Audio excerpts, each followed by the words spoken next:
This is Audible.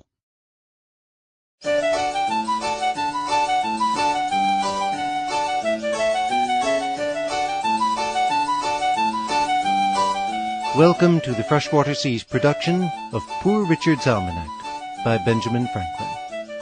The prefaces, proverbs, and poems of Benjamin Franklin, originally printed in Poor Richard's Almanacs for 1733 to 1758. Performed by Robert Bethune.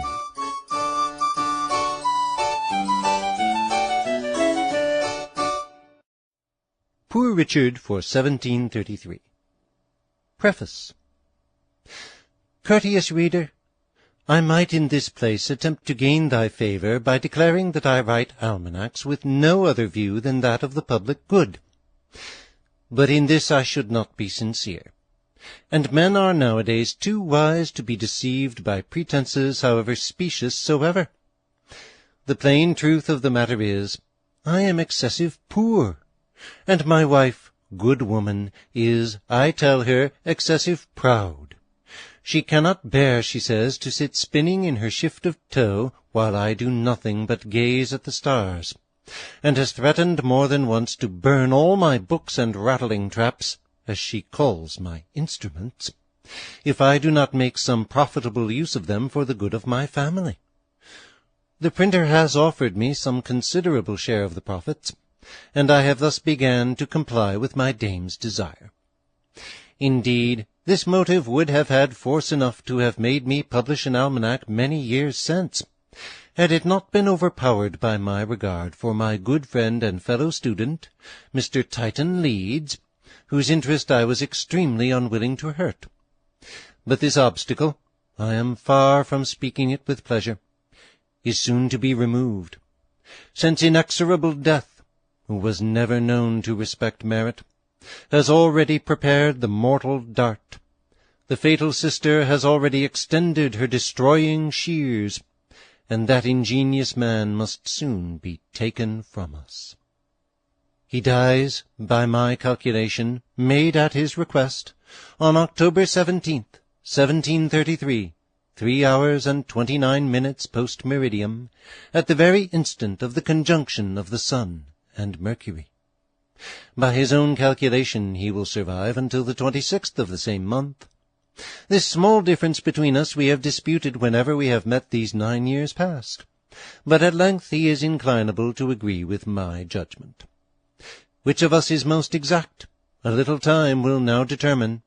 As therefore these provinces may not longer expect to see any of his performances after this year, I think myself free to take up the task, and request a share of public encouragement, which I am the more apt to hope for on this account, that the buyer of my almanac may consider himself not only as purchasing a useful utensil, but as performing an act of charity to his poor friend and servant, Richard Saunders.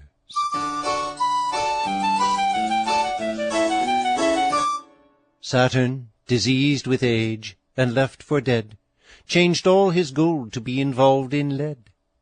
Jove, Juno leaves, and loves to take his range, from whom man learns to love, and loves to change. Mars is disarmed, and to Venus gone, where Vulcan's anvil must be struck upon. That Luna's horned, it cannot well be said, since I ne'er heard that she was married.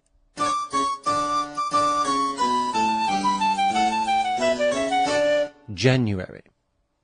More nice than wise. Old bachelor would have a wife that's wise, fair, rich, and young, a maiden for his bed, not proud, nor churlish, but of faultless size, a country housewife in the city bred.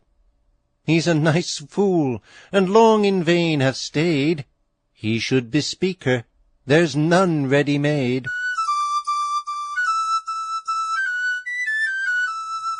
Never spare the parson's wine, nor the baker's pudding. Visits should be short, like a winter's day. Lest you're too troublesome, hasten away. A house without woman and firelight is like a body without soul or sprite.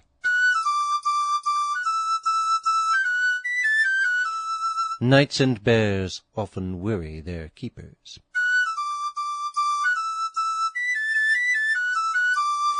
February. Each age of men new fashions doth invent, things which our old young men do not esteem. What pleased our fathers doth not us content, what flourished then we out of fashion deem, and that's the reason, as I understand, why Prodigus did sell his father's land. Light purse, heavy heart, he's a fool that makes his doctor his heir. Ne'er take a wife till thou hast a house and a fire to put her in. He's gone, and forgot nothing but to say farewell to his creditors.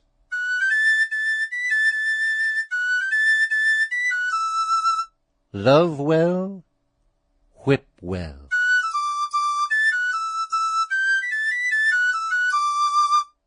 March. My love and I for kisses played. She would keep stakes. I was content. But when I won, she would be paid. This made me ask her what she meant. Quoth she, since you are in this wrangling vein, here, take your kisses. Give me mine again. Let my respected friend J.G. accept this humble verse of me, viz., ingenious, learned, envied youth, go on as thou'st began. Even thy enemies take pride that thou'rt their countryman. Hunger never saw bad bread. April. Kind Catherine to her husband kissed these words, Mine own sweet Will, how dearly I love thee. If true, quoth Will, the world no such affords, and that it's true I durst his warrant be, for ne'er heard I of woman good or ill, but always loved best her own sweet Will. Great talkers, little doers. A rich rogue is like a fat hog who never does good until as dead as a log.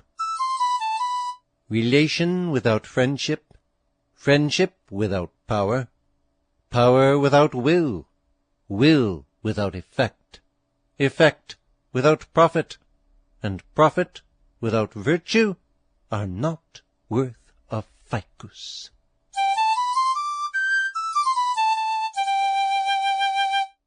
May. Mirth pleaseth some, to others 'tis offence. Some committed plain conceit, some profound sense. Some wish a witty jest, some dislike that, and most would have themselves they know not what. Then he who would please all, and himself too, takes more in hand than he is like to do. The favour of the great is no inheritance. Fools make feasts, and wise men eat them. Beware of the young doctor and the old barber. He has changed his one-eyed horse for a blind one. The poor have little, beggars none. The rich too much, enough, not one. Eat to live, and not live to eat. June. Observe the daily circle of the sun, and the short year of each revolving moon. By them thou shalt foresee the following day, nor shall a starry night thy hopes betray. When first the moon appears, if then she shrouds her silver crescent, tipped with sable clouds, conclude she bodes a tempest on the main, and broods for fields impetuous floods of rain.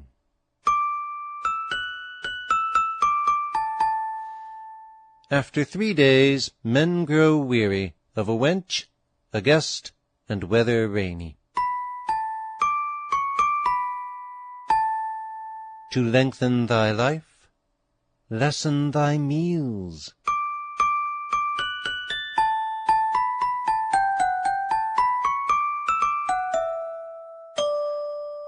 The proof of gold is fire.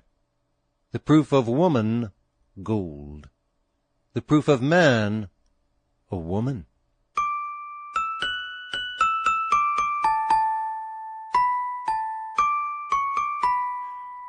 After feasts made, the maker scratches his head. July.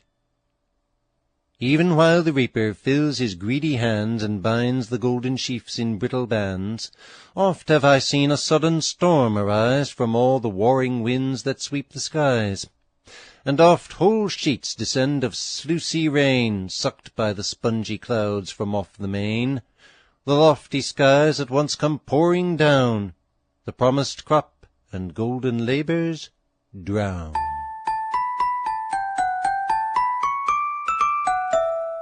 Many estates are spent in the getting, since women for tea forsook spinning and knitting. He that lieth down with dogs shall rise up with fleas. A fat kitchen, a lean will. Distrust and caution are the parents of security. Tongue double brings trouble. August. For us through 12 bright ages Apollo guides the year, and earth in several climes divides. 5 girdles bind the skies, the torrid zone glows with the passing and repassing sun. Far on the right and left, the extremes of heaven to frosts and snows and bitter blasts are given. Betwixt the midst and these, the gods assigned 2 habitable seats for humankind. Take counsel in wine, but resolve afterwards in water. He that drinks fast pays slow. Great famine when wolves eat wolves. A good wife lost is God's gift lost. A taught horse and a woman to teach, and teachers practising what they preach. He is ill-clothed that is bare of virtue. September. Death is a fisherman. The world we see his fish-pond is, and we the fishes be. His net some general sickness, howe'er he is not so kind as other fishers be. For if they take one of the smaller fry, they throw him in again. He shall not die, but death is sure to kill all he can get, and all is fish with him that comes to net. Men and melons are hard to know. He's the best physician that knows the worthlessness of the most medicines. Beware of meat twice boiled, and an old foe reconciled. A fine genius in his own country is like gold in the mine. There is no little enemy. The heart of the fool is in his mouth, but the mouth of the wise man is in his heart.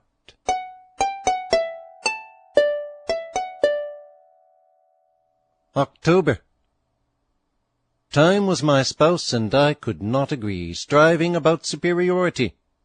The text which saith that man and wife are one was the chief argument we stood upon. She held they both one woman should become.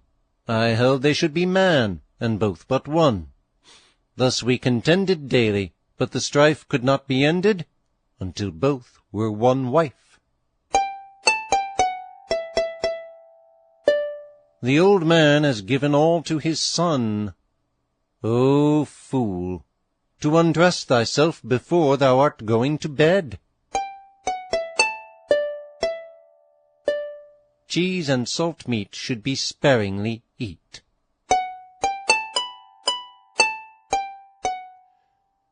Doors and walls are a fool's paper.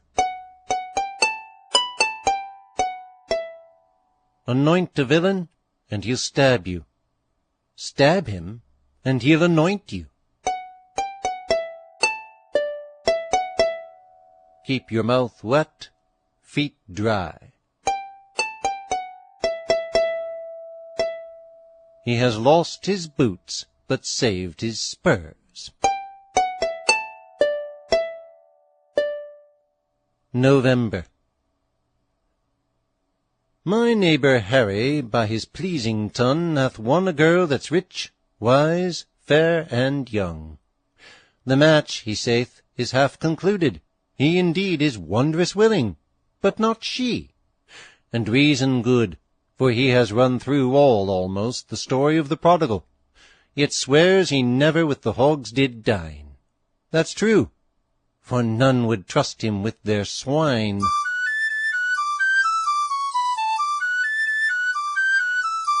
Where bread is wanting, all's to be sold.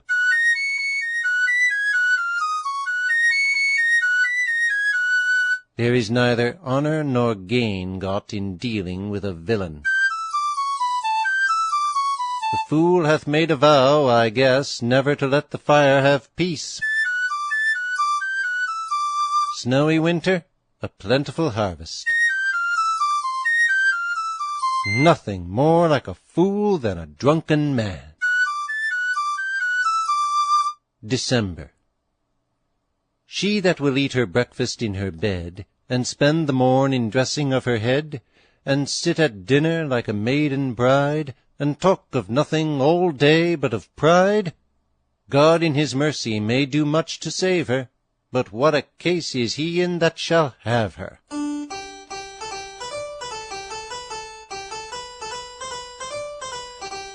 God works wonders now and then. Behold, a lawyer, an honest man. He that lives carnally won't live eternally. Innocence is its own defence. Time eateth all things, could old poets say. The times are changed, our times drink all away. Never mind it. She'll be sober after the holidays. The benefit of going to law. 2 beggars travelling along, one blind, the other lame, picked up an oyster on the way, to which they both laid claim. The matter rose so high that they resolved to go to law, as often richer fools have done who quarrel for a straw. A lawyer took it straight in hand, who knew his business was to mind nor one nor t'other side, but make the best of the cause, as always in the law's the case. So he his judgment gave, and lawyer-like he thus resolved what each of them should have. Blind plaintiff, lame defendant, share the friendly law's impartial care. A shell for him, a shell for thee. The middle is the lawyer's fee.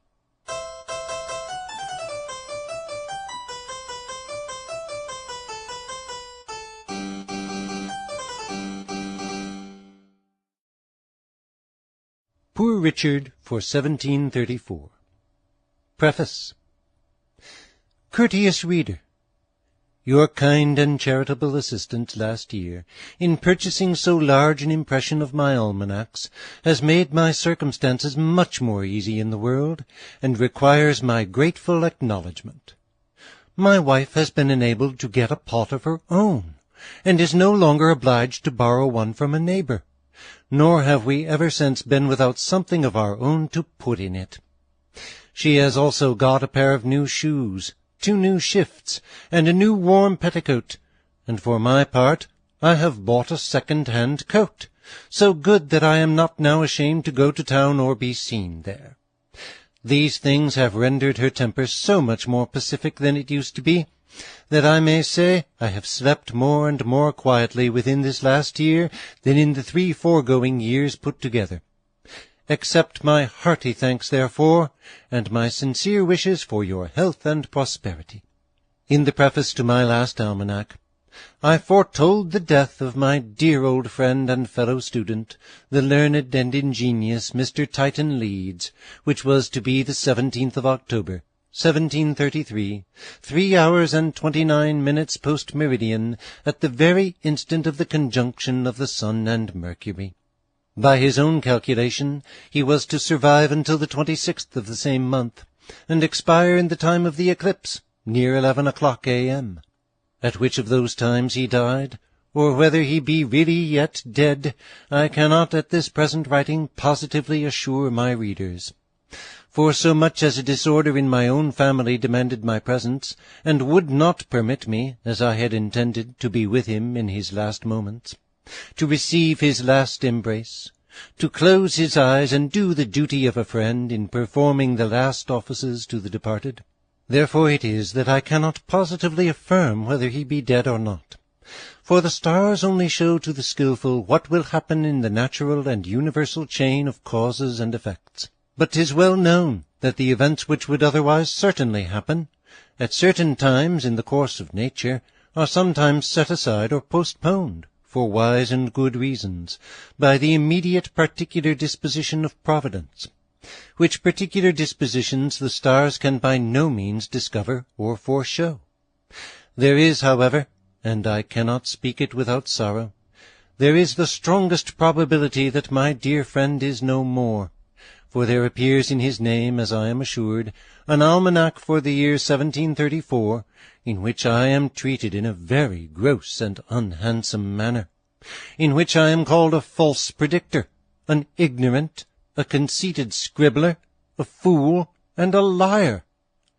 Mr. Leeds was too well bred to use any man so indecently and so scurrilously, and moreover his esteem and affection for me was extraordinary, so that it is to be feared that pamphlet may be only a contrivance of somebody or other, who hopes perhaps to sell 2 or 3 years' almanacs still by the sole force and virtue of Mr. Leeds' name. But certainly, to put words into the mouth of a gentleman and a man of letters against his friend, which the meanest and most scandalous of the people might be ashamed to utter even in a drunken quarrel, is an unpardonable injury to his memory, and an imposition upon the public. Mr. Leeds was not only profoundly skilful in the useful science he professed, but he was a man of exemplary sobriety, a most sincere friend, and an exact performer of his word. These valuable qualifications, with many others, so much endeared him to me, that although it should be so, that, contrary to all probability, contrary to my prediction and his own, he might possibly be yet alive, yet my loss of honour as a prognosticator cannot afford me so much mortification as his life, health, and safety would give me joy and satisfaction. I am, courteous and kind reader, your poor friend and servant, Richard Saunders.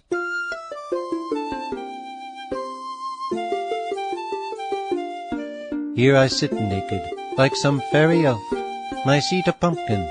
I grudge no man's pelf, though I've no bread nor cheese upon my shelf. I'll tell thee, gratis, when it safe is to purge, to bleed, or cut thy cattle, or thyself.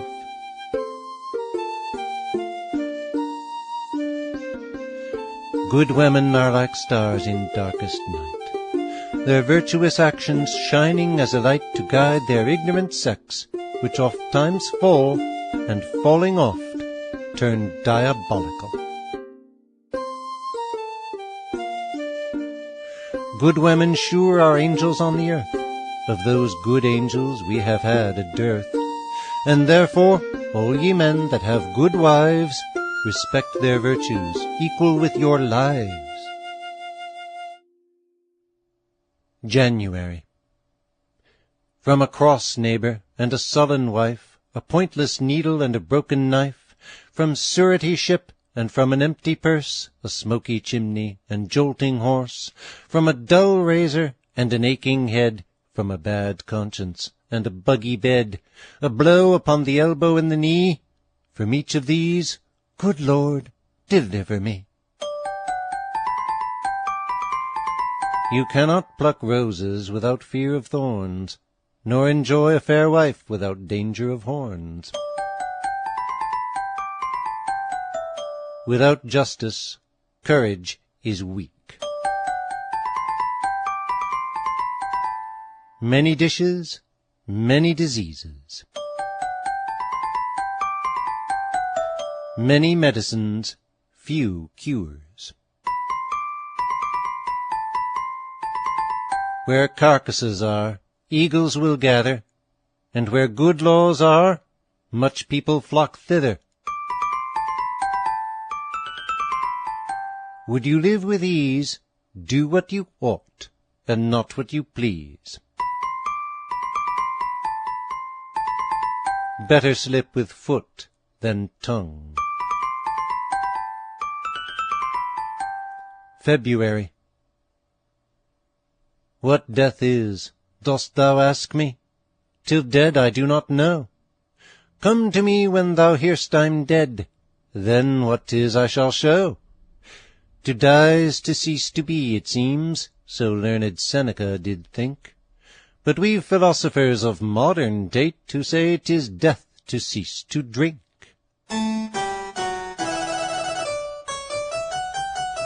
Hot things, sharp things, sweet things, cold things, all rot the teeth, and make them look like old things.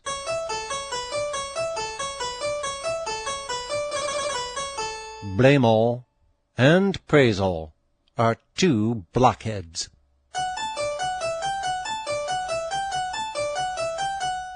Be temperate in wine, in eating, girls, and sloth, or the gout will seize you and plague you both.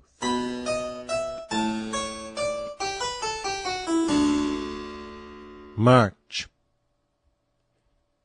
Some of our sparks to London town do go, fashions to see, and learn the world to know, who at return have naught but these to show, new wig above, and new disease below. Thus the jackass a traveller once would be, and roamed abroad new fashions for to see, but home returned, fashions he had none, only his mane and tail were larger grown. What pains our justice takes his faults to hide, with half that pains sure he might cure 'em quite. In success, be moderate. Take this remark from Richard, poor and lame, whate'er's begun in anger ends in shame. What one relishes, nourishes. No man e'er was glorious who was not laborious. April. When fortune fell asleep and hate did blind her, art, fortune lost, and ignorance did find her.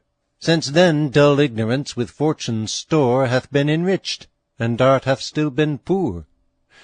Poets say fortune's blind and cannot see, but certainly they must deceived be, else it could not commonly fall out that fools should have, and wise men go without. All things are easy to industry, all things difficult to sloth. If you ride a horse, sit close and tight. If you ride a man, sit easy and light. A new truth is a truth, and an old error is an error, though Clodpate won't allow either. Don't think to hunt 2 hares with 1 dog. Fools multiply folly. Beauty and folly are old companions. Hope of gain lessens pain.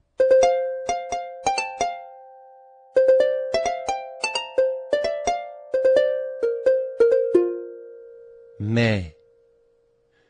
Wedlock, as old men note, hath likened been unto a public crowd or common rout, where those that are without would fain get in, and those that are within would fain get out.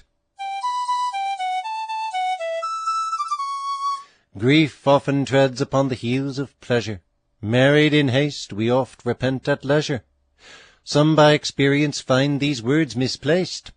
Married at leisure, they repent in haste. Where there's marriage without love, there will be love without marriage.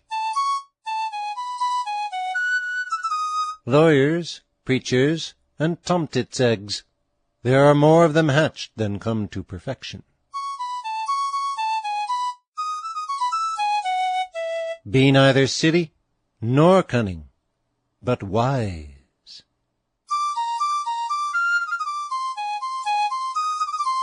Neither a fortress nor a maidenhead will hold out long after they begin to parley. Who pleasure gives shall joy receive. Be not sick too late, nor well too soon.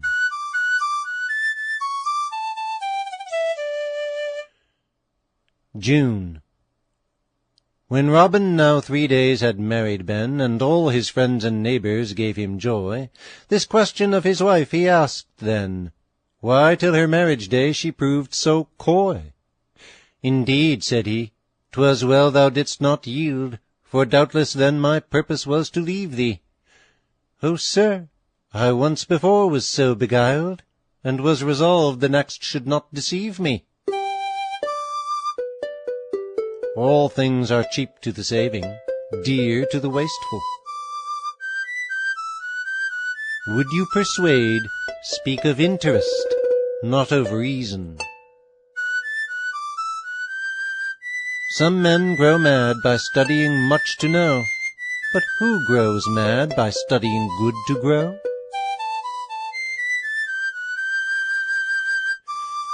Happy's the wooing that's not long a-doing. Jack Little sowed little, and little he'll reap. July. A lawyer, being sick and extreme ill, was moved by his friends to make his will, which soon he did, gave all the wealth he had to frantic persons, lunatic and mad. And to his friends this reason did reveal, that they might see with equity he'd deal. From madmen's hands I did my wealth receive, therefore that wealth to madmen's hands I leave.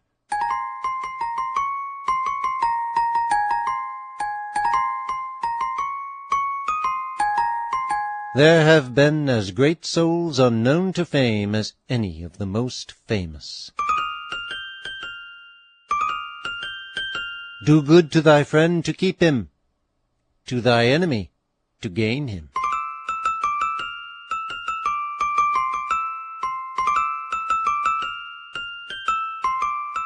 A good man is seldom uneasy, an ill one never easy.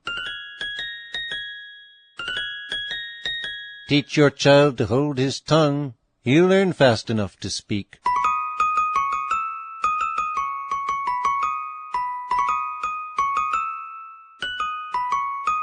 Don't value a man for the quality he is of, but for the qualities he possesses. Bucephalus, the horse of Alexander, hath as lasting fame as his master.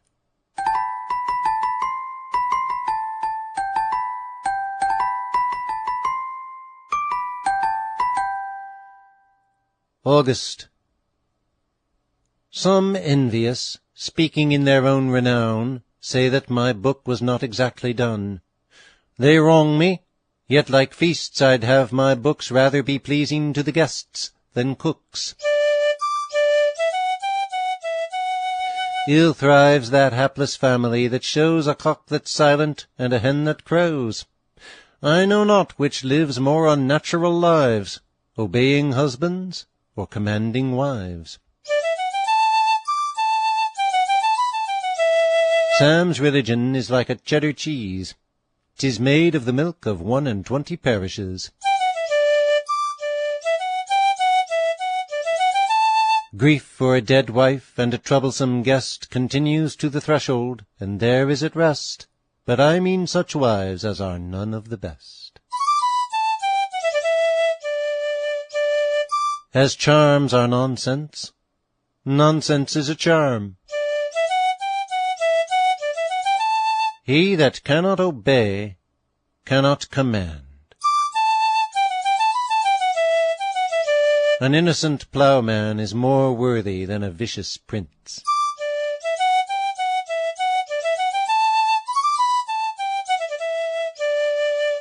September.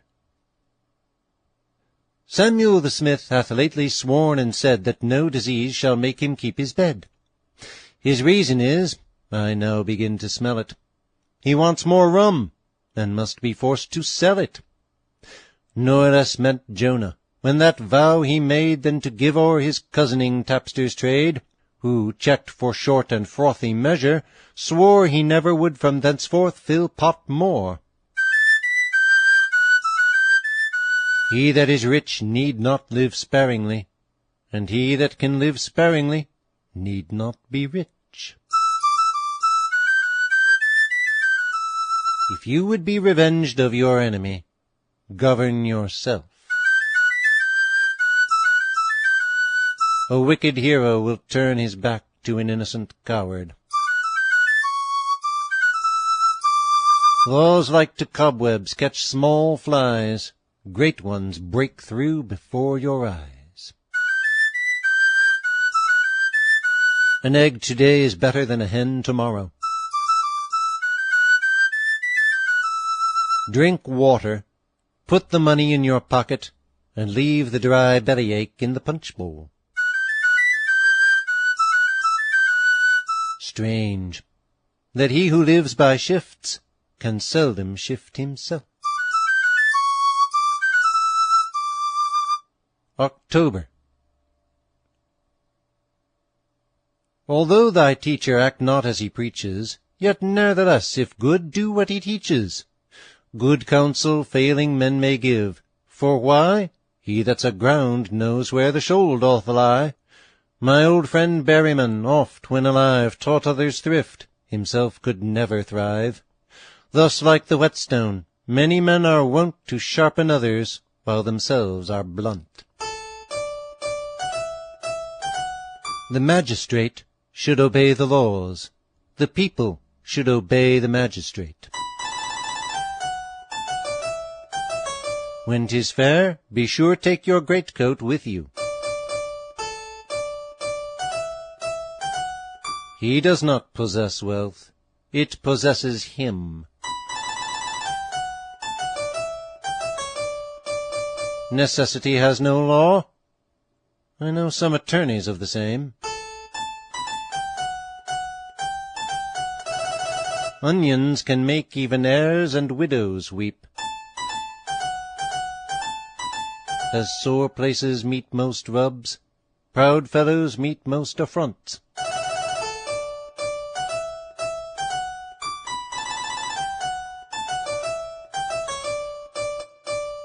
November.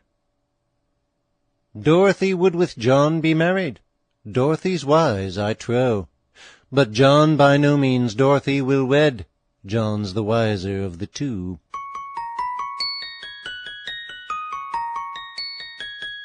Those are my verses which Tom reads. That is very well known. But in reading he makes them nonsense. Then they are his own.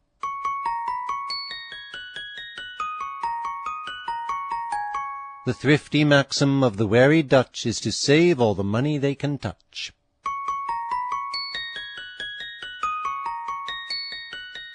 He that waits upon fortune is never sure of a dinner.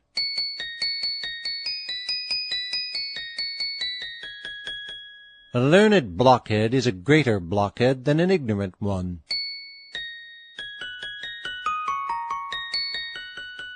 Marry your son when you will, but your daughter when you can.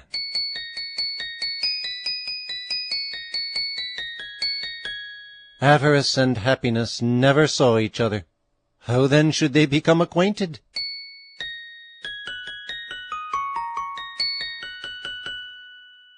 December. By Mrs. Bridget Saunders, my Duchess, in answer to the December verses of last year. He that for the sake of drink neglects his trade, and spends each night in taverns till 'tis late, and rises when the sun is 4 hours high, and ne'er regards his starving family, God in his mercy may do much to save him, but woe to the poor wife whose lot it is to have him. Famine, plague, war, and an unnumbered throng of guilt-avenging ills to man belongs.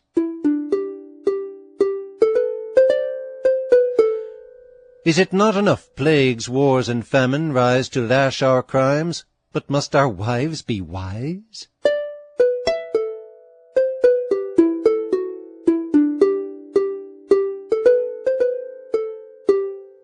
He that knows nothing of it may by chance be a prophet, while the wisest that is may happen to miss.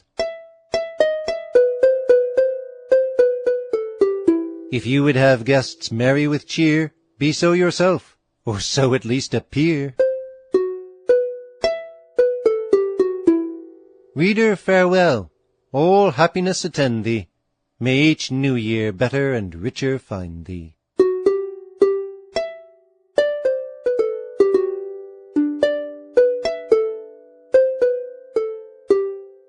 Of the Eclipses, 1734. There will be but two. The first, April 22nd, 18 minutes after 5 in the morning. The second, October 15th, 36 minutes past 1 in the afternoon. Both of the sun, and both, like Mrs. So-and-so's modesty, and old neighbor Scrapall's money, invisible, or like a certain storekeeper late of this county, not to be seen in these parts. Since the eclipses take up so little space, I have room to comply with the new fashion, and propose a mathematical question to the sons of art, which perhaps is not more difficult to solve, nor of less use when solved, than some of those who have been proposed by the ingenious Mr. G. It is this. A certain rich man had 100 orchards. In each orchard was 100 apple trees. Under each apple tree was 100 hogsties. In each hogsty was 100 sows, and each sow had 100 pigs. Question, how many sow pigs were there among them? Note, the answer to this question won't be accepted without the solution.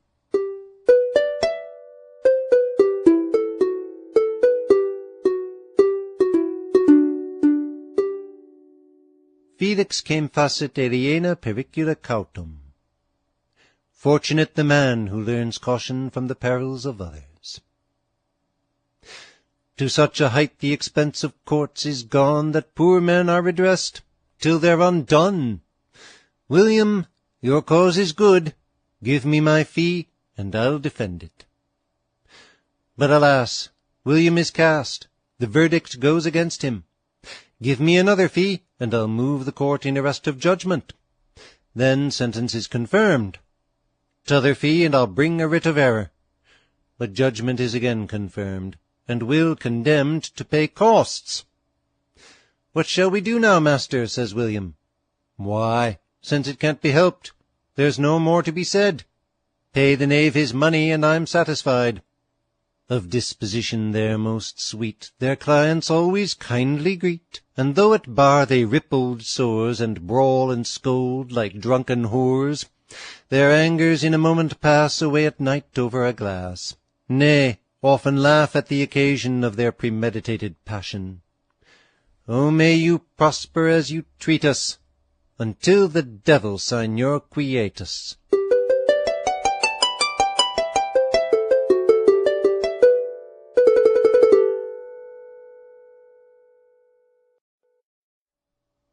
Poor Richard for 1735.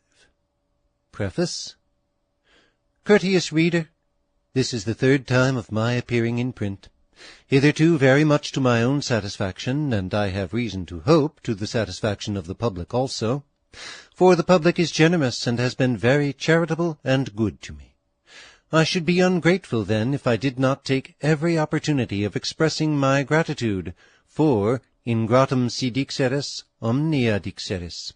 If you say he is ungrateful, you say all that can be said. I therefore return the public my most humble and hearty thanks. Whatever may be the music of the spheres, however great soever the harmony of the stars, 'tis certain there is no harmony among the stargazers, but they are perpetually growling and snarling at one another like strange curs, or like some men at their wives. I had resolved to keep the peace on my own part, and affront none of them, and I shall persist in that resolution. But having received much abuse from Titan Leeds deceased, Titan Leeds when living would not have used me so, I say, having received much abuse from the ghost of Titan Leeds, who pretends to be still living, and to write almanacs in spite of me and my predictions, I cannot help saying that though I take it patiently, I take it very unkindly. And whatever he may pretend, 'tis undoubtedly true that he is really defunct and dead. First, because the stars are seldom disappointed, never but in the case of wise men, sapiens dominabitur astris, a wise man can rule the stars, and they foreshadowed his death at the time I predicted it. Secondly, 'twas requisite and necessary he should die punctually, at that time, for the honour of astrology, the art professed both by him and his father before him. Thirdly, 'tis plain to every one that reads his last two almanacs, for 1734 and 35, that they are not written with that life his performances used to be written with. The wit is low and flat, the little hints dull and spiritless. Nothing smart in them but Hudibras's verses against astrology at the heads of the months in the last, which no astrologer but a dead one would have inserted, and no man living would or could write such stuff as the rest. But lastly, I shall convince him from his own words that he is dead. Exore suo condemnatus est. He is condemned from his own mouth. For in his preface to his almanac for 1734 he says, Saunders adds another gross falsehood in his almanac, viz. That by my own calculation I shall survive until the 26th of the said month, October 1733, which is as untrue as the former. Now, if it be as Leeds says, untrue and a gross falsehood that he survived until the 26th of October 1733, then it is certainly true that he died before that time. And if he died before that time, he is dead now, to all intents and purposes, anything he may say to the contrary notwithstanding. And at what time before the 26th is it so likely that he should die, as at the time by me predicted, viz., the 17th of October aforesaid? But if some people will walk and be troublesome after death, it may perhaps be borne with a little, because it cannot well be avoided, unless one would be at the pains and expense of laying them in the Red Sea. However, they should not presume too much upon the liberty allowed them. I know confinement must needs be mighty irksome to the free spirit of an astronomer, and I am too compassionate to proceed suddenly to extremities with it. Nevertheless, though I resolve with reluctance, I shall not long defer, if it does not speedily learn to treat its living friends with better manners. I am, courteous reader, your obliged friend and servant, Richard Saunders.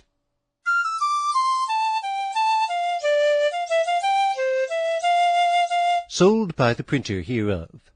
Large quarto Bibles of good print, small Bibles, Testaments, Psalters, Primers, account books, demi-royal and small paper, ink, ink powder, Dutch quills, wafers, new version of Psalms, Barclay's Apology, Bevan's Primitive Christianity, Vade Mecum, Aristotle's Works, with several other diverting and entertaining histories.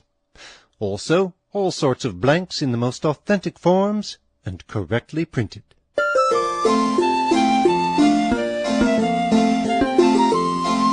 January.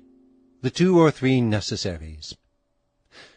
2 or 3 frolics abroad in sweet May, 2 or 3 civil things said by the way, 2 or 3 languishes, 2 or 3 sighs, 2 or 3 bless me's and let me dies, 2 or 3 squeezes and 2 or 3 towses, with 2 or 300 pounds spent at their houses, can never fail cuckolding 2 or 3 spouses.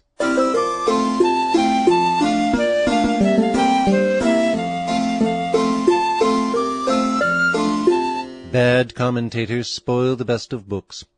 So God sends meat, they say, the devil cooks.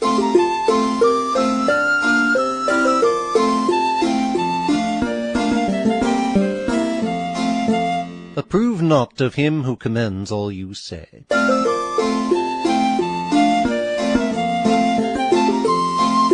By diligence and patience the mouse bit into the cable.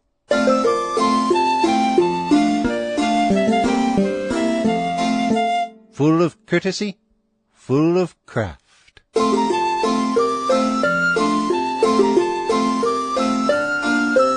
Look before, or you'll find yourself behind.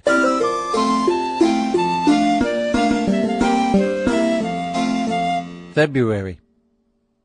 Among the vain pretenders of the town, Hibbam of late is wondrous noted grown. Hibbam scarce reads, and is not worth a groat, yet with some high-flown words and a fine coat, he struts and talks of books and of estate, and learned Jones he calls his intimate. The mob admire. Thus mighty impudence supplies the want of learning, wealth, and sense. A little house well filled, a little field well tilled, and a little wife well willed are great riches.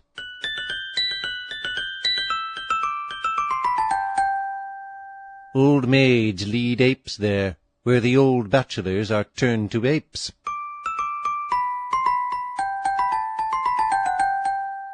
Some are weatherwise, some are otherwise.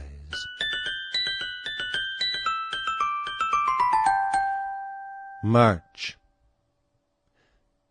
There's many men forget their proper station, and still are meddling with the administration of government. That's wrong, and this is right, and such a law is out of reason quite. Thus, spending too much thought on state affairs, the business is neglected which is theirs. So some fond traveller, gazing at the stars, slips in next ditch, and gets a dirty arse.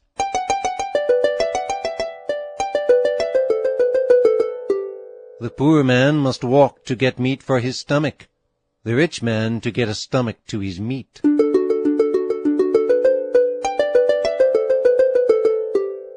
He that goes far to marry will either deceive or be deceived.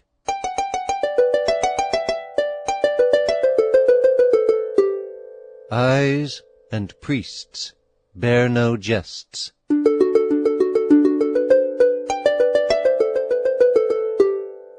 April. William, because his wife was something ill, uncertain in her health, indifferent still, he turned her out of doors without reply.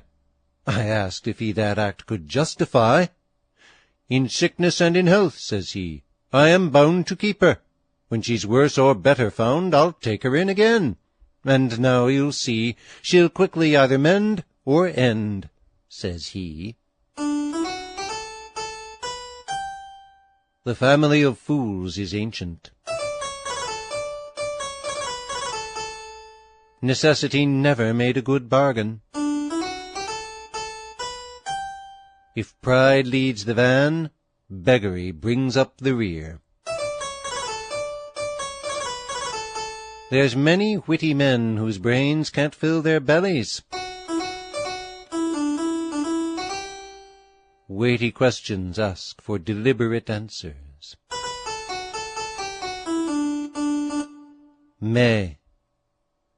There's naught so silly sure as vanity, itself its chiefest end does still destroy. To be commended still its brains are racking, but who will give it what it's always taking? Thou'rt fair, 'tis true, and witty too, I know it, and well bred, Sally, for thy manners show it. But whilst thou makes self-praise thy only care, thou'rt neither witty, nor well-bred, nor fair.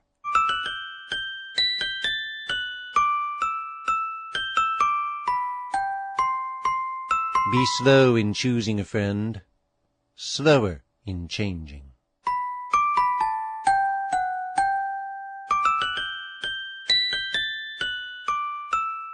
Old Hob was lately married in the night. What needed day? His fair young wife was light.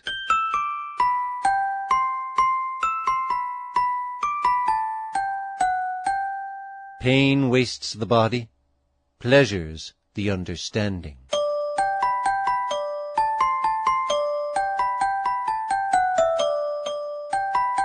The cunning man steals a horse, the wise man lets him alone.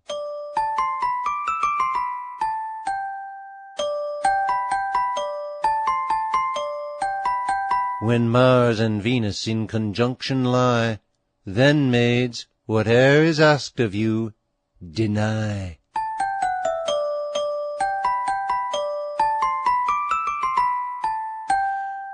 June. When will the miser's chest be full enough? When will he cease his bags to cram and stuff? All day he labours, and all night contrives, providing as if he'd 100 lives. While endless care cuts short the common span, so have I seen with dropsy swollen a man drink and drink more, and still unsatisfied, drink till drink drowned him, yet he thirsty died. A ship under sail and a big-bellied woman are the handsomest two things that can be seen common.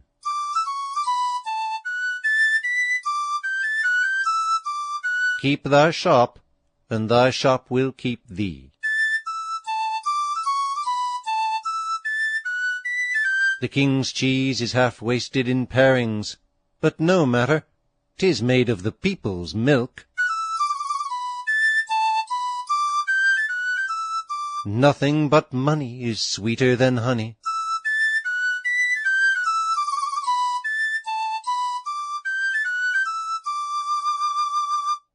July. On Louis the 14th of France. Louis, 'tis true, I own to you, paid learned men for writing, and valiant men for fighting. Himself could neither write nor fight, nor make his people happy. Yet fools will prate and call him great. Shame on their noddles sappy. Of learned fools I have seen 10 times 10. Of unlearned wise men I have seen 100.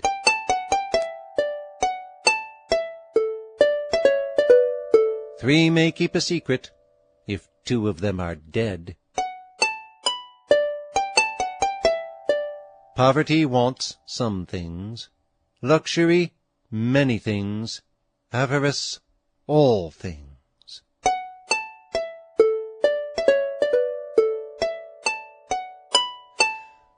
A lie stands on 1 leg, truth on 2.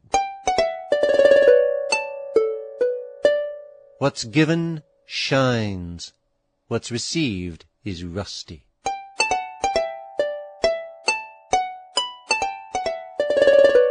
Sloth and silence are a fool's virtues.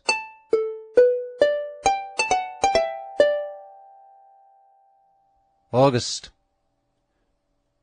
Sam had the worst wife that a man could have. Proud, lazy sot, could neither get nor save.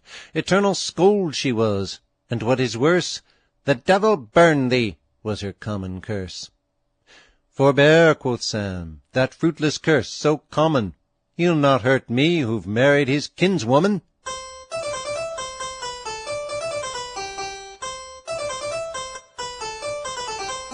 There's small revenge in words, but words may be greatly revenged.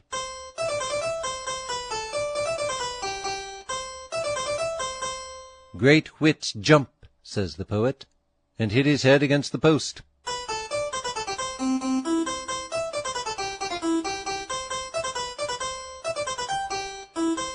A man is never so ridiculous by those qualities that are his own as by those that he affects to have.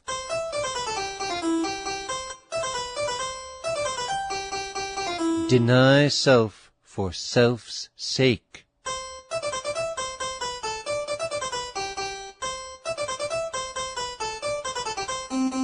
September. Blind are the sons of men, few of the kind know their chief interest or knowing mind. Most, far from following what they know is best, trifle in earnest, but mind that in jest. So Hal the fiddle tunes harmoniously, while all is discord in's economy. Tim, moderate fare and abstinence, much prizes in public, but in private gormandizes. Ever since follies have pleased, fools have been able to divert. It is better to take many injuries than to give one.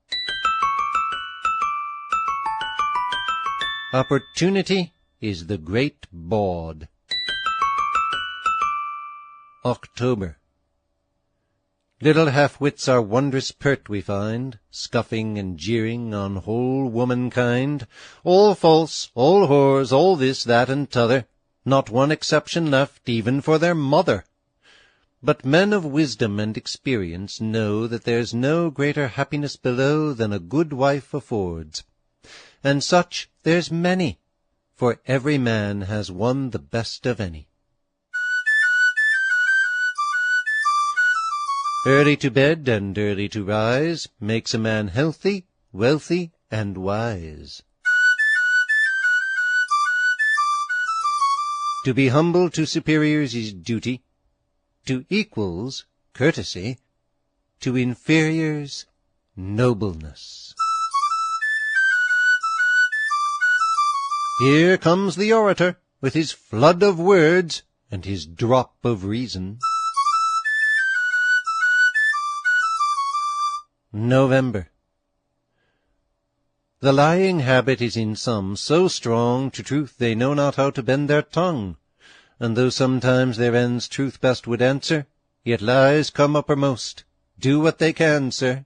Mendacio delights in telling news, and that it may be such, himself doth use to make it. But he now no longer need. Let him tell truth, it will be news indeed. Sal laughs at everything you say. Why?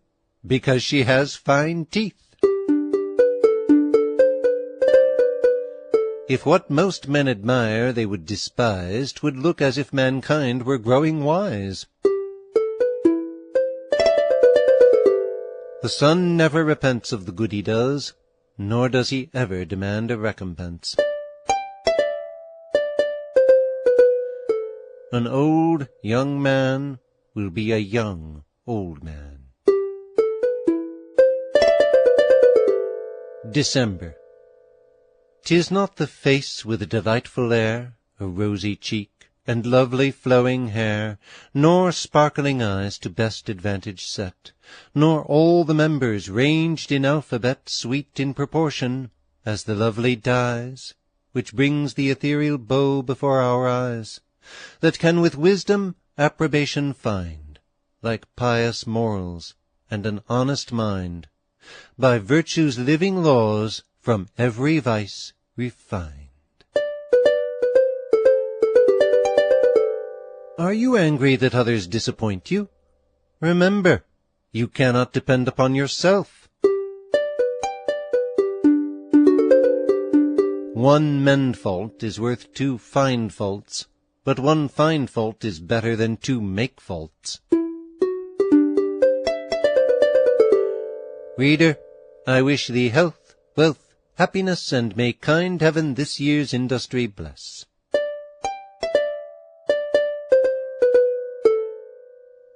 The Eclipses. I shall not say much of the signification of the eclipses this year, for in truth they do not signify much. Only I may observe by the way that the first eclipse of the moon, being celebrated in Libra, or the balance, foreshows a failure of justice, where people judge in their own cases. But in the following year, 1736, there will be 6 eclipses, 4 of the sun and 2 of the moon, which 2 eclipses of the moon will be both total, and portend great revolutions in Europe, particularly in Germany, and some great and surprising events relating to these northern colonies, of which I purpose to speak at large in my next. When Popery in Britain swayed, I've read, the lawyers feared they should be damned when dead, because they had no saint to hand their prayers, and in heaven's court take care of their affairs. Therefore, consulting, Evenus they sent to Rome with a huge purse on this intent, that to the Holy Father, making known their woeful case, he might appoint them one. Being arrived, he offered his complaint in language smooth, and humbly begs a saint. For why, says he, when others on heaven would call, physicians, seamen, scholars, tradesmen, all have their own saints, we lawyers none at all. The Pope was puzzled, never puzzled worse, for with pleased eyes he saw the proffered purse, but ne'er in all his knowledge or his reading he'd met with one good man that practised pleading. Who then should be the saint? He could not tell. At length the thing was thus concluded well. Within our city, says his holiness, there is one church filled with the images of all the saints with whom the walls surrounded. Blindfold Evenus, lead him 3 times round it, then let him feel, but give me first the purse, and take the first he finds for better or worse. Round went Evenus, till he came where stood Saint Michael with the devil under's foot. And groping round, he seized old Satan's head. "This be our saint," he cries. "Amen," the father said. But when they opened poor Evenus' eyes, alack, he sunk with shame and with surprise.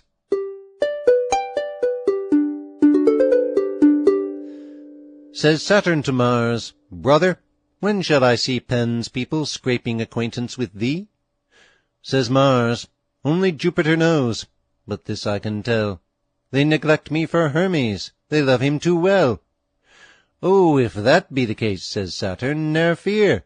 If they're tender of Hermes, and holding him so dear, they'll solicit thy help ere I've finished my round, using Mars, Hermes' foes, to deter or confound."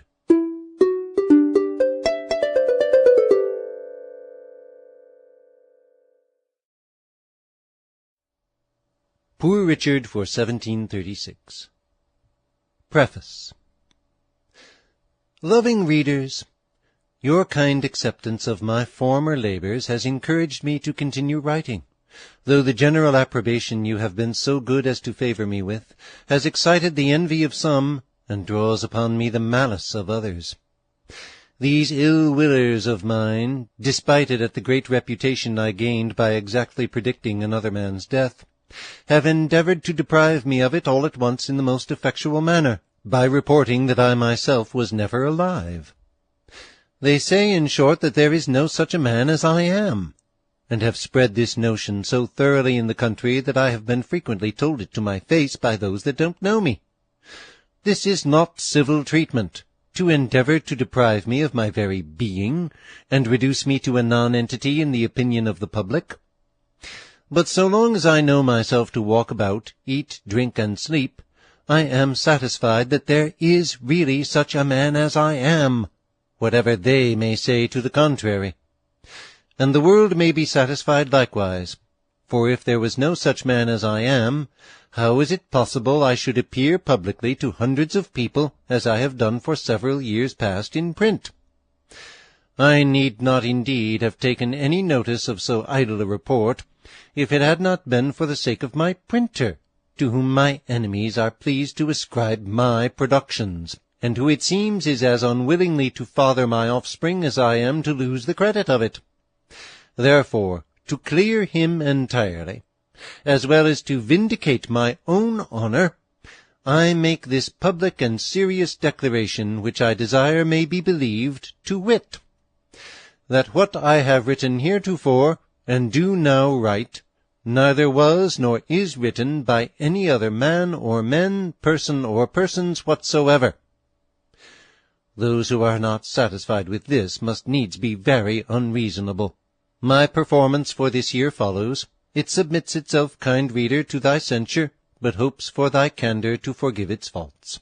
It devotes itself entirely to thy service, and will serve thee faithfully. And if it has the good fortune to please its master, 'tis gratification enough for the labor of poor Richard Saunders.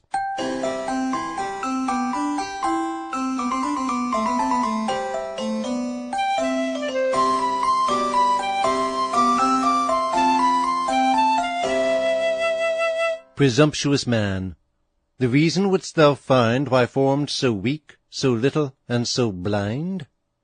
First, if thou canst, the harder reason guess, why formed no weaker, blinder, and no less? Ask of thy mother earth, why oaks are made taller or stronger than the weeds they shade? Or ask of yonder argent fields above, why Jove's satellites are less than Jove.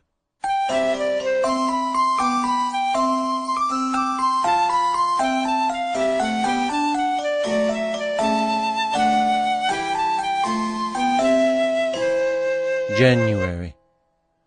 Some have learnt many tricks of sly evasion. Instead of truth they use equivocation, and eke it out with mental reservation, which to good men is an abomination.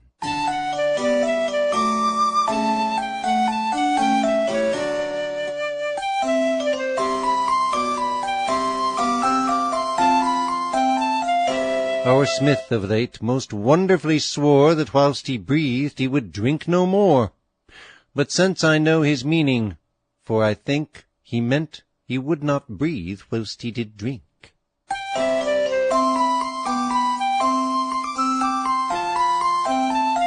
He is no clown that drives the plough, but he that doth clownish things.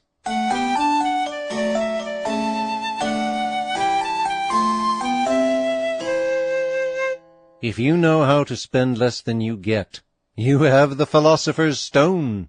The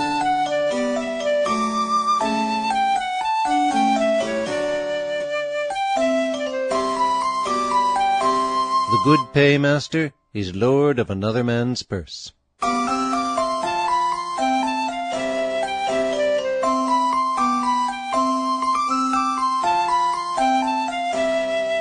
Fish and visitors smell in 3 days.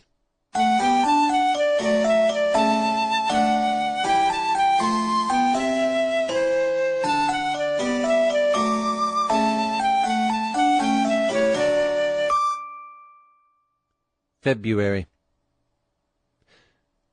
Sam's wife provoked him once. He broke her crown. The surgeon's bill amounted to £5.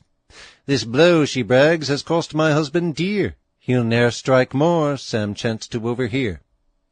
Therefore before his wife the bill he pays, and to the surgeon in her hearing says, Doctor, you charge £5, herein take 10. My wife may chance to want your help again. He that has neither fools nor beggars among his kindred is the son of Thundergust. Diligence is the mother of good luck.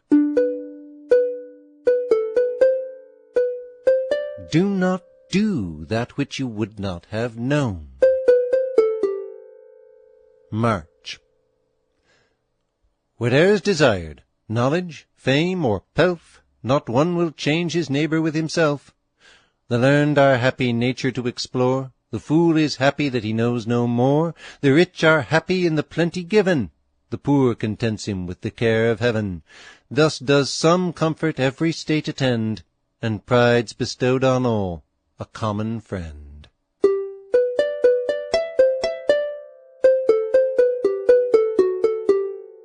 Never praise your cider or your horse.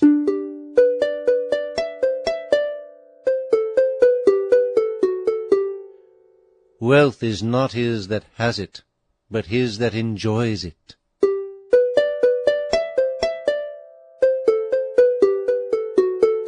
'Tis easy to see, hard to foresee.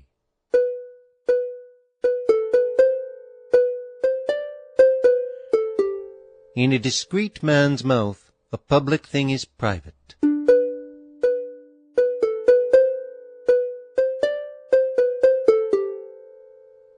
April. By naught is man from beast distinguished, more than by knowledge in his learned head. Then, youth, improve thy time, but cautious see that what thou learn'st somehow useful be. Each day improving, Solon waxed old, for time he knew was better far than gold. Fortune might give him gold which would decay, but fortune cannot give him yesterday. Let thy maidservant be faithful, strong, and homely. Keep flax from fire, youth from gaming. Bargaining has neither friends nor relations. Admiration is the daughter of ignorance.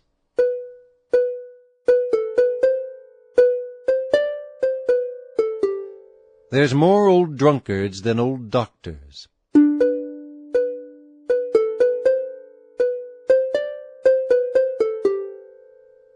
May.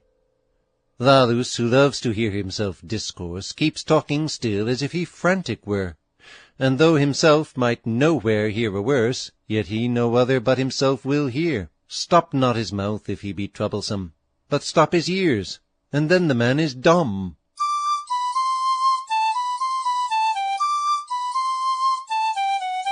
Here comes courage, that seized the lion absent, and ran away from the present mouse.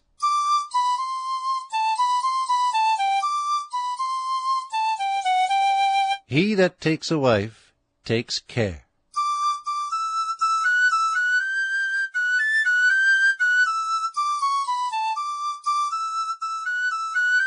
Nor eye in a letter, nor hand in a purse, nor ear in the secret of another.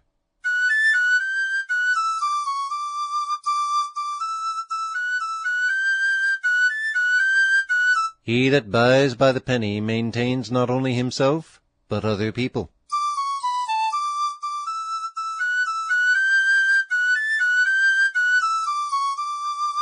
June. Things that are bitter, bitterer than gall, physicians say are always physical. Now women's tongues, if into powder beaten, may in a potion or a pill be eaten. And as there's naught more bitter, I do muse that women's tongues in physic they ne'er use. Myself and others who lead restless lives would spare that bitter member of our wives.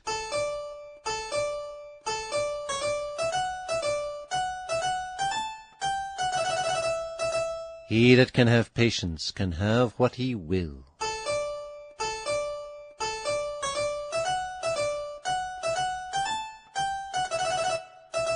Now I have a sheep and a cow, everybody bids me good morrow.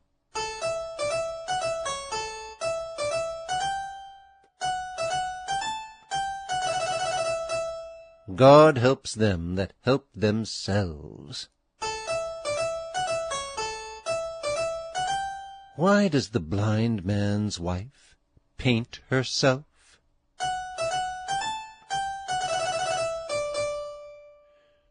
July. Who can charge Ebrio with a thirst for wealth? See, he consumes his money, time, and health in drunken frolics, which will all confound. Neglects his farm, forgets to till his ground, his stock grows less that might be kept with ease. In naught but guts and debts he finds increase.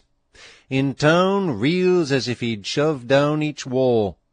Yet walls must stand, poor soul, or he must fall.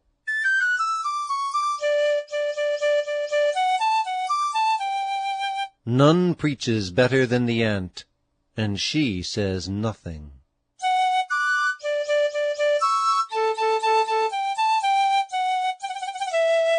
The absent are never without fault, nor the present without excuse.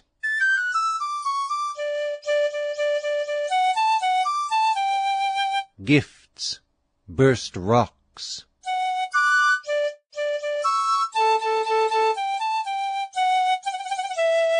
If wind blows on you through a hole, make your will and take care of your soul.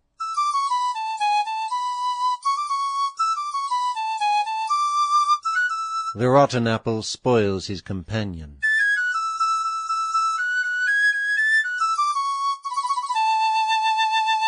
August. The tongue was once a servant of the heart, and what it gave she freely did impart. But now hypocrisy is grown so strong, the heart's become a servant to the tongue. Virtue we praise, but practice not her good. Athenian-like, we act not what we know, as many men do talk of Robin Hood, who never did shoot arrow in his bow.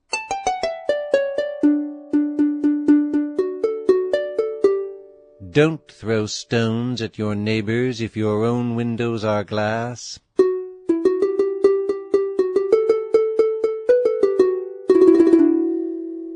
The excellency of hogs is fatness, of men virtue.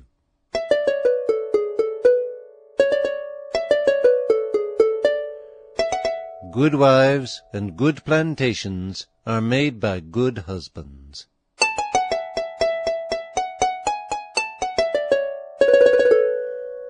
He that sells upon trust loses many friends and always wants money.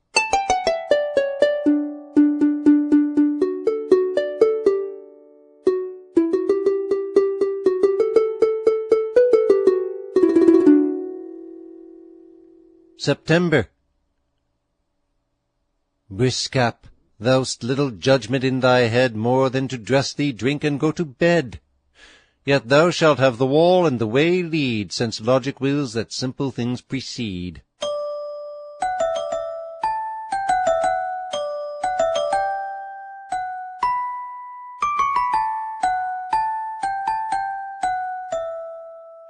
Walking and meeting one not long ago, I asked who 'twas. He said, he did not know. I said, I know thee. So said he, I you. But he that knows himself I never knew.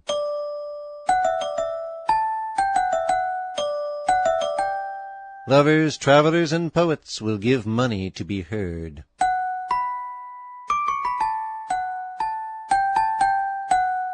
He that speaks much is much mistaken.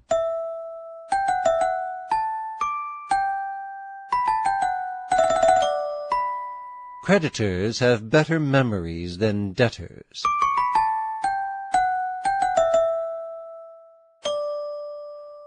Forewarned, forearmed.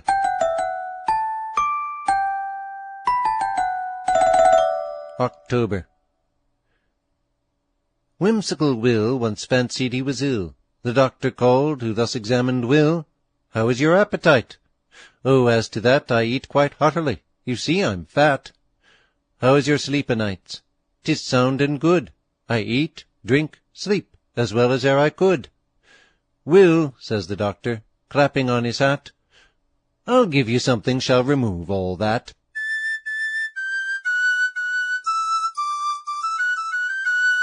Three things are men most likely to be cheated in: a horse, a wig, and a wife.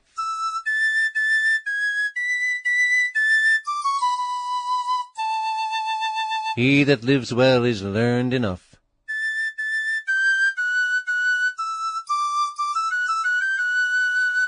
Poverty, poetry, and new titles of honor make men ridiculous.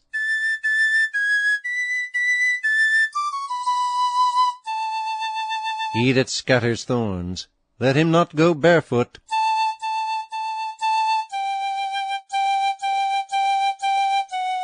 There's none deceived but he that trusts.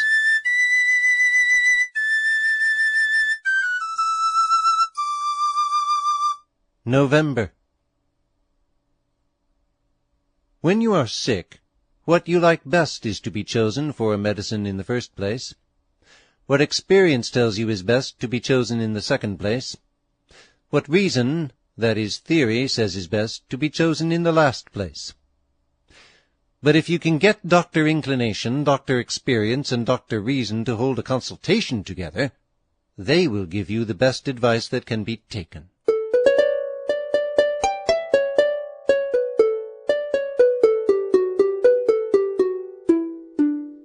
God heals, and the doctor takes the fee.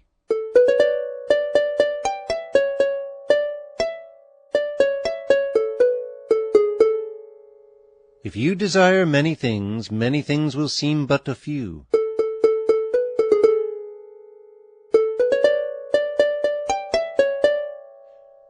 Mary's mouth costs her nothing, for she never opens it but at others' expense.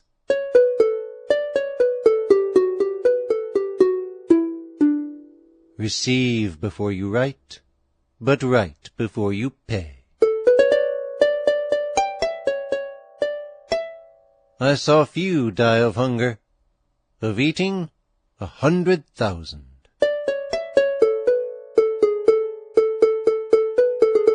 December. Maids of America, who gave you bad teeth? Answer, hot soupings and frozen apples. Marry off your daughter, and eat fresh fish betimes.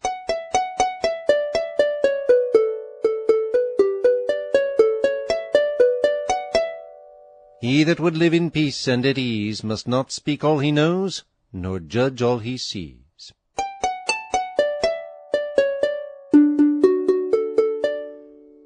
In my last year's almanac I mentioned that the visible eclipses of this year, 1736, portended some great and surprising events relating to these northern colonies, of which I proposed this year to speak at large. But as those events are not to happen immediately this year, I choose rather, upon second thought, to defer farther mention of them till the publication of my almanac for that year in which they are to happen. However, that the reader may not be entirely disappointed, here follow, for his present amusement, a few enigmatical prophecies, which they that do not understand cannot well explain.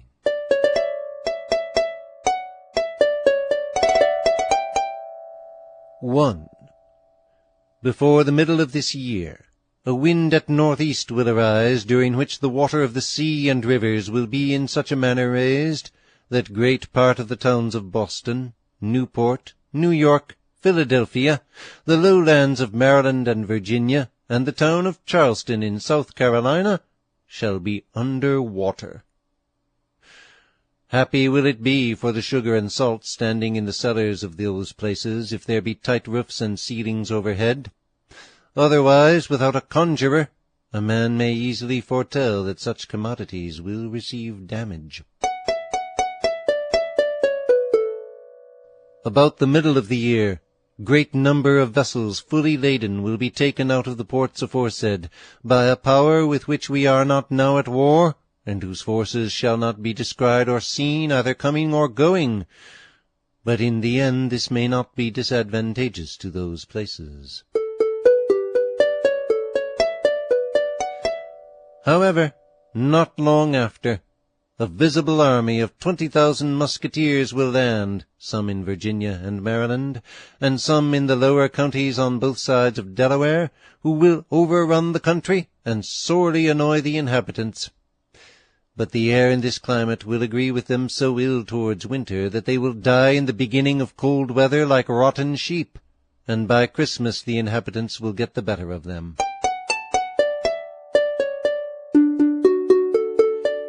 Note: in my next almanac, these enigmatical prophecies will be explained. For gratitude there's none exceed 'em. Their clients know this when they bleed 'em, since they who give most for their laws have most returned, and carry the cause. All know, except an arrant Tory, that right and wrong's mere ceremony. It is enough that the law jargon gives the best bidder the best bargain.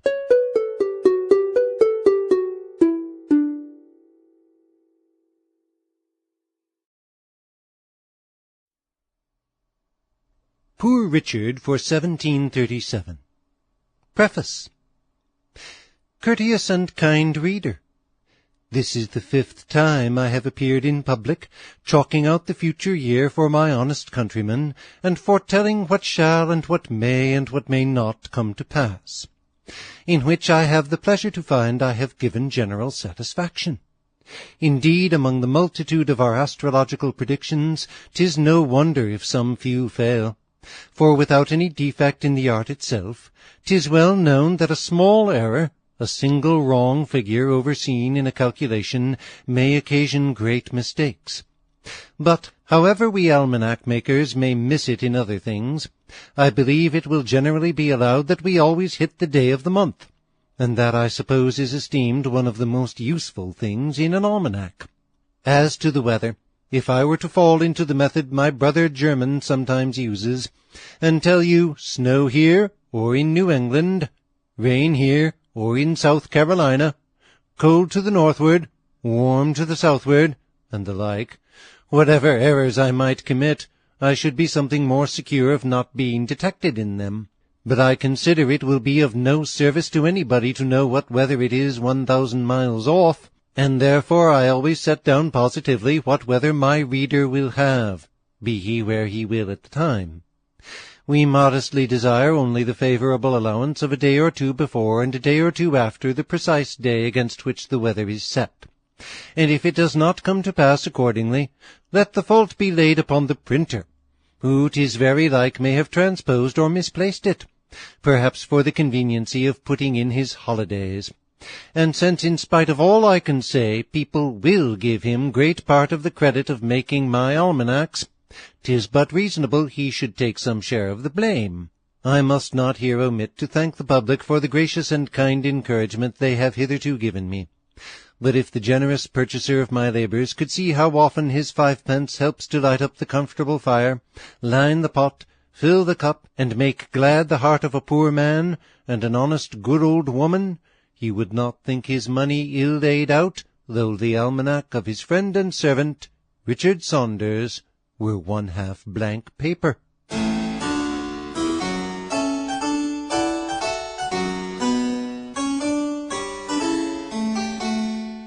Hints to those that would be rich. The use of money is all the advantage there is in having money. For 6 pounds a year you may have the use of 100 pounds if you are a man of known prudence and honesty. He that spends a groat a day idly spends idly above 6 pounds a year, which is the price of using 100 pounds.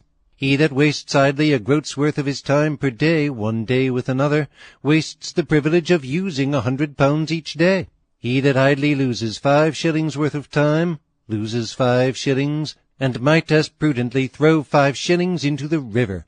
He that loses 5 shillings not only loses that sum, but all the other advantage that might be made by turning it in dealing, which by the time a young man becomes old, amounts to a comfortable bag of money. Again, he that sells upon credit asks a price for what he sells equivalent to the principal and interest of his money for the time he is like to be kept out of it.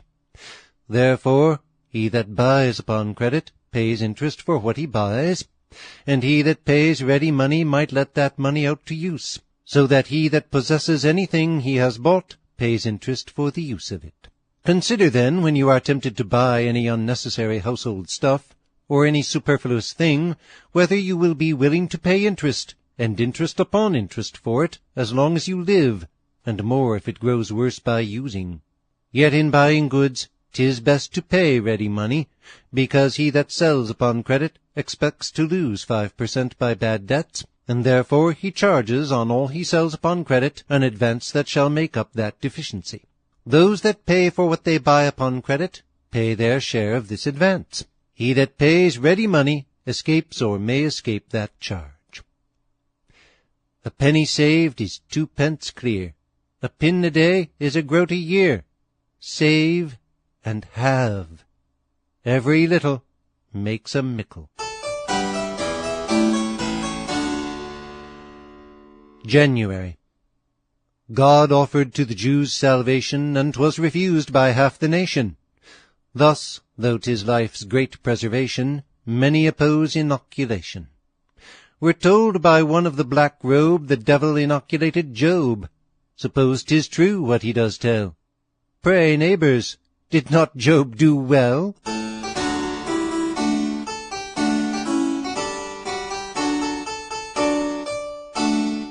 The masterpiece of man is to live to the purpose.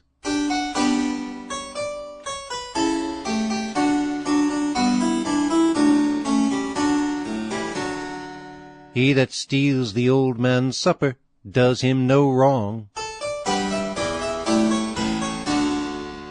February. The Thracian infant, entering into life, both parents mourn for, both receive with grief. The Thracian infant, snatched by death away, both parents to the grave with joy convey. This Greece and Rome you with derision view. 'Tis mere Thracian ignorance to you. But if you weigh the custom you despise, this Thracian ignorance may teach the wise. A countryman between two lawyers is like a fish between two cats. He that can take rest is greater than he that can take cities. The miser's cheese is wholesomest. March. Doris, a widow past her prime, her spouse long dead, her wailing doubles, her real griefs increase by time. What might abate improves her troubles. Those pangs her prudent hopes suppressed, impatient now she cannot smother. How should the helpless woman rest? One's gone, nor can she get another.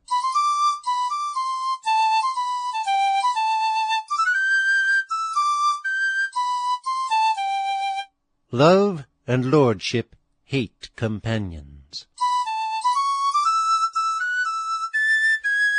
The nearest way to come at glory is to do that for conscience which we do for glory.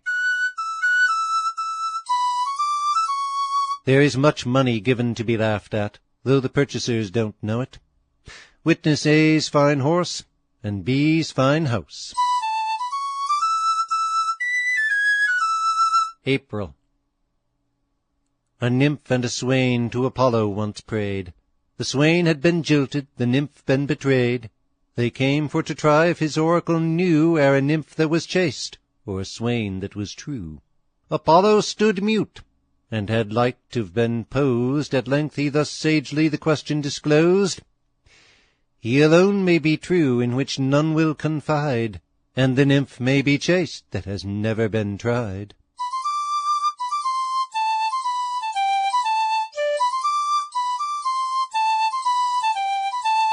He that can compose himself is wiser than he that composes books. Poor Dick eats like a well man, and drinks like a sick.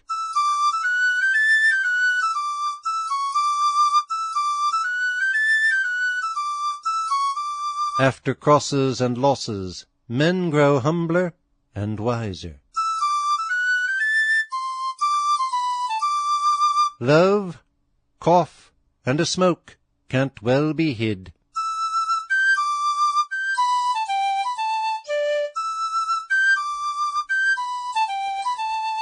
May. Rich gripe does all his thoughts and cunning bend, T'increase that wealth he wants the soul to spend. Poor shifter does his whole contrivance set to spend that wealth he wants the sense to get. How happy would appear to each his fate, had gripe his humour, or he gripe's estate. Kind fate and fortune, blend 'em if you can, and of two wretches make one happy man.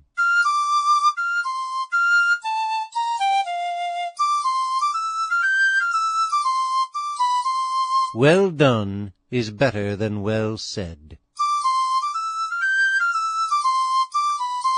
Fine linen, girls, and gold so bright, choose not to take by candlelight. He that can travel well afoot keeps a good horse. There are no ugly loves, nor handsome prisons. No better relation than a prudent and faithful friend.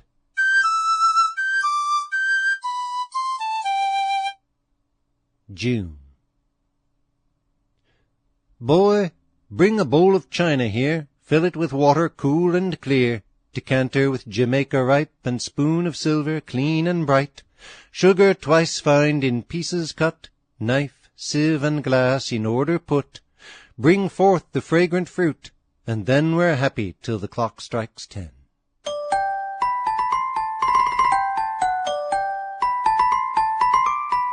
A traveller should have a hog's nose, deer's legs, and an ass's back.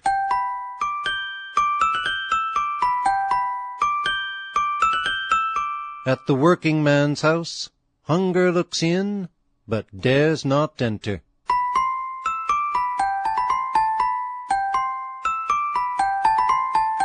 A good lawyer, a bad neighbor.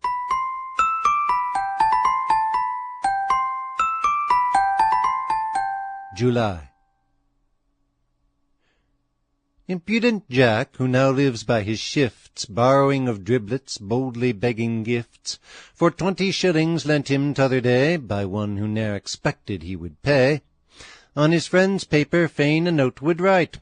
His friend, as needless, did refuse it quite. Paper was scarce, and 'twas too hard, it's true, to part with cash and lose his paper too.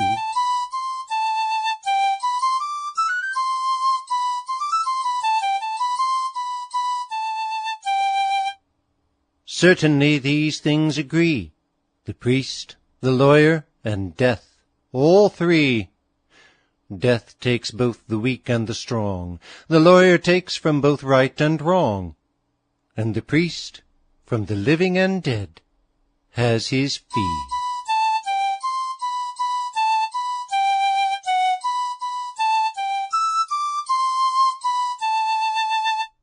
The worst wheel of the cart makes the most noise.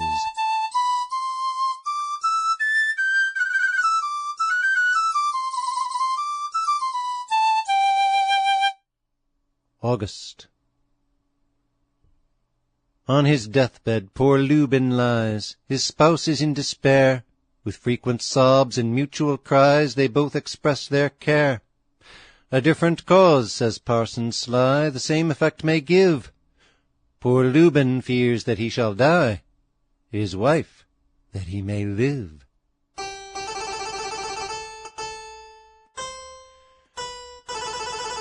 Don't misinform your doctor nor your lawyer.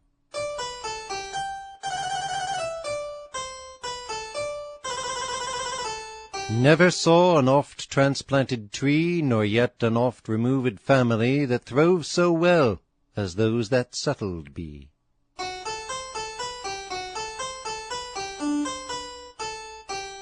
September. Tomorrow you'll reform, you always cry. In what far country does this morrow lie, that 'tis so mighty long ere it arrive? Beyond the Indies does this morrow live?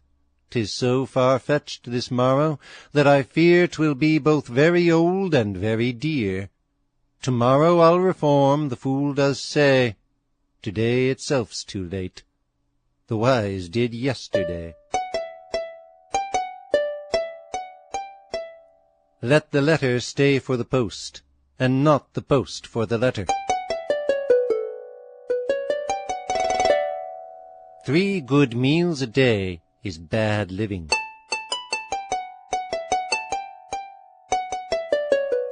"'Tis better leave for an enemy at one's death than beg of a friend in one's life.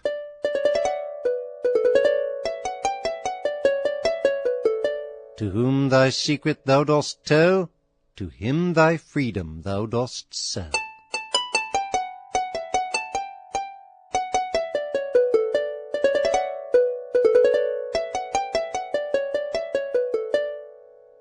October. On a person who destroyed his landlord's fine wood. Indulgent nature to each kind bestows a secret instinct to discern its foes. The goose, a silly bird, avoids the fox. Lambs fly from wolves, and sailors steer from rocks. A rogue the gallows as his fate foresees, and bears the like antipathy to trees.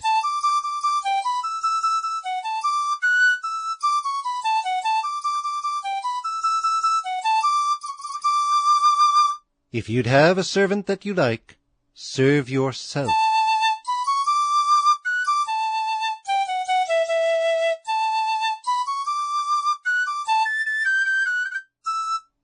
He that pursues 2 hares at once does not catch one and lets t'other go.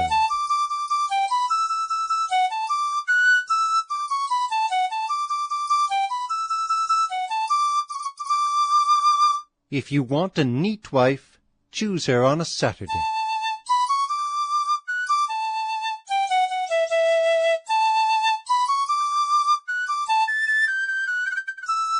If you have time, don't wait for time.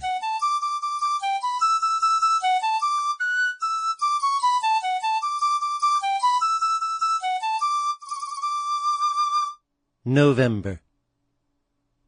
You say you'll spend £500 the world and men to know, and take a tour all Europe round, improving as you go. Dear Sam, in search of others' sense, discover not your own, but wisely double the expense, that you may pass unknown. Tell a miser he's rich, and a woman she's old, you'll get no money of one, nor kindness of t'other. Don't go to the doctor with every distemper, nor to the lawyer with every quarrel, nor to the pot for every thirst.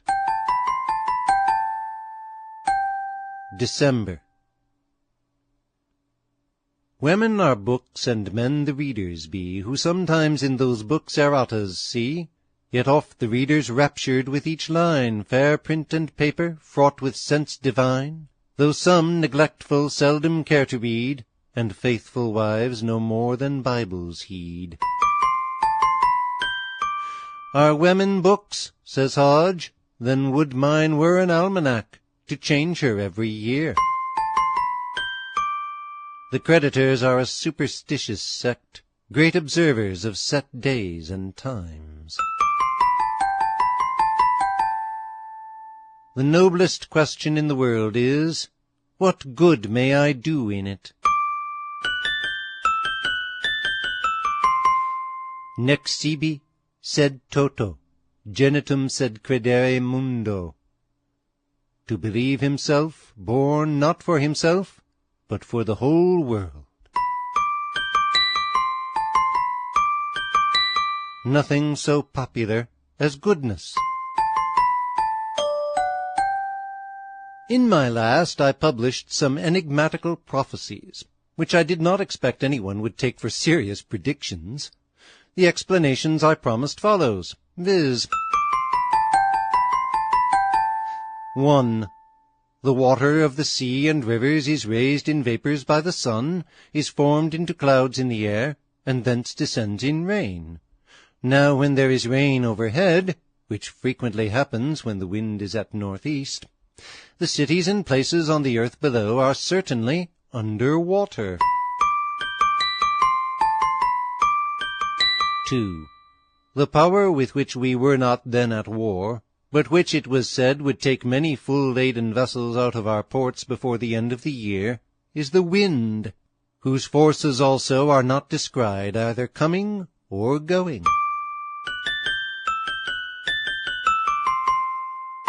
3.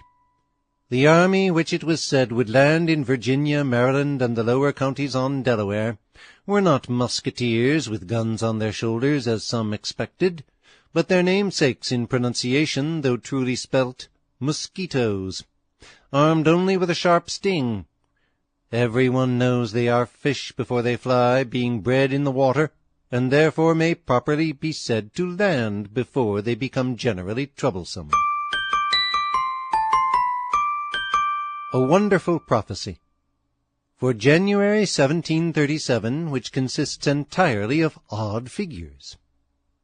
Ere of this odd year 1 month has rolled, what wonders, reader, shall the world behold? 4 kings with mighty force shall Albion's isle infest with wars and tumults for a while. Then some shall unexpected treasures gain, while some mourn o'er an empty purse in vain. And many a Christian's heart shall ache for fear, when they the dreadful sound of trump shall hear.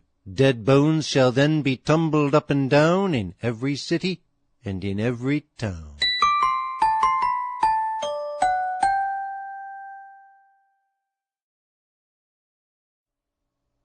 Poor Richard for 1738. Preface by Mistress Saunders. Dear readers, my good man set out last week for Potomac to visit an old stargazer of his acquaintance, and to see about a little place for us to settle and end our days on. He left a copy of his almanac sealed up, and bid me send it to the press. I suspected something, and therefore, as soon as he was gone, I opened it, to see if he had not been flinging some of his old skits at me. Just as I thought, so it was. And truly, for want of something else to say, I suppose.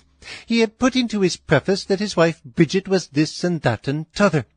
What a peascod! Cannot I have a little fault or two, but all the country must see it in print? They have already been told at one time that I am proud, another time that I am loud, and that I have got a new petticoat and abundance of that kind of stuff, and now, forsooth, all the world must know that poor Dick's wife has lately taken a fancy to drink a little tea now and then. A mighty matter truly to make a song of. 'Tis true I had a little tea of a present from the printer last year, and what, must a body throw it away? In short, I thought the preface was not worth a printing, and so I fairly scratched it all out, and I believe you'll like our almanac never the worse for it. Upon looking over the months, I see he has put in abundance of foul weather this year, and therefore I have scattered here and there, where I could find room, some fair, pleasant, sunshiny, etc., for the good women to dry their clothes in.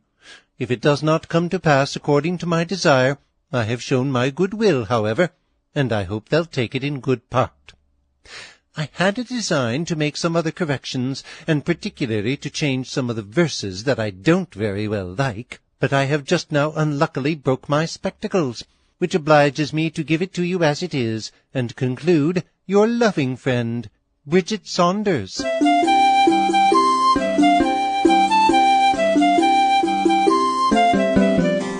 You will excuse me, dear readers, that I afford you no eclipses of the moon this year. The truth is, I do not find they do you any good. When there is one, you are apt in observing it to expose yourselves too much and too long to the night air, whereby great numbers of you catch cold, which was the case last year, to my very great concern. However, if you will promise to take more care of yourselves, you shall have a fine one to stare at the year after next.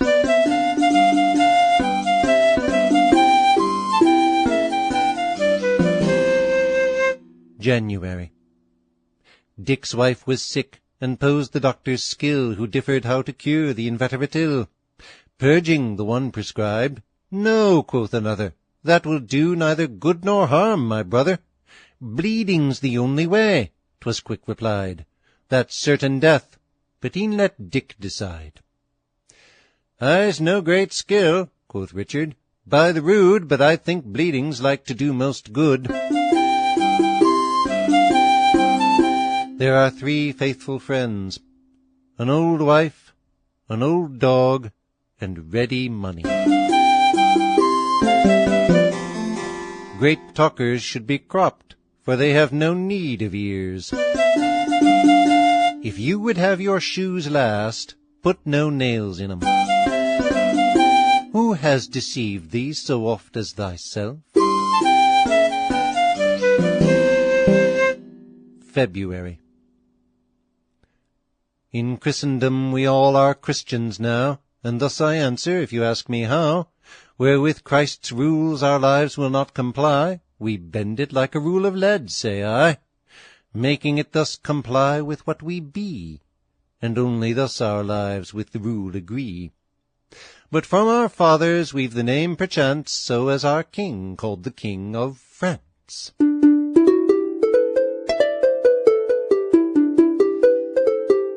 Is there anything men take more pains about than to make themselves unhappy?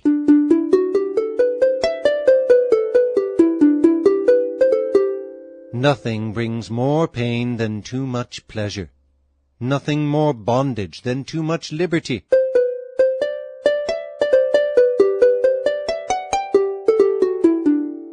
Read much, but not too many books.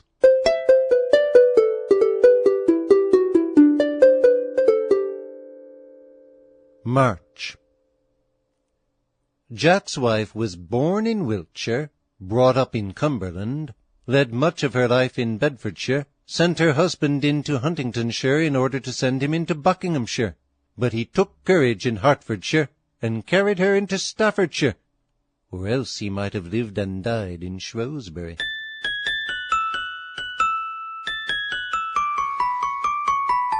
He that would have a short Lent, let him borrow money to be repaid at Easter.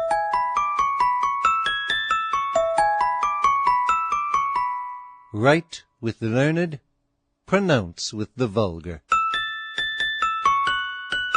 Fly pleasures, and they'll follow you.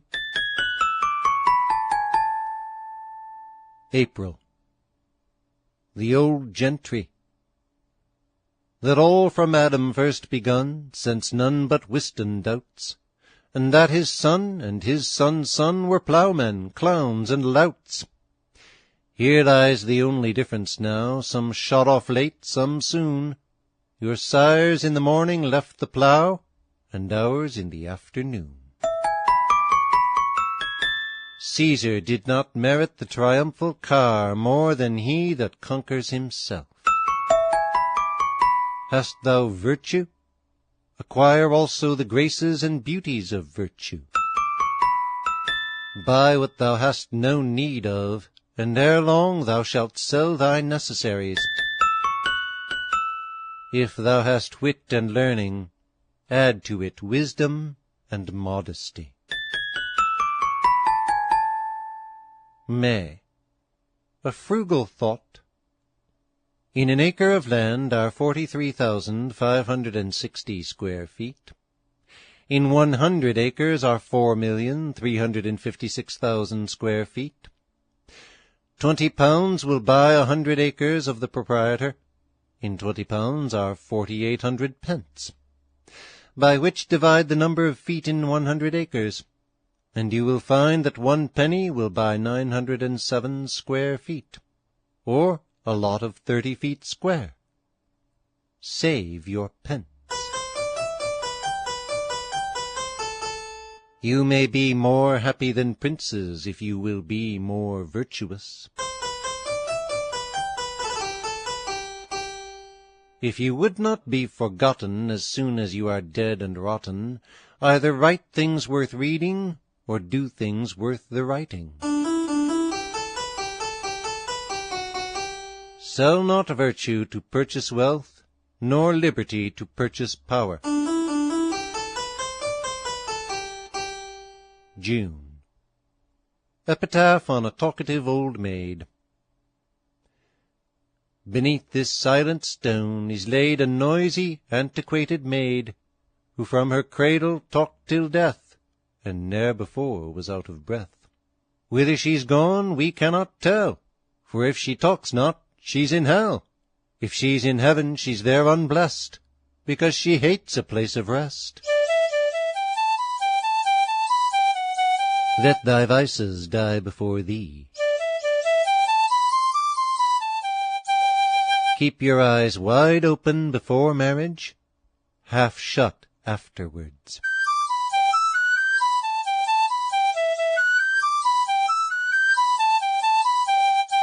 The ancients tell us what is best, but we must learn of the moderns what is fittest.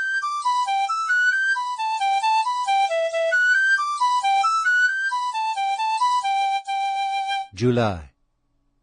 1 month a lawyer, thou the next will be a grave physician, and the third a priest. Choose quickly one profession of the 3. Married to her thou yet mayst court the rest. Resolve at once, deliberate no more. Leap in, and stand not shivering on the shore. On any one amiss thou canst not fall. Thou'lt end in nothing if thou grasp at all. Since I cannot govern my own tongue, though within my own teeth, how can I hope to govern the tongues of others? 'Tis less discredit to abridge petty charges than to stoop to petty gettings. Since thou art not sure of a minute, throw not away an hour. August. While faster than his costive brain indites, Philo's quick hand in flowing nonsense writes, his case appears to me like honest Teg's, when he was run away with by his legs. Phoebus, give Philo o'er himself command, quicken his senses, or restrain his hand. Let him be kept from paper, pen, and ink, so he may cease to write, and learn to think. If you do what you should not, you must hear what you would not. Defer not thy well-doing. Be not like St. George, who is always a horseback, and never rides on. Wish not so much to live long as to live well. September. These lines may be read backward or forward. Joy, mirth, triumph I do defy. Destroy me, death, fain would I die. Forlorn am I, love is exiled, scorn smiles thereat, hope is beguiled, men banished bliss, in woe must dwell, then joy, mirth, triumph, all farewell. Farewell all, triumph, mirth, joy, then dwell must woe in bliss. Banished men, beguiled is hope, thereat smiles scorn. Exiled is love, I am forlorn, die I would fain. Death me destroy, defy do I triumph, mirth, joy.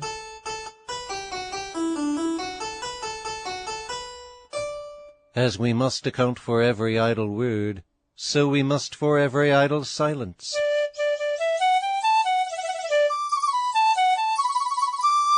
I have never seen the philosopher's stone that turns lead into gold, but I have known the pursuit of it turn a man's gold into lead.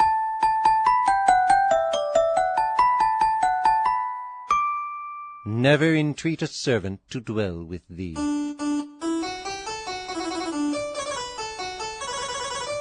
October. A doubtful meaning. The female kind is counted ill, and is indeed the contrary. No man can find that hurt they will, but everywhere show charity. To nobody malicious still, in word or deed, believe you me.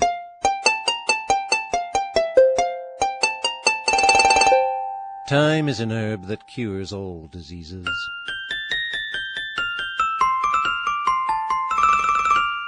Reading makes a full man, meditation a profound man, discourse a clear man.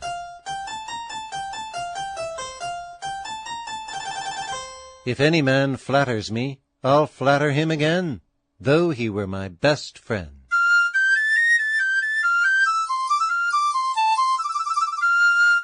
November. A monster in a course of vice grown old leaves to his gaping heir his ill-gained gold. The preacher feed, straight are his virtues shown, and rendered lasting by the sculptured stone. If on the stone or sermon we rely, pity a worth like his should ever die. If credit to his real life we give, pity a wretch like him should ever live.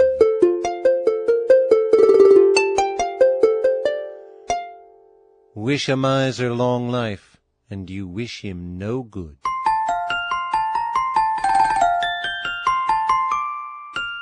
None but the well-bred man knows how to confess a fault, or acknowledge himself in an error.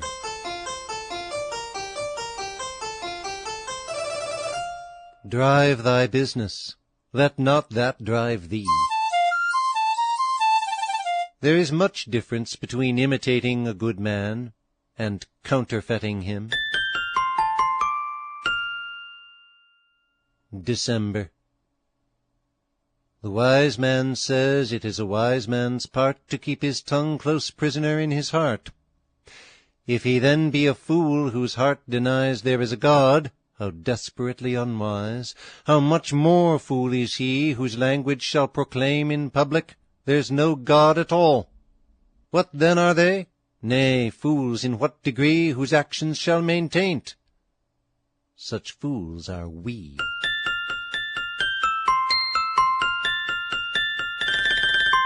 Wink at small faults. Remember, thou hast great ones.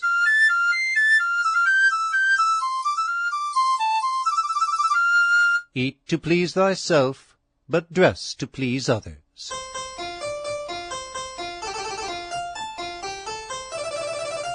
Search others for their virtues, thyself for thy vices.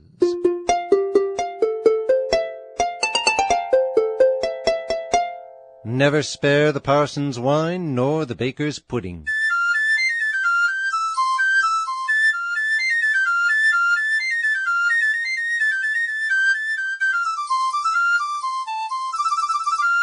Each year one vicious habit rooted out in time might make the worst man good throughout.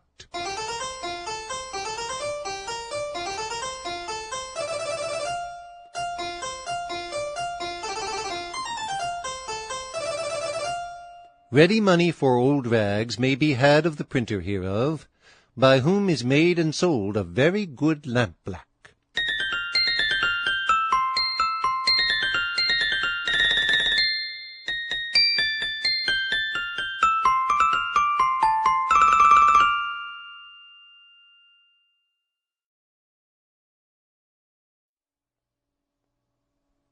Poor Richard for 1739. Preface.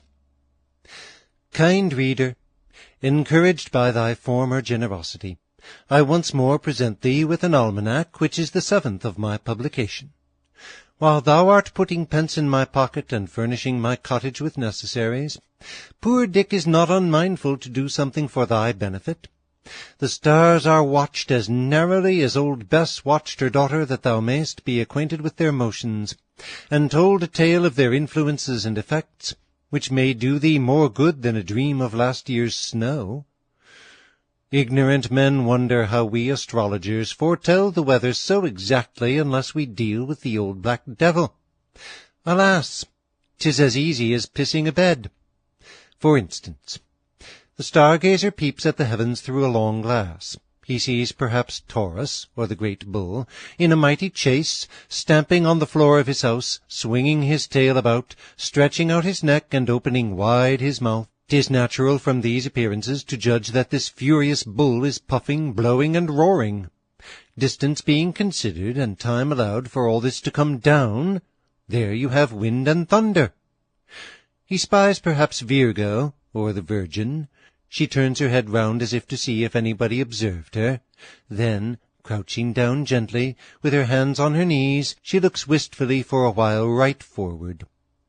He judges rightly what she's about, and having calculated the distance and allowed time for its falling, finds that next spring we shall have a fine April shower. What can be more natural and easy than this? I might instance the like in many other particulars, but this may be sufficient to prevent our being taken for conjurers. Oh, the wonderful knowledge to be found in the stars! Even the smallest things are written there, if you had but skill to read.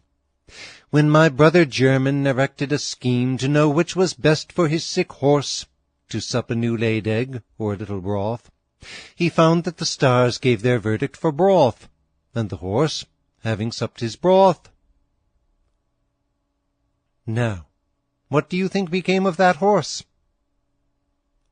You shall know in my next.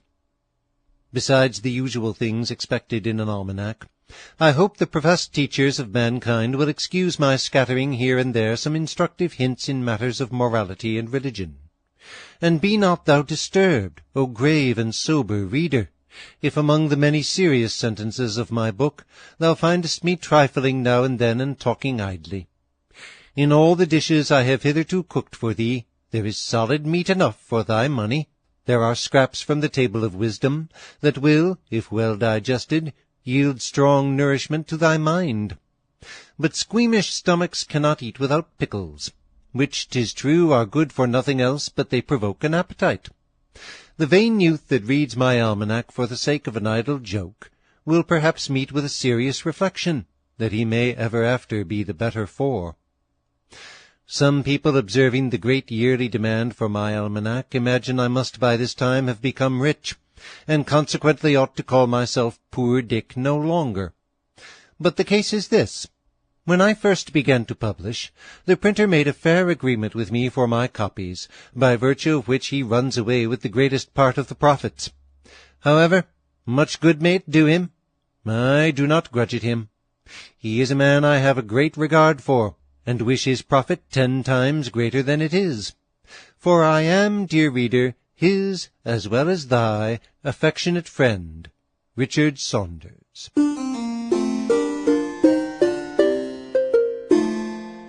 very good lampblack, made and sold by the printer hereof.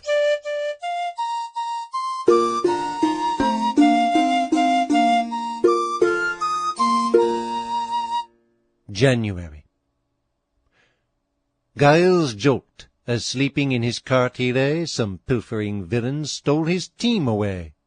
Giles wakes and cries, "What's here? A dickens what? What? How now? Am I Giles, or am I not?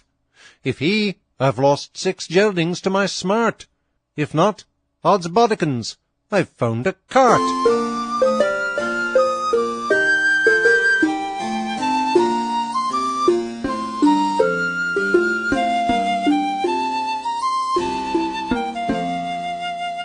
When death puts out our flame, the snuff will tell if we are wax or tallow by the smell.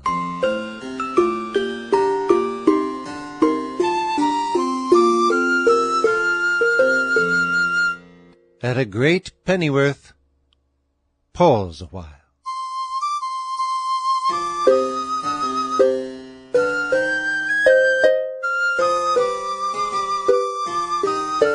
As to his wife, John minds St. Paul. He's one that hath a wife, and is as if he'd none.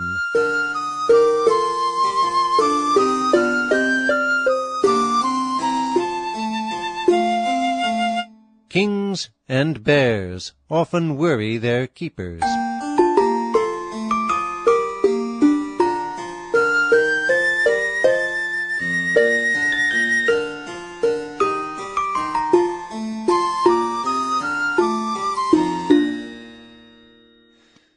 February.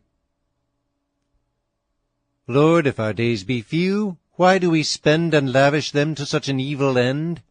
Or why, if they be evil, do we wrong ourselves and thee in wishing them so long? Our days decrease, our evils still renew, we make them ill, thou kindly makest them few. If thou wouldst live long, live well, for folly and wickedness shorten life.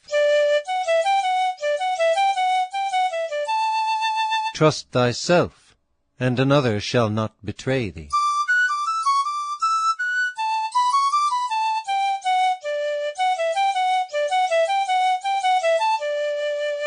March. Thus with kind words Squire Edward cheered his friend. "Dear Dick, thou on my friendship mayst depend. I know thy fortune is but very scant, but be assured I'll ne'er see Dick in want." Dick soon confined. His friend no doubt would free him. His word he kept. In want he ne'er would see him. He that pays for work before it's done has but a pennyworth for 2 pence.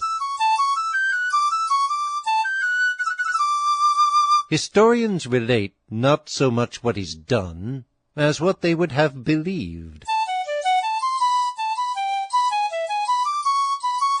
O maltster, break that cheating peck. 'Tis plain, whene'er you use it, you're a knave in grain. April. For his country Codrus suffered by the sword, and by his death his country's fame restored. Caesar into his mother's bosom bare fire, sword, and all the ills of civil war. Codrus confirmed his country's wholesome laws. Caesar in blood still justified his cause. Yet following kings ne'er adopted Codrus' name, but Caesar still, and emperors the same.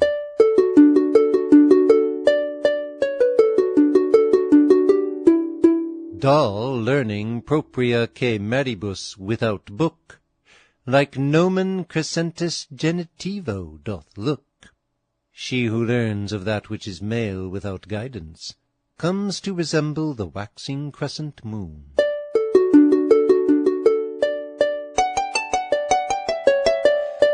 Grace thou thy house, and let not that grace thee.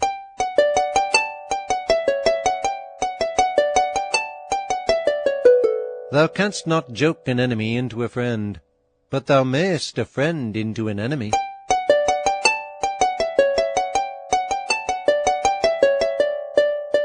eyes and priests bear no tests.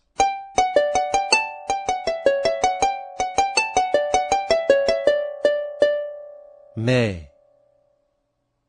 Think, bright Florella, when you see the constant changes of the year, that nothing is from ruin free, the gayest things must disappear. Think of your beauties in their bloom, the spring of sprightly youth improve, for cruel age, alas, will come, and then 'twill be too late to love.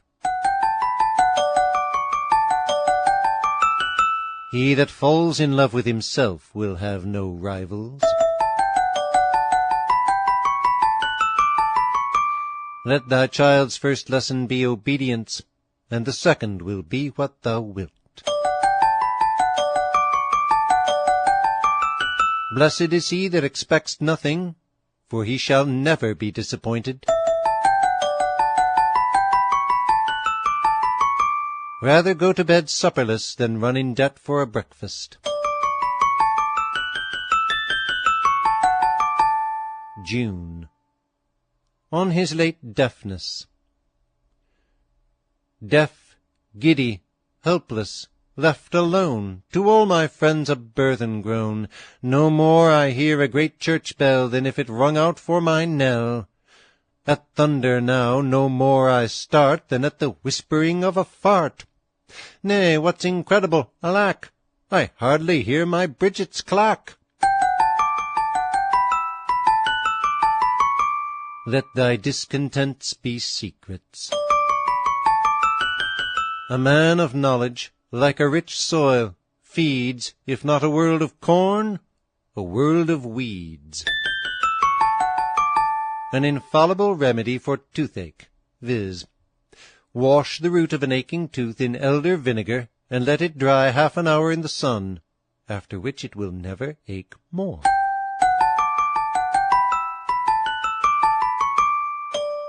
July. Says George to William, Neighbour, have a care, touch not that tree. 'Tis sacred to despair. 2 wives I had, but that joy is past, who breathed upon those fatal boughs their last. The best in all the row, without dispute, says Will, would mine but bear such precious fruit. When next you prune your orchard, save for me, I have a spouse, one scion of that tree.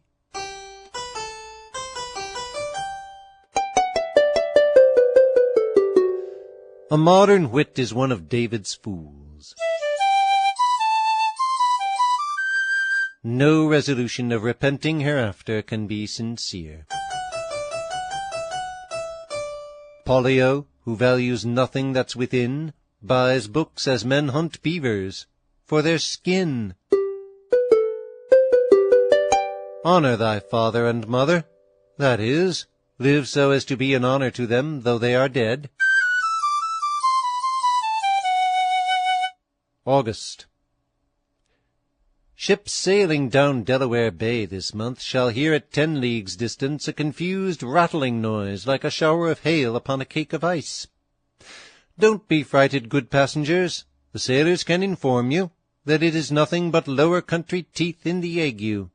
In a southerly wind you may hear it in Philadelphia. If thou injurest conscience, it will have its revenge on thee. Hear no ill of a friend, nor speak any of an enemy. Pay what you owe, and you'll know what is your own. Be not niggardly of what costs thee nothing, as courtesy, counsel, and countenance.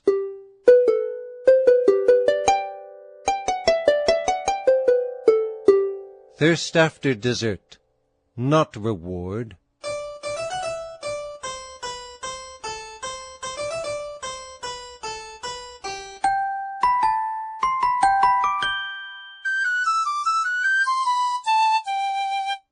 September. The sun now clear, serene the golden skies, where'er you go, fast the shadow flies. A cloud succeeds, the sunshine now is o'er, the fleeting phantom fled, is seen no more. With your bright day its progress too does end. See here, vain man, the picture of thy friend. Beware of him that is slow to anger. He is angry for something, and will not be pleased for nothing.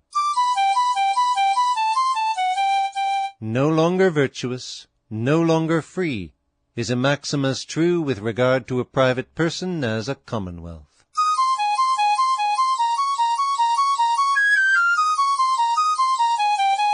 When man and woman die, as poets sung, his heart's the last part moves, her last, the tongue.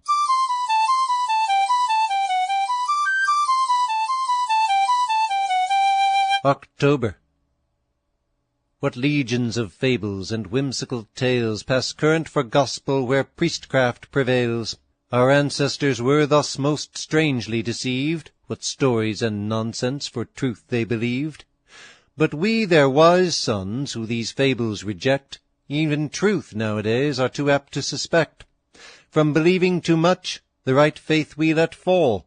So now we believe, troth, nothing at all.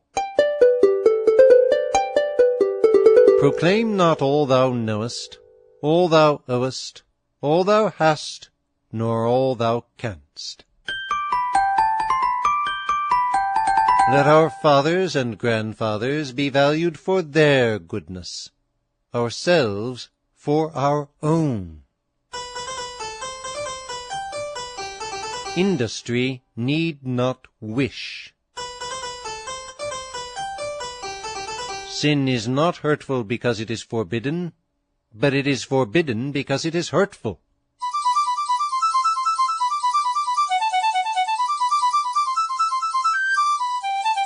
November.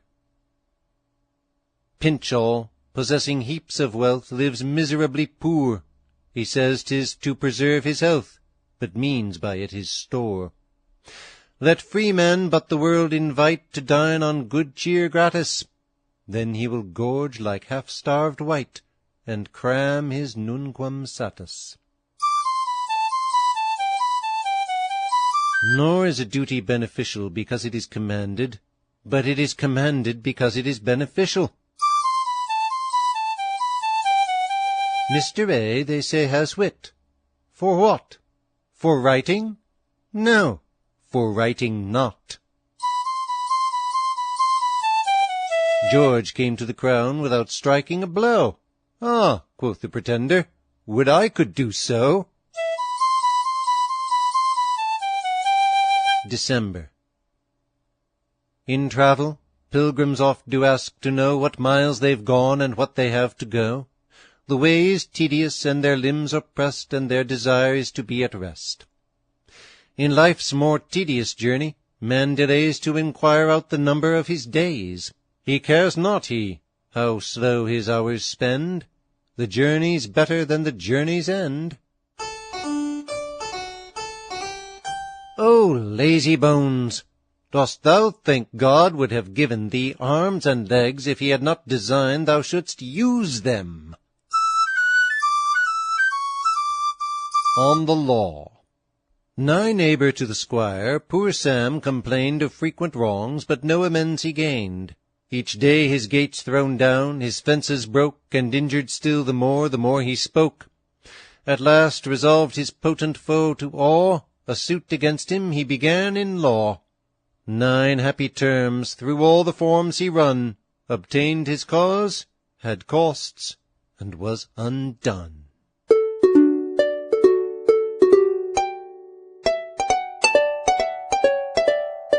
A cure for poetry. 7 wealthy towns contend for Homer dead, through which the living Homer begged his bread.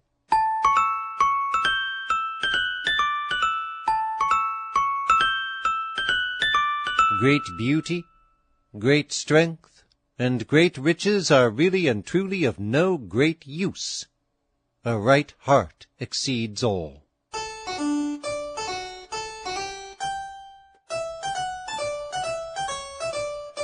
A true prognostication for 1739. Courteous reader, Having considered the infinite abuses arising from the false prognostications published among you, made under the shadow of a pot of drink or so, I have here calculated one of the most sure and unerring that ever was seen in black and white, as hereafter you'll find. For doubtless it is a heinous, foul, and crying sin to deceive the poor gaping world, greedy of the knowledge of futurity, as we Americans all are. Take notice, by the by, that having been at a great deal of pains in the calculation, if you don't believe every syllable, jot, and tittle of it, you do me a great deal of wrong, for which either here or elsewhere you may chance to be clawed off with a vengeance. A good cow-skin, crab-tree, or bull's pizzle may be plentifully bestowed on your outward man. You may snuff up your noses as much as you please. 'Tis all one for that.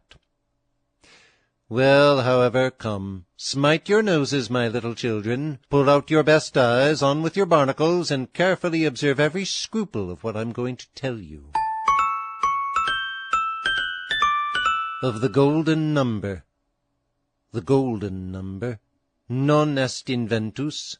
I cannot find it this year by any calculation I have made. I must content myself with a number of copper.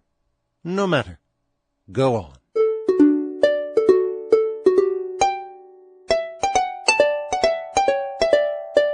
Of the eclipses this year. There are so many invisible eclipses this year that I fear not unjustly our pockets will suffer inanition, be full empty, and our feeling at a loss. During the first visible eclipse Saturn is retrograde, for which reason the crabs will go sidelong and the rope-makers backward. The belly will wag before, and the arse shall sit down first. Mercury will have his share in these affairs, and so confound the speech of the people, that when a Pennsylvanian would say panther, he shall say painter. When a New Yorker thinks to say this, he shall say this. And the people in New England and Cape May will not be able to say cow for their lives, but will be forced to say cow by a certain involuntary twist in the root of their tongues. No Connecticut man nor Marylander will be able to open his mouth this year, but sir shall be the first or last syllable he pronounces, and sometimes both. Brutes shall speak in many places, and there will be above 27 irregular verbs made this year if grammar don't interpose. But who can help these misfortunes?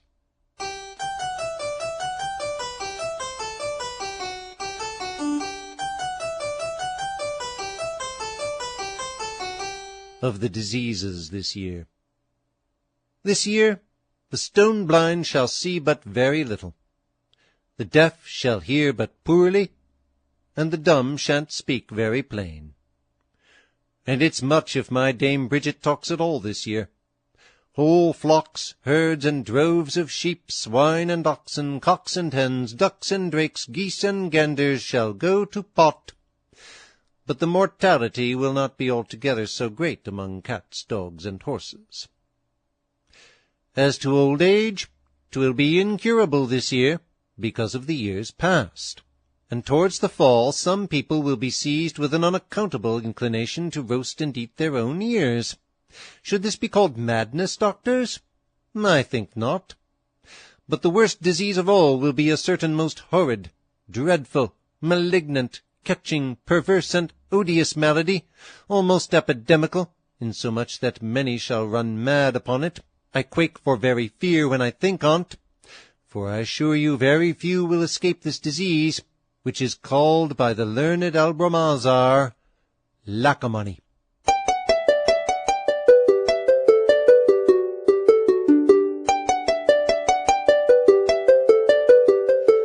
Of the fruits of the earth.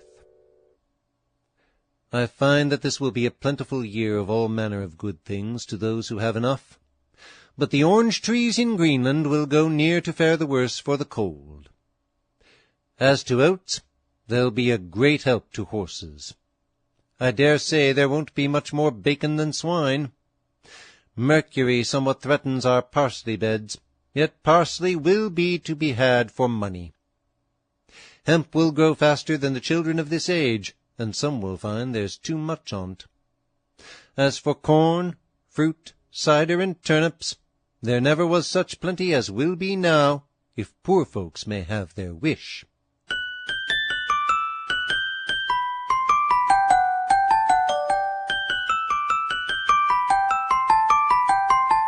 Of the condition of some countries. I foresee a universal drought this year through all the northern colonies. Hence there will be dry rice in Carolina, dry tobacco in Virginia and Maryland, dry bread in Pennsylvania and New York, and in New England, dry fish and dry doctrine. Dry throats will be everywhere, but then how pleasant it will be to drink cool cider, though some will tell you nothing is more contrary to thirst. I believe it, and indeed, contraria contraris curantur, opposites are cured by opposites. Richard Saunders.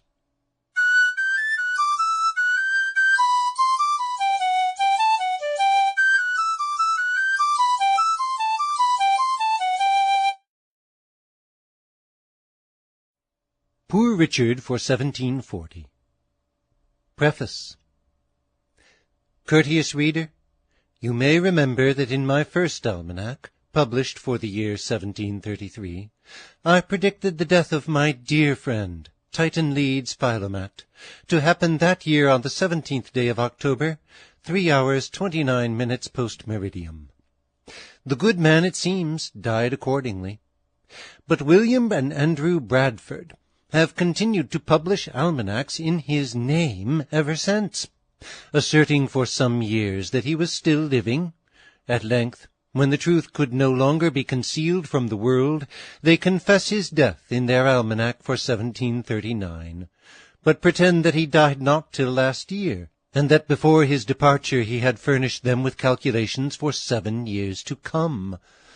Ah, my friends, these are poor shifts and thin disguises, of which indeed I should have taken little or no notice, if you had not at the same time accused me as a false predictor, an aspersion that the more affects me, as my whole livelihood depends on a contrary character. But to put this matter beyond dispute, I shall acquaint the world with a fact, as strange and surprising as it is true, being as follows, viz. On the 4th instant, towards midnight, as I sat in my little study writing this preface, I fell fast asleep, and continued in that condition for some time, without dreaming anything to my knowledge. On awakening, I found lying before me the following, viz. Dear friend Saunders, my respect for you continues even in this separate state, and I am grieved to see the aspersions thrown on you by the malevolence of avaricious publishers of almanacs, who envy your success. They say your prediction of my death in 1733 was false, and they pretend that I remained alive many years after. But I do hereby certify that I did actually die at that time, precisely at the hour you mentioned, with a variation only of 5 minutes, 53 seconds, which must be allowed to be no great matter in such cases. And I do further declare that I furnished them with no calculations of the planet's motions, etc., 7 years after my death, as they are pleased to give out, so that the stuff they publish as an almanac in my name is no more mine than 'tis yours. You will wonder perhaps how this paper comes written on your table. You must know that no separate spirits are under any confinement till after the final settlement of all accounts. In the meantime we wander where we please, visit our old friends, observe their actions, enter sometimes into their imaginations, and give them hints waking or sleeping that may be of advantage to them. Finding you asleep, I entered your left nostril, ascended into your brain, found out where the ends of those nerves were fastened that move your right hand and fingers, by the help of which I am now writing, unknown to you, But when you open your eyes you will see that the handwritten is mine, though wrote with yours.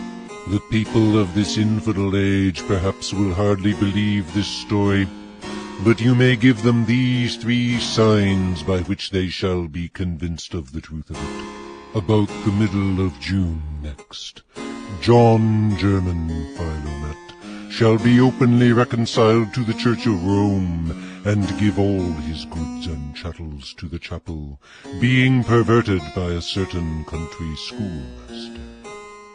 On the 7th of September following, my old friend William Bradford shall be sober 9 hours, to the astonishment of all his neighbors, and about the same time William Bradford and Andrew Bradford will publish another almanac in my name, in spite of truth and common sense, as I can see much clearer into futurity, since I got free from the dark prison of flesh, in which I was continually molested and almost blinded with fogs arising from tiff, and the smoke of burnt drams.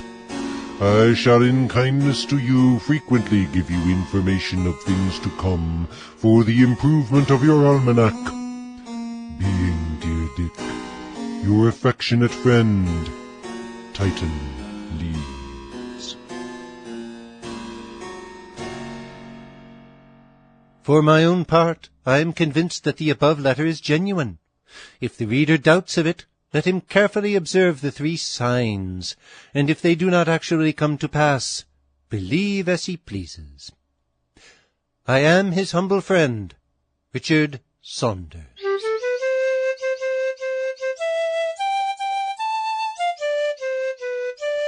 Of the eclipses for 1740. There will be 6 eclipses this year, etc., etc., etc. Some of these eclipses foreshow great grief and many tears among the soft sex this year, whether for the breaking of their crockery ware, the loss of their loves, or in repentance for their sins, I shall not say, though I must own I think there will be a great deal of the latter in the case. War we shall hear but too much of, for all Christians have not yet learned to love one another, and I doubt of some ineffectual treaties of peace. I pray heaven defend these colonies from every enemy, and give them bread enough, peace enough, money enough, and plenty of good cider.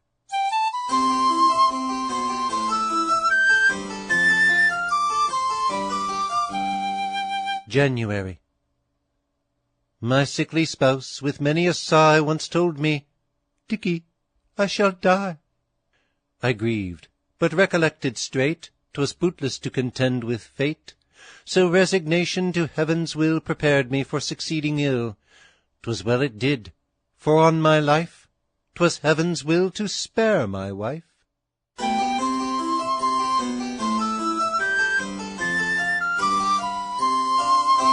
To bear other people's afflictions, everyone has courage and enough to spare.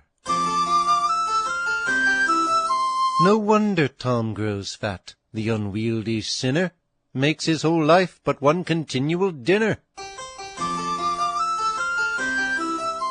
An empty bag cannot stand upright.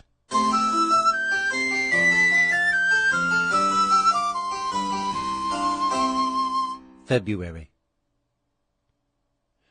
While the good priest, with eyes devoutly closed, left on the book the marriage fee expose, the new-made bridegroom his occasion spies, and pleased, repockets up the shining prize. Yet not so safe, but Mr. Surplice views the frolic, and demands his pilfered dues. "No," quoth the man, "good doctor, I'll none suit ye. A plain default I found you off your duty. More carefully the holy book survey. Your rule is, you should watch as well as pray." Happy that nation, fortunate that age, whose history is not diverting. What is a butterfly? At best he's but a caterpillar dressed. The gaudy fop's his picture just. None are deceived, but they that confide.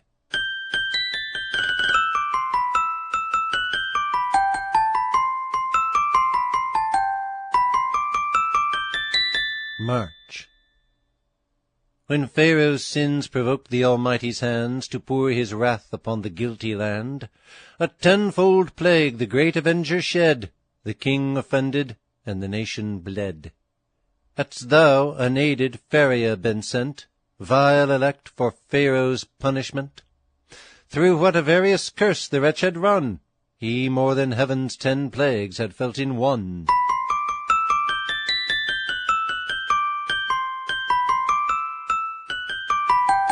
An open foe may prove a curse, but a pretended friend is worse.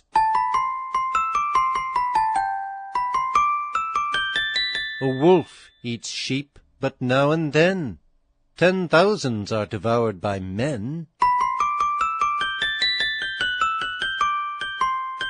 Man's tongue is soft, and bone doth lack, yet a stroke therewith may break a man's back.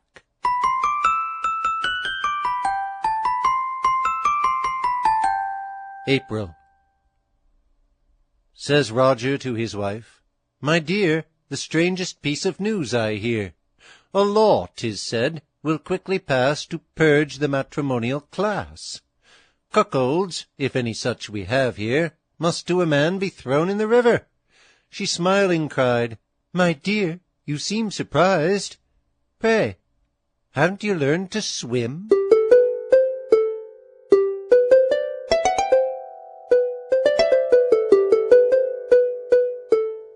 Many a meal is lost for want of meat.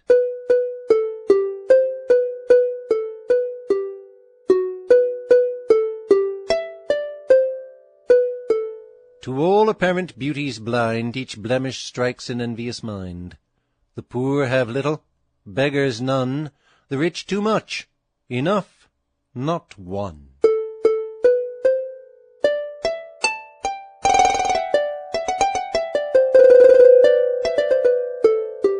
May. A carrier every night and morn would see his horses eat their corn. This sunk the hostler's veils, 'tis true, but then his horses had their due. Were we so cautious in all cases, small gain would rise from greater places. There are lazy minds as well as lazy bodies. Tricks and treachery are but the practice of fools that have not wit enough to be honest.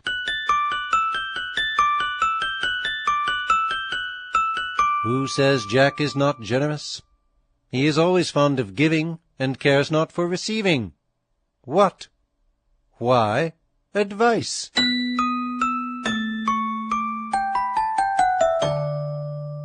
June. How weak, how vain is human pride! Dares man upon himself confide? The wretch who glories in his gain amasses heaps on heaps in vain. Can those, when tortured by disease, cheer our sick heart or purchase ease? Can these prolong one gasp of breath or calm the troubled hour of death? The man who with undaunted toils sails unknown seas to unknown soils, with various wonders feasts his sight, what stranger wonders does he write? Fear not death, for the sooner we die, the longer shall we be immortal.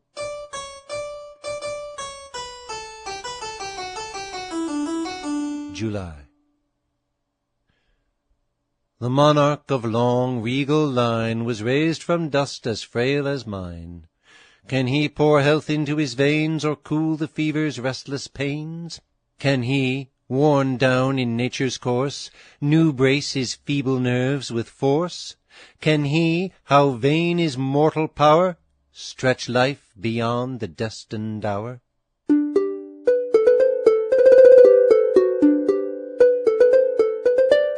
Those who in quarrels interpose must often wipe a bloody nose.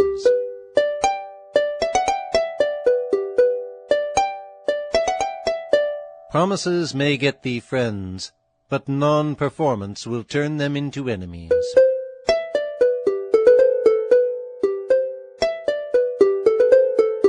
In other men we faults can spy, and blame the mote that dims their eye. Each little speck and blemish find, to our own stronger errors blind.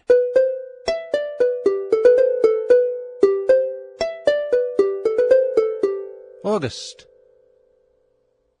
The man of pure and simple heart through life disdains a double part. He never needs the screen his inward bosom to disguise. In vain malicious tongues assail, let envy snarl, let slander rail. From virtue's shield, secure from wound, their blunted venom shafts rebound. When you speak to a man, look on his eyes. When he speaks to thee, look on his mouth. Jane, why those tears? Why droops your head? Is then your other husband dead? Or doth a worse disgrace betide? Hath no one since his death applied?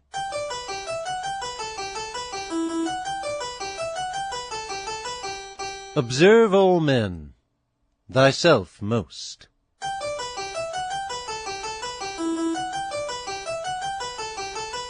September. We frequently misplace esteem by judging men by what they seem. With partial eyes we're apt to see the men of noble pedigree. To birth, wealth, power, we should allow precedence, and our lowest bow. In that is due distinction shown, esteem is virtue's right alone.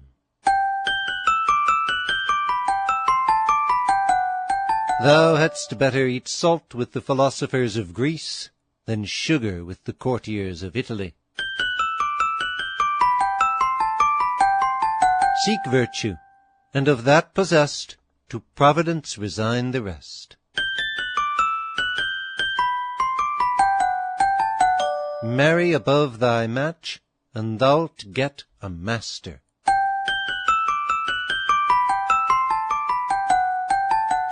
Fear to do ill, and you need fear naught else.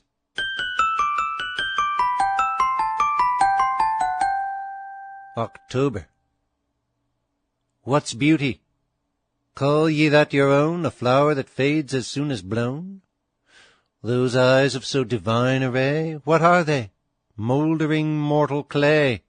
Those features cast in heavenly mould shall like my coarser earth grow old.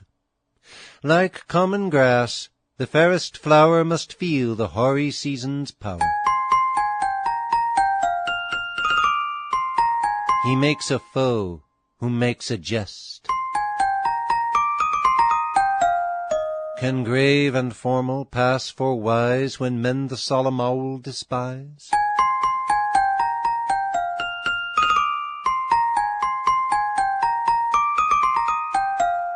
Some are justly laughed at for keeping their money foolishly, others for spending it idly.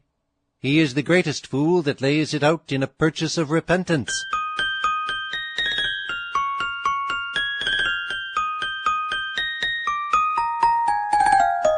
November.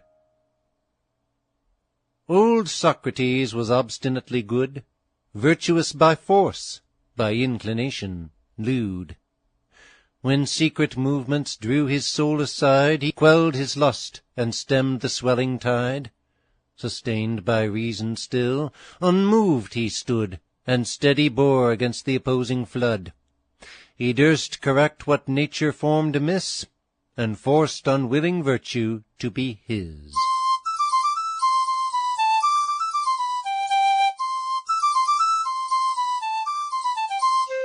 Who knows a fool must know his brother, for one will recommend another.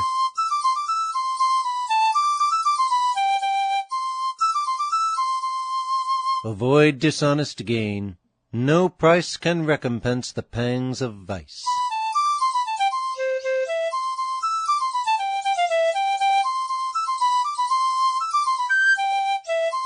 When befriended, remember it.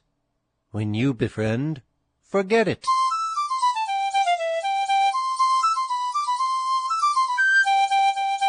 great souls with generous pity melt, which coward tyrants never felt.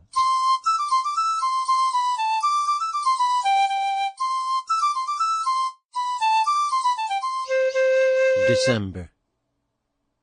O blessed season, loved by saints and sinners for long devotions or for longer dinners, more grateful still to those who deal in books, now not with readers, but with pastry cooks.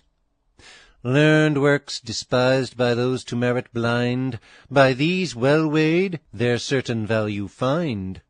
Blessed lot of paper, falsely called waste, to bear those cates which authors seldom taste.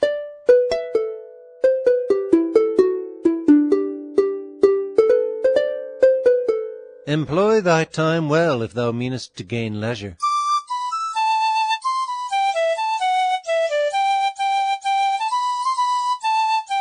A flatterer never seems absurd, the flattered always takes his word.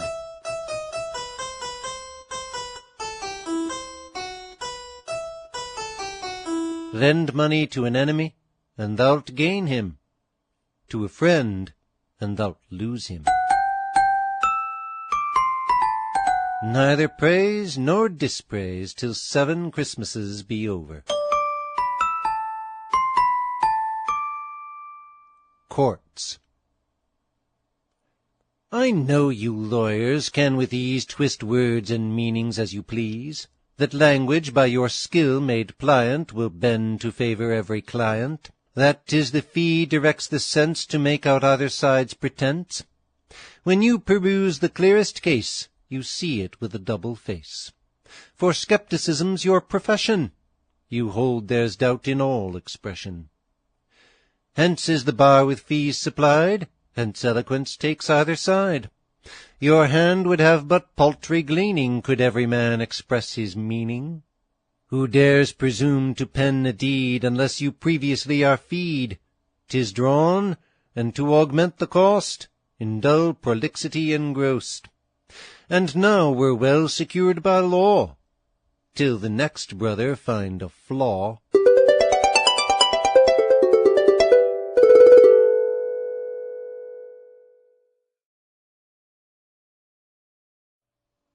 Poor Richard for 1741. A note to the listener. Benjamin Franklin did not write a preface for his edition of 1741. Instead, he provided a list of important historical events, which, unfortunately, is rather dull to listen to. So, rather than read it, we're going to go straight on into January. January. Your homely face, Flippanta, you disguise with patches, numerous as Argus eyes. I own that patching's requisite for you, for more we're pleased if less your face we view. Yet I advise, if my advice you'd ask, wear but one patch, but be that patch a mask.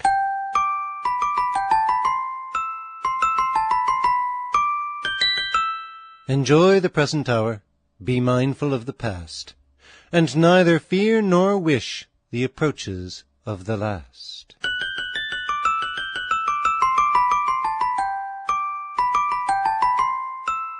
Learn of the skilful. He that teaches himself hath a fool for his master.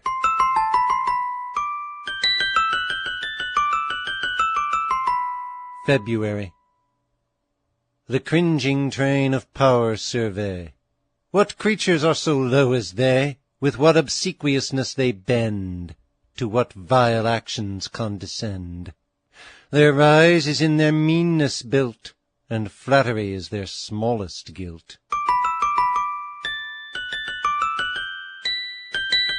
Best is the tongue that feels the rein. He that talks much talks in vain.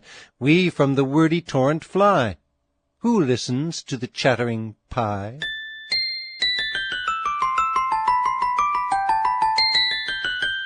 Think Cato sees thee. No wood without bark.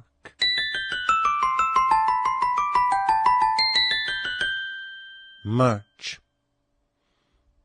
Enraged was Buckram when his wife he beat, that she'd so often "Lousy knave!" repeat. At length he seized and dragged her to the well. "I'll cool thy tongue, or I'll thy courage quell." Ducking, thy case, poor Buckram, little mends. She had her lesson at her fingers' ends. Soused overhead, her arms she raises high, and cracking nails the want of tongue supply.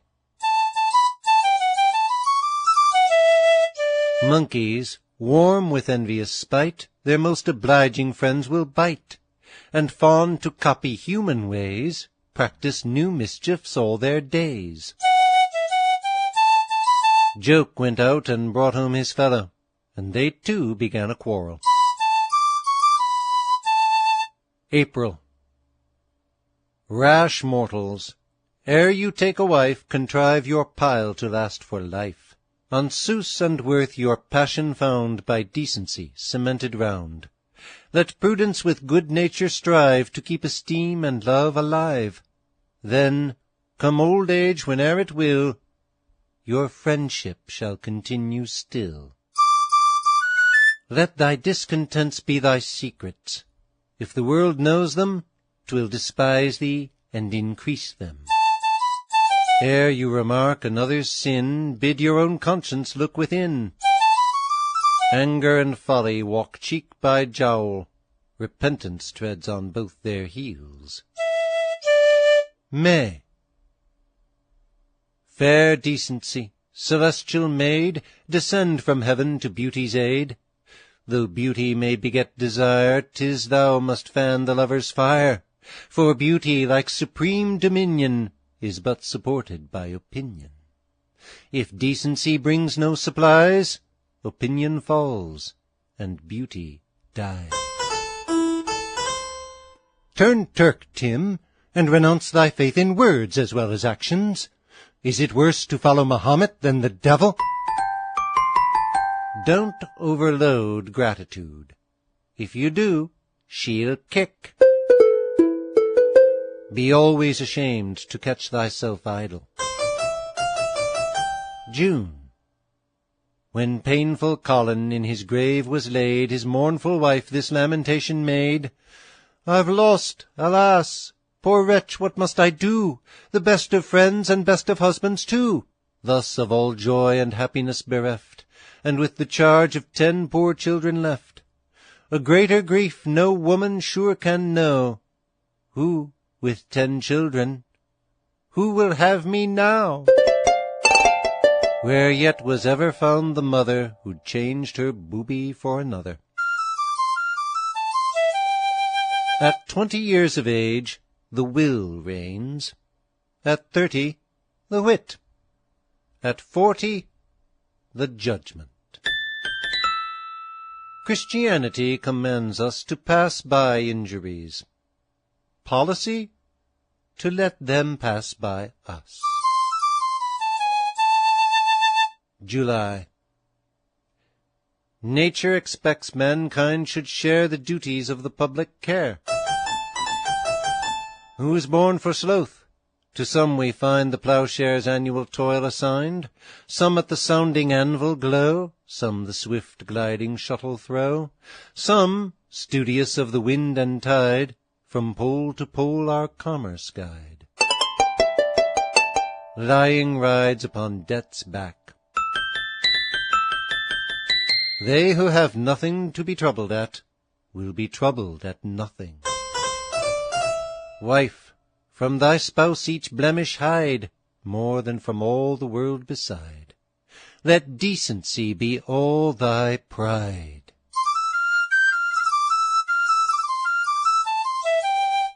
August.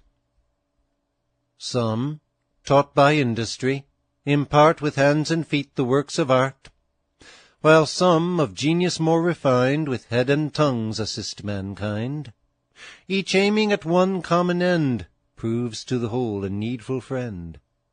Thus, born each other's useful aid, by turns are obligations paid.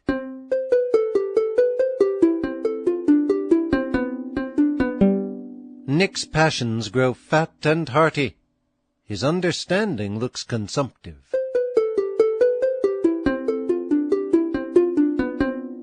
If evils come not, then our fears are vain, and if they do, fear but augments the pain.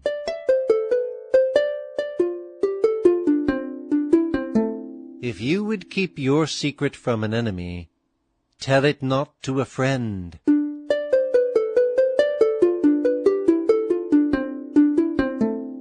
Rob not for burnt offerings.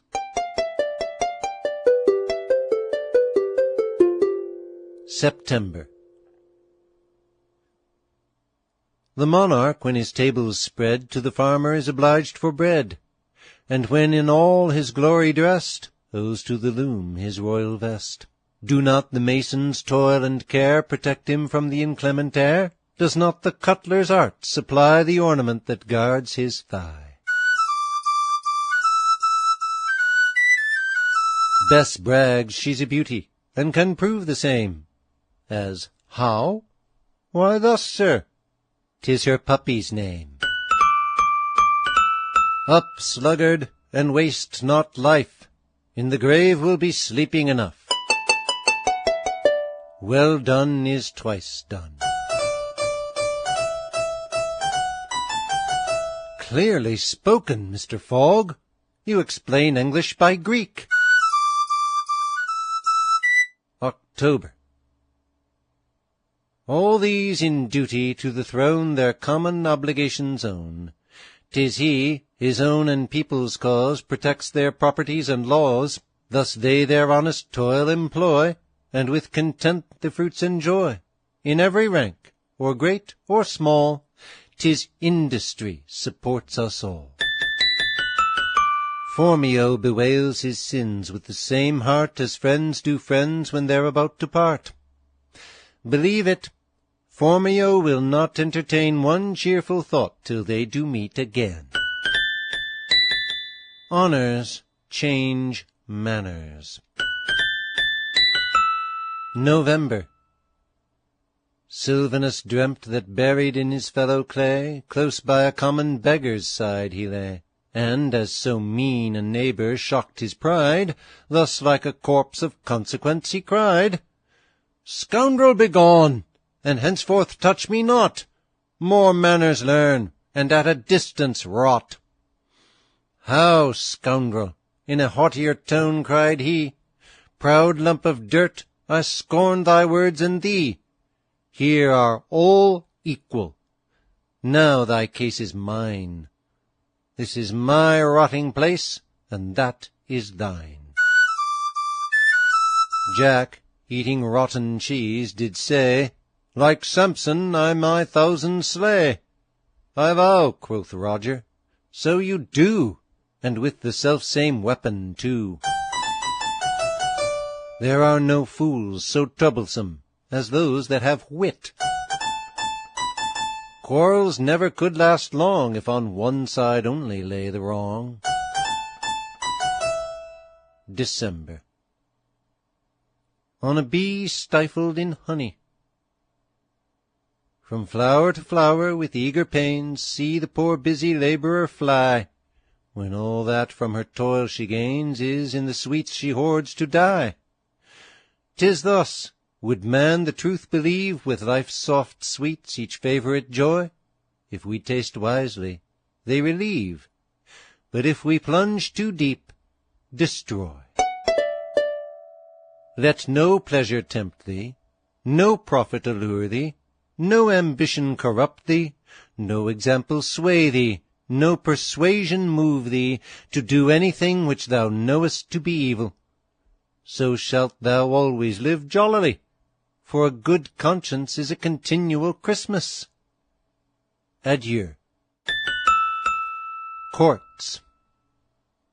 He that by injury is grieved, and goes to law to be relieved, is sillier than a sottish chouse, who, when a thief has robbed his house, applies himself to cunning men to help him to his goods again, when all he can expect to gain is but to squander more in vain. For lawyers, lest the bare defendant and plaintiff dog should make an end on't, do stave and tail with writs of error, reverse of judgment and demurrer, to let them breathe awhile, and then cry whoop and set them on again, until, with subtle cobweb cheats, in which when once they are embrangled, the more they stir, the more they're tangled, for while their purses can dispute, there's no end of the immortal suit.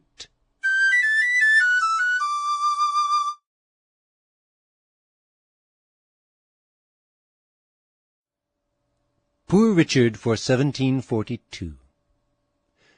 Preface.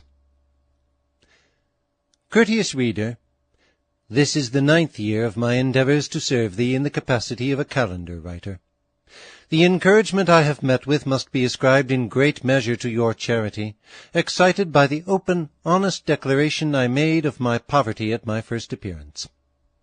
This my brother Philomaths could, without being conjurers, discover, and poor Richard's success has produced ye a poor Will, and a poor Robin, and no doubt a poor John, etc., will follow, and we shall all be, in name, what some folks say we are already in fact, a parcel of poor almanac makers.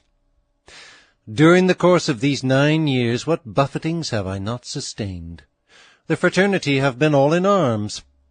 Honest Titan, deceased, was raised, and made to abuse his old friend. Both authors and printers were angry. Hard names and many were bestowed on me. They denied me to be the author of my own works, declared that there never was any such person, asserted that I was dead 60 years ago, prognosticated my death to happen within a 12-month, with many other malicious inconsistencies, the effects of blind passion, envy at my success, and a vain hope of depriving me, dear reader, of thy wonted countenance and favour. "Who knows him?" they cry. "Where does he live?" But what is that to them? If I delight in a private life, have they any right to drag me out of my retirement? I have good reasons for concealing the place of my abode. It is time for an old man, as I am, to think of preparing for his great remove. The perpetual teasing of both neighbours and strangers to calculate nativities, give judgment on schemes, and erect figures, discover thieves, detect horse-stealers, describe the route of runaways and strayed cattle, the crowd of visitors with 1,000 trifling questions. Will my ship return safe? Will my mare win the race? Will her next colt be a pacer? When will my wife die? Who shall be my husband? And how long first? When is the best time to cut hair, trim cocks, or sow salad? These and the like impertinences I have now neither taste nor leisure for. I have had enough of them. All that these angry folks can say will never provoke me to tell them where I live. I would eat my nails first. My last adversary is John German, Philomat, who declares and protests, in his preface 1741, that the false prophecy put in my almanac concerning him the year before is altogether false and untrue, and that I am one of Baal's false prophets. This false prophecy he speaks of related to his reconciliation with the Church of Rome, which, notwithstanding his declaring and protesting, is, I fear, too true. 2 things in his elegiac verses confirm me in this suspicion. He calls the 1st of November All Hallows' Day. Reader, does it in the least savour of the pure language of friends? But the plainest thing is his adoration of saints, which he confesses to be his practice in these words, page 4. When any trouble did me befall, to my dear Mary then I would call. Did he think the whole world so stupid as not to take notice of this? So ignorant as not to know that all Catholics pay the highest regard to the Virgin Mary? Ah, friend John, we must allow you to be a poet, but you are certainly no Protestant. I could heartily wish your religion were as good as your verses. Richard Saunders. January. Foot, horse, and wagons now cross rivers dry, and ships unmoved the boisterous winds defy in frozen climes, when all concealed from sight the pleasing objects that to verse invite, the hills, the dales, and the delightful woods, the flowery plains and silver streaming floods, by snow disguised, in bright confusion lie, and with one dazzling waste fatigue the eye. Strange that a man who has wit enough to write a satire should have folly enough to publish it. He that hath a trade hath an estate. Have you somewhat to do tomorrow? Do it today. February. James ne'er will be preferred. He cannot bow and cringe beneath a supercilious brow. He cannot fawn, his stubborn soul recoils at baseness, for his blood too highly boils. A courtier must be supple, full of guile, must learn to praise, to flatter, to revile the good, the bad, an enemy, a friend, to give false hopes, and on false hopes depend. No workman without tools, nor lawyer without fools, can live by their rules. The painful preacher, like a candle bright, consumes himself in giving others light. Speak and speed, the close mouth catches no flies. March. As honest Hodge the farmer sowed his field, cleared with the hope of future gain 'twould yield, two upstart jacks in office, proud and vain, come riding by, and thus insult the swain. You drudge and sweat, and labour here, old boy, but we the fruit of your hard toil enjoy. Belike you may, quoth Hodge, and but your due, for gentlemen, 'tis hemp I'm sowing now. Visit your aunt, but not every day, and call at your brother's, but not every night. Bis dat, qui cito dat. He who gives promptly, gives twice as much. Money and good manners make the gentleman. Late children, early orphans. April. The winter spent, Joe feels the poet's fire.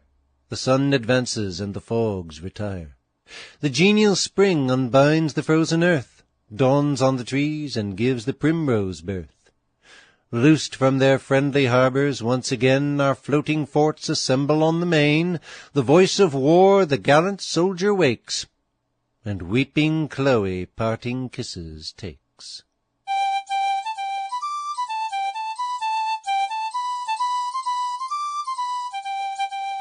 Ben beats his pate, and fancies wit will come, but he may knock, there's nobody at home. The good spinner hath a large shift.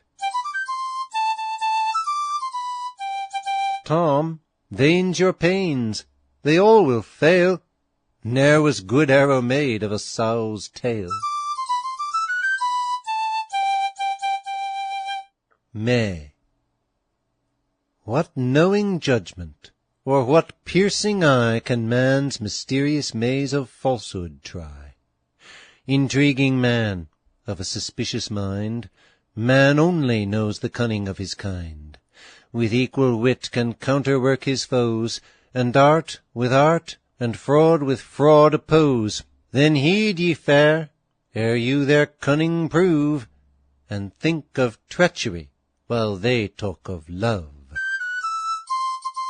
Empty freebooters, covered with scorn, they went out for health and came ragged and torn, as the ram went for wool, and was sent back shorn.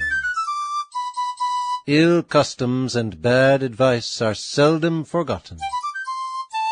He that sows thorns should not go barefoot. June. Sometimes a man speaks truth without design, as late it happened with a friend of mine.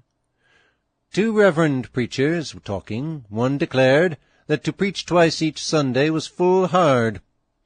To you, perhaps, says t'other, for I suppose that all men don't with the same ease compose.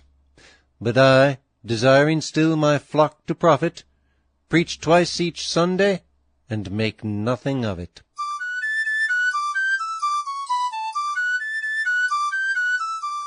Reniego de grillos, aunque son d'oro. I renounce chains, though they be made of gold. Men meet, mountains never. When knaves fall out, honest men get their goods. When priests dispute, we come at the truth. July. Man only from himself can suffer wrong. His reason fails as his desires grow strong. Hence, wanting ballast and too full of sail, he lies exposed to every rising gale. From youth to age for happiness he's bound. He splits on rocks, or runs his bark aground, or wide of land a desert ocean views, and to the last the flying port pursues. Kate would have Thomas. No one blame her can. Tom won't have Kate, and who can blame the man? A large train makes a light purse. Death takes no bribes. One good husband is worth 2 good wives, for the scarcer things are, the more they're valued. August. The busy man's picture. Business, thou plague and pleasure of my life, thou charming mistress, thou vexatious wife, thou enemy, thou friend, to joy, to grief, thou bring'st me all, and bring'st me no relief. Thou bitter, sweet, thou pleasing, tearing thing, thou bee that with thy honey wears a sting, some respite prithee do, yet do not give. I cannot with thee, nor without thee, live. He that riseth late must trot all day, and shall scarce overtake his business at night.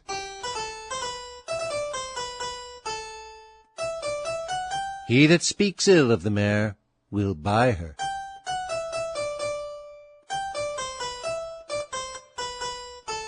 You may drive a gift without a gimlet. Eat few suppers, and you'll need few medicines. September. The reverse. Studious of ease, and fond of humble things, below the smiles, below the frowns of kings. Thanks to my stars, I prize the sweets of life. No sleepless nights I count, no days of strife. I rest, I wake, I drink, I sometimes love, I write, I read, I settle, or I rove, content to live, content to die unknown, lord of myself, accountable to none. You will be careful, if you are wise, how you touch men's religion, or credit, or eyes. After fish, milk do not wish. They who have nothing to trouble them will be troubled at nothing. October. On him true happiness shall wait, who shunning noisy pomp and state, those little blessings of the great, consults the golden mean. In prosperous gales with care he steers, nor adverse winds dejected fears. In every turn of fortune bears a face and mind serene. Against diseases here, the strongest fence is the defensive virtue, abstinence. Fiente de chien et marque d'argent seront tout un au jour de jugement. The dung of a dog and silver pay are all the same on Judgment Day. If thou dost still, the joy fades, not the pains. If well, the pain doth fade, the joy remains. November. Celia's rich sideboard seldom sees the light. Clean is her kitchen, and her spits are bright. Her knives and spoons, all ranged in even rows, no hands molest, nor fingers discompose. A curious jack, hung up to please the eye, forever still, whose flyers never fly. Her plates unsullied, shining on the shelf, for Celia dresses nothing but herself.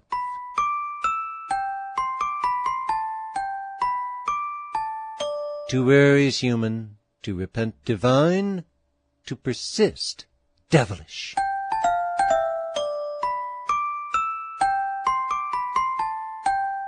Money and man a mutual friendship show. Man makes false money, money makes man so.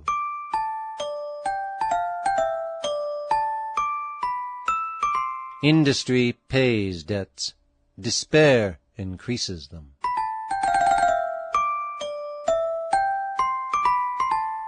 Bright as the day and as the morning fair, such Chloe is, and common as the air.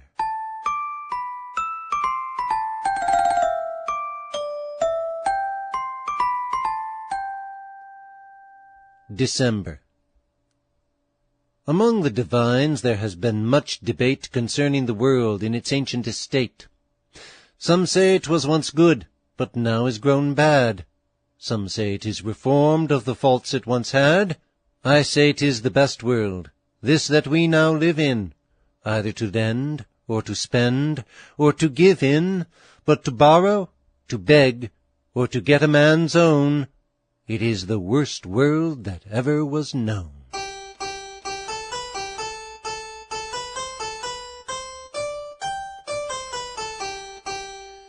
Here comes Glib-tongue, who can outflatter a dedication and lie like 10 epitaphs.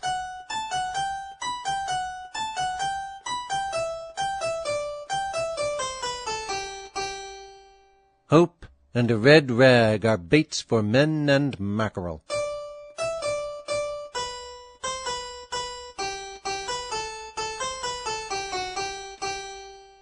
With the old almanac and the old year, leave thy old vices, though ever so dear.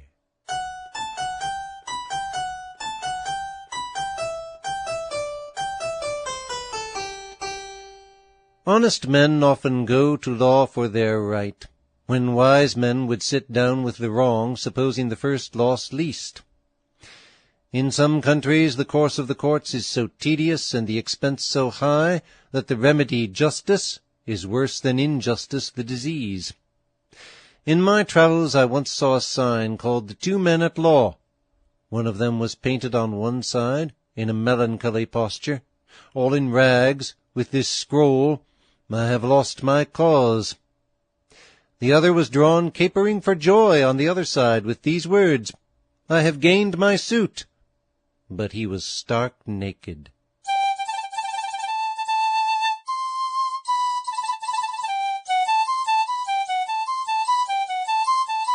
Rules of health and long life, and to preserve from malignant fevers and sickness in general.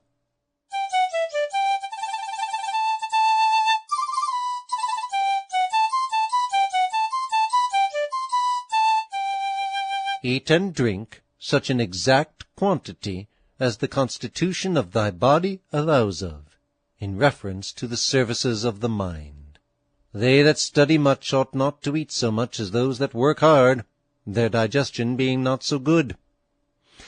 The exact quantity and quality being found out is to be kept to constantly. Excess in all other things whatever, as well as in meat and drink, is also to be avoided. Youth, age, and sick require a different quantity, and so do those of contrary complexions, for that which is too much for a phlegmatic man is not sufficient for a choleric. The measure of food ought to be, as much as possibly may be, exactly proportionate to the quality and condition of the stomach, because the stomach digests it. That quantity that is sufficient, the stomach can perfectly concoct and digest, and it sufficeth the due nourishment of the body. A greater quantity of some things may be eaten than of others, some being of lighter digestion than others. The difficulty lies in finding out an exact measure, but eat for necessity, not pleasure, for lust knows not where necessity ends. Wouldst thou enjoy a long life, a healthy body, and a vigorous mind, and be acquainted also with the wonderful works of God? Labor in the first place to bring thy appetite into subjection to reason. Rules to find out a fit measure of meat and drink. If thou eatest so much as makes thee unfit for study or other business, thou exceedest the due measure. If thou art dull and heavy after meat, 'tis a sign thou hast exceeded the due measure, for meat and drink ought to refresh the body, and make it cheerful, and not to dull and oppress it. If thou findest these ill symptoms, consider whether too much meat or too much drink occasions it, or both, and debate by little and little, till thou findest the inconveniency removed. Keep out of the sight of feasts and banquets as much as may be, for 'tis more difficult to refrain good cheer when 'tis present, than from the desire of it when it is away. The like you may observe in the objects of all the other senses. If a man casually exceeds, let him fast the next meal, and all may be well again, provided it be not too often done, as if he exceed at dinner, let him refrain at supper, etc. A temperate diet frees from diseases. Such are seldom ill, but if they are surprised with sickness, they bear it better, and recover sooner, for most distempers have their original from repletion. Use now and then a little exercise, a quarter of an hour before meals, as to swing a weight, or swing your arms about with a small weight in each hand, to leap or the like, for that stirs the muscles of the breast. A temperate diet arms the body against all external accidents, so that they are not so easily hurt by heat, cold, or labor. If they at any time should be prejudiced, they are more easily cured, either of wounds, dislocations, or bruises. But when malignant fevers are rife in the country or city where thou dwellest, 'tis advisable to eat and drink more freely by way of prevention, for those are diseases that are not caused by repletion, and seldom attack full feeders. A sober diet makes a man die without pain, it maintains the senses in vigor, it mitigates the violence of the passions and affections. It preserves the memory, it helps the understanding, it allays the heat of lust, it brings a man to a consideration of his latter end. It makes the body a fit tabernacle for the Lord to dwell in, which makes us happy in this world, and eternally happy in the world to come, through Jesus Christ our Lord and Saviour.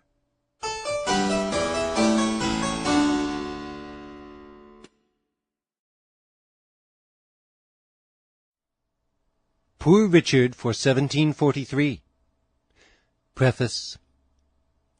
Friendly reader, because I would have every man make advantage of the blessings of Providence, and few are acquainted with the method of making wine of the grapes which grow wild in our woods, I do here present them with a few easy directions drawn from some years' experience, which if they will follow, they may furnish themselves with a wholesome sprightly claret, which will keep for several years, and is not inferior to that which passeth for French claret.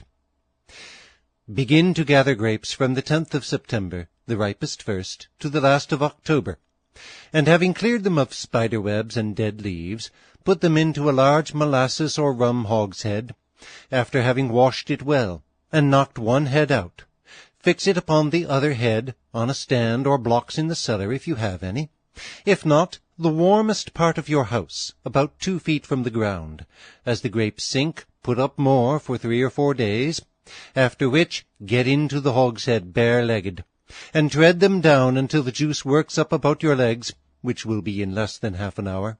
Then get out, and turn the bottom ones up, and tread them again a quarter of an hour. This will be sufficient to get out the good juice. More pressing would burst the unripe fruit and give it an ill taste. This done, cover the hogshead close with a thick blanket, and if you have no cellar, and the weather proves cold, with 2. In this manner you must let it take its first ferment for 4 or 5 days. It will work furiously. When the ferment abates, which you will know by its making less noise, make a spile hole within 6 inches of the bottom, and twice a day draw some in a glass. When it looks as clear as rock water, draw it off into a clean rather than new cask, proportioning it to the contents of the hogshead or wine vat. That is, if the hogshead holds 20 bushels of grapes, stems and all, the cask must hold at least 20 gallons, for they will yield a gallon per bushel. Your juice or must, thus drawn from the vat, proceed to the second ferment. You must reserve in jugs or bottles 1 gallon or 5 quarts of the must to every 20 gallons you have to work, which you will use according to the following directions. Place your cask, which must be chock-full, with the bung up, and open twice every day, morning and night. Feed your cask with the reserved must. 2 spoonfuls at a time will suffice, cleaning the bung after you feed it with your finger or spoon of the grape stones and other filth which the ferment will throw up.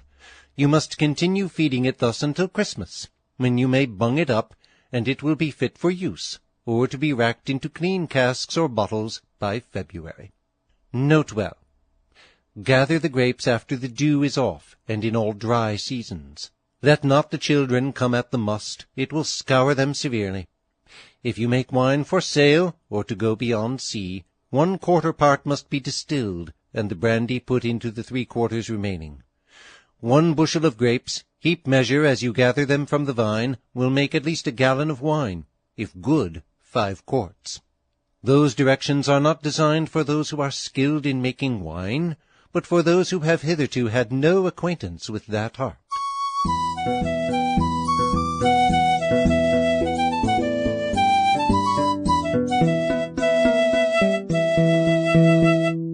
January.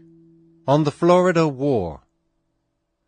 From Georgia to Augustine the general goes, from Augustine to Georgia comes our foes. Hardy from Charleston to St. Simon's hies, again from thence to Charleston back he flies. Forth from St. Simon's then the Spaniards creep. Say, children, is not this your play, Bo Peep?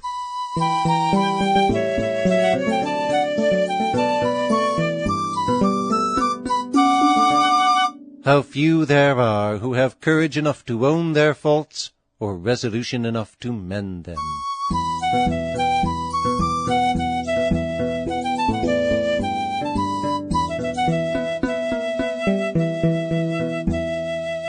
Men differ daily about things which are subject to sense. Is it likely, then, they should agree about things invisible?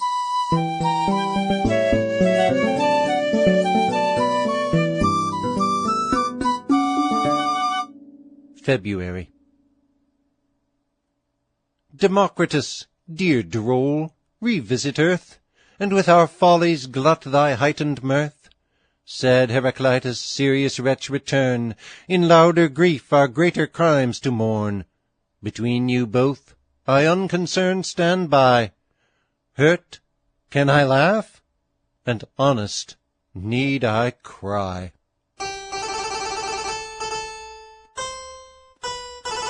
Mark with what insolence and pride blown Buffo takes his haughty stride, as if no toad was toad beside.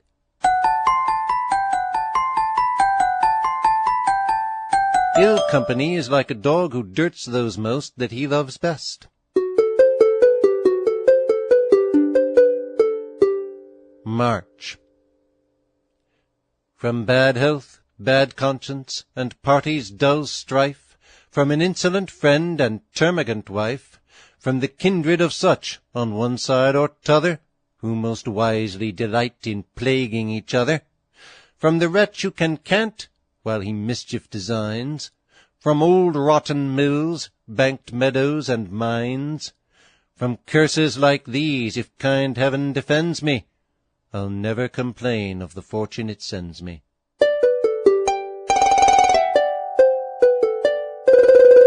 In prosperous fortunes be modest and wise. The greatest may fall, and the lowest may rise. But insolent people that fall in disgrace are wretched, and nobody pities their case. Les sages entendent à demi-mot. The wise understand half a word.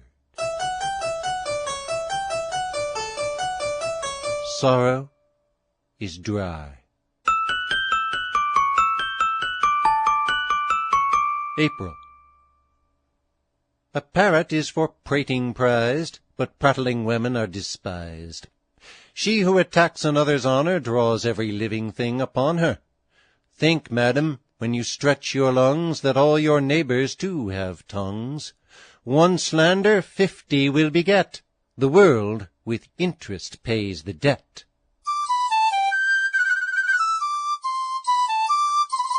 The world is full of fools and faint hearts, and yet everyone has courage enough to bear the misfortunes, and wisdom enough to manage the affairs of his neighbour.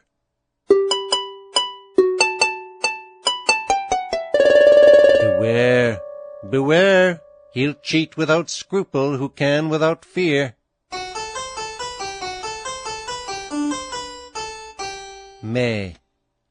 The snows are gone, and genial spring once more new clothes the meads with grass, the trees with leaves.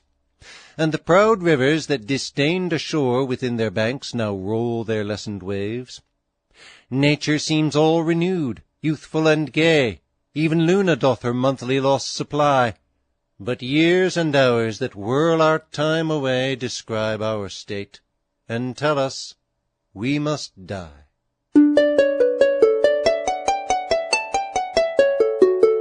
The devil wipes his breech with poor folks' pride.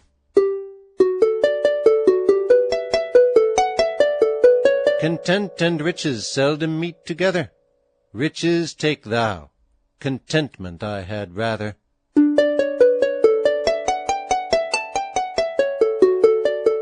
Speak with contempt of none, from slave to king. The meanest bee hath and will use a sting.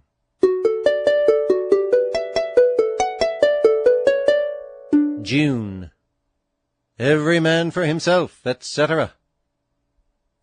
A town feared a siege and held consultation. What was the best method of fortification? A grave, skilful mason declared his opinion that nothing but stone could secure the dominion. A carpenter said, though that was well spoke, yet he'd rather advise to defend it with oak. A tanner, much wiser than both these together, cried, "Try what you please, but nothing's like leather."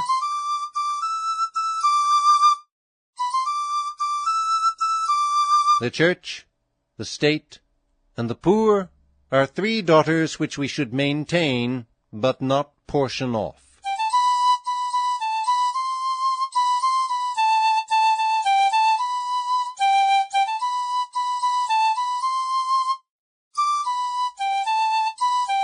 A little well-gotten will do us more good than lordships and sceptres by rapine and blood.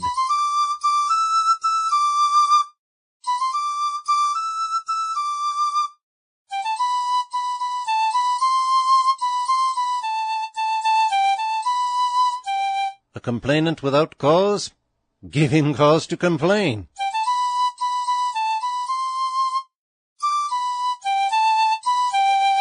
July. Friend Coll and I, both full of whim, to shun each other oft agree, for I'm not beau enough for him, and he's too much a beau for me. Then let us from each other fly, and arm in arm no more appear, that I may ne'er offend your eye, that you may ne'er offend my ear. Borgen macht Sorgen. Borrowing makes sorrowing. Let all men know thee, but no man know thee thoroughly. Men freely ford that see the shallows. 'Tis easy to frame a good bold resolution, but hard is the task that concerns execution. Cold and cunning come from the north, but cunning sans wisdom is nothing worth.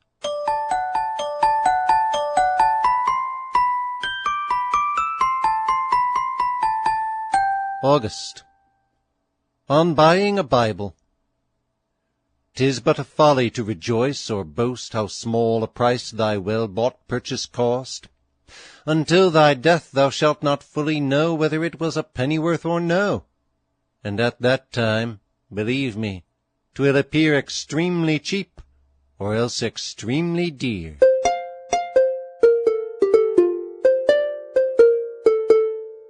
"'Tis vain to repine, though a learned divine will die at 9.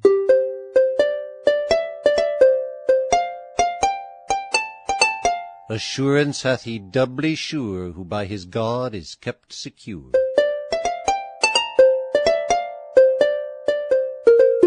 Ah, simple man! When a boy, 2 precious jewels were given thee, time and good advice. One thou hast lost, and the other thrown away. He who would, when he could, is not able when he would.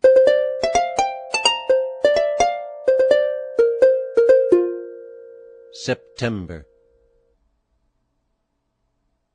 "Good Death," said a woman, "for once be so kind to take me and leave my dear husband behind." But when Death appeared with a sour grimace, the woman was dashed at his thin hatchet face. So she made him a curtsy, and modestly said, "If you come for my husband, he lies there in bed." Dick told his spouse he durst be bold to answer whatever she prayed for. Heaven would thwart her prayer. "Indeed," says Nell, "'tis what I'm pleased to hear. For now I'll pray for your long life, my dear." The sleeping fox catches no poultry. Up, up!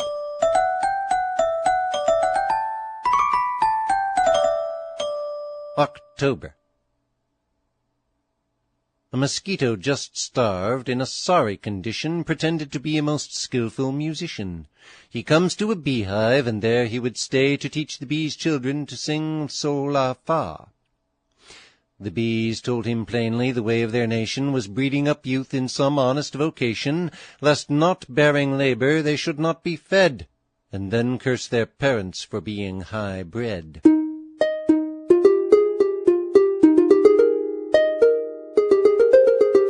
If you'd be wealthy, think of saving more than of getting. The Indies have not made Spain rich because her outgoes equal her incomes. Tugend besteht, wenn alles vergeht. Virtue remains when all else is lost. Came you from court? For in your mien a self-important air is seen. November. A year of wonders now behold, Britons despising Gallic gold, a year that stops the Spanish plunders, a year that they must be refunders, a year that sets our troops a-marching, a year secures our ships from searching, a year that charity's extended, a year that Whig and Tory's blended, amazing year that we're defended. Hear what Jack Spaniard says: "Con todo el mundo a guerra, y paz con Inglaterra." With all the world at war, there is peace in England. If you'd have it done, go. If not, send. Many a long dispute among divines may be thus abridged. It is so, it is not so. It is so, it is not so. December. Inclement winter rages o'er the plains, encrusts the earth, and binds the floods in chains. Is the globe moved, or does our country roll in nearer latitude to the Arctic pole? The fate of Lapland and its cold we bear, yet want the fur, the sledge, and harnessed deer. To punish guilt, do angry stars combine, conjunct or opposite, quartile or trine?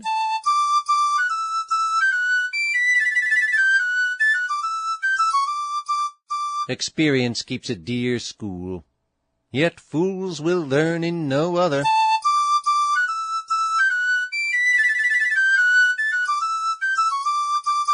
Felix quem faciunt aliena pericula cautem. Happy is he that takes caution from others.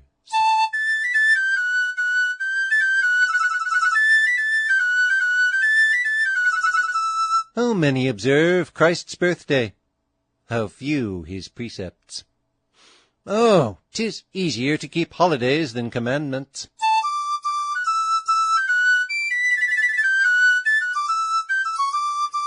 Once upon a time it by chance came to pass that a man and his son were leading an ass. Cries a passenger, "Neighbour, you're shrewdly put to it, to lead an ass empty and trudge it on foot." "Nay," quoth the old fellow, "if folk do so mind us, I'll e'en climb the ass, and the boy mount behind us." But as they jogged on, they were laughed at and hissed. "What, two booby lubbers on one sorry beast? This is such a figure as never was known. 'Tis a sign that the ass is none of your own." Then down gets the boy and walks by the side, till another cries, "What, you old fool, must you ride, when you see the poor child that's weakly and young, forced through thick and thin to trudge it along?" Then down gets the father, and up gets the son. "If this cannot please them, we ne'er shall have done." They had not gone far, but a woman cries out, "Oh, you young graceless imp, you'll be hanged, no doubt. Must you ride an ass, and your father that's grey e'en foot it and pick out the best of his way?" So now to please all they but one trick lack, and that was to carry the ass a pick-pack. But when that was tried, it appeared such a jest it occasioned more laughter by half than the rest. Thus he who'd please all, and their good liking gain, shows a deal good nature, but labours in vain. Person threatening to go to law was dissuaded from it by his friend, who desired him to consider, for the law was chargeable. "I don't care," replied the other. "I will not consider. I'll go to law." "Right," said his friend. "If you go to law, I am sure you don't consider."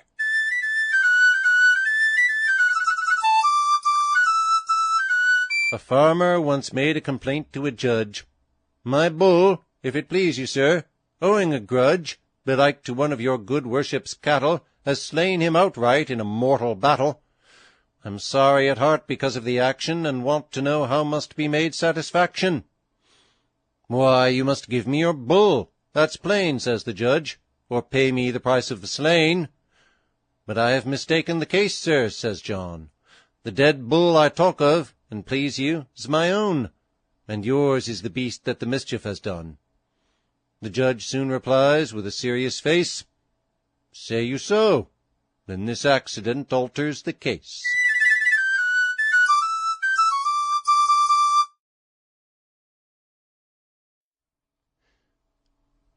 Poor Richard for 1744. Preface. Courteous Reader, this is the 12th year that I have in this way laboured for the benefit of whom? Of the public, if you'll be so good-natured as to believe it.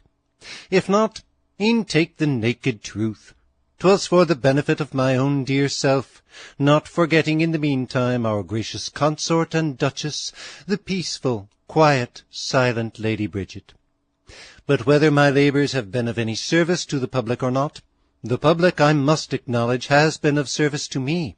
I have lived comfortably by its benevolent encouragement, and I hope I shall always bear a grateful sense of its continued favor. My adversary, John German, has indeed made an attempt to outshine me by pretending to penetrate a year deeper into futurity, and giving his readers gratis, in his almanac for 1743, an eclipse of the year 1744, to be beforehand with me. His words are, "The first day of April next year, 1744, there will be a great eclipse of the sun. It begins about an hour before sunset. It being in the sign Aries, the house of Mars, and in the 7th, shows heat, difference, and animosities between persons of the highest rank and quality," etc. I am very glad, for the sake of these persons of rank and quality, that there is no manner of truth in this prediction. They may, if they please, live in love and peace. And I caution his readers, they are but few indeed, and so the matter's less, not to give themselves any trouble about observing this imaginary great eclipse, for they may stare till they are blind without seeing the least sign of it. I might on this occasion return Mr. German the name of Baal's false prophet he gave me some years ago in his wrath, on account of my predicting his reconciliation with the Church of Rome, though he seems now to have given up that point. But I think such language between old men and scholars unbecoming, and I leave him to settle the affair with the buyers of his almanac as well as he can, who perhaps will not take it very kindly that he has done what in him lay, by sending them out to gaze at an invisible eclipse on the 1st of April, to make April fools of them all. His old threadbare excuse, which he repeats year after year about the weather, that no man can be infallible therein by reason of the many contrary causes happening at or near the same time, and the unconstancy of the summer showers and gusts, etc., will hardly serve him in the affair of eclipses, and I know not where he'll get another. I have made no alteration in my usual method, except adding the rising and setting of the planets, and the lunar conjunctions. Those who are so disposed may thereby very readily learn to know the planets and distinguish them from each other. I am, dear reader, thy obliged friend, Richard Saunders.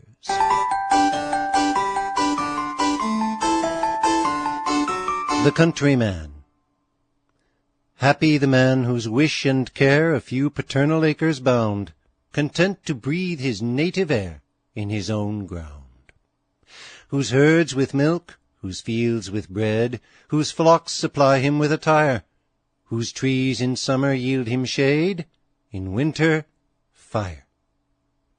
Blessed who can unconcernedly find hours, days, and years slide soft away, in health of body, peace of mind, quiet by day, sound sleep by night, study and ease together mixed, sweet recreation, and innocence which most does please with meditation.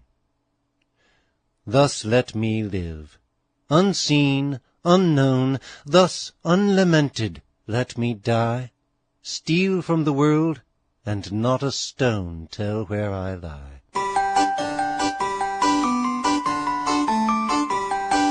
January. Biblis does solitude admire, a wondrous lover of the dark. Each night puts out her chamber fire, and just keeps in a single spark, till 4 she keeps herself alive, warmed by her piety, no doubt. Then, tired with kneeling, just at 5 she sighs, and lets that spark go out.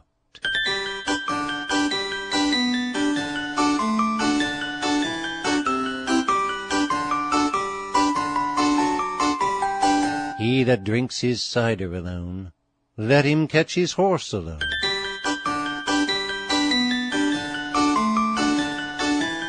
Who is strong? He that can conquer his bad habits. Who is rich? He that rejoices in his portion.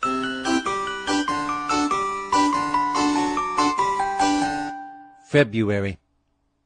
Our youthful preacher C, intent on fame, Warm to gain souls? No, 'tis to gain a name. Behold his hands displayed, his body raised, with what a zeal he labours to be praised. Touched with each weakness which he doth arraign, with vanity he talks against the vain, with ostentation does to meekness guide, proud of his periods, formed to strike at pride.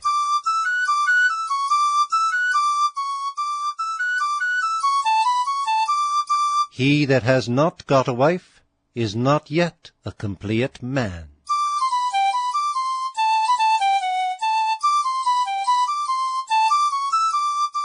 March. Without repentance none to heaven can go, yet what repentance is few seem to know. 'Tis not to cry out, mercy, or to sit and droop, or to confess that thou hast failed.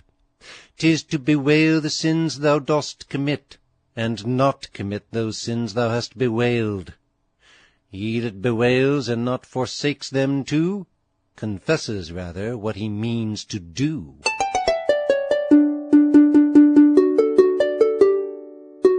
What you would seem to be really. If you lose a troublesome visitor, lend him money. Tart words make no friends. Spoonful of honey will catch more flies than gallon of vinegar. April. With what a perfect world-revolving power were first the unwieldy planets launched along the illimitable void, thus to remain amid the flux of many thousand years, that oft has swept the busy race of men, and all their laboured monuments away. Unresting, changeless, matchless in their course, to night and day with the delightful round of seasons faithful, not eccentric once, so poised and perfect is the vast machine. Make haste, slowly. Dine with little, sup with less. Do better still, sleep supperless. Industry, perseverance, and frugality make fortune yield.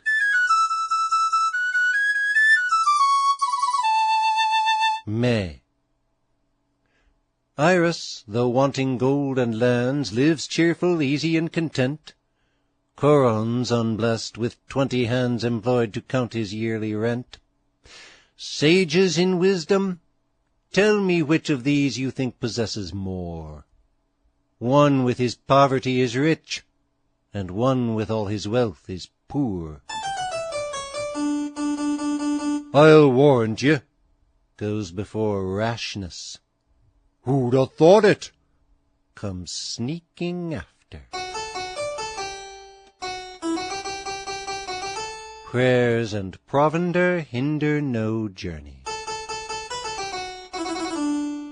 June. Of all the causes which conspire to blind man's erring judgment and misguide the mind, what the weak head with strongest bias rules is pride, that never-failing vice of fools. Whatever nature has in worth denied, she gives in large recruits of needful pride. For as in bodies, thus in souls we find what wants in blood and spirits, swelled with wind. Hear reason, or she'll make you feel her. Give me yesterday's bread, this day's flesh, and last year's cider. July. O conquering heat, O intermit thy wrath, and on my throbbing temples potent thus beam not so hard. Incessant still you flow, and still another fervent flood succeeds, poured on the head profane. In vain I sigh, and restless turn, and look around for night. Night is far off, and hotter hours approach. Who can endure? God heals, and the doctor takes the fees.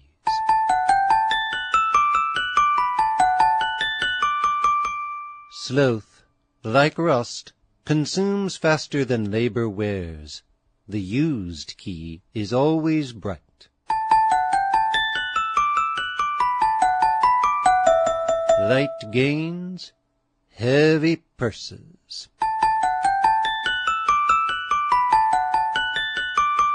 August. Would men but follow what the sex advise, all things would prosper, all the world grow wise. 'Twas by Rebekah's aid that Jacob won his father's blessing from an elder son. Abusive Nabal owed his forfeit life to the wise conduct of a prudent wife. At Hester's suit the persecuting sword was sheathed, and Israel lived to bless the Lord.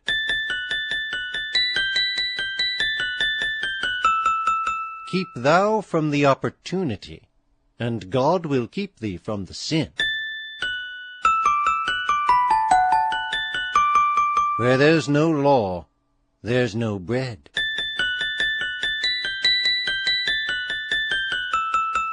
As pride increases, fortune declines.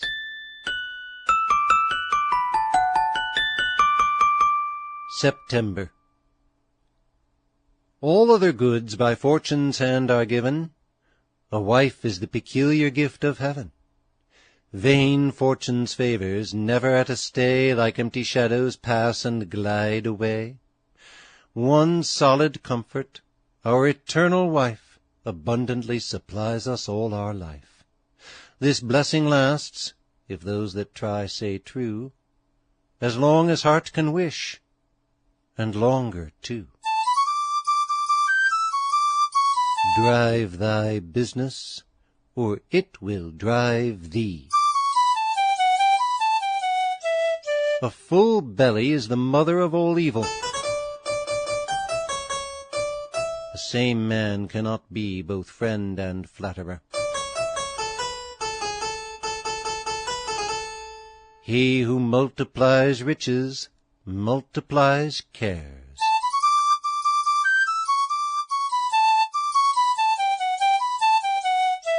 An old man in a house is a good sign.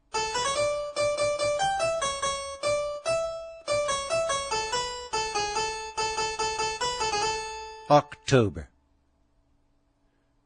Be niggards of advice on no pretence, for the worst avarice is that of sense. Yet 'tis not all, your counsels free and true, blunt truths more mischief than nice falsehoods do.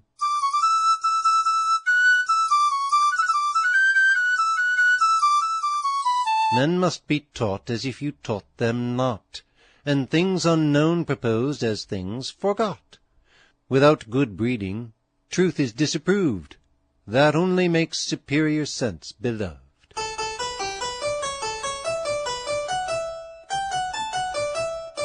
Those who are feared are hated. The things which hurt instruct. The eye of a master will do more work than his hand. A soft tongue may strike hard. November. Sylvia, while young, with every grace adorned, each blooming youth and fondest lover scorned, in years at length arrived at 59. She feels love's passion as her charms decline. Thus oaks 100 winters old, just as they now expire, turn touchwood, doted, grey and old, and at each spark take fire. If you'd be beloved, make yourself amiable. A true friend is the best possession. Fear God, and your enemies will fear you. December. This world's an inn, all travellers are we, and this world's good the accommodations be. Our life is nothing but a winter's day. Some only break their fast, and so away. Others stay dinner, and depart full fed. The deepest age but sups and goes to bed. He's most in debt that lingers out the day, who dies betimes has less and less to pay.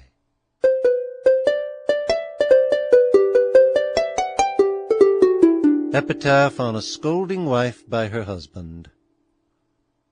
Here my poor Bridget's corpse doth lie. She is at rest, and so am I. Ports. Two travelling beggars, I forgot their name, an oyster found to which they both laid claim. Warm the dispute, at length to law they'd go, as richer fools for trifles often do. The cause two pettifoggers undertake, resolving right or wrong some gain to make. They jangled till the court this judgment gave, determining what every one should have. Blind plaintiff, lame defendant, share the friendly law's impartial care. A shell for him, a shell for thee, the middle's bench and lawyer's fee.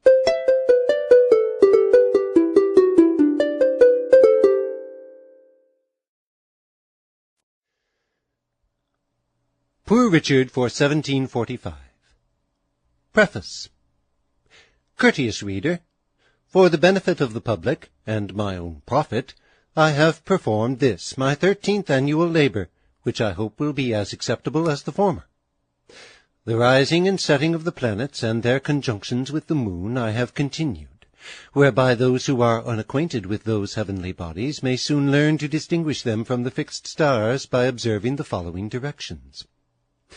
All those glittering stars, except 5, which we see in the firmament of the heavens, are called fixed stars, because they keep the same distance from one another and from the ecliptic. They rise and set at the same point of the horizon, and appear like so many lucid points fixed to the celestial firmament. The other 5 have a particular and different motion, for which reason they have not always the same distance from one another, and therefore they have been called wandering stars or planets, viz., Saturn, Jupiter, Mars, Venus, and Mercury. And these may be distinguished from the fixed stars by their not twinkling. The brightest of the 5 is Venus, which appears the biggest. And when this glorious star appears and goes before the sun, it is called Phosphoros, or the morning star, and Hesperus, or the evening star, when it follows the sun. Jupiter appears almost as big as Venus, but not so bright. Mars may be easily known from the rest of the planets, because it appears red like a hot iron or burning coal, and twinkles a little. Saturn in appearance is less than Mars, and of a pale colour. Mercury is so near the sun that it is seldom seen. Against the 6th day of January you may see Mars rise 10:35, which signifies the planet Mars rises 35 minutes after 10 o'clock at night, when that planet may be seen to appear in the east. Also, against the 10th day of January, you will find Venus sets 7:13, which shows Venus sets 13 minutes after 7 o'clock at night. If you look toward the west that evening, you may see that beautiful star till the time of its setting. Again, on the 18th day of the same month, you will find Saturn rise 9:18, which shows that Saturn rises 18 minutes after 9 at night. Or the planets may be known by observing them at the time of their conjunctions with the moon, viz., against the 14th day of January are inserted these characters: conjunction Moon, Saturn, which shows there will be a conjunction of the moon and Saturn on that day. If you look out about 5 o'clock in the morning, you will see Saturn very near the moon. The like is to be observed at any other time by the rising and setting of the planets and their conjunctions with the moon, by which method they may be distinctly known from the fixed stars. I have nothing further to add at present but my hearty wishes for your welfare, both temporal and spiritual, and thanks for all your past favours, being, dear reader, thy obliged friend, Richard Saunders.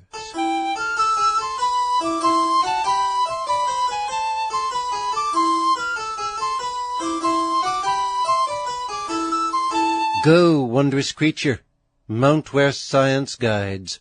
Go, measure earth, weigh air, and state the tides. Show by what laws the wandering planets stray. Correct old time, and teach the sun his way.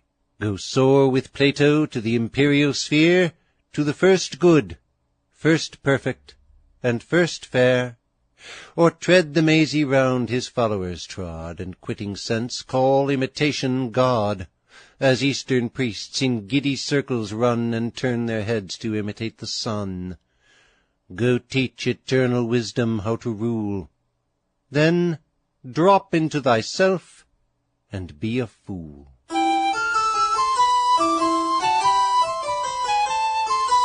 January.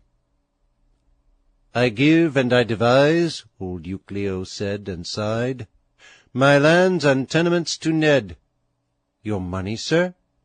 My money, sir? What, all? Why, if I must, then wept, I give it Paul. The manor, sir?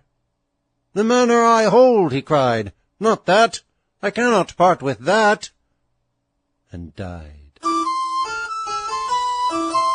Beware of little expenses. A small leak will sink a great ship. Wars bring scars.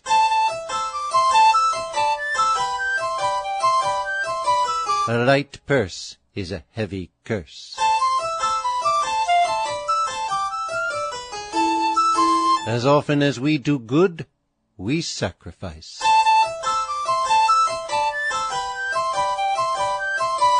Help, hands, for I have no lands.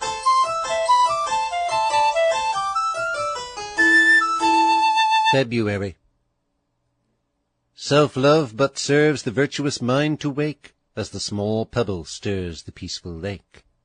The centre moved, a circle straight succeeds, another still, and still another spreads. Friend, parent, neighbor, first it will embrace, his country next, and next all human race. Wide and more wide, the overflowings of the mind take every creature in, of every kind.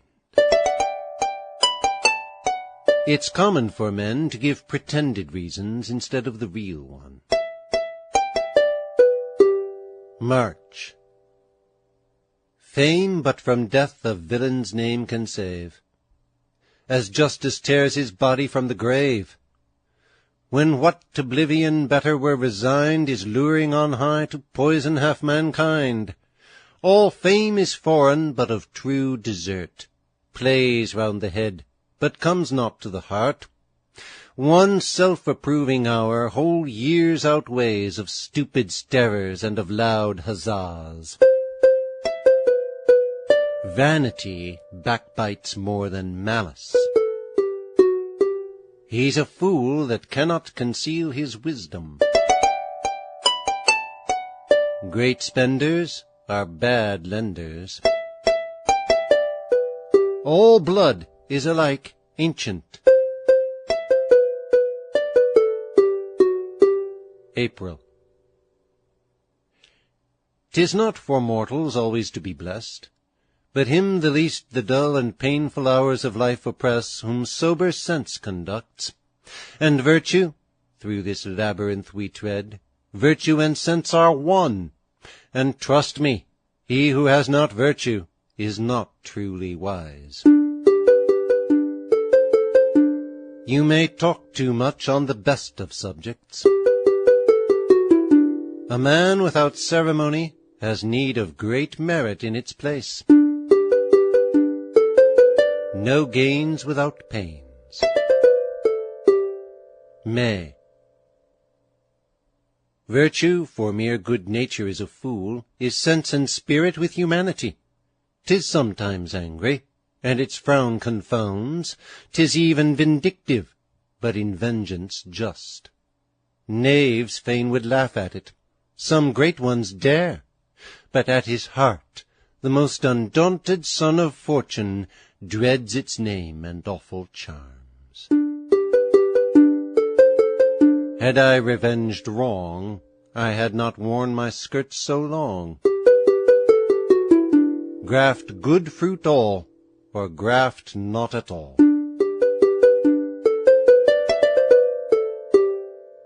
June. On the War of the Austrian Succession, also known as King George's War. Unhappy Italy, whose altered state has felt the worst severity of fate, not that barbarian band her fasces broke, and bowed her haughty neck beneath her yoke, nor that her palaces to earth are thrown, her cities desert, and her fields unsown, but that her ancient spirit is decayed, that sacred wisdom from her bounds is fled, that there the source of science flows no more, when its rich streams supplied the world before. Idleness is the greatest prodigality.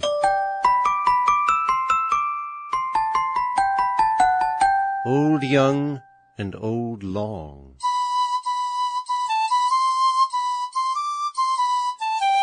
Punch coal, cut candle, and set brand on end is neither good housewife nor good housewife's friend.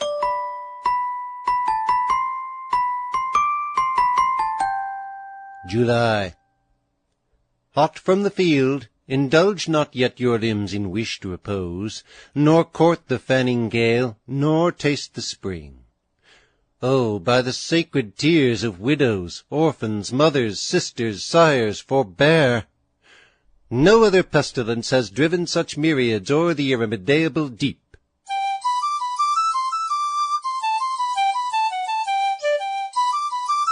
He who buys had need have 100 eyes, but one's enough for him that sells the stuff.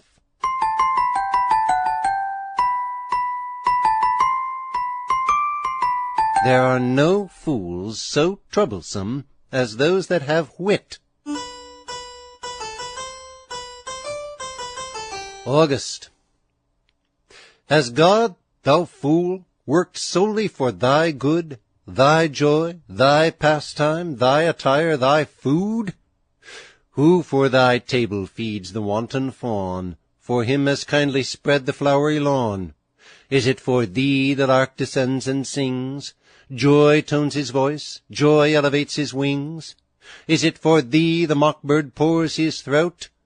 Loves of his own and raptures swell the note.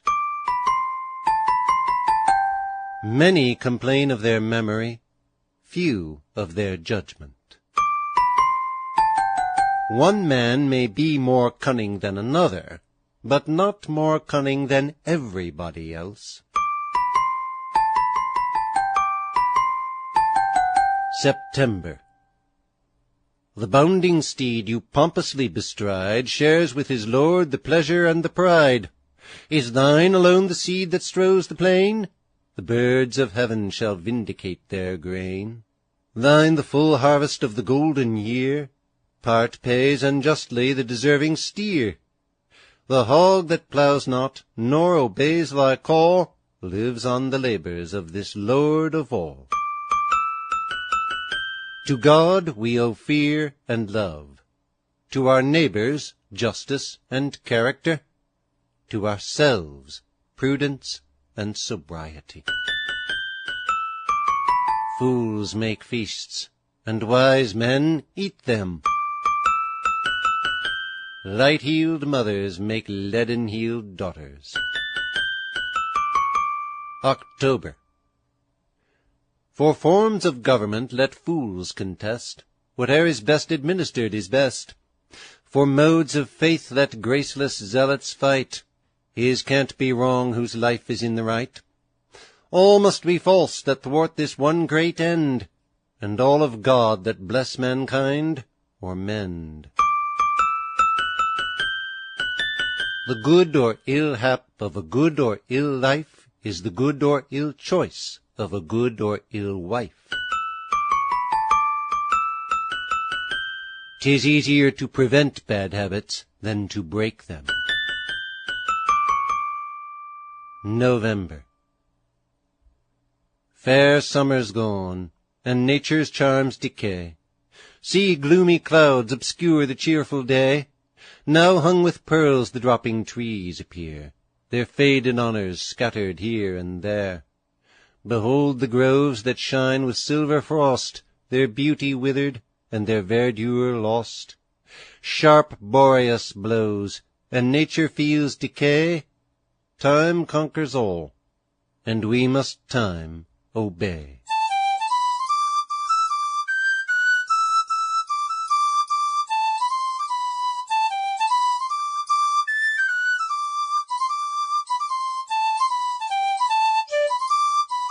Every man has assurance enough to boast of his honesty, few of their understanding.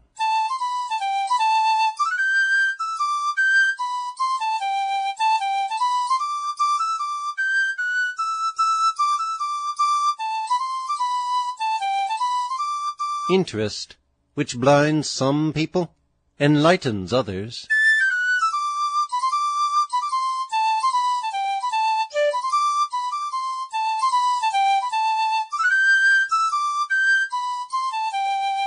December.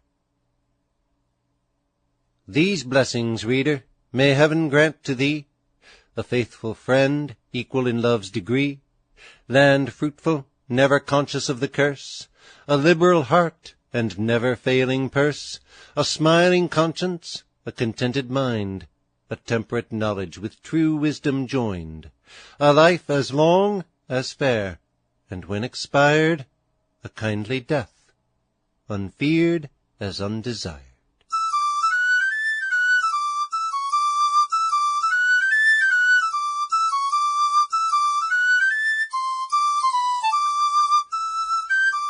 An ounce of wit that is bought is worth a pound that is taught.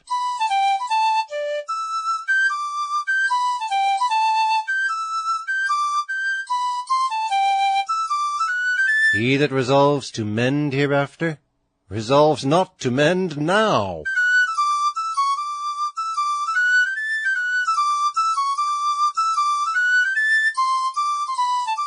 Courts. The Christian doctrine teaches to believe it's every Christian's duty to forgive. Could we forgive as fast as men offend, the law's slow progress would quickly end. Revenge of past offences is the cause why peaceful minds consented to have laws. Yet plaintiffs and defendants much mistake their cure, and their diseases lasting make. For to be reconciled, and to comply would prove their cheap and shortest remedy.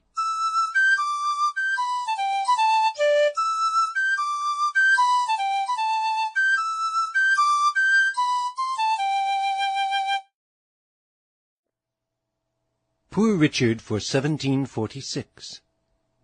Preface. Who is Poor Richard? People oft inquire, where lives? What is he? Never yet the nigher.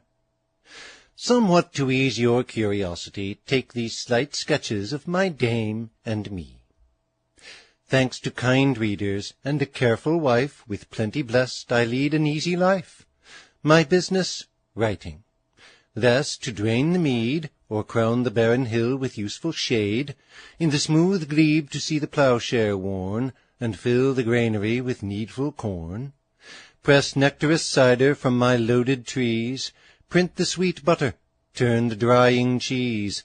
Some books we read, though few there are that hit the happy point where wisdom joins with wit, that set fair virtue naked to our view, and teach us what is decent, what is true. The friend sincere and honest man, with joy treating or treated, oft our time employ.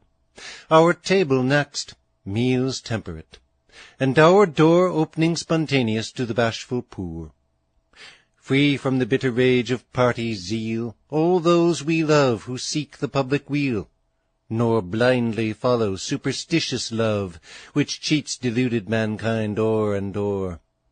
Not over-righteous, quite beyond the rule, conscience perplexed by every canting tool.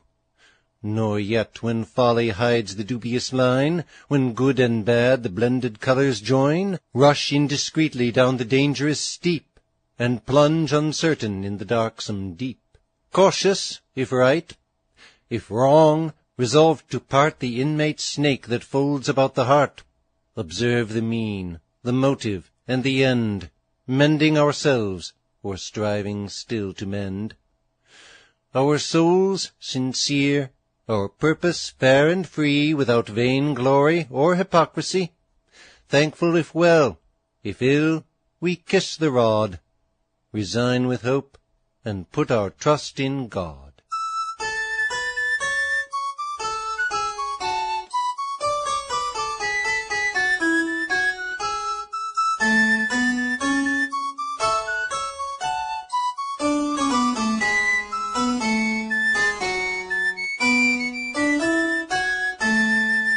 January. Nothing exceeds in ridicule, no doubt, a fool in fashion, but a fool that's out. His passion for absurdity's so strong, he cannot bear a rival in the wrong. Though wrong the mode, comply. More sense is shown in wearing others' follies than your own. If what is out of fashion most you prize, methinks you should endeavour to be wise.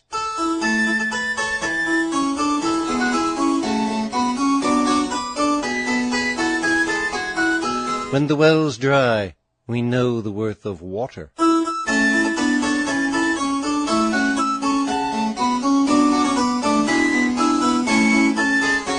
He that whines for glass without G takes away L, and that's he. February. Man's rich with little. Were his judgment true, nature is frugal, and her wants are few. Those few wants answered bring sincere delights, but fools create themselves new appetites. Fancy and pride seek things at vast expense, which relish not to reason nor to sense. Like cats in air pumps, to subsist we strive, on joys too thin to keep the soul alive. A good wife and health is a man's best wealth. A quarrelsome man has no good neighbors. March. O sacred solitude, divine retreat, choice of the prudent, envy of the great! By thy pure stream or in thy waving shade we court fair wisdom, that celestial maid. The genuine offspring of her loved embrace, strangers on earth, are innocence and peace. There, blessed with health, with business unperplexed, this life we relish, and insure the next. Wide will wear, but narrow will tear. Silks and satins put out the kitchen fire. Vice knows she's ugly, so puts on her mask. April. Zara resembles Etna crowned with snows. Without she freezes, and within she glows. Twice ere the sun descends, with zeal inspired from the vain converse of the world retired, she reads the psalms and chapters of the day, in some lewd novel, new romance, or play. Thus gloomy Zara, with a solemn grace, deceives mankind, and hides behind her face. It's the easiest thing in the world for a man to deceive himself. Women and wine, game and deceit, make the wealth small and the wants great. All mankind are beholden to him that is kind to the good. May. Pleasures are few, and fewer we enjoy. Pleasure, like quicksilver, is bright and coy. We try to grasp it with our utmost skill, still it eludes us, and it glitters still. If seized at last, compute your mighty gains. What is it but rank poison in your veins? A ploughman on his legs is higher than a gentleman on his knees. Virtue and happiness are mother and daughter. The generous mind least regards money, and yet most feels the want of it. For one poor man, there are 100 indigent. June. What's man's reward for all his care and toil? But one, a female friend's enduring smile. A tender smile our sorrow's only balm, and in life's tempest the sad sailor's calm. How have I seen a gentle nymph draw nigh, peace in her air, persuasion in her eye, victorious tenderness, it all o'ercame. Husbands looked mild, and savages grew tame. Dost thou love life? Then do not squander time, for that's the stuff life is made of. Good sense is a thing all need, few have, and none think they want. August. Who taught the rapid winds to fly so fast, or shakes the centre with his western blast? Who from the skies can a whole deluge pour? Who strikes through nature with the solemn roar of dreadful thunder, points it where to fall, and in fierce lightning wraps the flying ball? Not he who trembles at the darted fires, falls at the sound, and in the flash expires. What's proper is becoming. See the blacksmith with his white silk apron. The tongue is ever turning to the aching tooth. Want of care does us more damage than want of knowledge. August. Can gold colour passion, or make reason shine? Can we dig peace or wisdom from the mine? Wisdom to gold prefer, for 'tis much less to make our fortune than our happiness. That happiness which great ones often see, with rage and wonder, in a low degree, themselves unblessed. The poor are only poor, but what are they who droop amid their store? Take courage, mortal. Death can't banish thee out of the universe. The sting of a reproach is the truth of it.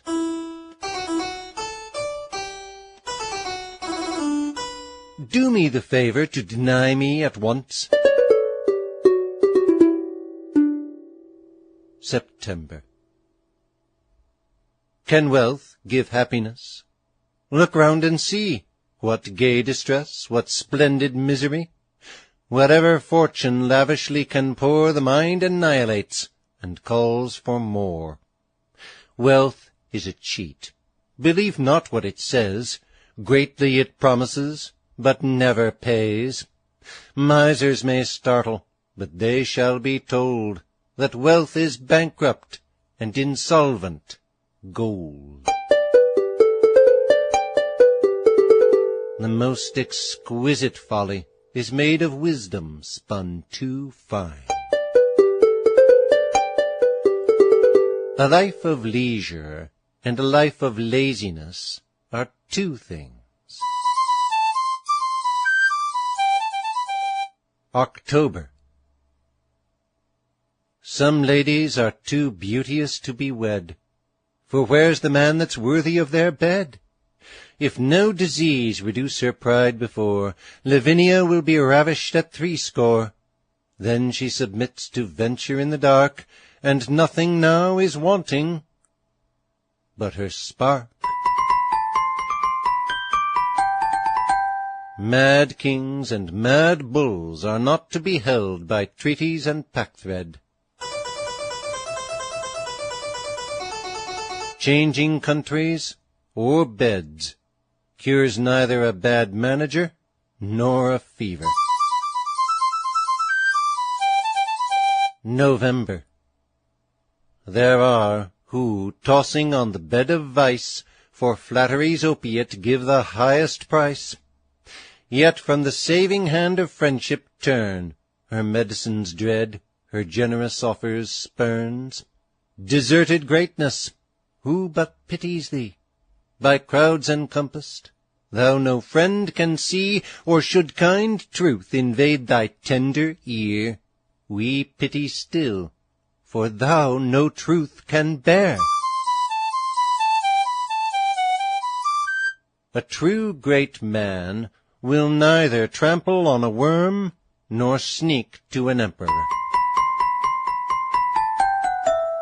Our hand hath no stain if it work to our gain. December. What's female beauty but an air divine through which the mind's all gentle graces shine? They, like the sun, irradiate all between. The body charms because the soul is seen. Hence men are often captives to a face, they know not why, of no peculiar grace. Some forms, though bright, no mortal man can bear. Some none resist, though not exceeding fair. Tim and his handsaw are good in their place, though not fit for preaching or shaving a face. Half hospitality opens his door and shuts up his countenance. Courts. From earth to heaven, when justice fled, the laws decided in her stead, for heaven to earth should she return. Lawyers might beg, and law books burn.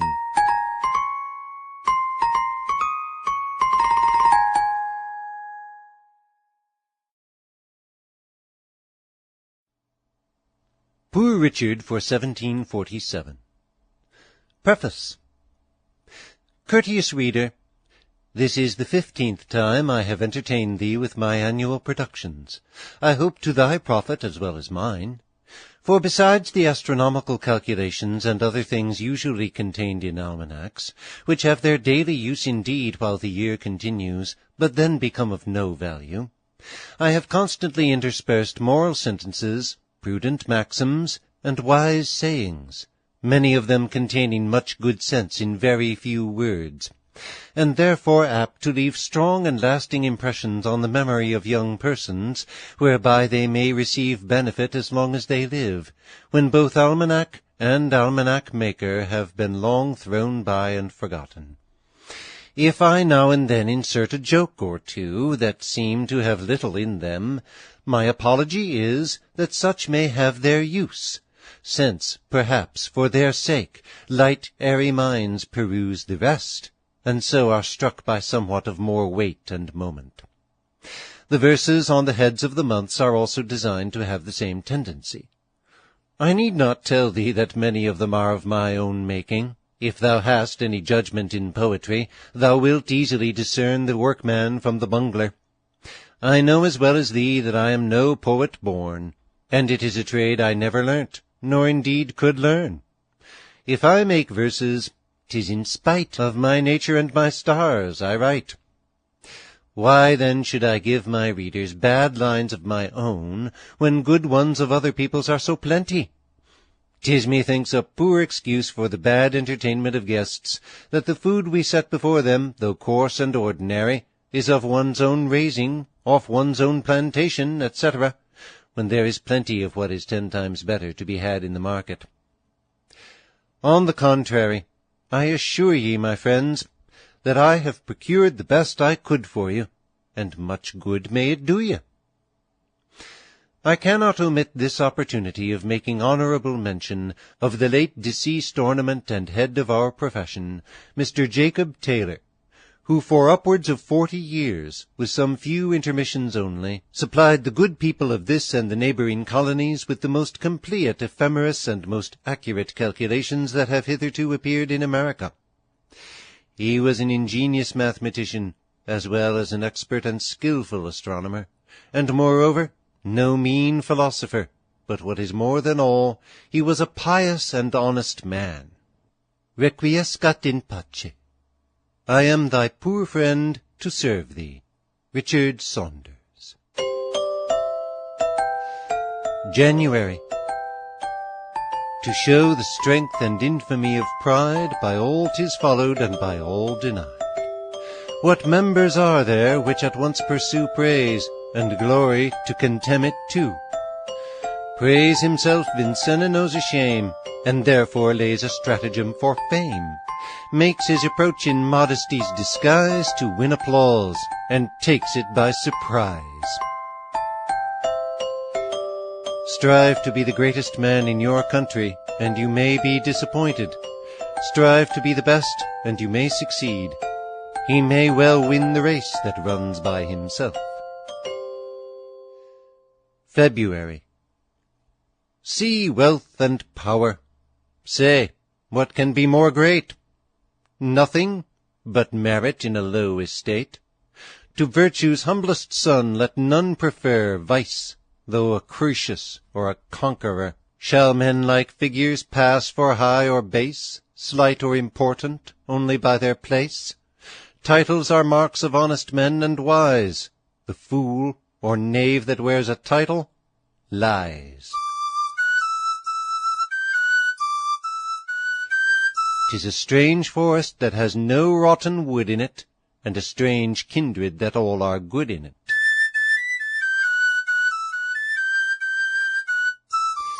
None know the unfortunate, and the fortunate do not know themselves.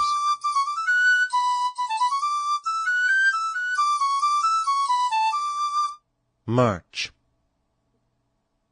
Celestial patience, how dost thou defeat the foe's proud menace and elude his hate, while passion takes his part, betrays our peace, to death and torture swells each slight disgrace? By not opposing, thou dost still destroy, and wear thy conquered sorrows into joy. There's a time to wink as well as to see. Honest Tom, you may trust him with a houseful of untold millstones. There is no man so bad but he secretly respects the good. April. Religious force divine is best displayed in a desertion of all human aid. To succor in extremes is her delight, and cheer the heart when terror strikes the sight. We, disbelieving our own senses, gaze and wonder what a mortal's heart can raise, to smile in anguish, triumph in his grief, and comfort those who come to bring relief. When there's more malice shown than matter, on the writer falls the satire. May. Girls, mark my words, and know, for men of sense, your strongest charms are native innocence. Shun all deceiving arts. The heart that's gained by craft alone can ne'er be long retained. Arts on the mind, like paint upon the face, fright him that's worth your love from your embrace. In simple manners all the secret lies. Be kind and virtuous. You'll be blessed and wise. Courage would fight, but discretion won't let him. Delicate Dick, whispered the proclamation. Cornelius ought to be Tacitus.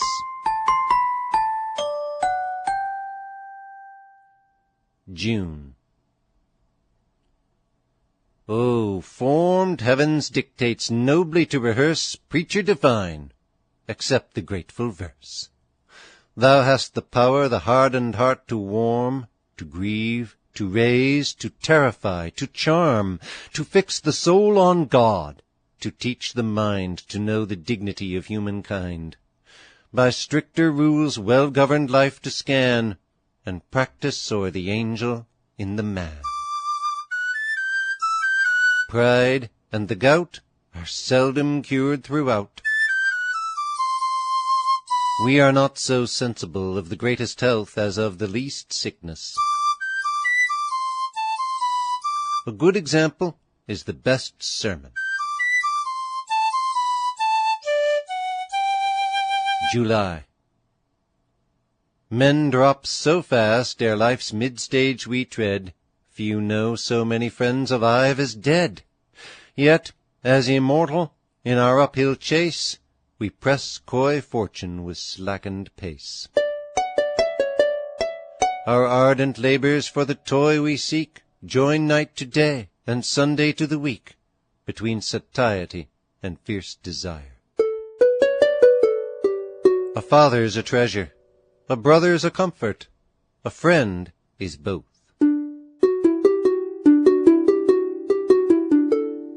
Despair ruins some, presumption many. A quiet conscience sleeps in thunder, but rest and guilt live far asunder.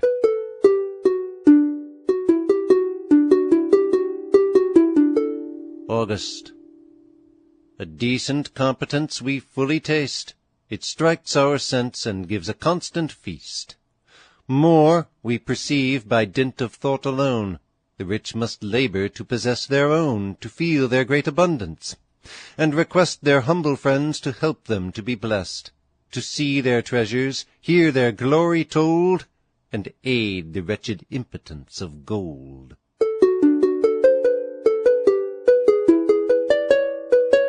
He that won't be counseled can't be helped.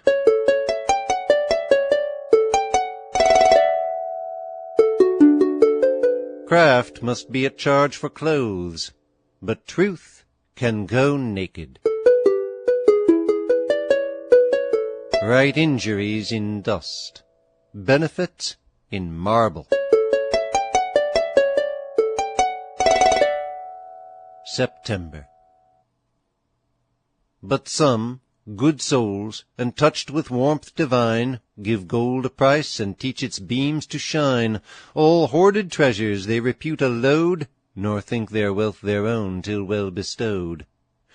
Grand reservoirs of public happiness through secret streams diffusively they bless, and while their bounties glide concealed from view, relieve our wants and spare our blushes too. What is serving God? 'Tis doing good to man. What maintains one vice would bring up 2 children. Many have been ruined by buying good pennyworths. October.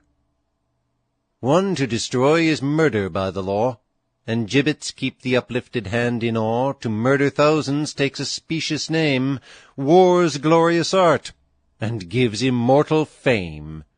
O great alliance! O divine renown! With death and pestilence to share the crown. When men extol a wild destroyer's name, earth's builder and preserver they blaspheme. Better is a little with content than much with contention. A slip of the foot you may soon recover, but a slip of the tongue you may never get over.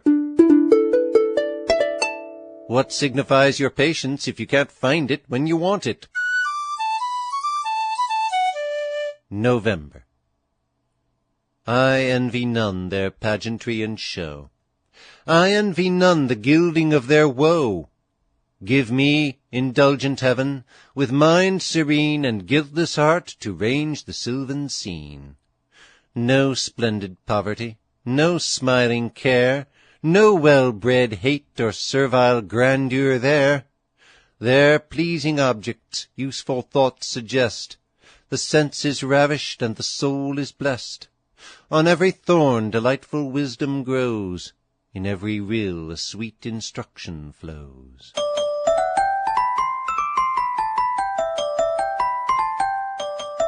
Time enough always proves little enough.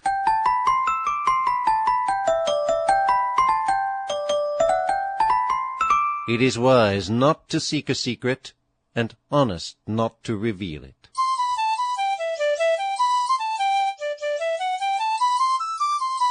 A mob's a monster, heads enough, but no brains. The devil sweetens poison with honey.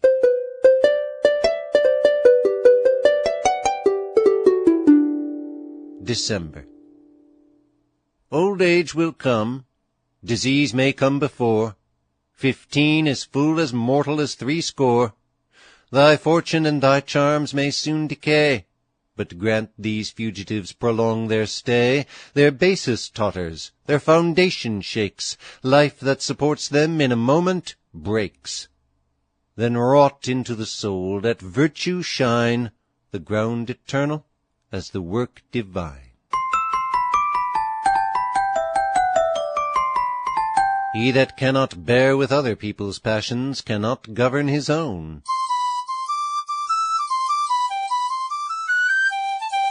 He that by the plough would thrive, himself must either hold or drive.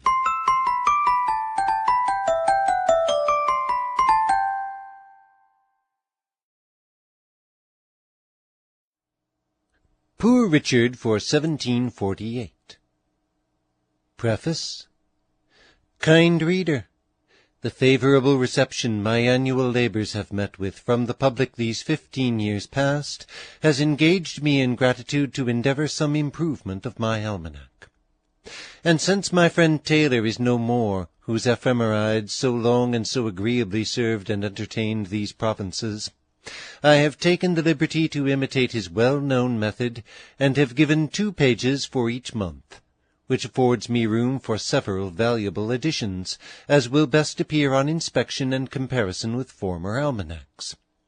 Yet I have not so far followed his method as not to continue my own where I thought it preferable, and thus my book is increased to a size beyond his, and contains much more matter.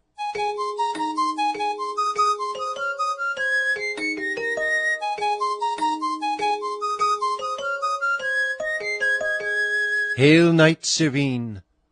Through thee, where'er we turn our wondering eyes, heaven's lamps profusely burn, and stars unnumbered all the sky adorn. But lo, what's that I see appear? It seems far off a pointed flame. From earthwards too the shining meteor came. How swift it climbs the ethereal space! And now it traverses each sphere, and seems some knowing mind, familiar to the place. Dame, hand me my glass, the longest, straight prepare. 'Tis he, 'tis Taylor's soul that travels there. O stay, thou happy spirit, stay, and lead me on through all the unbeaten wilds of day, where planets in pure streams of ether driven swim through the blue expanse of heaven. There let me, thy companion, stray from orb to orb, and now behold unnumbered suns, all seas of molten gold, and trace each comet's wandering way. Souse down into prose again, my muse, for poetry is no more thy element than air is of the flying fish, whose flights, like mine, are therefore always short and heavy.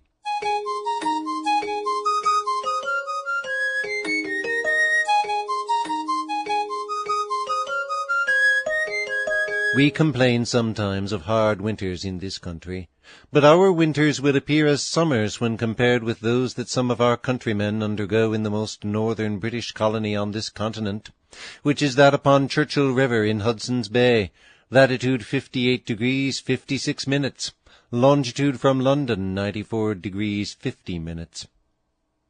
Captain Middleton, a member of the Royal Society, who had made many voyages thither, and wintered there 1741-1742, when he was in search of the Northwest Passage to the South Sea, gives an account of it to that society from which I have extracted these particulars, viz. The hares, rabbits, foxes, and partridges in September and the beginning of October change their colour to a snowy white, and continue white till the following spring. The lakes and standing waters, which are not above 10 or 12 feet deep, are frozen to the ground in winter, and the fishes therein all perish. Yet in rivers nearer to the sea, and lakes of a greater depth than 10 or 12 feet, fishes are caught all the winter by cutting holes through the ice, and therein putting lines and hooks. As soon as the fish are brought into the open air, they instantly freeze stiff. Beef, pork, mutton, and venison, killed in the beginning of the winter, are preserved by the frost for 6 or 7 months, entirely free from putrefaction.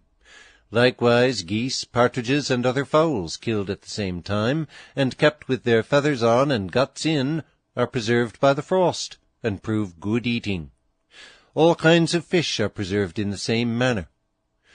In large lakes and rivers the ice is sometimes broken by imprisoned vapours, and the rocks, trees, joists, and rafters of our buildings are burst with a noise not less terrible than the firing of many guns together. The rocks which are split by the frost are heaved up in great heaps, leaving large cavities behind. If beer or water be left even in copper pots by the bedside, the pots will be split before morning.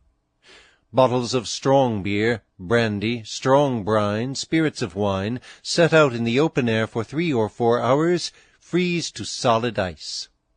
The frost is never out of the ground, how deep is not certain, but on digging 10 or 12 feet down in the 2 summer months, it has been found hard frozen. All the water they use for cooking, brewing, etc., is melted snow and ice. No spring is yet found free from freezing, though dug ever so deep down. All waters inland are frozen fast by the beginning of October, and continue so to the middle of May. The walls of the houses are of stone, 2 feet thick, the windows very small, with thick wooden shutters, which are close shut 18 hours every day in winter. In the cellars they put their wines, brandies, etc. 4 large fires are made every day in great stoves to warm the rooms. As soon as the wood is burnt down to a coal, the tops of the chimneys are close stopped with an iron cover. This keeps the heat in, but almost stifles the people. And notwithstanding this, in 4 or 5 hours after the fire is out, the inside of the walls and bed-places will be 2 or 3 inches thick with ice, which is every morning cut away with a hatchet. 3 or 4 times a day, iron shot of 24 pounds weight are made red-hot and hung up in the windows of their apartments, to moderate the air that comes in at the crevices. Yet this, with a fire kept burning the greatest part of 24 hours, will not prevent beer, wine, ink, etc., from freezing. For their winter dress, a man makes use of 3 pair of socks, of coarse blanketing or duffled for the feet, with a pair of deerskin shoes over them, 2 pair of thick English stockings, and a pair of cloth stockings upon them, breeches lined with flannel, 2 or 3 English jackets, and a fur or leather gown over them, a large beaver cape, double, to come over the face and shoulders, and a cloth of blanketing under the chin, with yarn gloves, and a large pair of beaver mittens hanging down from the shoulders before, to put the hands in, reaching up as far as the elbows. Yet notwithstanding this warm clothing, those that stir abroad when any wind blows from the northward are dreadfully frozen. Some have their hands, arms, and face blistered and froze in a dreadful manner, the skin coming off soon after they enter a warm house, and some lose their toes. And keeping house or lying in for the cure of these disorders brings on the scurvy, which many die of, and few are free from, nothing preventing it but exercise and stirring abroad. The fogs and mists brought on by northerly winds in winter appear visible to the naked eye to be icicles innumerable, as small as fine hairs, and pointed as sharp as needles. These icicles lodge in their clothes, and if their faces and hands are uncovered, presently raise blisters as white as a linen cloth and as hard as horn. Yet if they immediately turn their back to the weather, and can bear a hand out of the mitten, and with it to rub the blistered part for a small time, they sometimes bring the skin to its former state. If not, they make the best of their way to a fire, bathe the part in hot water, and thereby dissipate the humours raised by the frozen air. Otherwise, the skin would be off in a short time, with much hot, serous, watery matter coming from under along with the skin, and this happens to some almost every time they go abroad, for 5 or 6 months in the winter, so extreme cold is the air when the wind blows anything strong. Thus far Captain Middleton. And now, my tender reader, thou that shudderest when the wind blows a little at northwest, and cries, "'Tis extreme cold! 'Tis extreme terrible cold!"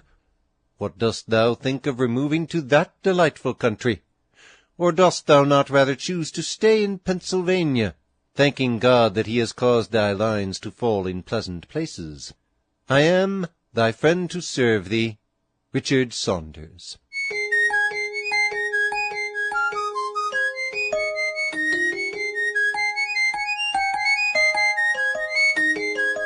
January. Luke, on his dying bed, embraced his wife, and begged one favour. "Swear, my dearest life, swear if you love me, never more to wed, nor take a second husband to your bed." Anne dropped a tear.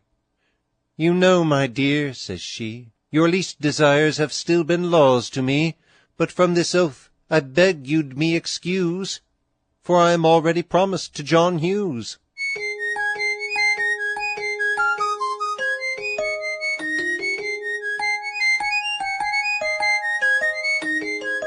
Robbers must exalted be, small ones on the gallows tree, while greater ones ascend to thrones. But what is that to thee or me?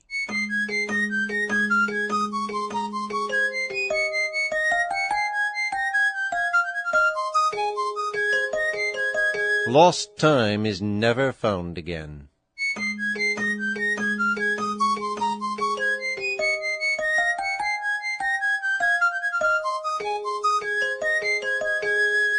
February. Don't after foreign food and clothing roam, but learn to eat and wear what's raised at home. Kind nature suits each clime with what it wants, sufficient to subsist the inhabitants. Observing this, we less impair our health, and by this rule we more increase our wealth. Our minds a great advantage also gain, and more sedate and uncorrupt remain. To lead a virtuous life, my friends, and get to heaven in season, you've just so much more need of faith as you have less of reason. To avoid pleurisy, etc., in cool weather, fevers, fluxes, etc., in hot weather, beware of overeating and overheating. There are 3 great destroyers of mankind: plague, famine, and hero. Plague and famine destroy your persons only, and leave your goods to your heirs. But hero, when he comes, takes life and goods together. His business and glory it is to destroy man and the works of man. In horrid grandeur haughty hero reigns, and thrives on mankind's miseries and pains. What slaughtered hosts, what cities in a blaze, what wasted countries, and what crimson seas, what orphan tears his impious bowl o'erflows, and cries of kingdoms lull him to repose. Hero, therefore, is the worst of the 3, and thence David, who understood well the effects of heroism, when he had his choice, wisely pitched on plague as the milder mischief. March. The sun, whose unexhausted light does life and heat to earth convey, the moon, who, regent of the night, shines with delegated ray, the stars, which constant seem to sight, and stars that regularly stray, all these, God's plastic will from nothing brought, assign their stations and their courses taught. The heathens, when they died, went to bed without a candle. Knaves and nettles are akin. Stroke 'em kindly, yet they'll sting. On the 20th of this month, 1727, died the prince of astronomers and philosophers, Sir Isaac Newton, aged 85 years, who, as Thomson expressed it, traced the boundless works of God from laws sublimely simple. What were his raptures then? How pure, how strong, and what the triumphs of old Greece and Rome, by his diminished, but the pride of boys in some small fray victorious, when instead of shattered parcels of this earth usurped by violence unmanly, and sore deeds of cruelty and blood, Nature herself stood all subdued by him, and open laid her every latent glory to his view. Mr. Pope's epitaph on Sir Isaac Newton is justly admired for its conciseness, strength, boldness, and sublimity. Nature and nature's laws lay hid in night. God said, "Let Newton be," and all was light. April. On education all our lives depend, and few to that too few with care attend. Soon as mamma permits her darling Joy to quit her knee, and trusts at school her boy, oh, touch him not, whate'er he does is right, his spirit's tender, though his parts are bright. Thus all the bad he can he learns at school, does what he will, and grows a lusty fool. Life with fools consists in drinking, with the wise man, living's thinking. Eilen tut selten gut. Haste seldom does any good. On the 25th of this month, in the year 1599, was Oliver Cromwell born, the son of a private gentleman, but became the conqueror and protector, some say the tyrant, of 3 great kingdoms. His son Richard succeeded him, but being of an easy, peaceable disposition, he soon descended from that lofty station, and became a private man, living unmolested to a good old age, for he died not till about the latter end of Queen Anne's reign, at his lodgings in Lombard Street, where he had lived many years unknown, and seen great changes in government, and violent struggles for that which, by experience, he knew could afford no solid happiness. Oliver was once about to remove to New England, his goods being on shipboard, but somewhat altered his mind. There he would doubtless have risen to be a select man, perhaps a governor, and then might have had 100 bushels of Indian corn per annum, the salary of a governor of that then small colony in those days. Great Julius, on the mountains bred, a flock perhaps or herd had led. He that the world subdued had been but the best wrestler on the green. May. Read much. The mind which never can be still, if not intent on good, is prone to ill. And where bright thoughts or reasonings just you find, repose them careful in your inmost mind. To deck his Chloe's bosom thus the swain with pleasing toil surveys the enamelled plain, with care selects each fragrant flower he meets, and forms one garland of their mingled sweets. Sell cheap, kept shop on Goodwin sands, and yet had store of custom. Liberality is not giving much, but giving wisely. Finnegan Dick, cursed with nice taste, ne'er meets with good dinner, half starved at a feast. June. Of all the charms the female sex desire, that lovers dote on, and that friends admire, those most deserve your wish that longest last, not like the bloom of beauty quickly past. Virtue the chief. This men and angels prize, above the finest shape and brightest eyes. By this alone untainted joys we find, as large and as immortal as the mind. Alas, that heroes ever were made! The plague and the hero are both of a trade. Yet the plague spares our goods, which the hero does not. So the plague take such heroes, and let their fame rot. July. When great Augustus ruled the world and Rome, the cloth he wore was spun and wove at home. His empress plied the distaff and the loom. Old England's laws the proudest beauty name, when single, spinster, and when married, dame, for housewifery is woman's noblest fame. The wisest household cares to women yield a large, an useful, and a grateful field. To friend, lawyer, doctor, tell plain your whole case, nor think on bad matters to put a good face. How can they advise if they see but a part? 'Tis very ill driving black hogs in the dark. August.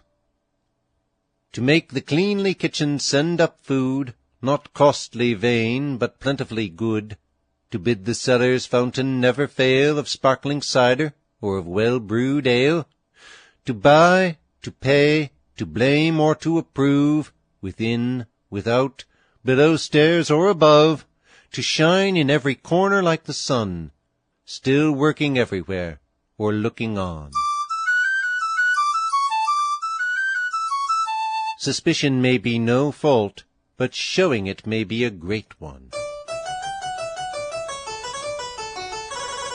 He that's secure is not safe.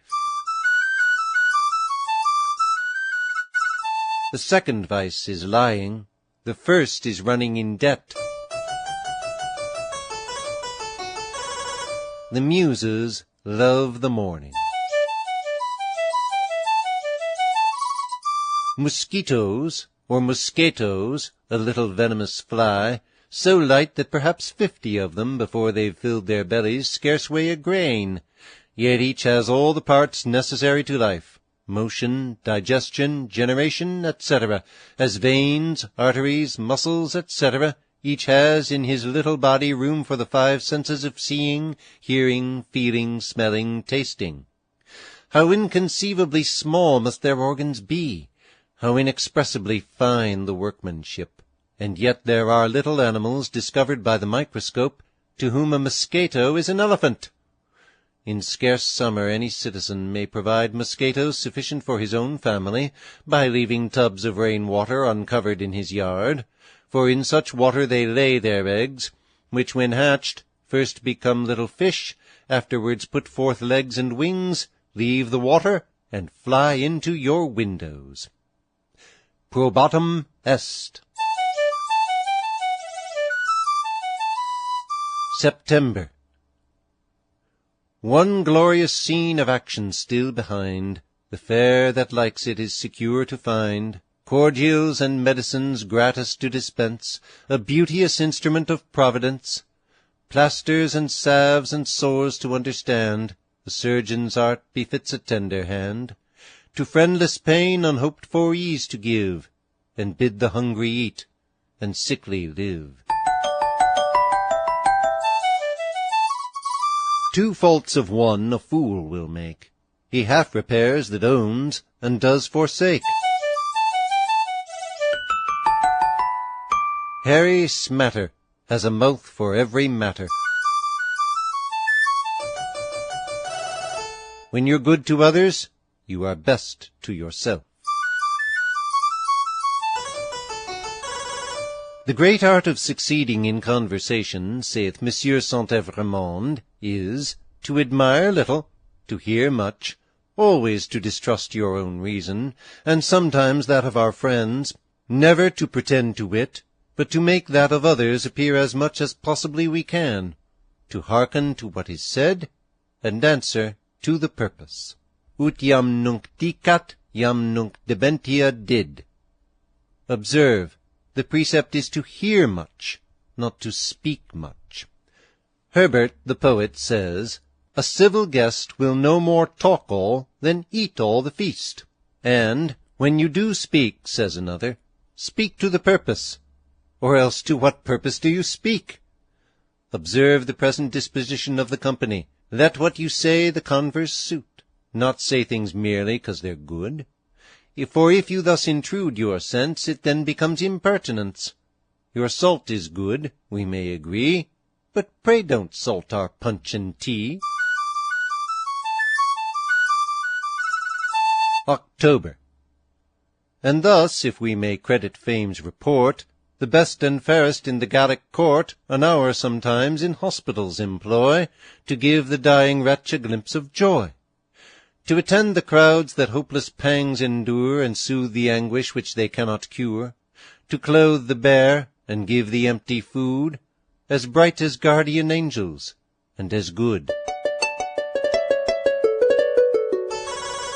Half-wits talk much, but say little.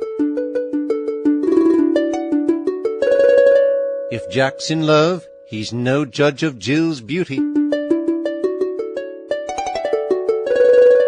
Most fools think they are only ignorant. On the 28th of this month, anno 1704, died the famous John Locke, Esquire, the Newton of the microcosm. For, as Thomson says, he made the whole internal world his own. His book on the human understanding shows it. Microcosm, honest reader, is a hard word, and they say signifies the little world, man being so called, as containing within himself the four elements of the greater, etc., etc. I here explain Greek to thee by English, which I think is a rather more intelligible way than explaining English by Greek, as a certain writer does, who gravely tells us, man is rightly called a little world, because he is a microcosm. How happy is he who can satisfy his hunger with any food, quench his thirst with any drink, please his ear with any music, delight his eye with any painting, any sculpture, any architecture, and divert his mind with any book or any company. How many mortifications must he suffer that cannot bear anything but beauty, order, elegance, and perfection. Your man of taste is nothing but a man of distaste. November. Nor be the husband idle, though his land yields plenteous crops without his labouring hand, though his collected rent his bags supply, or honest careful slave scarce need his eye. Let him whom choice allures or fortunes yields to live amongst his own extended fields, diffuse those blessings which from heaven he found in copious streams to bless the world around. Pardoning the bad is injuring the good. He is not well bred that cannot bear ill breeding in others. To thy loved haunt return, my happy muse, for now behold the joyous winter days frosty succeed, and through the blue serene, for sight too fine, the ethereal nitre flies, killing infectious damps, and the spent air storing afresh with elemental life. Close crowds this shining atmosphere, and binds our strengthened bodies in its cold embrace, constringent, feeds and animates our blood, refines our spirits through the new-strung nerves in swifter sallies darting to the brain, where sits the soul, intense, collected, cool, bright as the skies and as the season keen. All nature feels the renovating force of winter, only to the thoughtless eye in ruin seen.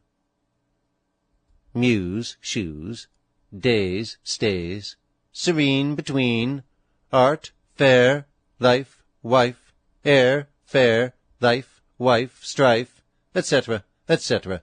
Rhymes, you see, are plenty enow.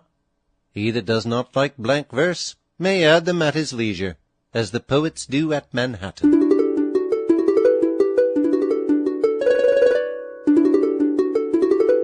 December.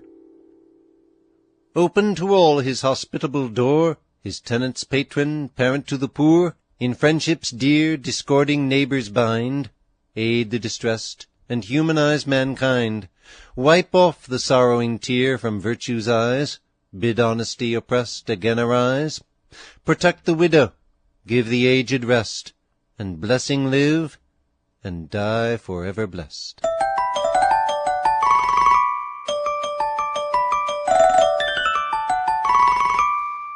In Christmas feasting pray take care, let not your table be a snare, but with the poor God's bounty share. Adieu, my friends, till the next year. The Fall of Niagara, which Popple's map lays down in the northwest corner of this province, is, according to Hennepin, compounded of two great cross-streams of water and two falls, with an isle sloping along between. The waters fall from a horrible precipice above 600 foot, and foam and boil in a hideous manner, making an outrageous noise more terrible than thunder. For when the wind blows out of the south, their dismal roaring may be heard more than 15 leagues off.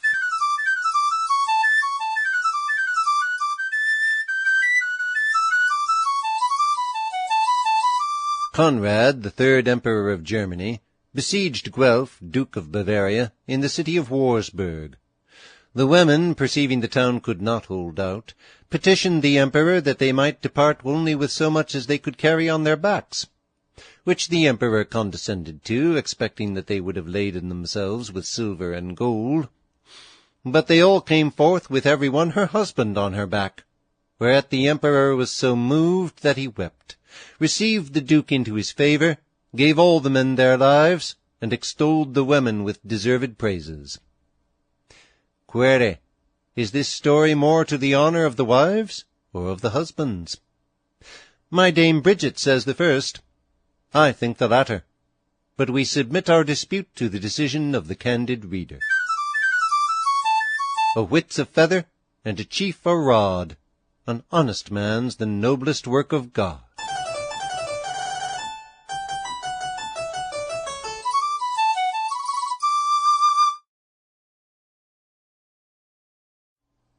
Poor Richard for 1749.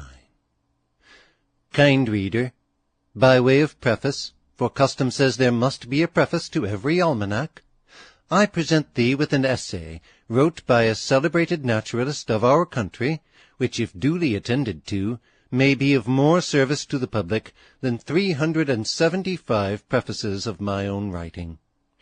Take it as follows, viz. An essay for the improvement of estates by raising a durable timber for fencing and other uses. Vale et fruere. Go and flourish.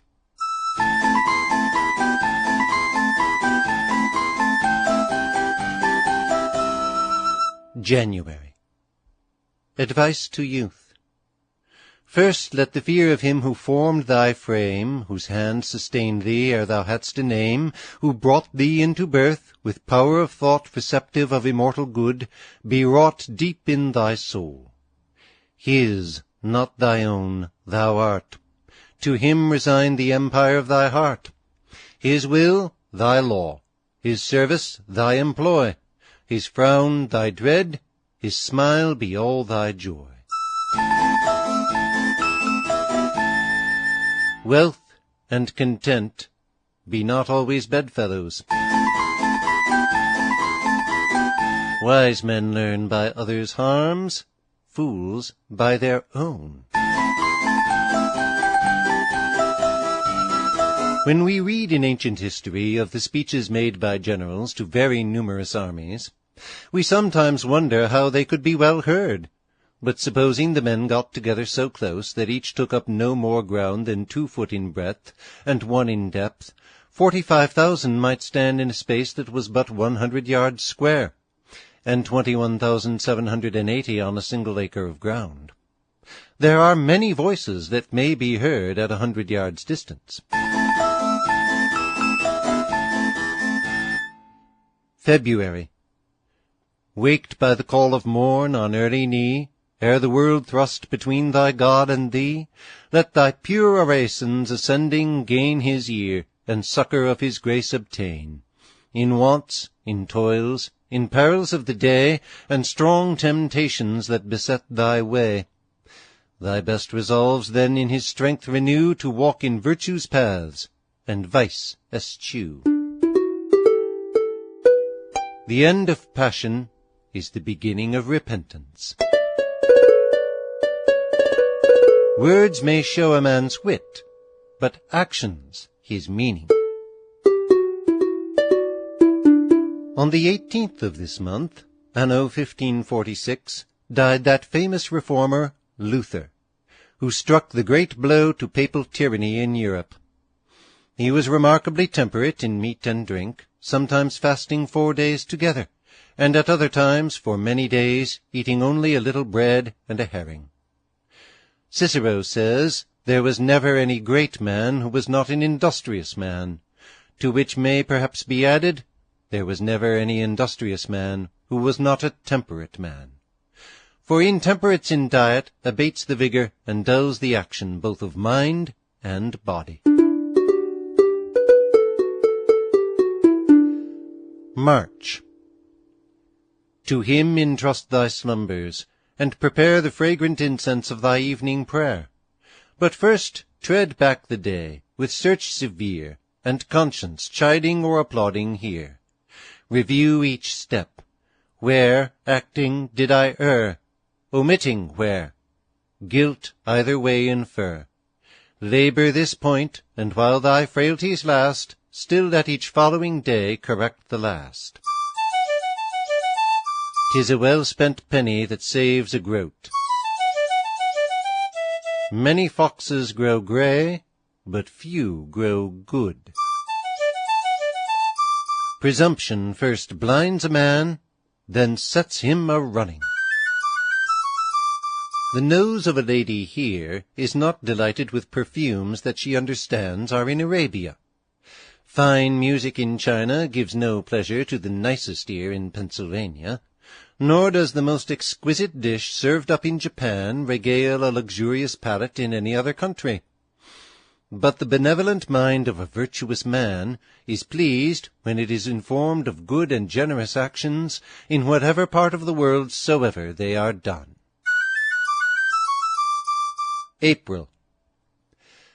Life is a shelvy sea, the passage fear, and not without a skilful pilot steer. Distrust thy youth, experienced age implore, and borrow all the wisdom of threescore. But chief, a father's, mother's voice revere. 'Tis love that chides, 'tis love that counsels here. Thrice happy is the youth whose pliant mind to all a parent's culture is resigned.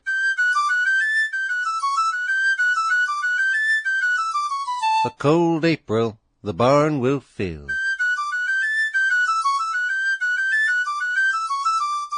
Content makes poor man rich, discontent makes rich men poor.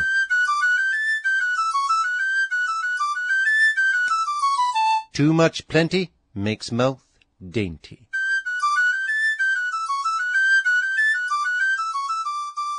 May. Oh, well begun, virtue's great work pursue. Passions at first we may with ease subdue, but if neglected, unrestrained too long, prevailing in their growth by habit strong, they've warped the mind, have fixed the stubborn bent, and force of custom to wild nature lent. Who then would set the crooked tree aright, as soon may wash the tawny Indian white?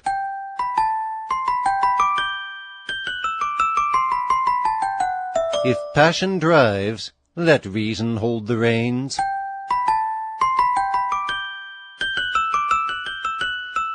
Neither trust nor contend, nor lay wagers, nor lend, and you'll have peace to your lives' end.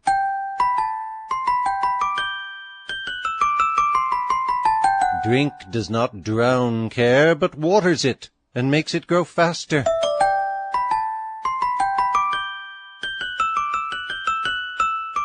Who dainties love shall beggars prove.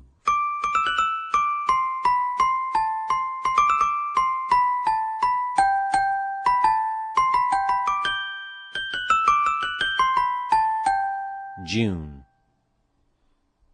Industry's bounteous hand may plenty bring, but wanting frugal care, 'twill soon take wing.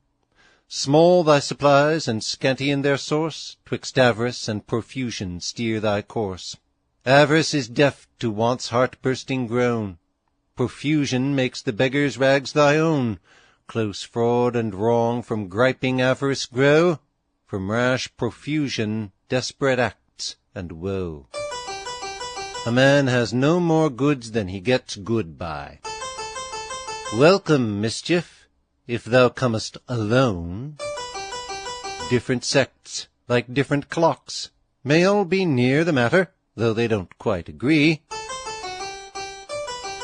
It was wise counsel given to a young man, pitch upon that course of life which is most excellent, and custom will make it the most delightful.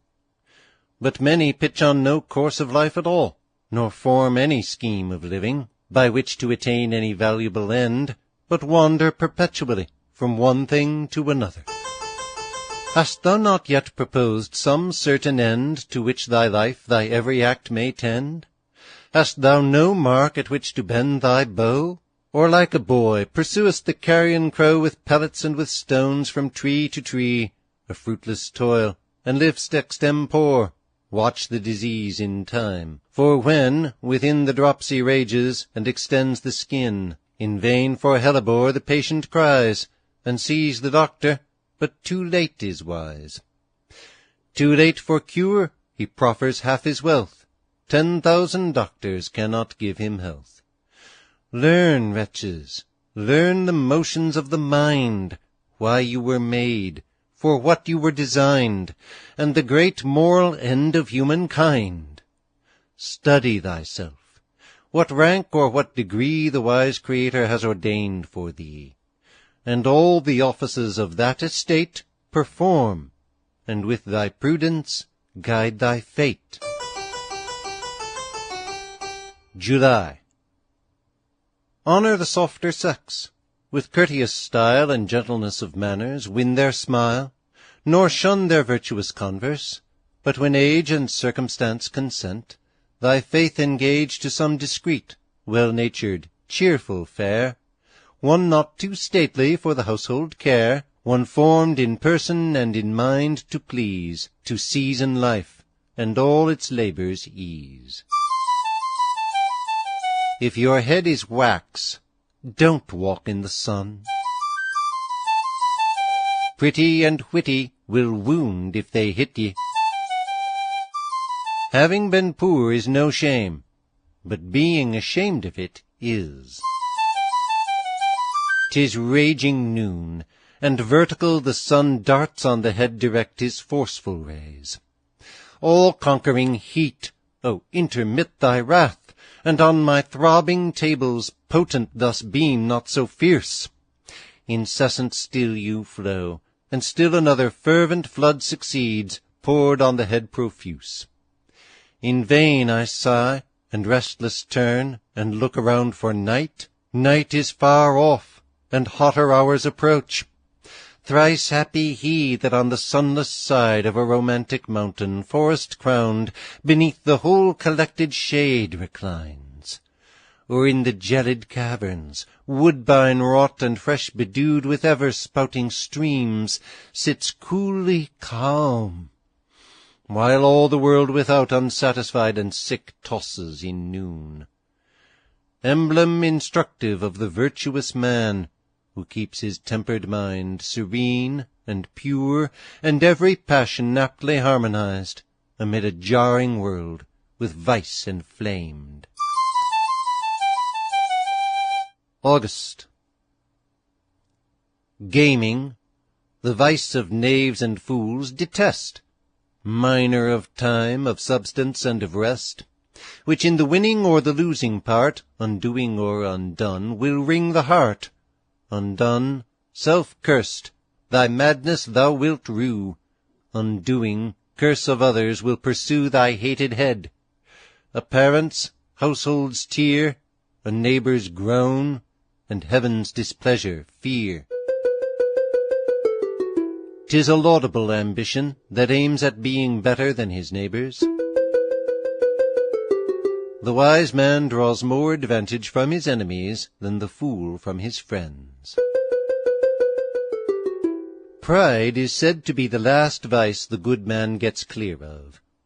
'Tis a mere Proteus, and disguises itself under all manner of appearances, putting on sometimes even the mask of humility. If some are proud of neatness and propriety of dress, others are equally so of despising it, and acting the perpetual sloven.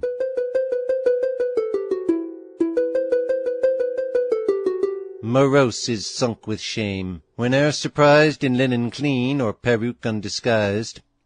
No sublunary chance his vestments fear, valued like leopards as their spots appear. A famed surtout he wears, which once was blue, and his foot swims in a capacious shoe. One day his wife, for who can wives reclaim, levelled her barbarous needle at his fame. But open force was vain. By night she went, and while he slept, surprised the darling rent. Where yawned the frieze is now become a doubt, and glory, at one entrance, quite shut out.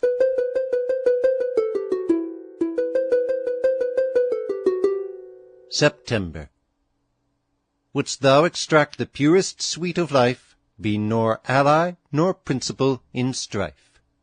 A mediator there thy balsam bring, and lenify the wound and draw the sting. On hate let kindness her warm embers throw, and mould into a friend the melting foe. The weakest foe boasts some revenging power, the weakest friend some serviceable hour.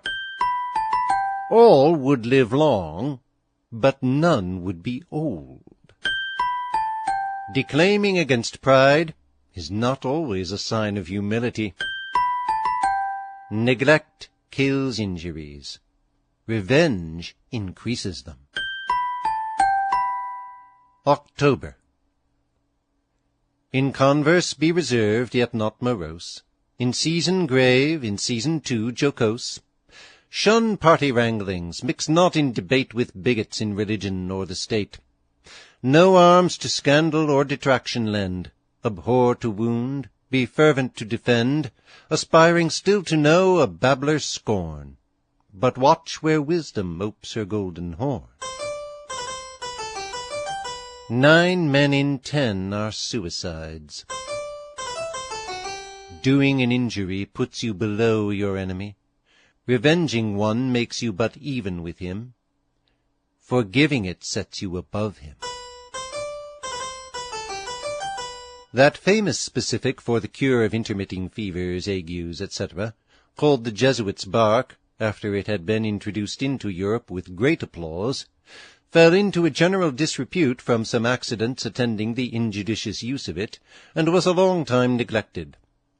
At length one Talbot, an illiterate Englishman, grew remarkable for curing those disorders speedily and effectually by a medicine which no one knew, and his fame reaching France, Louis XIV sent for him to the Dauphin, who had long laboured under an obstinate ague that resisted all the medicines then used by the best physicians. When he arrived at Paris and had seen the Dauphin, he boldly undertook his cure, but being first, for form's sake, examined by the king's physicians, they asked, among other things, what he judged the Dauphin's distemper to be. "'Tis an ague," says he. "What is an ague?" said they. "Give us a definition of it." "Pray," says he, "what is a definition?" "A definition," says one, "is a clear, short, and proper description of a thing in words." "Why then, gentlemen," says he, "I will give you a definition of an ague. 'Tis a distemper that I can cure, and you can't." They were affronted, told the king that Talbot was an ignorant quack, and not fit to be trusted with the Dauphin's health. The king, however, was resolved to try him, and the Dauphin was cured. That munificent prince, beside rewarding Talbot, bought his secret at a great price for the public good, and it proved no other thing than the bark disguised, and some rules for giving it, now well known to physicians. Thenceforward the bark grew into repute again, and is now in high esteem, daily gaining ground, and overcoming by the success attending it the prejudices that were once so universal against the use of it. 'Tis not unlikely that some other valuable old medicines have been disused from like causes, and may in time be advantageously revived again, to the benefit of mankind. November. In quest of gain be just. A conscience clear is lucre, more than thousands in a year. Treasure no moth can touch, no rust consume, safe from the knave, the robber, and the tomb.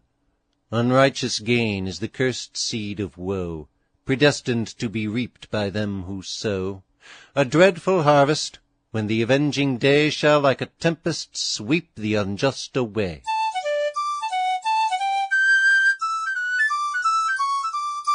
Most of the learning in use is of no great use. Great good nature without prudence is a great misfortune.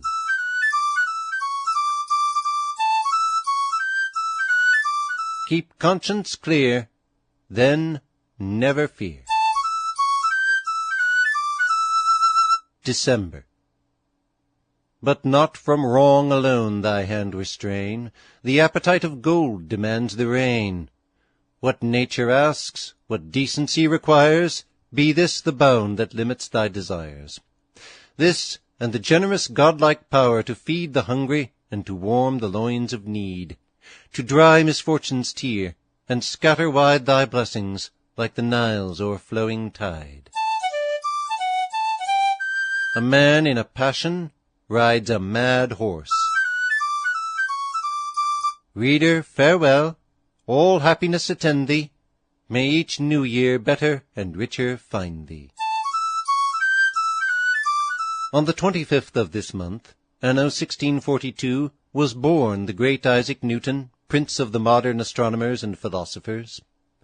But what is all our little boasted knowledge compared with that of the angels? If they see our actions and are acquainted with our affairs, our whole body of science must appear to them as little better than ignorance, and the common herd of our learned men scarce worth their notice. Now and then one of our very great philosophers, an Aristotle or a Newton, may perhaps by his most refined speculations afford them a little entertainment, as it seems a mimicking of their own sublime amusements. Hence Pope says of the latter, "Superior beings, when of late they saw a mortal man unfold all nature's law, admired such wisdom in a human shape, and showed a Newton as we show an ape." On winter. 'Tis done. Dread winter spreads his latest glooms, and reigns tremendous o'er the conquered year. How dead the vegetable kingdom lies, how dumb the tuneful! Horror wide extends his melancholy empire. Here, fond man, behold thy pictured life, pass some few years, thy flowering spring, thy summer's ardent strength, thy sober autumn fading into age, and pale concluding winter comes at last, and shuts the scene. Ah, whither now are fled those dreams of greatness, those unsolid hopes of happiness, those longings after fame, those restless cares, those busy bustling days, those gay spent festive nights, those veering thoughts lost between good and ill that shared thy life? All now are vanished. Virtue sole survives, immortal, never failing, friend of man, his guide to happiness on high. How to get riches. The art of getting riches consists very much in thrift. All men are not equally qualified for getting money, but it is in the power of every one alike to practice this virtue. He that would be beforehand in the world must be beforehand with his business. It is not only ill management, but discovers a slothful disposition to do that in the afternoon which should have been done in the morning. Useful attainments in your minority will procure riches in maturity, of which writing and accounts are not the meanest. Learning, whether speculative or practical, is, in popular or mixed governments, the natural source of wealth and honor. Precept 1. In things of moment on thyself depend, nor trust too far thy servant or thy friend. With private views thy friend may promise fair, and servants very seldom prove sincere. Precept 2. What can be done, with care perform today. Dangers unthought of will attend delay. Your distant prospects all precarious are, and fortune is as fickle as she's fair. Precept 3. Nor trivial loss, nor trivial gain despise. Molehills, if often heaped, to mountains rise. Weigh every small expense, and nothing waste. Farthings long saved amount to pounds at last.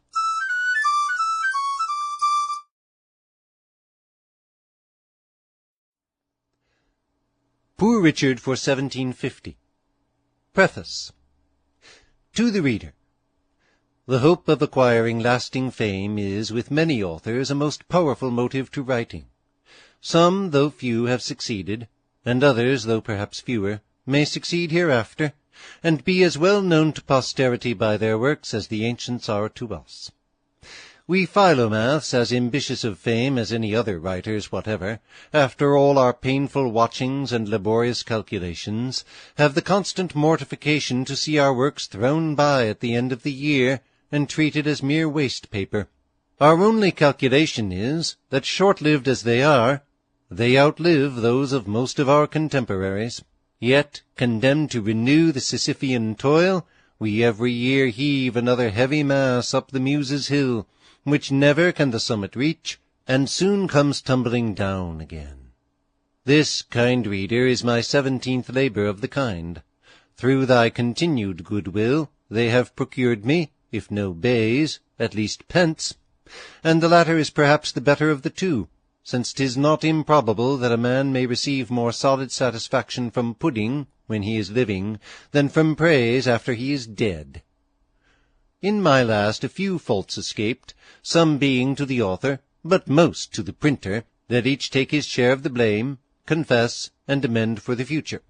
In the second page of March, in some copies, the earth's circumference was said to be nigh 4,000 instead of 24,000 miles, the figure 2 being omitted at the beginning. This was Mr. Printer's fault, who being also somewhat niggardly of his vowels, as well as profuse of his consonants, put in one place among the poetry mad instead of made, and in another wrapped instead of warped, to the utter demolishing of all sense in those lines, leaving nothing standing but the rhyme. These and some others of a like kind let the readers forgive or rebuke him for, as to their wisdom and goodness shall seem meet. For in such cases the loss and damage is chiefly to the reader, who, if he does not take my sense at first reading, 'tis odds he never gets it, for 10 to 1 he does not read my works a second time. Printers indeed should be very careful how they omit a figure or a letter, for by such means sometimes a terrible alteration is made in the sense. I have heard that once, in a new edition of the Book of Common Prayer, the following sentence, "We shall all be changed in a moment, in the twinkling of an eye," by the omission of a single letter became, "We shall all be hanged in a moment, in the twinkling of an eye," to the no small surprise of the first congregation it was read to. May this year prove a happy one to thee and thine, is the hearty wish of, kind reader, thy obliged friend, Richard Saunders.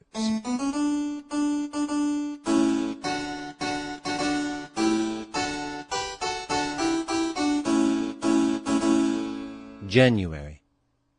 So weak are humankind by nature made, or to such weakness by their vice betrayed, almighty vanity! To thee they owe their zest of pleasure, and their balm of woe. Thou, like the sun, all colours dost contain, varying like rays of light on drops of rain. For every soul finds reason to be proud, though hissed and hooted by the pointing crowd.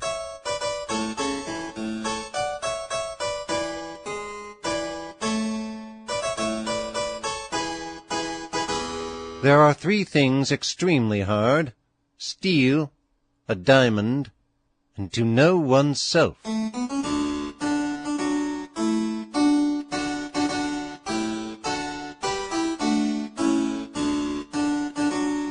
Hunger is the best pickle.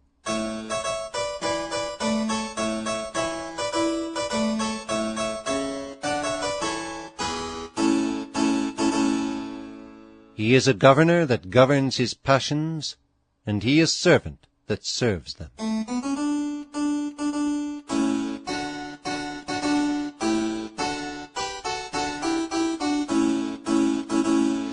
On the 9th of this month, 1744 to 1745, died Charles Albert, Elector of Bavaria and Emperor of Germany. 'Tis thought his death was hastened by grief and vexation at the success of the Queen of Hungary, and the disappointments of his own ambition. O content, what art thou, and where to be found, Art thou not an inseparable companion of honour, wealth, and power? No. This man was rich, great, a sovereign prince, but he wanted to be richer, greater, and more sovereign. At first his arms had vast success, but a campaign or two left him not a foot of land he could call his own, and reduced him to live with his empress in a hired house at Frankfurt.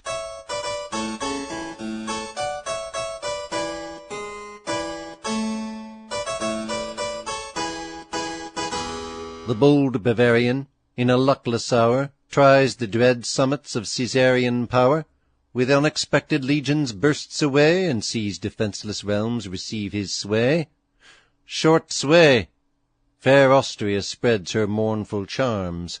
The Queen, the beauty, sets the world in arms. From hill to hill the beacon's rousing blaze spreads wide the hope of plunder and of praise. The fierce Croatian and the wild Hussar and all the sons of ravage crowd the war. The baffled prince in honour's flattering bloom of hasty greatness finds the fatal doom, his foes' derision and his subjects' blame, and steals to death from anguish and from shame.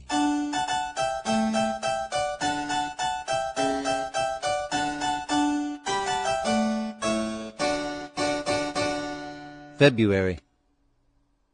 We smile at florists, we despise their joy, and think their hearts enamoured of a toy. But are those wiser whom we most admire, survey with envy, and pursue with fire? What's he who fights for wealth, or fame, or power?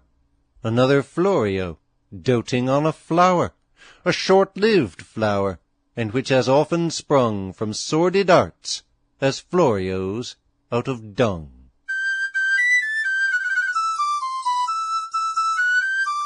A cipher and humility make the other figures and virtues of tenfold value. If it were not for the belly, the back might wear gold.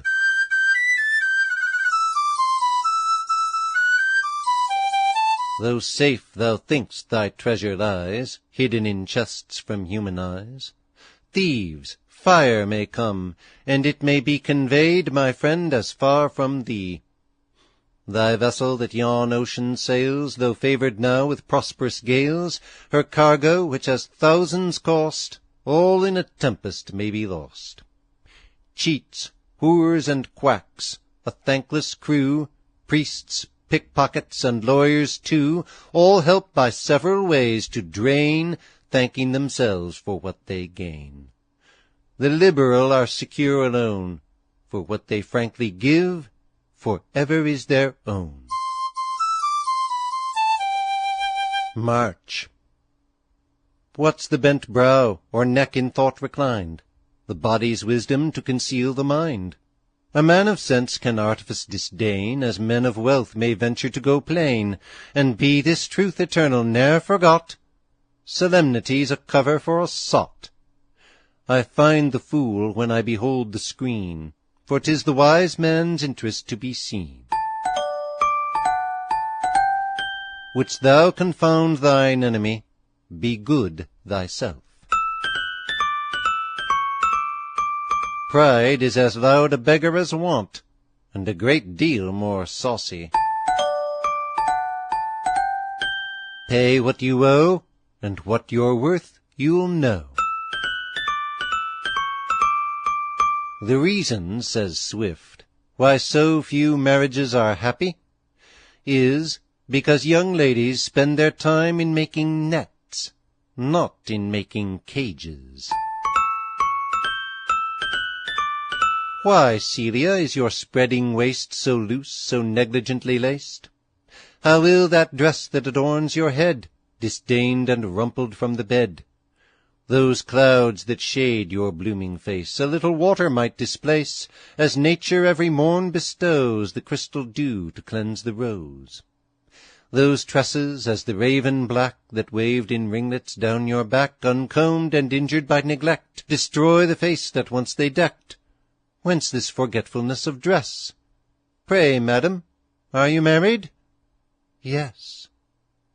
Nay, then indeed the wonder ceases. No matter now how loose your dress is, the end is won, your fortune's made. Your sister now may take the trade.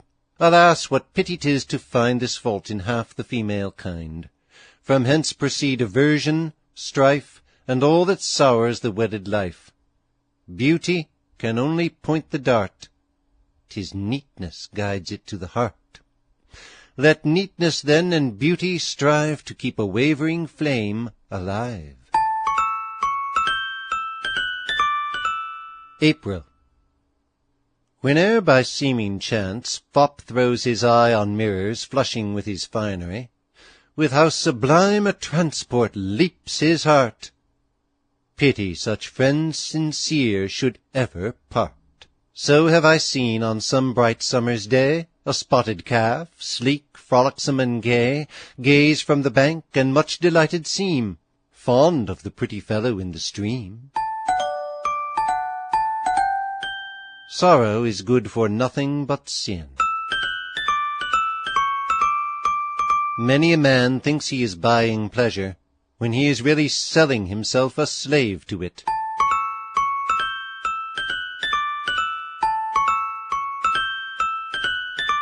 Graft good fruit all, or graft not at all.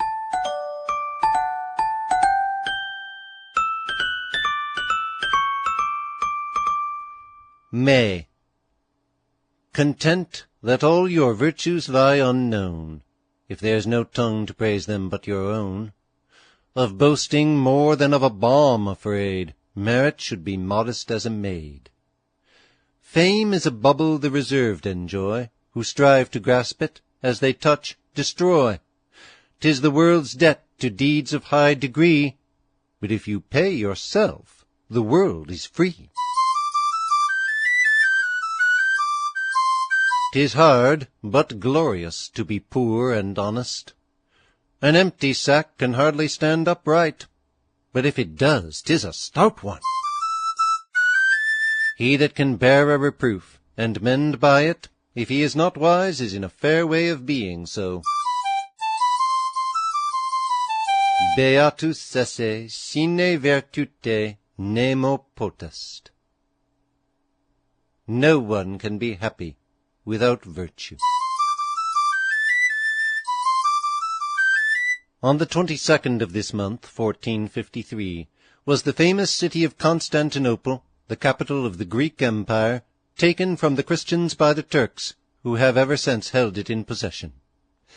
When it was besieged, the emperor made most earnest application to his people, that they would contribute money to enable him to pay his troops, and defray the expense of defending it.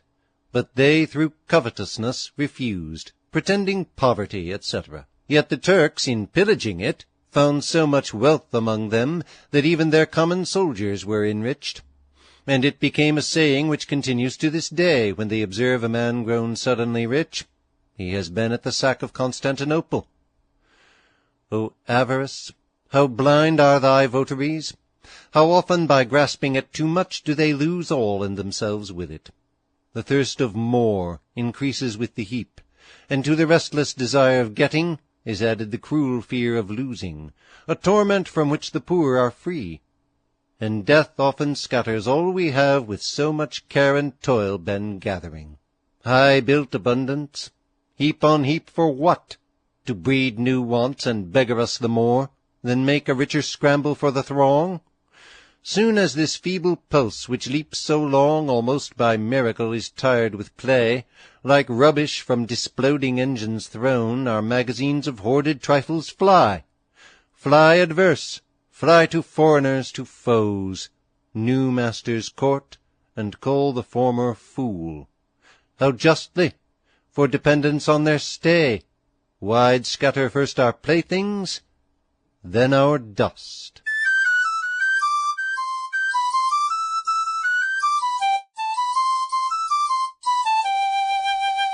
June. Daphnis, says Clio, has a charming eye. What pity 'tis her shoulder is awry. Aspasia's shape indeed, but then her air, 'twould ask a conjurer to find beauty there. Without a but, Hortensia she commends, the first of women and the best of friends, owns her in person, wit, fame, virtue, bright.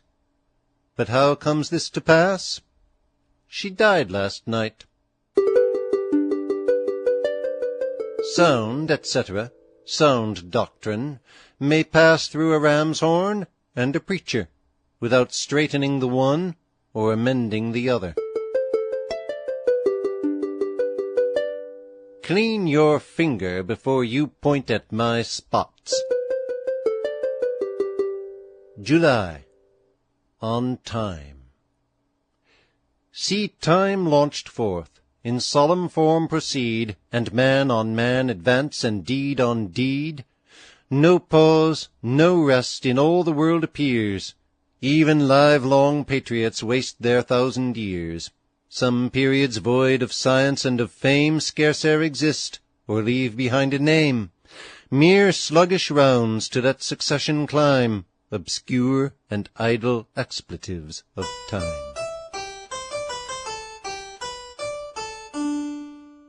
He that spills the rum loses that only.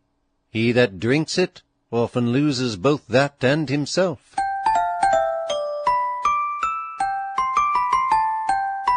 That ignorance makes devout, if right the notion.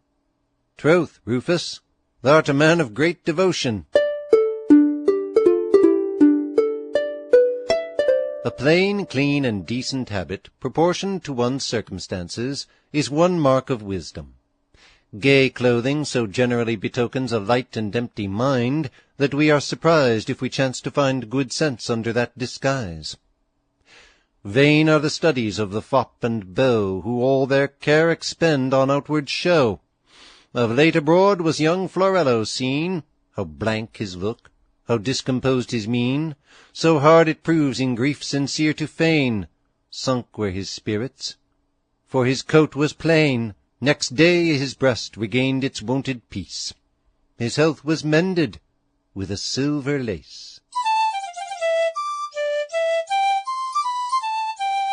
What an admirable invention is writing, by which a man may communicate his mind without opening his mouth, and at 1,000 leagues distance, and even to future errors, only by the help of 22 letters, which may be joined 5 quintillion, 852 quadrillion, 616 trillion, 784 billion, 976 million, 664,000 ways, and will express all things in a very narrow compass. 'Tis a pity this excellent art has not preserved the name and memory of its inventor.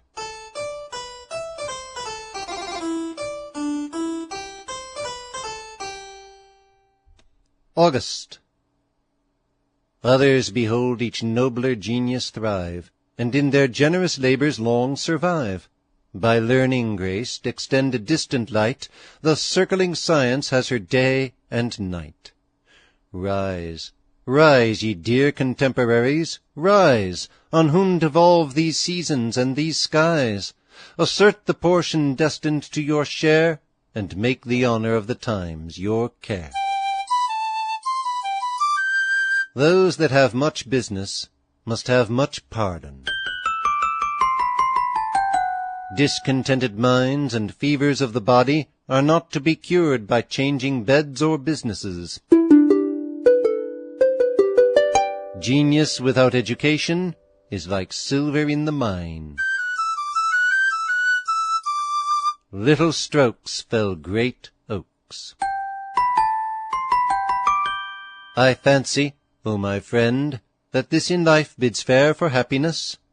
Timely an estate to gain, left or purchased by your pain, grounds that pay the tiller's hire, woods to furnish lasting fire, safe from law to enjoy your own, seldom view the busy town, health with moderate vigour joined, true well-grounded peace of mind, friends, your equals in degree, prudent plain simplicity, easy converse mirth afford, artless plenty fill the board, temperate joy your evenings bless, free from care as from excess.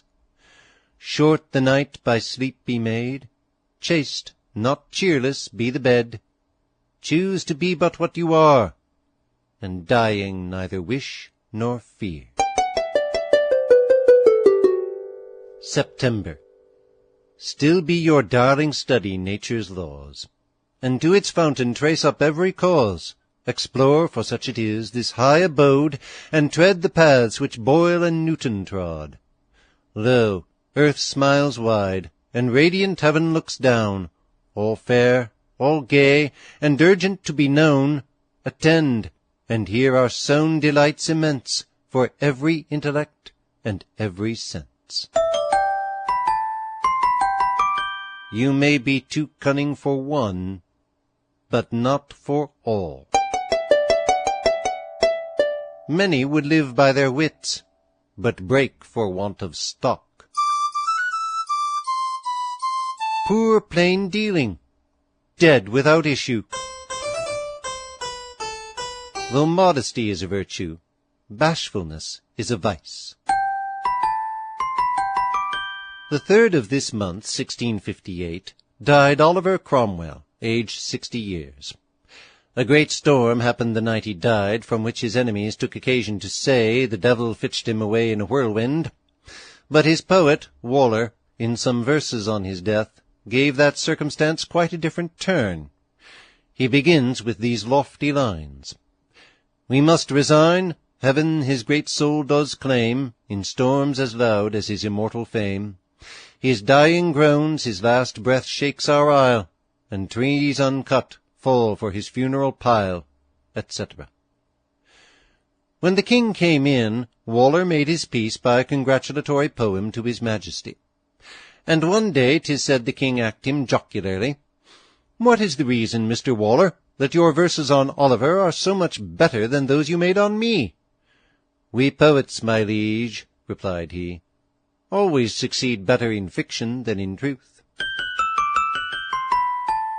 Much learning shows how little mortals know, much wealth how little worldlings can enjoy. At best it babies us with endless toys, and keeps us children till we drop to dust. As monkeys at a mirror stand amazed, they fail to find what they so plainly see. Thus men in shining riches see the face of happiness, nor know it is a shade, but gaze, and touch, and peep again, and wish, and wonder it is absent still. October. With adoration think, with rapture gaze, and hear all nature chant her Maker's praise.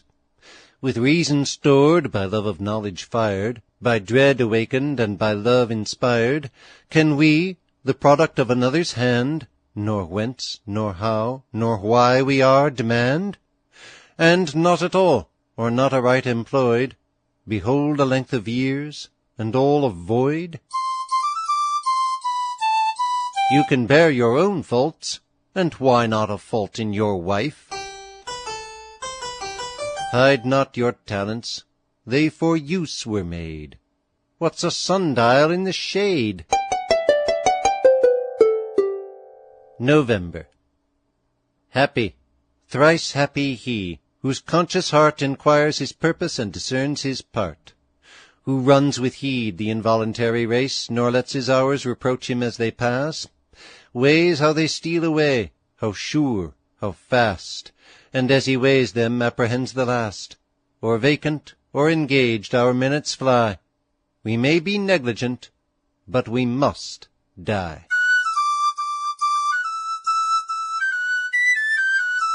What signifies knowing the names if you know not the natures of things? Tim was so learned that he could name a horse in 9 languages, so ignorant that he bought a cow to ride on.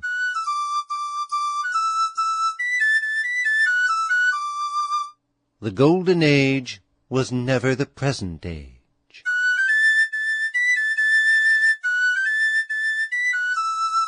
December. And thou, supreme of beings and of things, who breathest all life and givest duration wings, intent so let me for thy glory burn, nor fruitless view my days and nights return. Give me with wonder at thy works to glow, to grasp thy vision and thy truths to know, to reach at length thy everlasting shore, and live and sing till time shall be no more.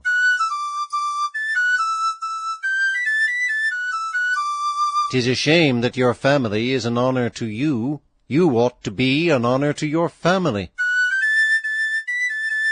Glass, china, and reputation are easily cracked and never well mended.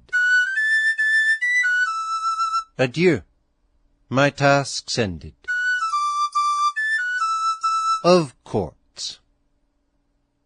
If any rogue vexatious suits advance against you for your known inheritance, enter by violence your fruitful grounds, or take the sacred landmark from your bounds, or if your debtors do not keep their day, deny their hands, and then refuse to pay, you must with patience all the terms attend, among the common causes that depend, till yours is called.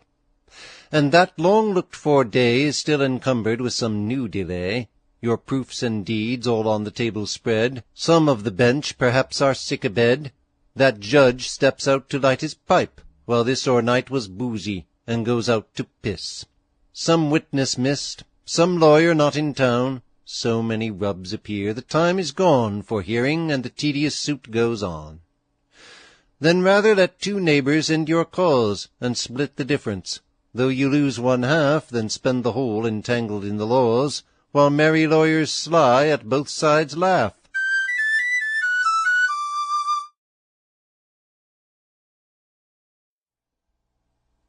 Poor Richard for 1751. Preface. Courteous reader, astrology is one of the most ancient sciences, had in high esteem of old by the wise and great.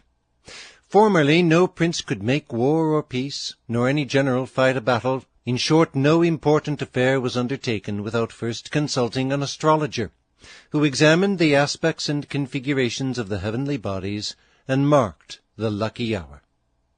Now the noble art, more shame to the age we live in, is dwindled into contempt. The great neglect it.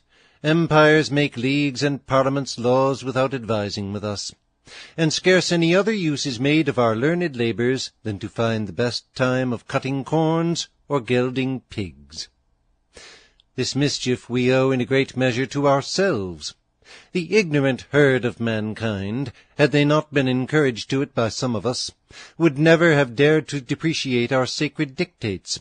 But Urania has been betrayed by her own sons, those whom she had favoured with the greatest skill in her divine art, the most eminent astronomers among the moderns, the Newtons, Haleys, and Whistons, have wantonly contemned and abused her, contrary to the light of their own consciences.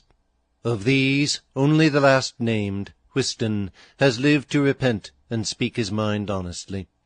In his former works he had treated judiciary astrology as a chimera, and asserted that not only the fixed stars, but the planets, sun and moon excepted, were at so immense a distance as to be incapable of any influence on this earth, and consequently nothing could be foretold from their positions. But now in the memoirs of his life, published 1749, in the 82nd year of his age, he foretells, page 607, the sudden destruction of the Turkish Empire, and of the House of Austria, German emperors, etc., and popes of Rome, the restoration of the Jews, and commencement of the millennium, all by year 1766. And this not only from Scripture prophecies, but, take his own words, from the remarkable astronomical signals that are to alarm mankind of what is coming, viz., the Northern Lights since 1715, the 6 comets at the Protestant Reformation in 4 years, 1530, 1531, 1533, 1534, compared with the 7 comets already seen in these last 11 years, 1737, 1739, 1742, 1743, 1744, 1746, and 1748. From the great annular eclipse of the sun, July 14th, 1748, whose centre passed through all the 4 monarchies, from Scotland to the East Indies. From the occultation of the Pleiades by the moon each periodical month after the eclipse last July, for above 3 years, visible to the whole Roman Empire, as there was a like occultation of the Hyades from anno 590 to anno 595, for 6 years foretold by Isaiah. From the transit of Mercury over the Sun, April 25th, 1753, which will be visible through that empire. From the comet of A.D. 1456, 1531, 1607, and 1682, which will appear again about 1757 ending, or 1758 beginning, and will also be visible through that empire. From the transit of Venus over the Sun, May 26th, 1761, which will be visible over the same empire. And lastly, from the annular eclipse of the Sun, March 11th, 1764, which will be visible over the same empire. From these astronomical signs he foretells those great events that within 16 years from this time the millennium, or 1,000 years' reign of Christ, shall begin. There shall be a new heaven and a new earth. There shall be no more an infidel in Christendom, page 398, nor a gaming table at Tunbridge. When these predictions are accomplished, what glorious proofs they will be of the truth of our art!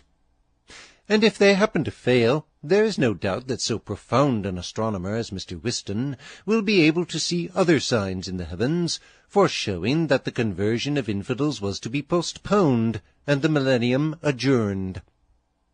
After these great things, can any man doubt our being capable of predicting a little rain or sunshine? Reader, farewell, and make the best use of your years and your almanacs, for you see that according to Whiston, you may have at most but 16 more of them. Potomac, July 30th, 1750. Richard Saunders.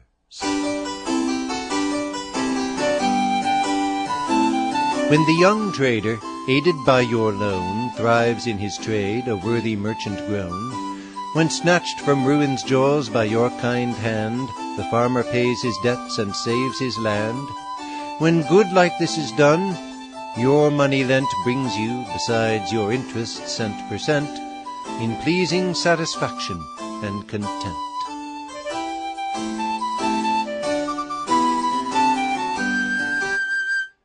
January. Who rise to glory must by virtue rise. 'Tis in the mind all genuine greatness lies.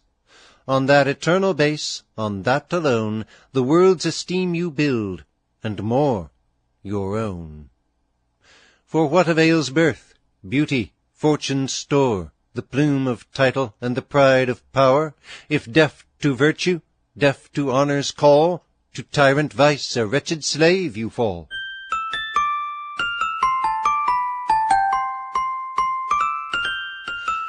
Pray, don't burn my house to roast your eggs.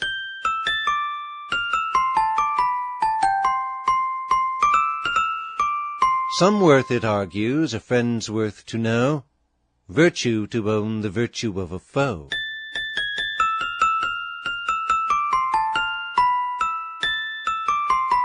Prosperity discovers vice, adversity virtue.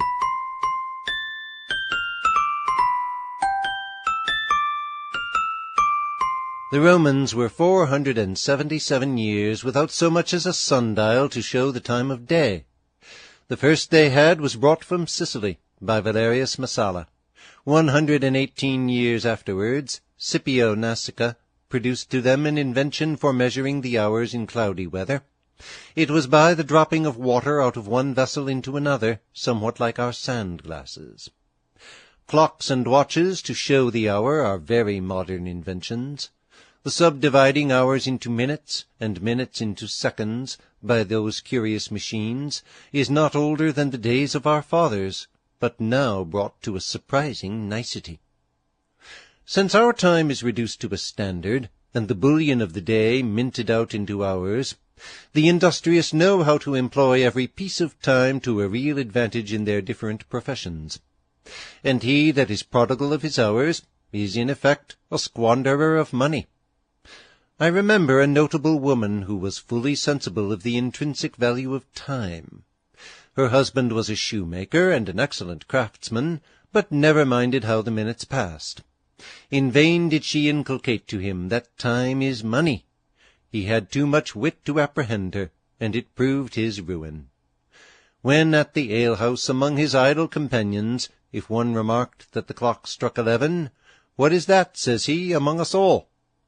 If she sent him word by the boy that it had struck 12, "Tell her to be easy, it can never be more." If that it had struck 1, "Bid her be comforted, for it can never be less." If we lose our money, it gives us some concern. If we are cheated or robbed of it, we are angry. But money lost may be found. What we are robbed of may be restored. The treasure of time, once lost, can never be recovered.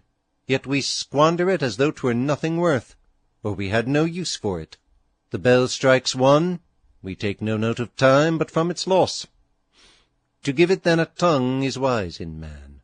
If heard aright, it is the knell of our departed hours. Where are they? With the years beyond the flood. It is the signal that demands dispatch. How much is to be done? Be wise today, 'tis madness to defer. Next day the fatal precedent will plead, thus on till wisdom is pushed out of life.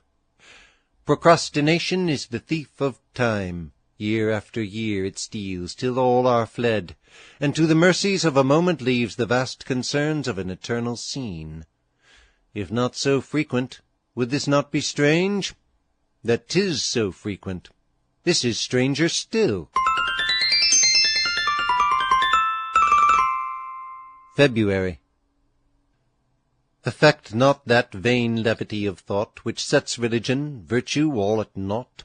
For true religion, like the sun's blessed beam, darts through the conscious mind a heavenly gleam, irradiates all the soul, no care allows, calms the best heart, and smooths the easy brows.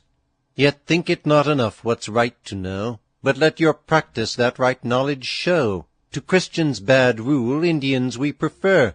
'Tis better not to know than knowing err.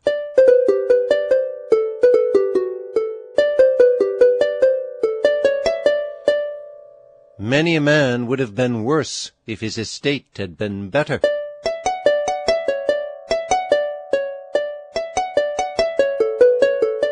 We may give advice, but we cannot give conduct.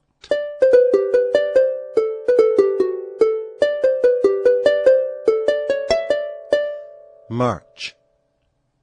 Some sweet employ for leisure minutes choose, and let your very pleasures have their use. But if you read, your books with prudence choose, or time misspent is worse than what you lose. Be fully ere you speak your subject known, and let e'en then some diffidence be shown. Keep something silent, and we think you wise, but when we see the bottom, we despise.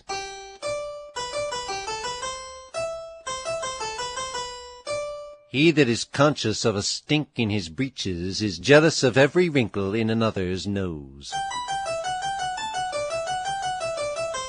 Love and toothache have many cures, but none infallible, except possession and dispossession.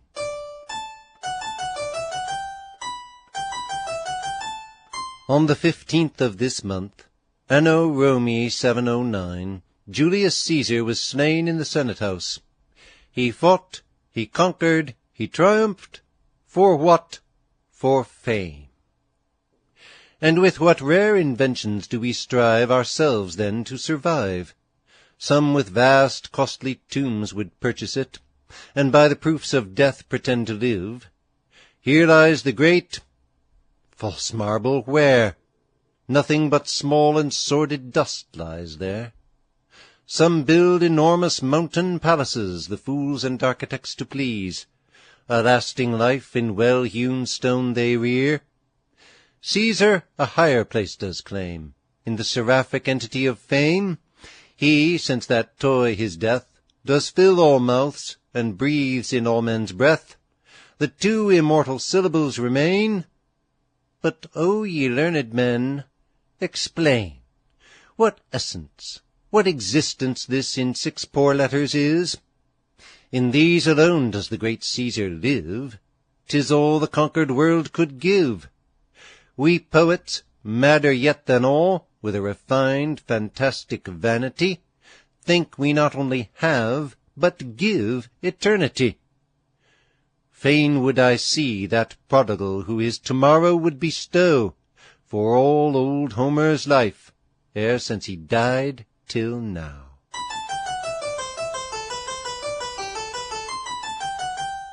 April. O barbarous waggoners, your wrath assuage. Why vent you on the generous steed your rage? Does not his service earn you daily bread, your wives, your children, by his labour fed? If, as the Samian taught, the soul revives, and shifting seats in other bodies lives, severe shall be the brutal carter's change, doomed in a thill horse over rough roads to range. And while transformed the groaning load he draws, some horse-turned carter shall avenge the cause. There are lazy minds as well as lazy bodies. Most people return small favours, acknowledge middling ones, and repay great ones with ingratitude. May. With ceaseless streams a well-placed treasure flows, when spent increases, and by lessening grows. Sarepta's widow, hoping no supply, thought on her little store to eat and die. Soon as she welcomed her prophetic guest, the cruse flowed liberal, and the corn increased. The Almighty Power unfailing plenty sent, the oil unwasted, and the meal unspent. Fond pride of dress is sure an empty curse. Ere fancy you consult, consult your purse. Youth is pert and positive, age modest and doubting. So ears of corn, when young and light, stand bold upright, but hang their heads when weighty, full, and ripe. June. What will not luxury taste? Earth, sea, and air are daily ransacked for the bill of fare. Blood stuffed in guts is British Christian's food, and France robs marshes of its croaking brood. But he had sure a palate covered o'er with brass or steel, that on the rocky shore first broke the oozy oyster's pearly coat, and risked the living morsel down his throat. 'Tis easier to suppress the first desire than to satisfy all that follow it. Don't judge of men's wealth or piety by their Sunday appearances. Friendship increases by visiting friends, but by visiting seldom.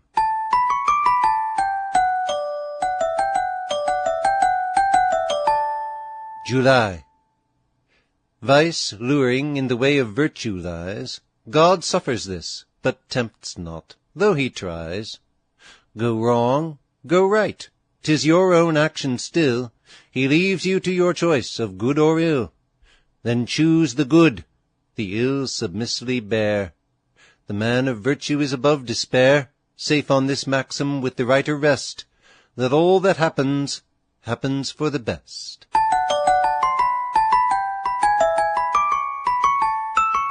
If your riches are yours, why don't you take them with you to the other world?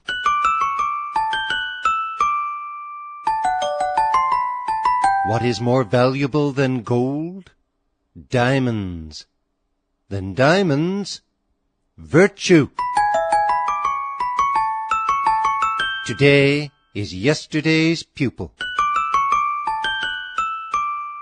August. Ye party zealots, thus it fares with you, when party rage too warmly you pursue. Both sides club nonsense and impetuous pride, and folly joins whom sentiments divide. You vent your spleen as monkeys when they pass scratch at the mimic monkey in the glass, while both are one. And henceforth be it known, fools of both sides shall stand as fools alone.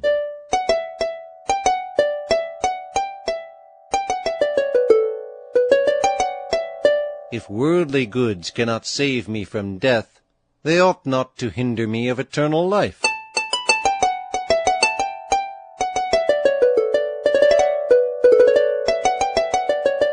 "'Tis great confidence in a friend to tell him your faults, greater to tell him his."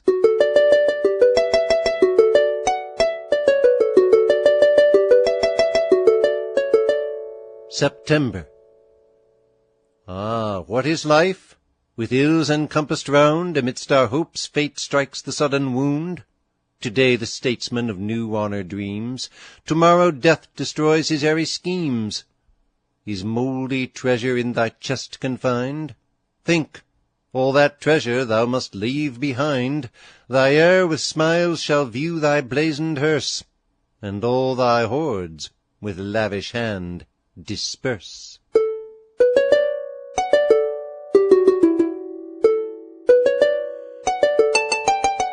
Talking against religion is unchaining a tiger. The beast let loose may worry his deliverer.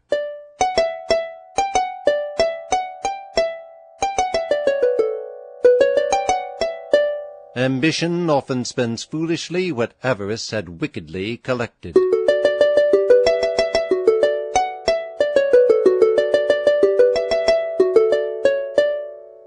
October. Should certain fate the impending blow delay, thy mirth will sicken and thy bloom decay. Then feeble age will all thy nerves disarm, no more thy blood its narrow channels warm. Who then would wish to stretch this narrow span, to suffer life beyond the date of man? The virtuous soul pursues a nobler aim, and life regards but as a fleeting dream. Pilgarlic was in the accusative case, and bespoke a lawyer in the vocative, who could not understand him till he made use of the dative. Great estates may venture more, little boats must keep near shore. Nice eaters seldom meet with a good dinner. November. She longs to wake and wishes to get free, to launch from earth into eternity. For while the boundless theme extends our thought, 10,000 rolling years are naught. O endless thought, divine eternity! The immortal soul shares but a part of thee, for thou wert present when our life began, when the warm dust shot up in breathing man. Not to oversee workmen is to leave them your purse open. The wise and brave dares own that he was wrong. Cunning proceeds from want of capacity. It is an amusing speculation to look back and compute what numbers of men and women among the ancients clubbed their endeavours to the production of a single modern. As you reckon backwards, the number increases in the same proportion as the price of a coat which was sold for a halfpenny a button continually doubled. 21 generations carry us back no further than the Norman Conquest, at which time each present nobleman, to exclude all ignoble blood from his veins, ought to have had 1,048,576 noble ancestors. Carry the reckoning back 300 years farther, and the number amounts to above 500 millions, which are more than exist at any one time upon earth, and shows the impossibility of preserving blood free from such mixtures, and that the pretension of such purity of blood in ancient families is a mere joke. Hence we see how it happens that every nation has a kind of general cast of feature, by which it may be distinguished. Continual intermarriages for a course of ages, rendering all the people related by blood, and, as it were, of one family. December. Ere the foundations of the world were laid, ere kindling light the almighty word obeyed, thou wert. And when the subterraneous flame shall burst its prison and devour this frame from angry heaven, when the keen lightning flies, when fervent heat dissolves the melting skies, thou still shalt be, still as thou wert before, and know no change when time shall be no more. The proud hate pride in others, who judges best of a man, his enemies or himself? Drunkenness, that worst of evils, makes some men fools, some beasts, some devils. 'Tis not a holiday that's not kept holy.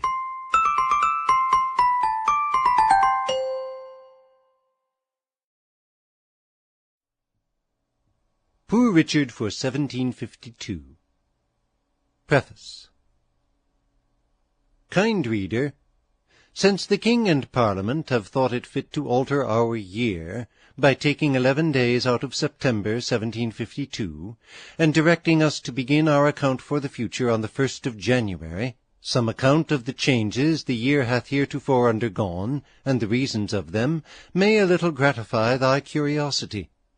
The vicissitude of seasons seems to have given occasion to the first institution of the year.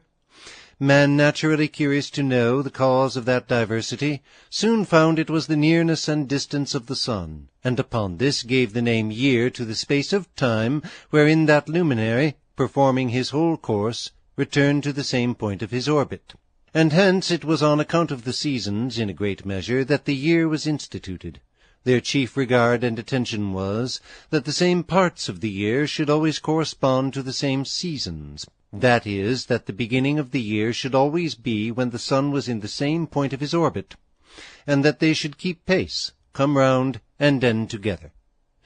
This different nations attempted to attain by different ways, making the year to commence from different points of the zodiac, and even the time of his progress different.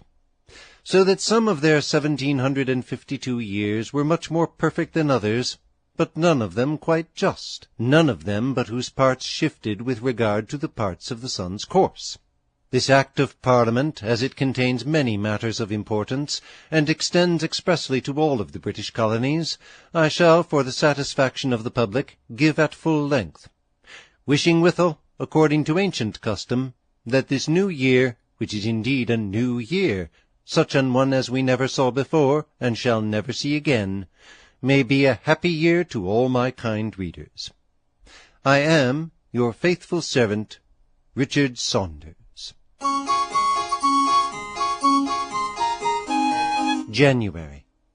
On Public Spirit. Where never science beamed a friendly ray, where one vast blank neglected nature lay, from public spirit there, by arts employed, creation varying glads the cheerless void. By arts which safety, treasure, and delight, on land, on wave, in wondrous works unite, myriads made happy, public spirit bless, parent of trade, wealth, liberty, and peace. Observe old Vellum, he praises former times, as if he'd a mind to sell 'em. Kings have long arms, but misfortune longer. Let none think themselves out of her reach.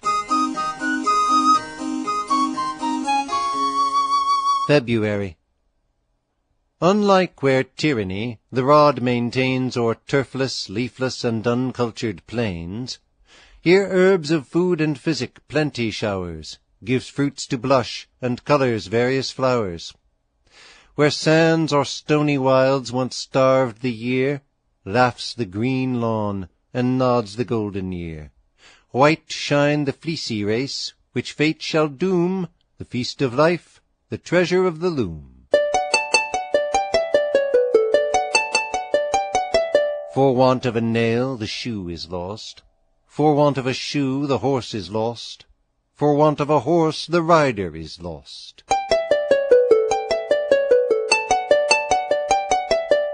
March. What though no arch of triumph is assigned to laurelled pride, whose sword has thinned mankind, though no vast wall extends from coast to coast, no pyramid aspires sublimely lost, lo, stately streets, lo, ample squares invite the salutary gale that breathes delight, lo, structures mark the hospitable strand, where charity extends her tender hand.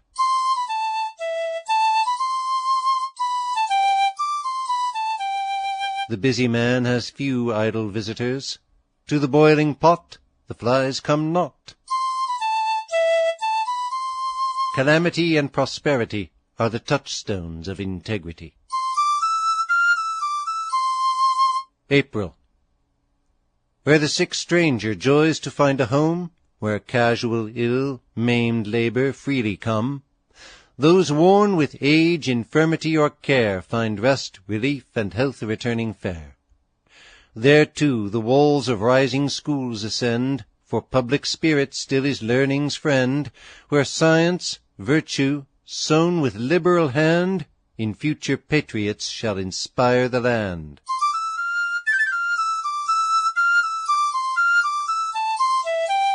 The prodigal generally does more injustice than the covetous. Generous minds are all of kin. May. And when too populous at length confessed, from confluent strangers refuged and redressed, when war so long withdraws his barbarous train that peace o'erstalks us with the sons of men, so long health breathes through the pure ambient air that want must prey on those disease would spare. Then will be all the generous goddess seen, then most diffused she shines, and most benign. 'Tis more noble to forgive, and more manly to despise, than to revenge an injury. A brother may not be a friend, but a friend will always be a brother. Meanness is the parent of insolence. June. Her eye far-piercing round extends its beams to Erie's banks or smooth Ohio's streams. It fixes where kind rays till then have smiled, vain smile, on some luxuriant houseless wild. How many sons of want might here enjoy what nature gives for age but to destroy? Blush, blush, O sun, she cries, here vainly found, to rise, to set, to roll the seasons round.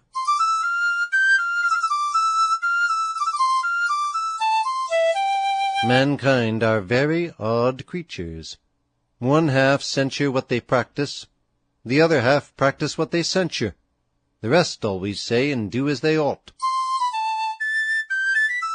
Severity is often clemency, clemency, severity. July. Shall heaven distill in dews, descend in rain, from earth gush fountains, rivers flow in vain? There shall the watery lives in myriads stray, and be to be alone each other's prey. Unsought shall here the teeming quarries own the various species of mechanic stone. From structure this, from sculpture that confine, shall rocks forbid the latent gem to shine? Bis dat qui cito dat. He gives twice that gives soon. That is, he will soon be called upon to give again. A temper to bear much will have much to bear.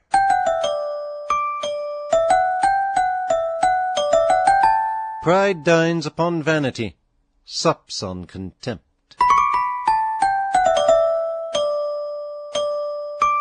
August. Shall minds obedient aid no artist's care, nor give the martial sword and peaceful share? Ah, shall they never precious ore unfold, to smile in silver, or to flame in gold? Shall here the vegetable world alone for joys, for virtuous virtues rest unknown? While food and physic, plants and herbs supply, Here must they shoot alone to bloom and die? Great merit is coy, as well as great pride. An undutiful daughter will prove an unmanageable wife.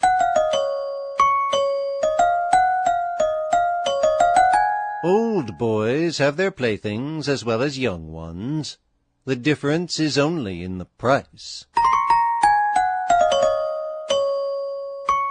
September. Shall fruits which none but brutal eyes survey untouched grow ripe, untasted drop away? Shall here the irrational, the savage kind lord it o'er stores by heaven for man designed, and trample what mild suns benignly raise, while man must lose the use, and heaven the praise? Shall it then be? Indignant here she rose. Indignant, yet humane her bosom glows. The too obliging temper is evermore disobliging itself. Hold your counsel before dinner. The full belly hates thinking as well as acting. October.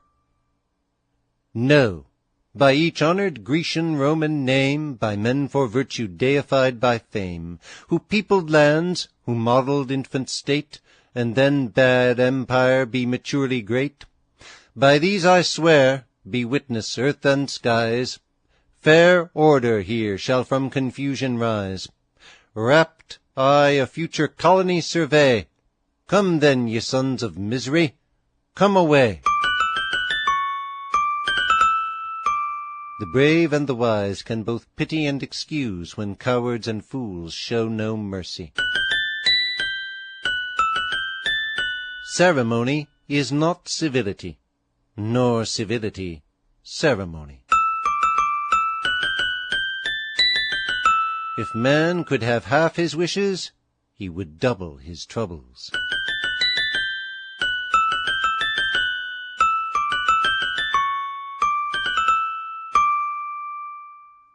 November.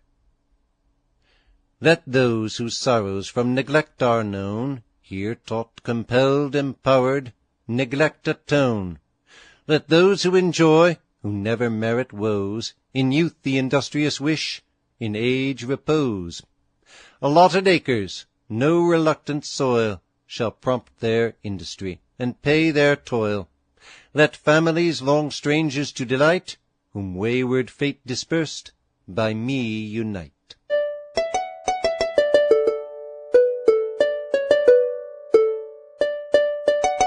It is ill jesting with the joiner's tools, worse with the doctor's.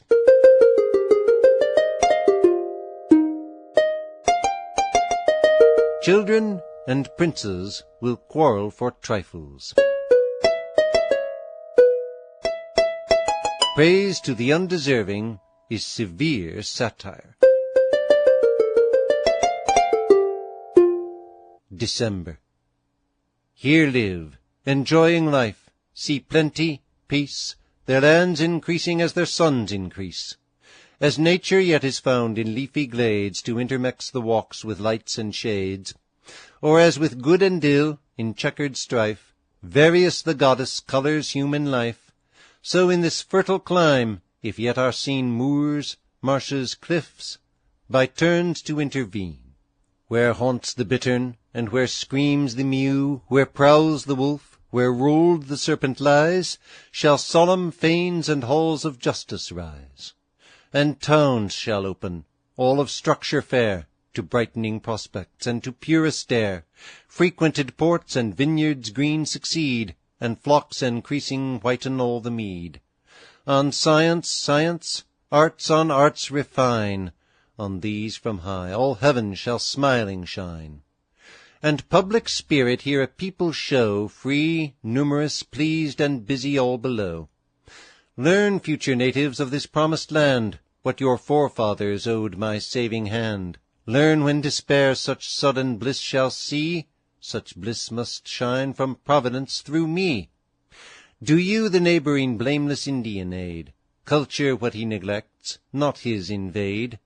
Dare not, oh, dare not with ambitious view force or demand subjection never due. Let by my specious name no tyrants rise, and cry while they enslave, they civilize. No, liberty and I are still the same, congenial, ever mingling flame with flame. Nor let me Afric's sable children see, vended for slaves, though formed by nature free. If those you dare, albeit unjust success empowers you now unpunished to oppress, revolving empire you and yours may doom. Rome all subdued, yet Vandals vanquished Rome. Yes, empire may revolve, give them the day, and yoke may yoke, and blood may blood repay. Thus, how far unequalled by my lays, unskilled the heart to melt or mind to raise, sublime, benevolent, deep, sweetly clear, worthy a Thomson's muse, or other's ear. Thus spoke the goddess. Thus faintly I tell in what loved works heavens gives her to excel. But who her sons that to her interest true still plan with wisdom, and with zeal pursue? These found most frequented life's middle state, rich without gold, and without titles great. Knowledge of books and men exalts their thought, in wit accomplished, though in wiles untaught. Careless of whispers meant to wound their name, not sneered nor bribed from virtue into shame, in letters elegant, in honour bright, formed to give happiness their sole delight. When gifts like these conferred by bounteous heaven, talents and will to the same person given, the man ennobled doth an hero rise. Fame and his virtues lift him to the skies. While we admire what we can't imitate, denied by nature and forbid by fate. Oh, were I formed to share this heavenly fire, in parts and powers strong as in desire, Moses, Lycurgus, Numa I revere, their wisdom great, their love to man sincere, by public spirit ranked the first of men, yet I'd not envy them, nor even pen.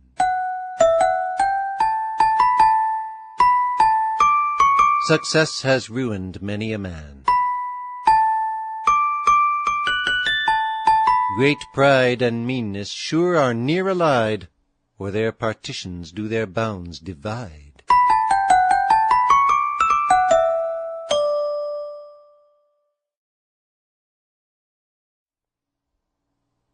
Poor Richard for 1753. Preface. Courteous reader, this is the 20th time of my addressing thee in this manner, and I have reason to flatter myself my labours have not been unacceptable to the public. I am particularly pleased to understand that my predictions of the weather give such general satisfaction, and indeed such care is taken in the calculations on which those predictions are founded, that I could almost venture to say that there's not a single one of them, promising snow, rain, hail, heat, frost, fogs, wind, or thunder, but what comes to pass punctually and precisely on the very day, in some place or other on this little diminutive globe of ours. And when you consider the vast distance of the stars from which we take aim, you must allow it no small degree of exactness to hit any part of it.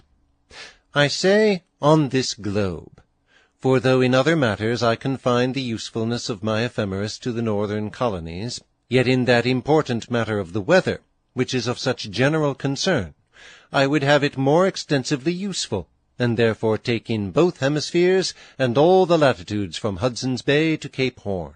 You will find this almanac in my former method, only conformable to the new style dates established by the Act of Parliament, which I gave you in my last at length. The new Act since made for amendment of that first Act, not affecting us in the least, being intended only to regulate some corporation matters in England being unprovided for.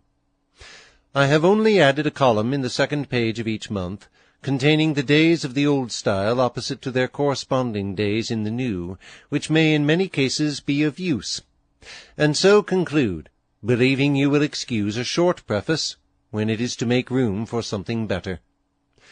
Thy friend and servant, Richard Saunders.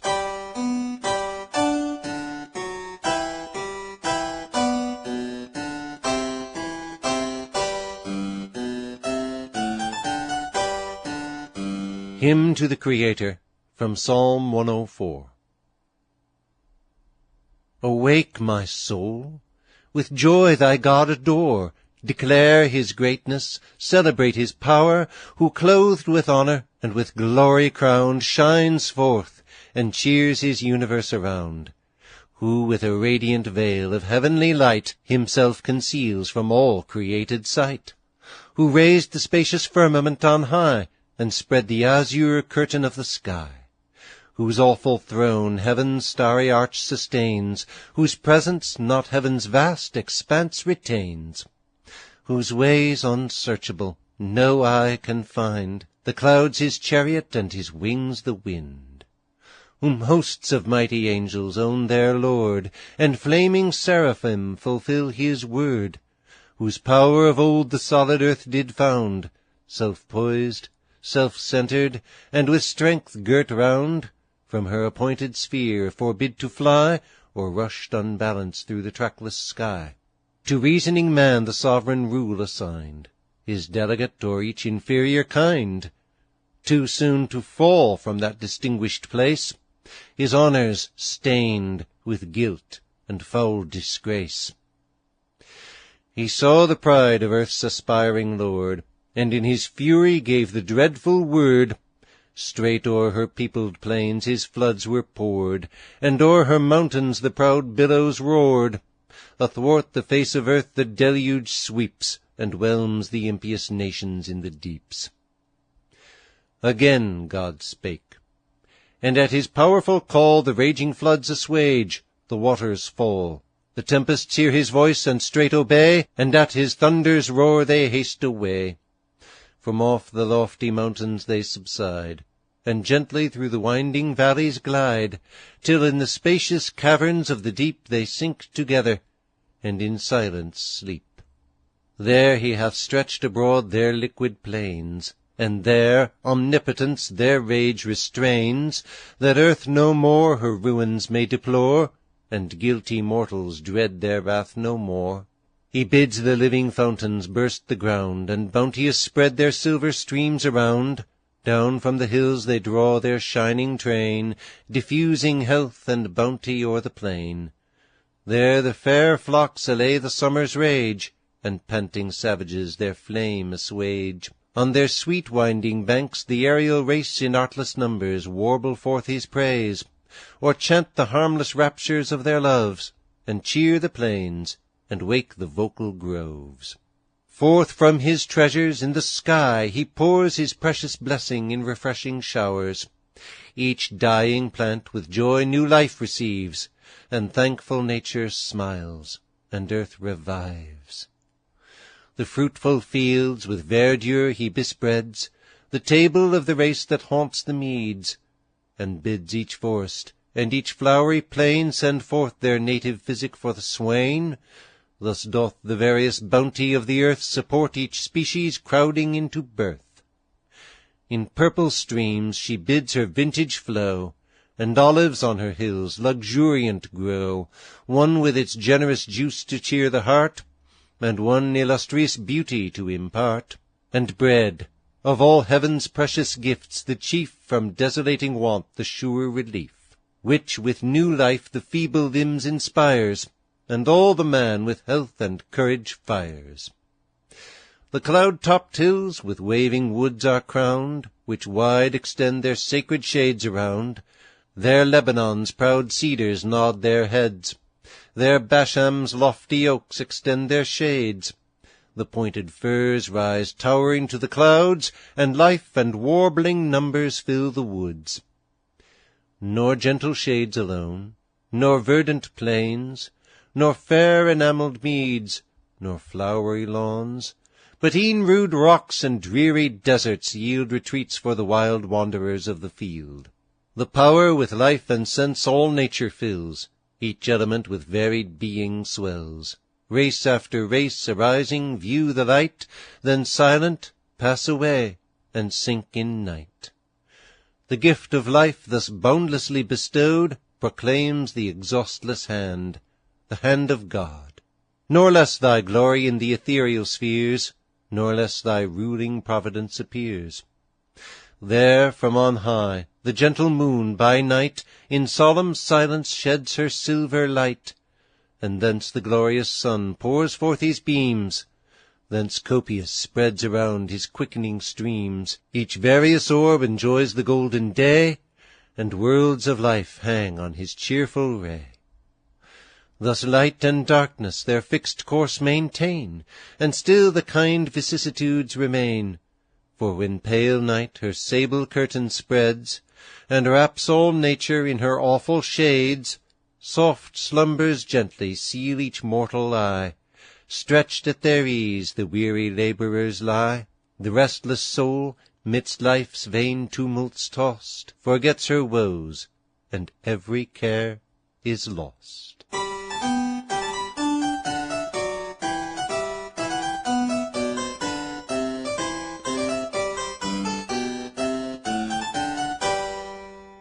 January.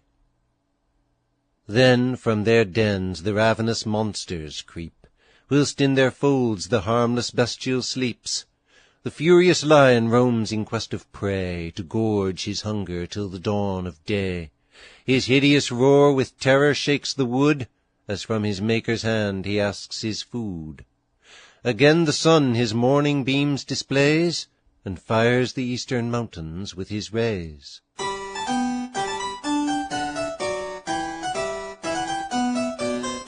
'Tis against some men's principle to pay interest, and seems against others' interest to pay the principal. Philosophy, as well as foppery, often changes fashion. February.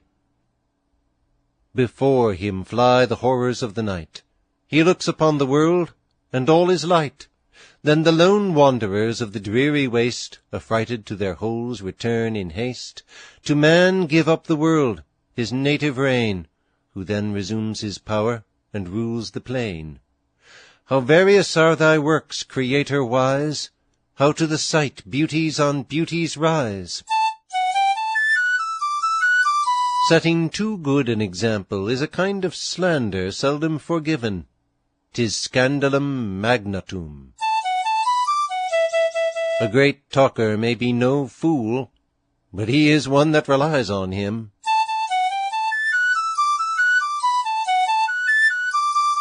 March. Where goodness worthy of a god bestows his gifts on all, and without bounds overflows, where wisdom bright appears and power divine, and where infinitude itself doth shine, where excellence invisibles expressed, and in his glorious works the God appears confessed. With life thy hand hath stocked this earthly plain, nor less the spacious empire of the main. When reason preaches, if you don't hear her, she'll box your ears.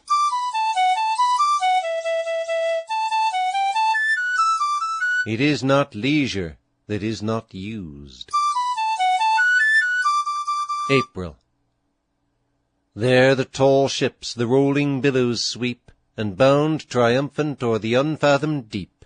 There Leviathan in regal pride the scaly nations crowding by his side. Far in the deep recesses of the main, o'er nature's wastes extends his boundless reign. Round the dark bottoms of the mountain roves, the hoary deep swells dreadful as he moves.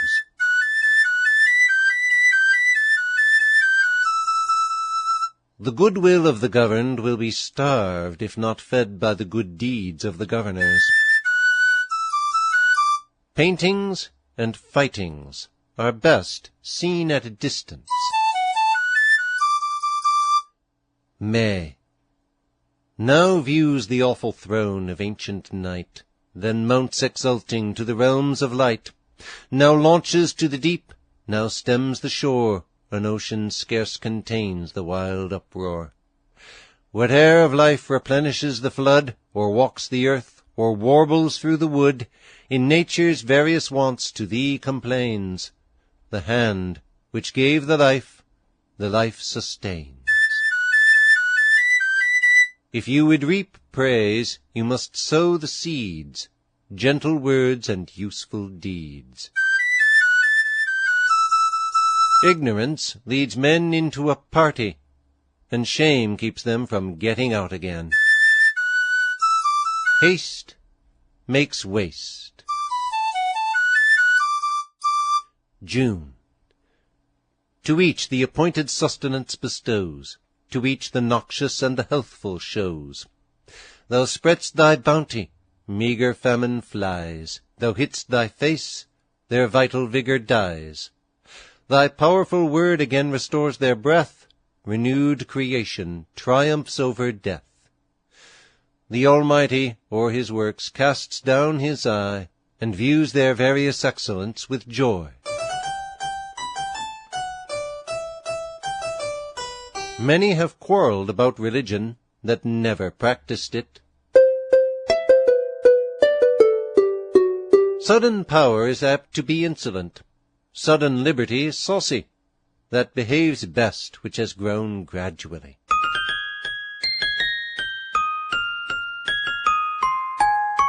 He that best understands the world least likes it.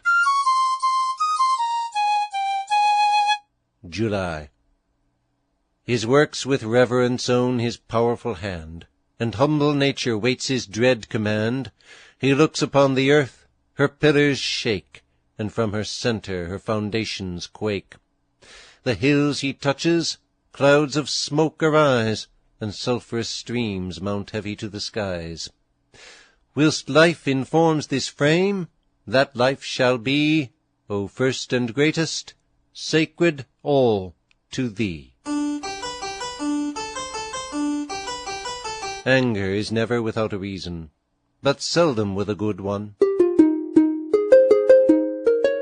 He that is of opinion money will do everything, may well be suspected of doing everything for money.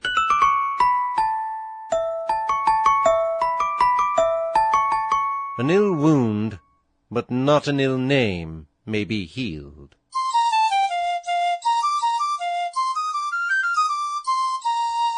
August. Thy praise my morning song, my daily theme, my evening subject, and my midnight dream. When grief oppresses and when pain assails, when all the man and all the stoic fails, when fierce temptation's stormy billows roll, when guilt and horror overwhelm my soul, with outward ills contending passions joined, to shake frail virtue and unhinge the mind.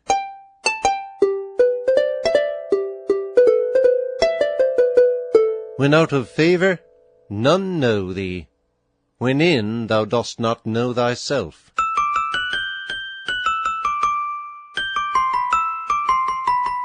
A lean award is better than a fat judgment. God, parents, and instructors can never be requited. September. When nature sinks, when death's dark shades arise, and this world's glories vanish from these eyes, then may the thought of thee be ever near, to calm the tumult and compose the fear.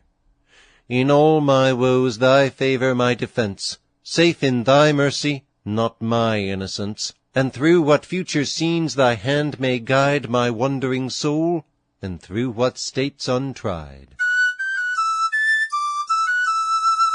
He that builds before he counts the cost acts foolishly, and he that counts before he builds finds that he did not count wisely. Patience in market is worth pounds in a year. Danger is sauce for prayers.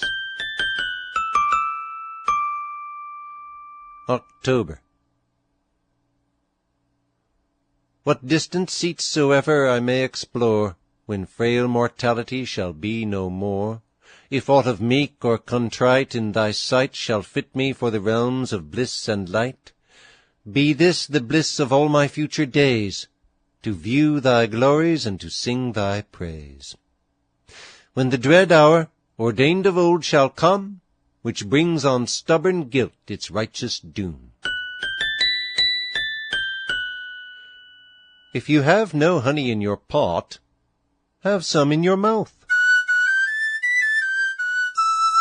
A pair of good ears will drain dry 100 tongues.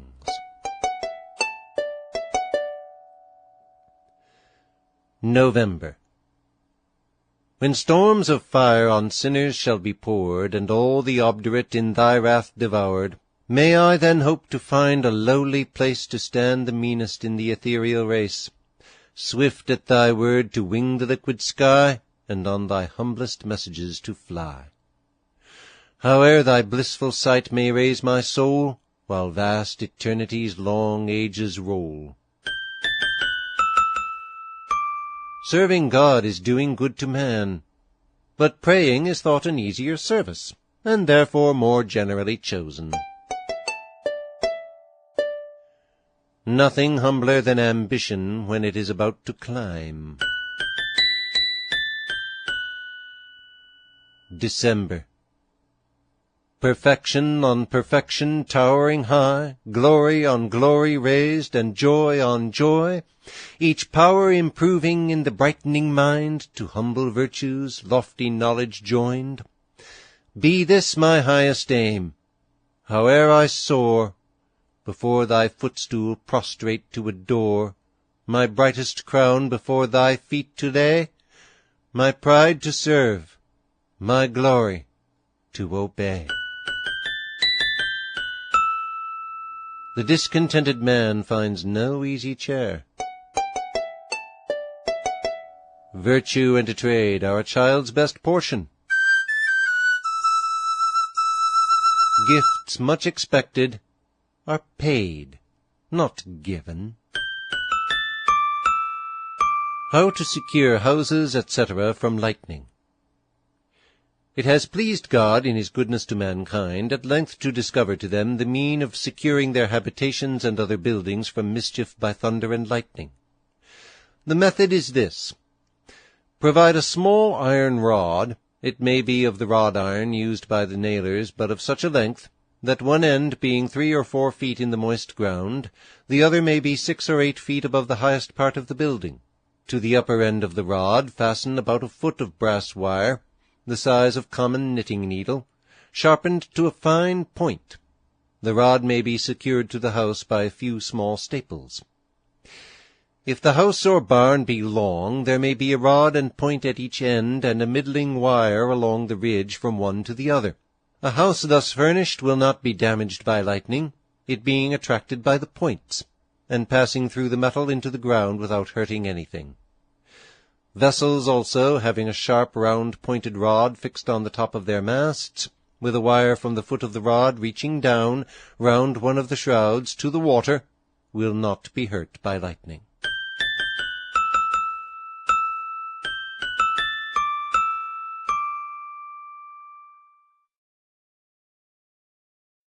Poor Richard for 1754.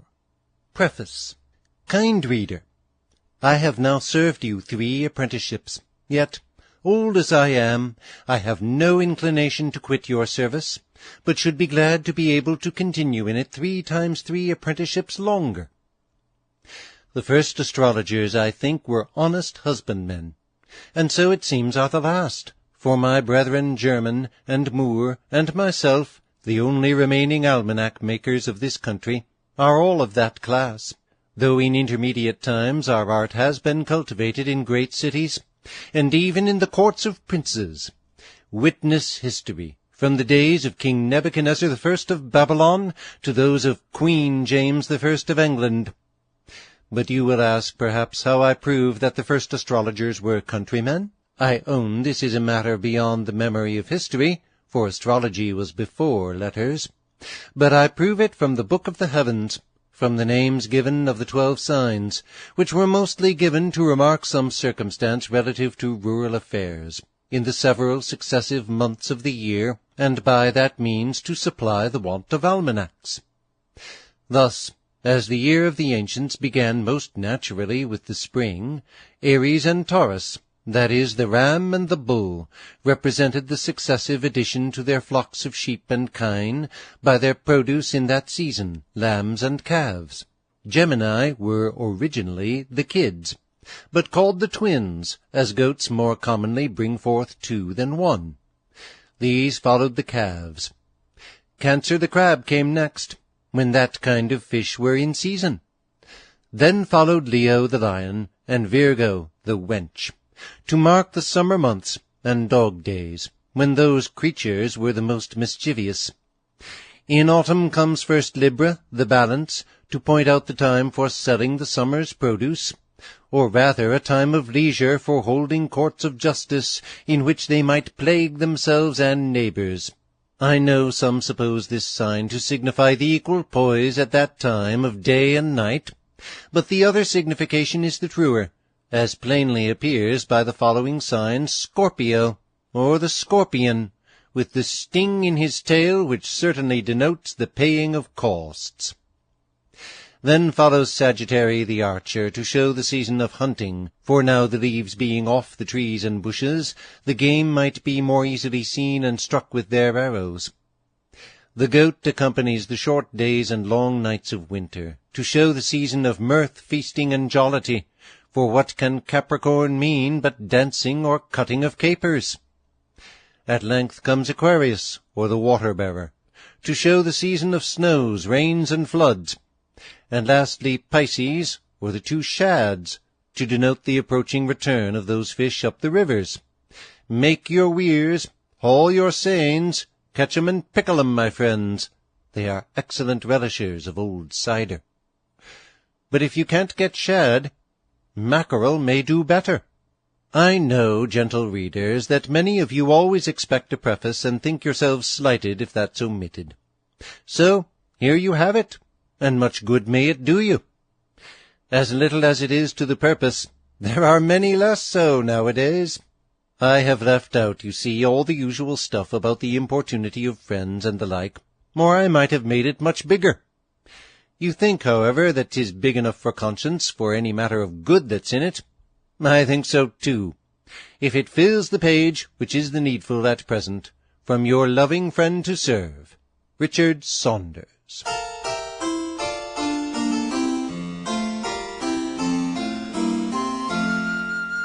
January. Hail, infinite Creator! With thy praise the muse began, with thee shall end my lays. These are thy works, blessed architect divine, this earth, and all this beauteous offspring, thine.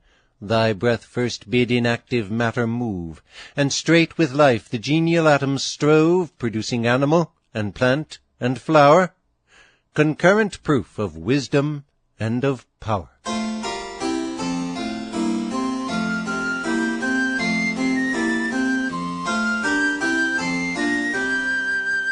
The first degree of folly is to conceit oneself wise, the second to profess it, the third to despise counsel.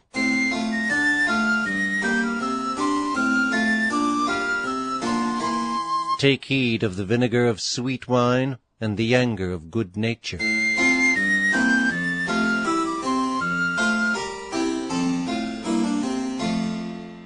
February. Thy potent word infused the solar light, and spread the curtain of refreshing night. With splendid orbs enriched the void profound, ranged the bright worlds, and rolled their courses round. Oh, sing his praises then! How justly do created kinds the strains of praise from you! How grateful the deserved returns of love! Praise him, thou earth, ye worlds that roll above, each power, whole nature, all his works, conspire in songs of praise, an universal choir.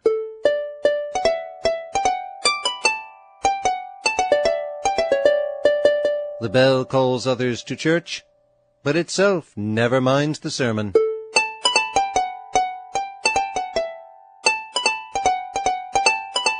Cut the wings of your hens and hopes, lest they lead you a weary dance after them.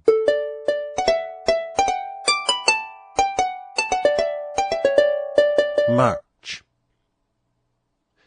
Thou, sun, creation's pure resplendent eye, and all ye solar orbs that deck the sky, round whose vast system peopled planets move, ye central suns of numerous earths above. Praise the dread power, whose goodness ye proclaim, and let your warbling spheres attune his name. Thou moon, who with thy rays of silver light dost gild the shapeless gloom of awful night. In rivers and bad governments the lightest things swim at top. The cat in gloves catches no mice. April. And you satellary orbs on high, who kindly beams to distant worlds supply, him your creators praise, whose skill divine empowered your mass to roll, your globes to shine. Ye comets, that in long ellipses stray, whole ages finishing your annual way, thou darkness, nature's emblematic tomb, yield him your reverence of impressive gloom in silent praise. And thou, dread space profound, through all thy waste interminable bound. If you'd know the value of money, go and borrow some. The horse thinks one thing, and he that saddles him another. Love your neighbor, yet don't pull down your hedge. May. Winds, who in troubled air your voices raise, sweet with loud accents in your Maker's praise, and you soft breezes that perfume the spring, bear him a tribute on your gentle wing. Spread it, ye pealing thunders, round the sky, wide as your volleys roll, or lightnings fly.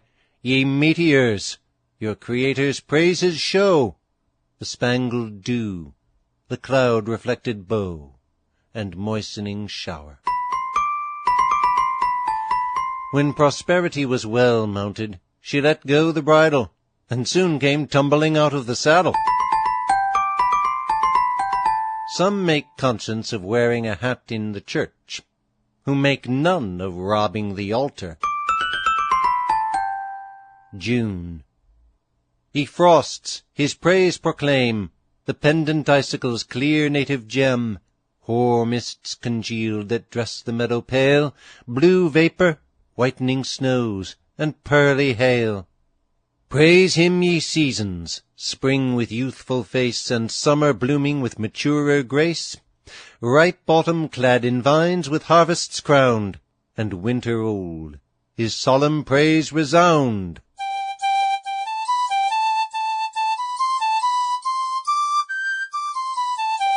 In the affairs of this world, men are saved, not by faith, but by the want of it.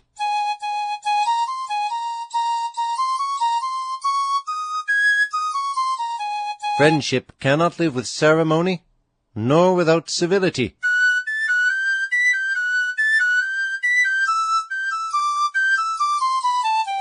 Praise little, dispraise less.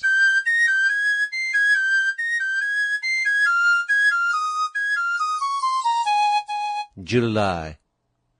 The flowery tribes in all their bright array their lovely forms and dazzling hues display.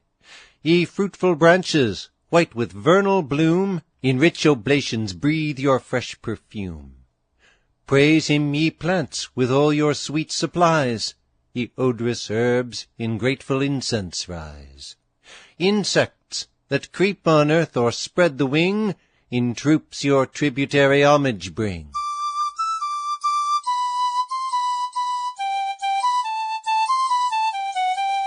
The learned fool writes his nonsense in better language than the unlearned. But still, 'tis nonsense.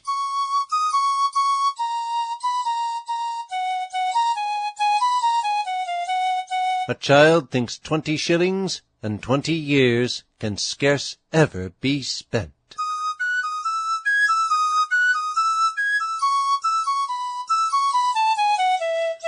August.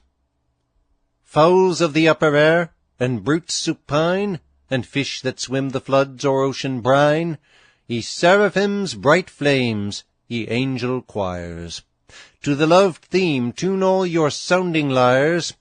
Saints throned in bliss, who once conversed below, in noblest strains your loftiest praise bestow.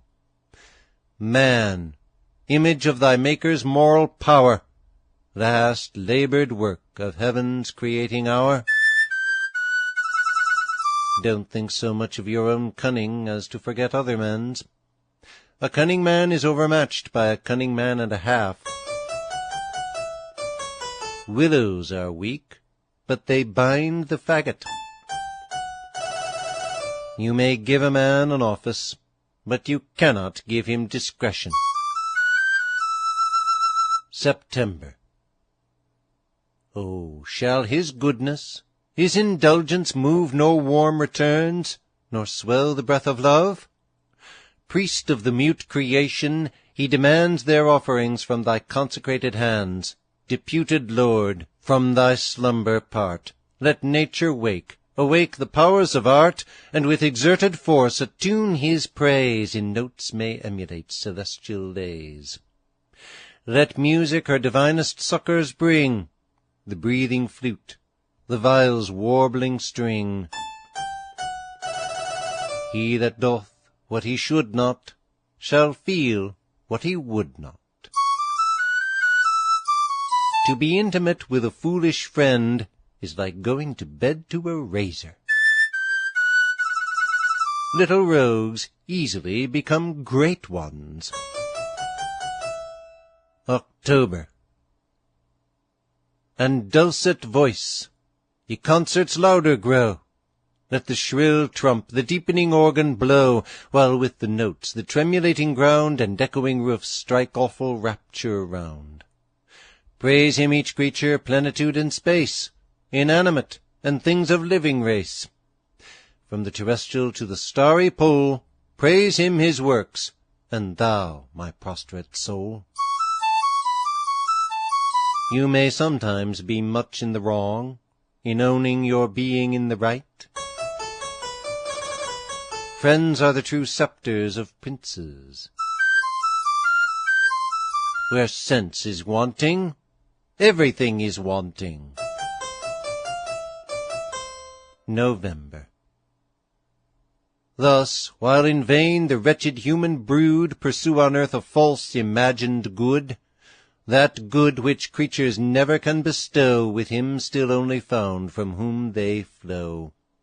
While gold or lust with a deceitful bribe tempt to sure woes the easy listening tribe, while faction leads the unsteady herd aside, and vanity perverts the son of pride.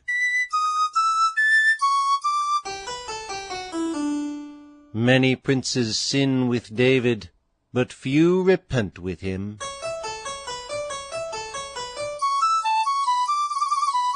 He that hath no ill fortune will be troubled with good.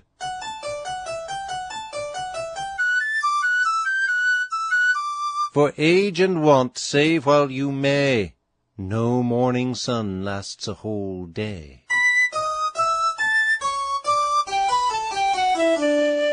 December. Would I from vice, from luxury remove, conversing with the themes of heavenly love, these shall my hours of virtuous life amuse, cheer its dull glooms, and brighter hopes infuse. Pleased the loved visit frequent to renew, while certain bliss my raised desires pursue, to meditate my Maker, and my lays tune to his power, who gave me breath to praise. Learning to the studious, riches to the careful, power to the bold, heaven to the virtuous. Now glad the poor with Christmas cheer, thank God you're able so to end the year. To the listener, the following essay, which may seem dull at first, in the end gives us a valuable glimpse of how Franklin balanced his science and his religion. Of the great works of nature. The sixth and outermost of the primary planets is Saturn. He revolves round the sun in the space of almost 30 years at the distance of about 800 millions of miles. His great distance from us has hitherto prevented astronomers from observing his revolution on his own axis. To make the appearance he does to us, at the distance of above 700 millions of miles, he must be several hundreds of times larger than the earth, though his magnitude is supposed to be much inferior to that of Jupiter. There is belonging to this planet the most extraordinary and unaccountable phenomenon in nature, viz., a huge bright circle or ring surrounding his body, supposed by the appearance it makes to us to be no less than 20,000 miles broad, and about as many from the body of the planet. Whether this amazing appearance has been occasioned by any disruption of the body of the planet, as our earth has been by some supposed to have been reduced to her present shattered condition by the deluge, or whether this ring has been designed by the author of nature as an original appendage of the planet, to increase their light, which according to our notions must be very necessary at the distance of Saturn, which of these I say, or whether either of them is the case, is not yet known. To the inhabitants of Saturn, if there are any, this ring must appear to be in the heavens, and not to belong to the planet itself. Saturn has no less than 5 moons, very distinctly visible through a good telescope, revolving round him. To suppose that the author of nature had any view to us when he created these secondary planets or moons, and gave them their revolutions round Jupiter and Saturn, to imagine that he intended those vast bodies, for some of those moons cannot be supposed to be less than the earth we inhabit, for any benefit or advantage to us, which he knew should never be seen by any but a few astronomers peeping through telescopes. To imagine, I say, that the divine wisdom should contrive things so ill is as much to his honor as if we should suppose he had placed a sun and planetary system within the globe of the earth, and intended it for our use. But to return. If there are inhabitants in Saturn, which I know no reason we have to doubt, their 5 moons must not only be of vast use in increasing their light, which at that distance can never at midday be so bright as our twilight, but must likewise afford them great entertainment in observing them as they rise, sometimes all together, sometimes separately, and as they eclipse one another in their revolutions.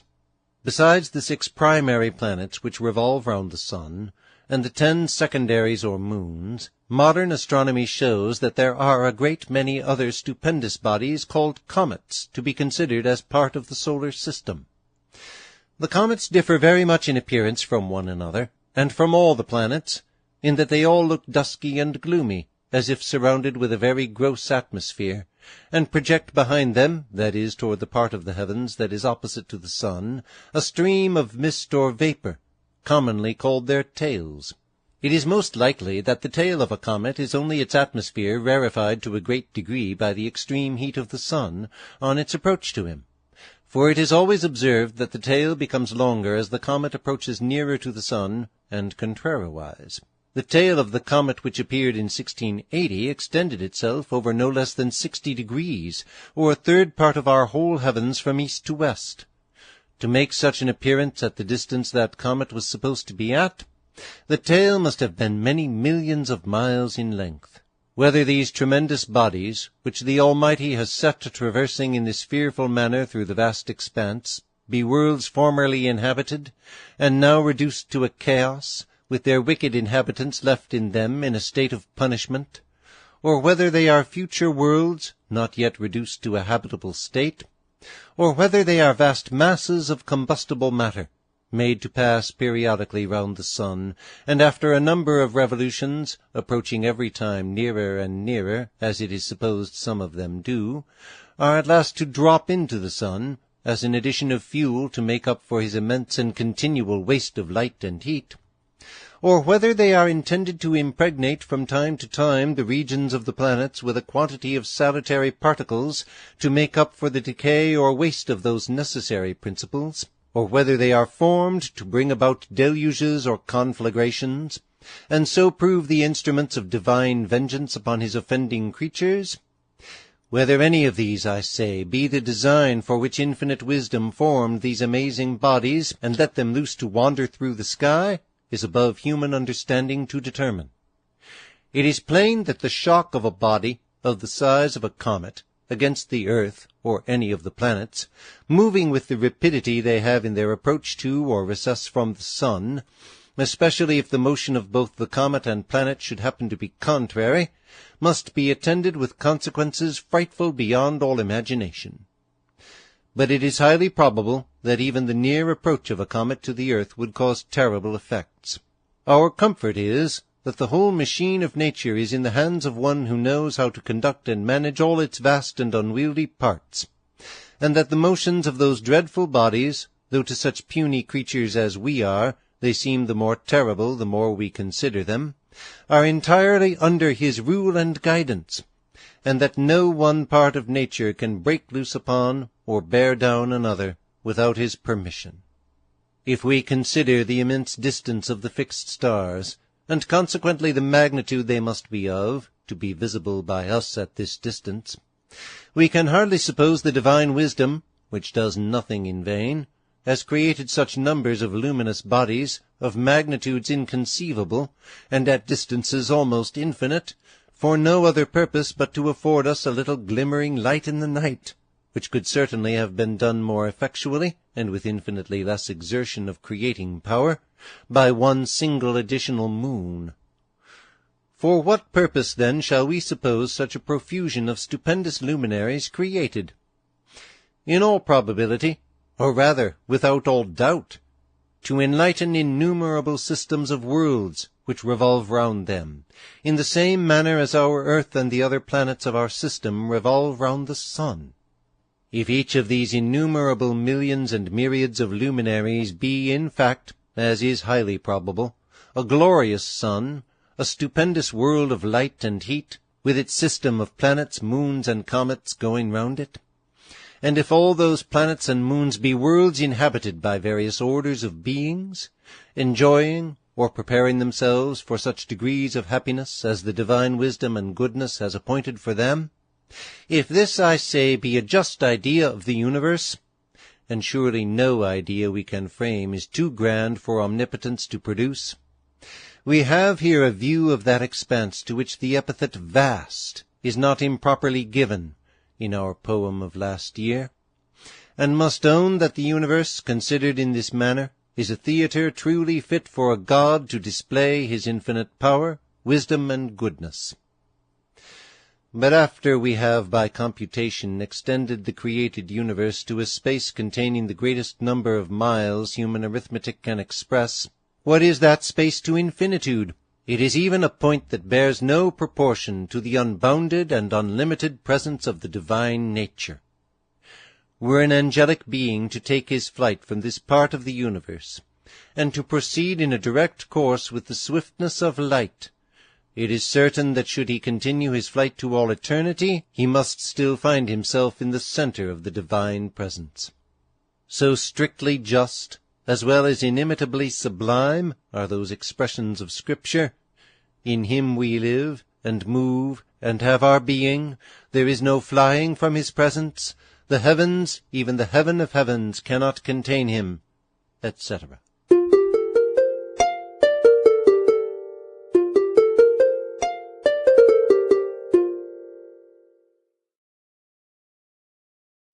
Poor Richard for 1755.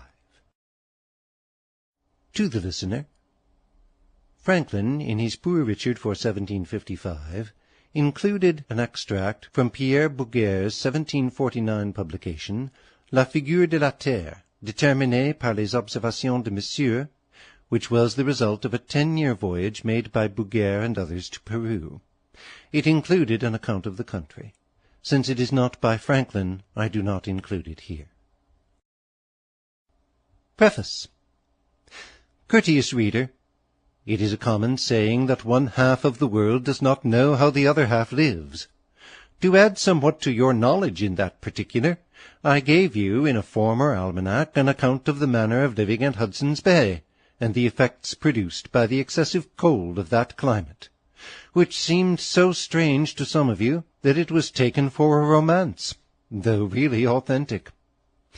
In this I shall give you some idea of the country under the torrid zone, which for the variety of its weather, where one would naturally expect the greatest uniformity, is extremely remarkable.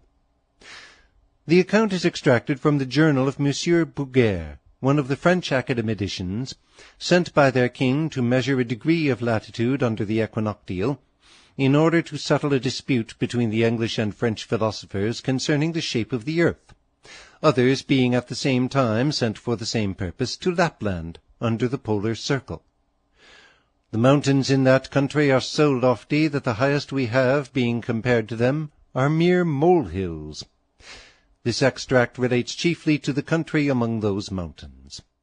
The method of this almanac is the same I have observed for some years past, only in the third column the name of some of the principal fixed stars are put down against those days on which they come to the meridian at 9 o'clock in the evening, whereby those unacquainted may learn to know them.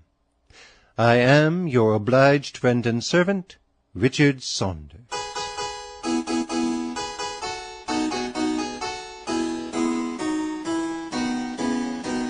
The happy man. Sure peace is his. A solid life, estranged to disappointment and fallacious hope, rich in content. From Thomson.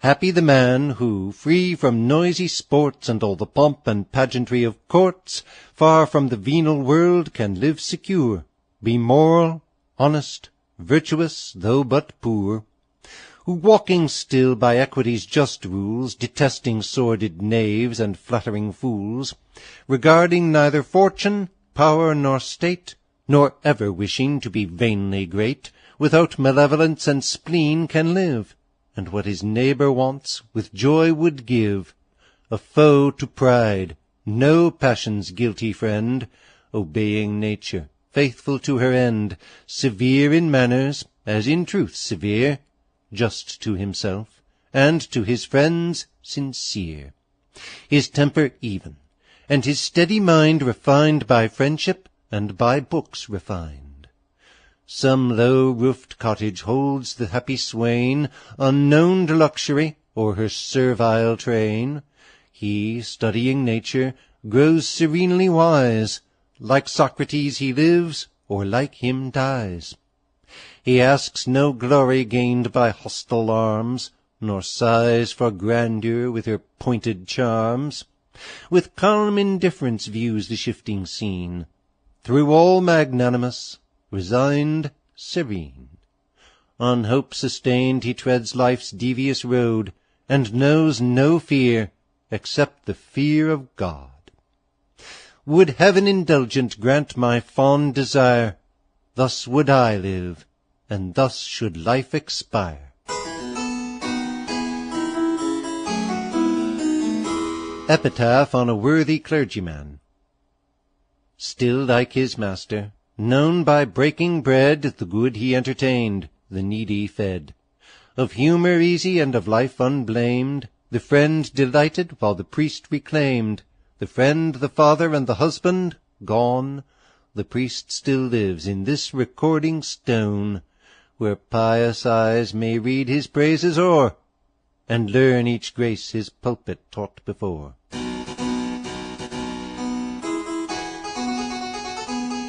Epitaph on another clergyman. Here lies, who need not here be named, for theologic knowledge famed, who all the Bible had by rote, with all the comments Calvin wrote. Parsons and Jesuits could confute, talk infidels and Quakers mute, to every heretic a foe. Was he an honest man? So-so.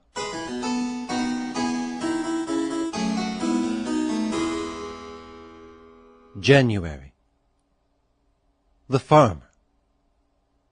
Oh, happy he, happiest of mortal men, who far removed from slavery as from pride fears no man's frown, nor cringing waits to catch the gracious nothing of a great man's nod, where the laced beggar bustles for a bride, the purchase of his honour, where deceit and fraud and circumvention, dressed in smiles, hold shameful commerce, and beneath the mask of friendship and sincerity betray.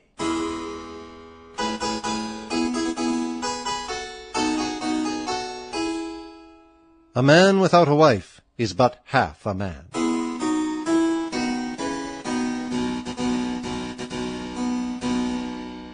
Speak little, do much. He that would travel much should eat little.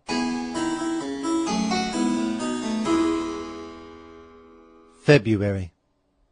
Him, nor the stately mansion's gilded pride, rich with whatever the imitative arts, painting or sculpture, yield to charm the eye, nor shining heaps of massy plate, and wrought with curious costly workmanship, allure. When the wine enters, out goes the truth. If you would be loved, love, and be lovable. March. Tempted nor with the pride nor pomp of power, nor pageants of ambition, nor the mines of grasping avarice, nor the poisoned sweets of pampered luxury, he plants his foot with firmness on his old paternal fields, and stands unshaken. There sweet prospects rise of meadows smiling in their flowery pride, green hills and dales, and cottages embowered, the scenes of innocence and calm delight. Ask and have is sometimes dear buying. The hasty bitch brings forth blind puppies. April. There the wild melody of warbling birds and cool refreshing groves and murmuring springs invite to sacred thought, and lift the mind from low pursuits to meditate the God. Where there is hunger, law is not regarded, and where law is not regarded, there will be hunger. 2 dry sticks will burn a green one. May. Rural life in an higher class. But sing, O Muse, the swain, the happy swain, whom taste and nature leading o'er his fields conduct to every rural beauty. See, before his footsteps winds the waving walk, here gently rising, there descending, flow through the tall grove, or near the water's brink, where flowers besprinkled paint the shelving bank, and weeping willows bend to kiss the stream. Now, wandering o'er the lawn, he roves, and now beneath the hawthorn's secret shade reclines, where purple violets hang their bashful heads, where yellow cowslips and the blushing pink their mingled sweets and lovely hues combine. The honest man takes pains, and then enjoys pleasures. The knave takes pleasure, and then suffers pains. Think of 3 things: whence you came, where you are going, and to whom you must account. June. Here, sheltered from the north, his ripening fruits display their sweet temptations from the wall, or from the gay espalier, while below his various esculents from glowing beds give the fair promise of delicious feasts. Necessity has no law. Why? Because 'tis not to be had without money. There was never a good knife made of bad steel. The wolf sheds his coat once a year. His disposition, never. July. There from his forming hand new scenes arise, the fair creation of his fancy's eye. Lo, bosomed in the solemn shady grove whose reverend branches wave on yonder hill, he views the moss-grown temple's ruined tower, covered with creeping ivy's clustered leaves, the mansion seeming of some rural god, whom nature's choristers, in untaught hymns of wild yet sweetest harmony, adore. Who is wise? He that learns from every one. Who is powerful? He that governs his passions. Who is rich? He that is content. Who is that? Nobody. August. From the bold brow of that aspiring steep, where hang the nibbling flocks and view below their downward shadows in the glassy wave, what pleasing landscapes spread before his eye, of scattered villages and winding streams, and meadows green, and woods, and distant spires, seeming above the blue horizon's bound to prop the canopy of heaven. A full belly brings forth every evil. The day is short, the work great, the workman lazy, the wages high. The master urgeth, up then, and be doing. The doors of wisdom are never shut. September. Now lost amidst a blooming wilderness of shrubs, the golden orange, arbute evergreen, the early blooming almond, feathery pine, fair opulus, to spring, to autumn dear, and the sweet shades of varying verdure caught from soft acacia's gently waving branch, heedless he wanders. Much virtue in herbs, little in men. The master's eye will do more work than both his hands. When you taste honey, remember gall. October. While the wild grateful scents of sweet-briar, roses, honeysuckles wild regale the smell, and to the enchanted eye Mesarion's purple, Larustinus white, and pale laburnum's pendant flowers display their different beauties. O'er the smooth-shorn grass his lingering footsteps leisurely proceed in meditation deep. Being ignorant is not so much a shame as being unwilling to learn. God gives all things to industry. 100 thieves cannot strip one naked man, especially if his skin's off. November. When, hark! The sound of distant water steals upon his ear, and sudden opens to his pausing eye the rapid rough cascade, from the rude rock down dashing in a stream of lucid foam, then glides away, meandering o'er the lawn, a liquid surface, shining seen afar at intervals beneath the shadowy trees, till lost and buried in the distant grove. Diligence overcomes difficulties, sloth makes them. Neglect mending a small fault, and 'twill soon be a great one. Bad gains are truly losses. December. Wrapped into sacred musing, he reclines beneath the covert of embowering shades, and painting to his mind the bustling scenes of pride and bold ambition, pities kings.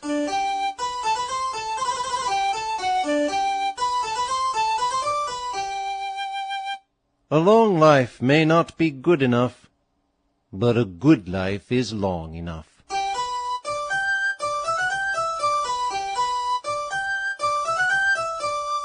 Be at war with your vices, at peace with your neighbors, and let every new year find you a better man.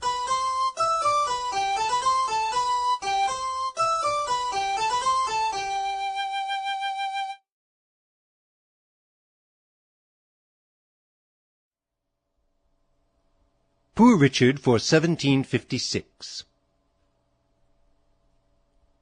Courteous reader, I suppose my almanac may be worth the money thou hadst paid for it. Hadst thou no other advantage from it than to find the day of the month, the remarkable days, the changes of the moon, the sun and moon's rising and setting, and to foreknow the tides and the weather. These, with other astronomical curiosities, I have yearly and constantly prepared for thy use and entertainment, during now near 2 revolutions of the planet Jupiter. But I hope this is not all the advantage thou hast reaped. For with a view to the improvement of thy mind and thy estate, I have constantly interspersed in every little vacancy moral hints, wise sayings, and maxims of thrift, tending to impress the benefits arising from honesty, sobriety, industry, and frugality, which, if those hast duly observed, it is highly probable thou art wiser and richer many-fold more than the pence my labours have cost thee.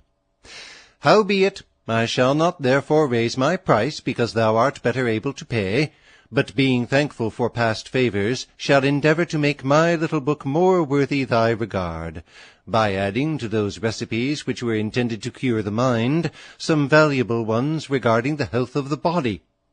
They are recommended by the skilful, and by successful practice. I wish a blessing may attend the use of them, and to thee all happiness, being thy obliged friend, Richard Saunders. January. Astronomy! Hail, science heavenly born! Thy schemes the life assist, and the mind adorn. To changing seasons give determined space, and fix to hours and years their measured race. The pointing dial, on whose figured plane of time's still flight we notices obtain.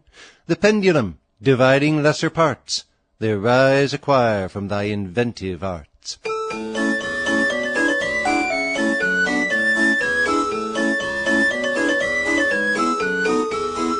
A change of fortune hurts a wise man no more than a change of the moon. There is no virtue, the honour whereof gets a man more envy than that of justice, because it procures great authority among the common people. They only revere the valiant, and admire the wise, while they truly love just men, for in these they have entire trust and confidence, but of the former they always fear one, and mistrust the other. They look on valour as a certain natural ferment of the mind, and wisdom as the effect of a fine constitution or a happy education. But a man has it in his own power to be just, and that is the reason it is so dishonourable to be otherwise. As Waller handsomely expresses it, of all the virtues justice is the best, valour without it is a common pest. Pirates and thieves, too oft with courage graced, show us how ill that virtue may be placed. 'Tis constitution makes us chaste and brave, justice from reason and from heaven we have. Our other virtues dwell but in the blood, that in the soul, and gives the name of good.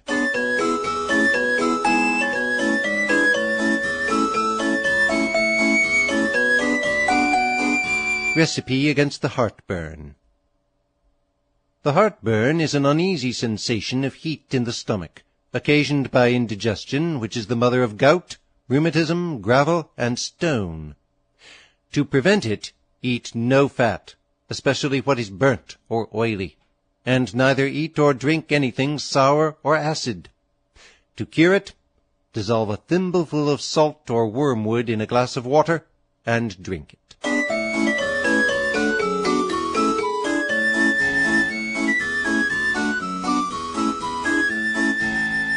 February. The acute geographer, the historian sage, by thy discoveries clear the doubtful page. From marked eclipses longitude perceive, can subtle distances and eras give.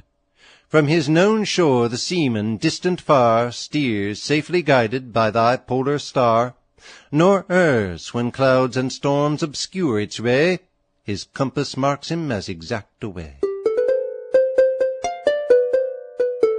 Does mischief, misconduct and warrings displease ye?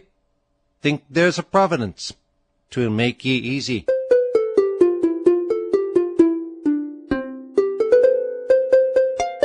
Mine is better than ours.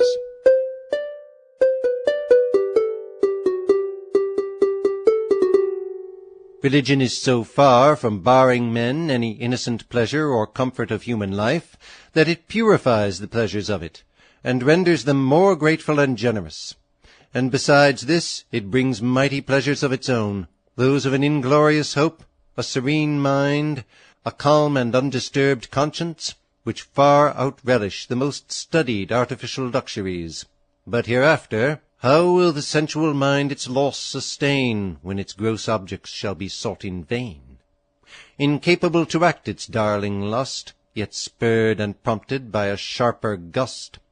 Pained for its choice, would still its choice resume, which by sure want but more augments the doom, made by wise heaven at one conjunctive time, its wish and grief, its punishment and crime.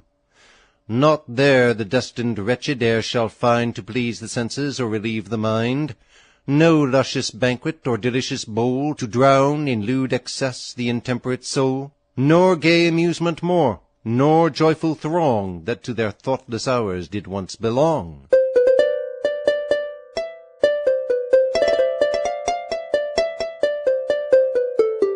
An excellent application for a fresh burn. Beat or scrape Irish potatoes to a soft, pulpy mass. Mix some common salt finely powdered, and apply it cool to the part. When it grows warm or dry, apply a fresh quantity. March. When frequent travels had the instructive chart supplied, the prize of philosophic art, 2 curious mimic globes to crown the plan were formed by his Creator's image, man. The first, with heaven's bright constellations vast, ranged on the surface, with the earth's climes the last. Copy of this by human race possessed, which lands indent and spacious seas invest.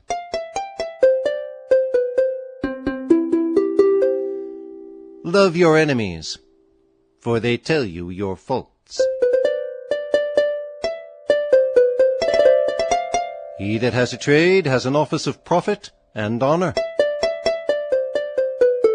The wit of conversation consists more in finding it in others than showing a great deal yourself. He that goes out of your company pleased with his own facetiousness and ingenuity will the sooner come into it again. Most men had rather please than admire you, and seek less to be instructed and diverted than approved and applauded, and it is certainly the most delicate sort of pleasure to please another.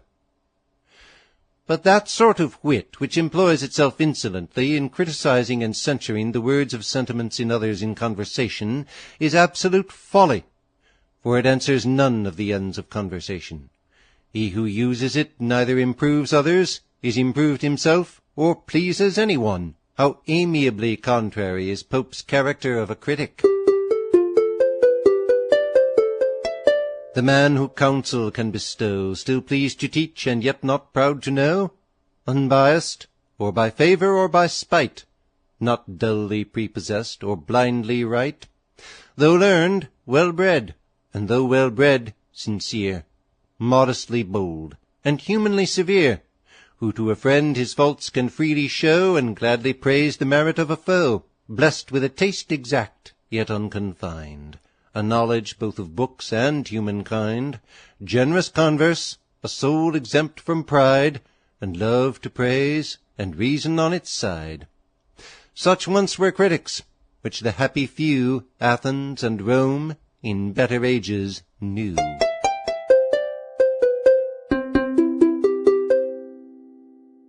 April. Framed on imaginary poles to move, with lines and different circles marked above, the pleasured sense by this machine can tell in what position various nations dwell.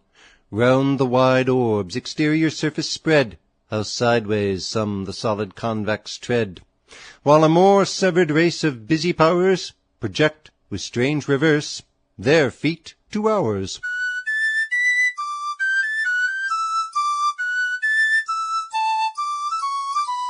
Be civil to all, serviceable to many, familiar with few, friend to one, enemy to none.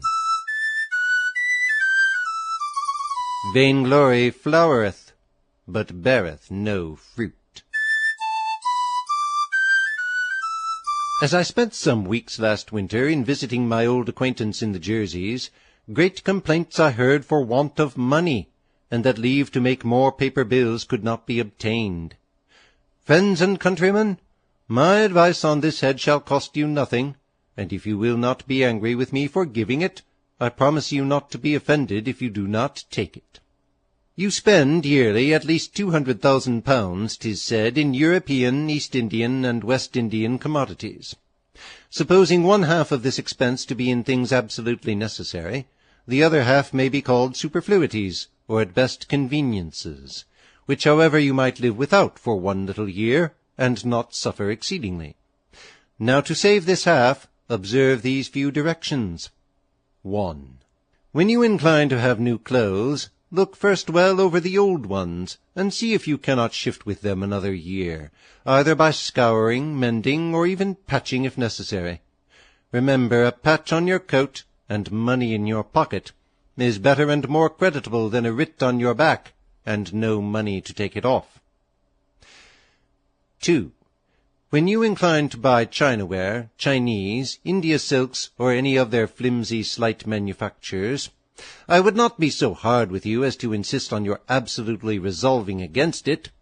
All I advise is to put it off, as you do your repentance, till another year, and this, in some respects, may prevent an ocean of repentance. 3.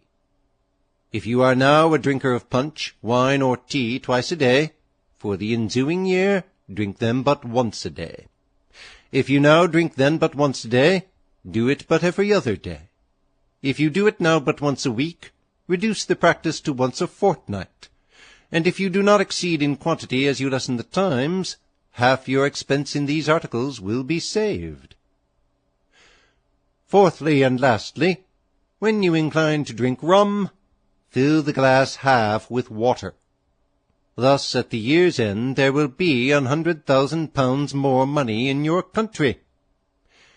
If paper money in ever so great a quantity could be made, no man could get any of it without giving something for it. But all he saves in this way will be his own for nothing, and his country actually so much richer. Then the merchant's old and doubtful debts may be honestly paid off, and trading become surer thereafter, if not so extensive.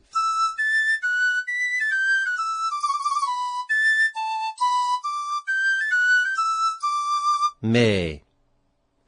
So, on the apple's smooth suspended bough, if greater we may represent by small, the swarming flies their reptile tribes divide, and cling antipodal on every side.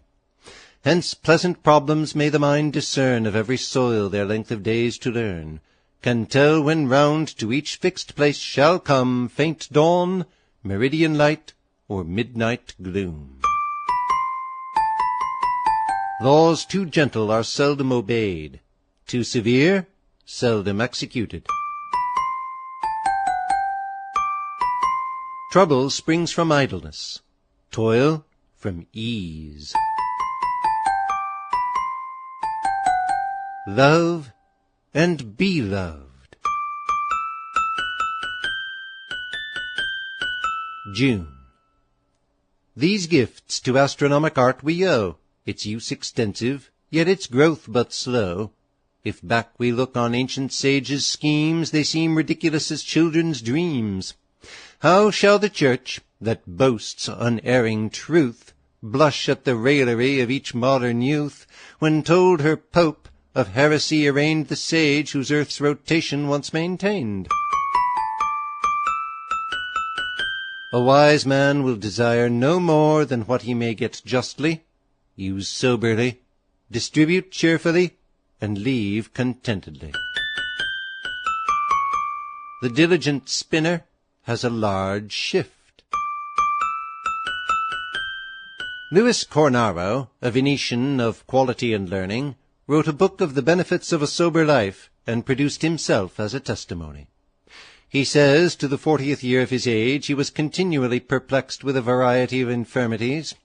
At last he grew so careful of his diet that in 1 year he was almost freed from all his diseases, and never after used physic.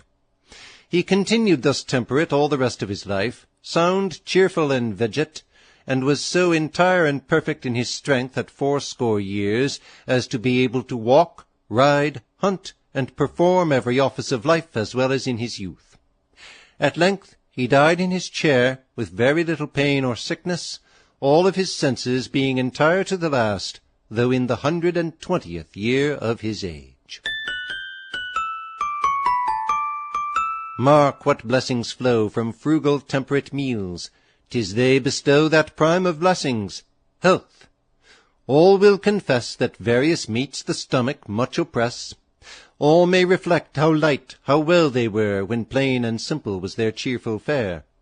Who down to sleep from a short supper lies, can to the next day's business cheerful rise, or jovially indulge when the round year brings back the festal day to better cheer, or when his wasted strength he would restore when years approach, and age's feeble hour a softer treatment claim. But if in prime of youth and health you take before your time the luxuries of life, where is their aid when age and sickness shall your strength invade? July. Vain Epicurus and his frantic class misdeemed our globe a plain quadrangle mass, a fine romantic terrace, spread in state on central pillars that support its weight, like Indian sophes, who this terrestrial mould affirm 4 sturdy elephants uphold. The sun, new every morn, flat, small of size, just what it measures to the naked eyes. A false friend and a shadow attend only while the sun shines.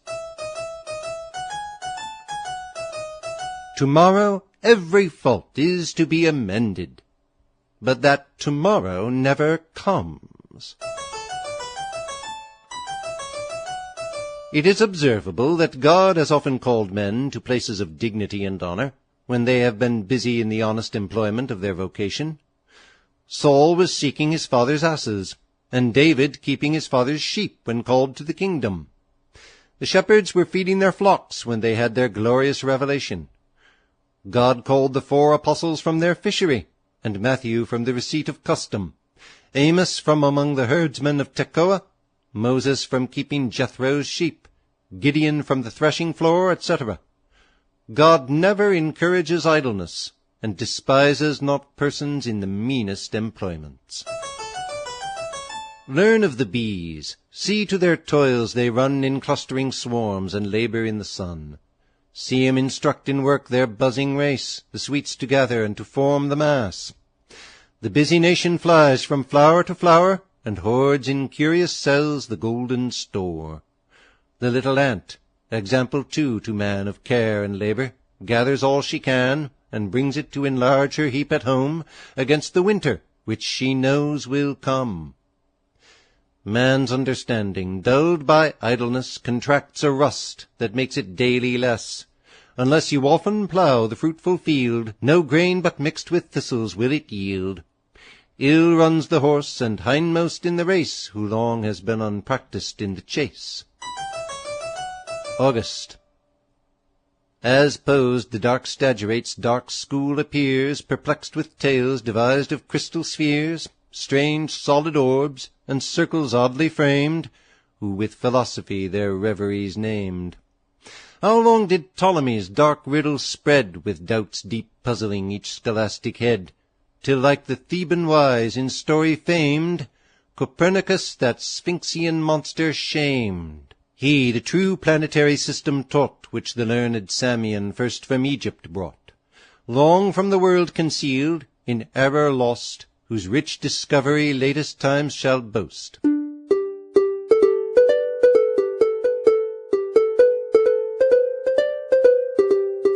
Plough deep while sluggards sleep, and you shall have corn to sell and to keep.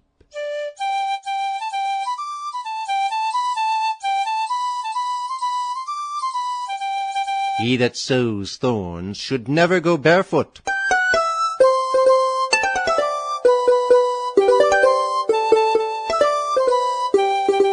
Cornaro, among other advantages arising from temperance, mentions this as a material one, that a man by outliving his competitors arrives at higher dignities and more profitable employments, and by keeping his mind clear and his body in health improves his knowledge and abilities, and can execute those employments with greater reputation.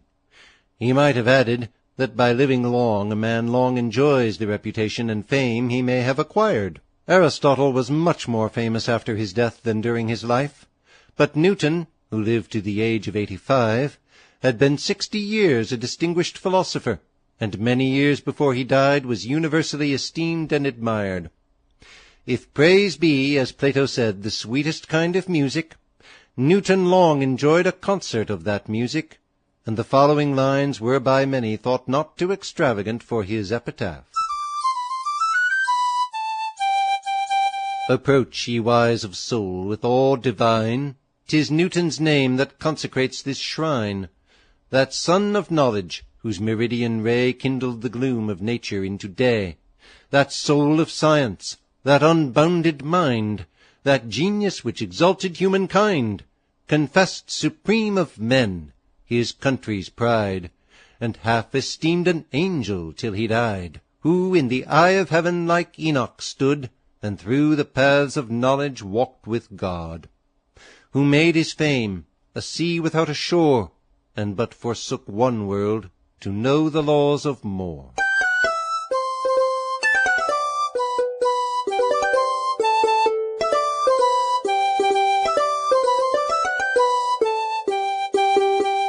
September.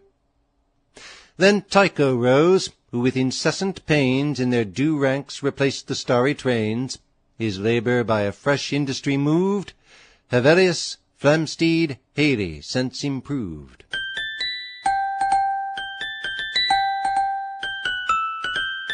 Laziness travels so slowly that poverty soon overtakes him. Samson with his strong body had a weak head, or he would not have laid it in a harlot's lap. Simplicity, innocence, industry, temperance are arts that lead to tranquillity as much as learning, knowledge, wisdom, and contemplation. A noble simplicity in discourse is a talent rare and above the reach of ordinary men. Genius, fancy, learning, memory, etc., are so far from helping that they often hinder the attaining of it. By the word simplicity is not always meant folly or ignorance, but often pure and upright nature, free from artifice, craft, or deceitful ornament. In this sense Pope uses it in the epitaph he made for his friend Gay, too beautiful and instructive to be here omitted. Of manners gentle, of affections mild, in wit a man, simplicity a child, words ever pleasing yet sincerely true, satire still just, and humour ever new. Above temptation in a low estate, and uncorrupted even among the great. A safe companion and an easy friend, beloved through life, lamented in thy end. These are thy honours? Not that here thy bust is mixed with heroes, or with kings thy dust, but that the worthy and the good shall say, striking their pensive bosoms, here lies Gay.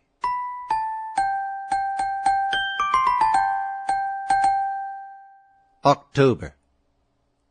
The Lincian Galileo then aspires through the raised tube to mark the stellar fires, the galaxy with clustering lights o'erspread, the new-named stars in bright Orion's head, the varying phases circling planets show, the solar spots his fame was first to know. Of Jove's attendants, orbs till then unknown, himself the big discovery claims alone. When a friend deals with a friend, let the bargain be clear and well penned, that they may continue friends to the end.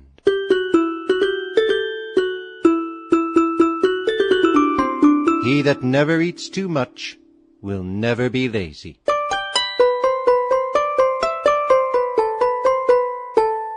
When an army is to march through a wilderness, where the conveniences of life are scarce to be obtained even for money, many hardships, wants, and difficulties must necessarily be borne by the soldiers, which nothing tends more to make tolerable than the example of their officers.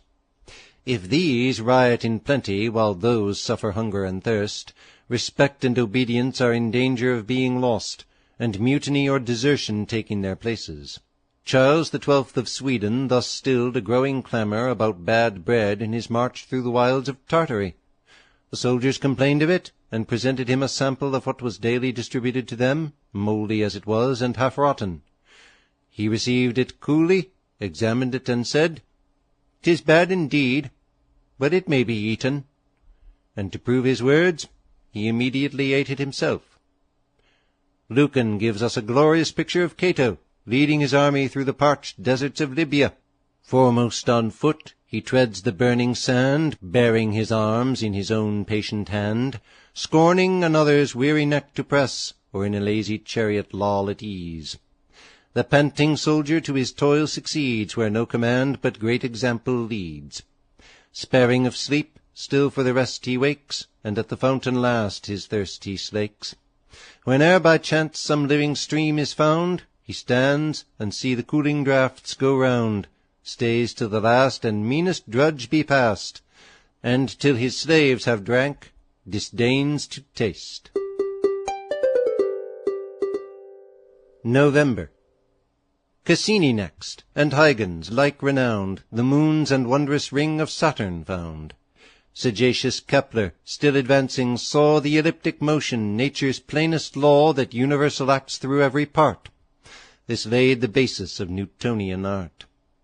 Newton, vast mind, whose piercing powers applied the secret cause of motion first descried, found gravitation was the primal spring that wheeled the planets round their central king. To be proud of knowledge is to be blind with light. To be proud of virtue is to poison yourself with the antidote. Get what you can, and what you get, hold. 'Tis the stone that will turn all your lead into gold. There is really a great difference in things sometimes, where there seems to be but little distinction in names. The man of honour is an internal, the person of honour is an external. The one is real, the other a fictitious character. A person of honour may be a profane libertine, penurious, proud, may insult his inferiors and defraud his creditors, but it is impossible for a man of honour to be guilty of any of these. The person of honour may flatter for court favours, or cringe for popularity. He may be for or against his country's good, as it suits his private views. But the man of honour can do none of these. He, upright and firm and steady to his trust, inflexible to ill and obstinately just, the fury of the populace defies, and dares the tyrant's threatening frown despise. Always himself, naught can his virtue move, unswayed by party, hatred, gain, or love. So the tall summit of Olympus knows, nor raging hurricanes, nor hoary snows, but high in the superior skies is seen, above the clouds, eternally serene, while at its steady foot the rushing rain and rattling thunder spend their force in vain.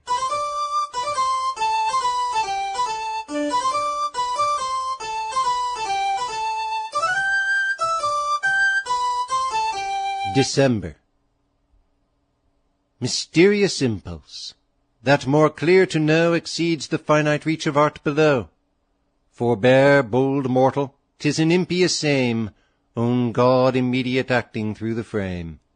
'Tis he, unsearchable, in all resides, he the first cause their operation guides, fear on his awful privacy to press, but honouring him, thy ignorance confess.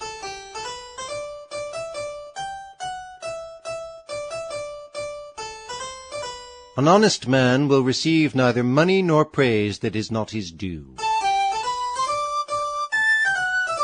Saying and doing have quarrelled and parted.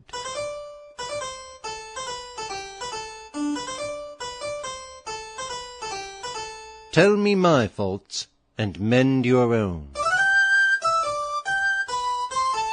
Well, my friend, thou art now just entering the last month of another year.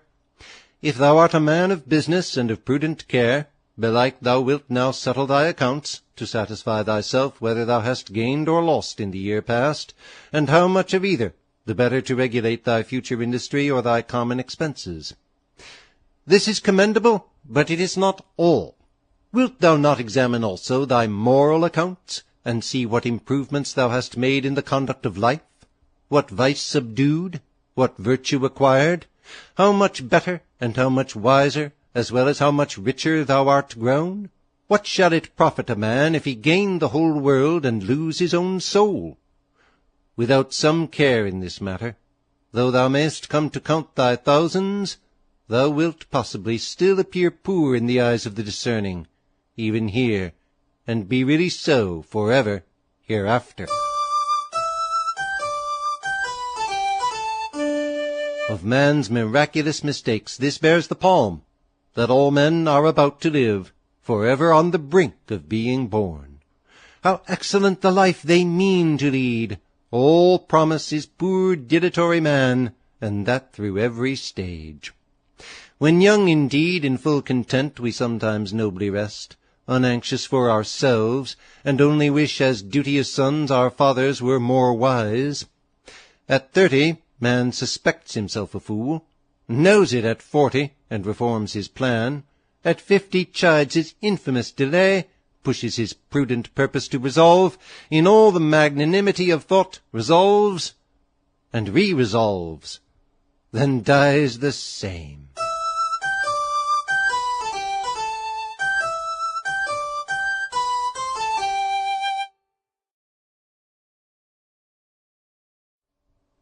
Poor Richard for 1757.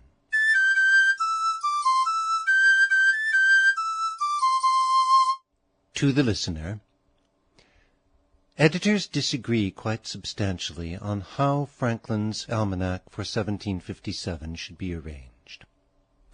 In this recording, I've arranged it in the way that seems to make the most sense for me, while doing the least possible violence to the areas in which the various editors agree. I hope this will be satisfactory to you.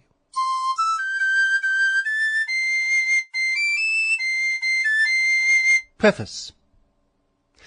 Courteous reader, as no temporal concern is of more importance to us than health, and that depends so much on the air we every moment breathe, the choice of a good wholesome situation to fix a dwelling in is a very serious affair to every countryman about to begin the world, and well worth his consideration, especially as not only the comfort of living, but even the necessaries of life depend in a great measure upon it, since a family frequently sick can rarely, if ever, thrive.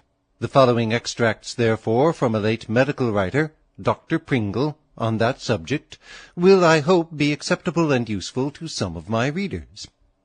I hear that some have already, to their great advantage, put in practice the use of oxen recommended in my last. 'Tis a pleasure to me to be in any way serviceable in communicating useful hints to the public, and I shall be obliged to others for affording me the opportunity of enjoying that pleasure more frequently, by sending me from time to time such of their own observations as may be advantageous if published in the Almanac.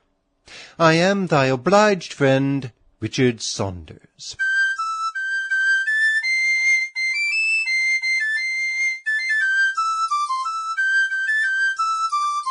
How to make a striking sundial, by which not only a man's own family, but all his neighbors for 10 miles round may know what o'clock it is when the sun shines without seeing the dial. Choose an open place in your yard or garden on which the sun may shine all day without any impediment from trees or buildings.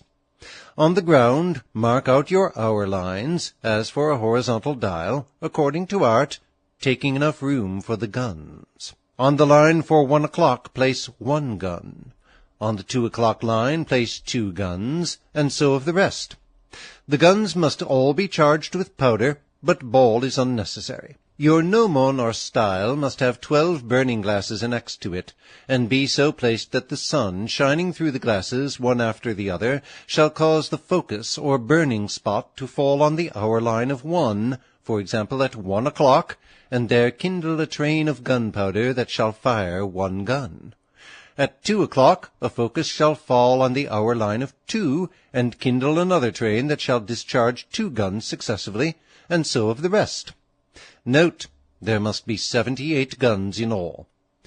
32-pounders will be best for this use, but 18-pounders may do, and will cost less, as well as use less powder, for 9 pounds of powder will do for 1 charge of each 18-pounder, whereas the 32-pounders would require for each gun 16 pounds. Note also that the chief expense will be the powder, for the cannon, once bought, will with care last 100 years. Note, moreover, that there will be a great saving of powder on cloudy days. Kind reader, methinks I hear thee say, that is indeed a good thing to know how the time passes, but this kind of dial, notwithstanding the mentioned savings, would be very expensive, and the cost greater than the advantage. Thou art wise, my friend, to be so considerate beforehand. Some fools would not have found out so much till they had made the dial and tried it. Let all such learn that many a private and many a public project are like this striking dial, great cost for little profit.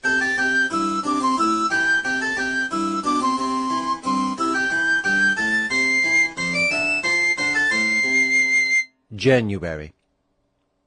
Conversation hints. Good sense and learning may esteem obtain, humour and wit a laugh, if rightly ta'en. Fair virtue admiration may impart, but 'tis good nature only wins the heart. It moulds the body to an easy grace, and brightens every feature of the face. It smooths the unpolished tongue with eloquence, and adds persuasion to the finest sense.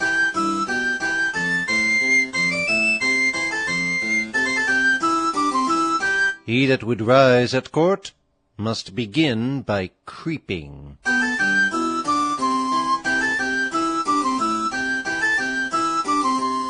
Many a man's own tongue gives evidence against his understanding.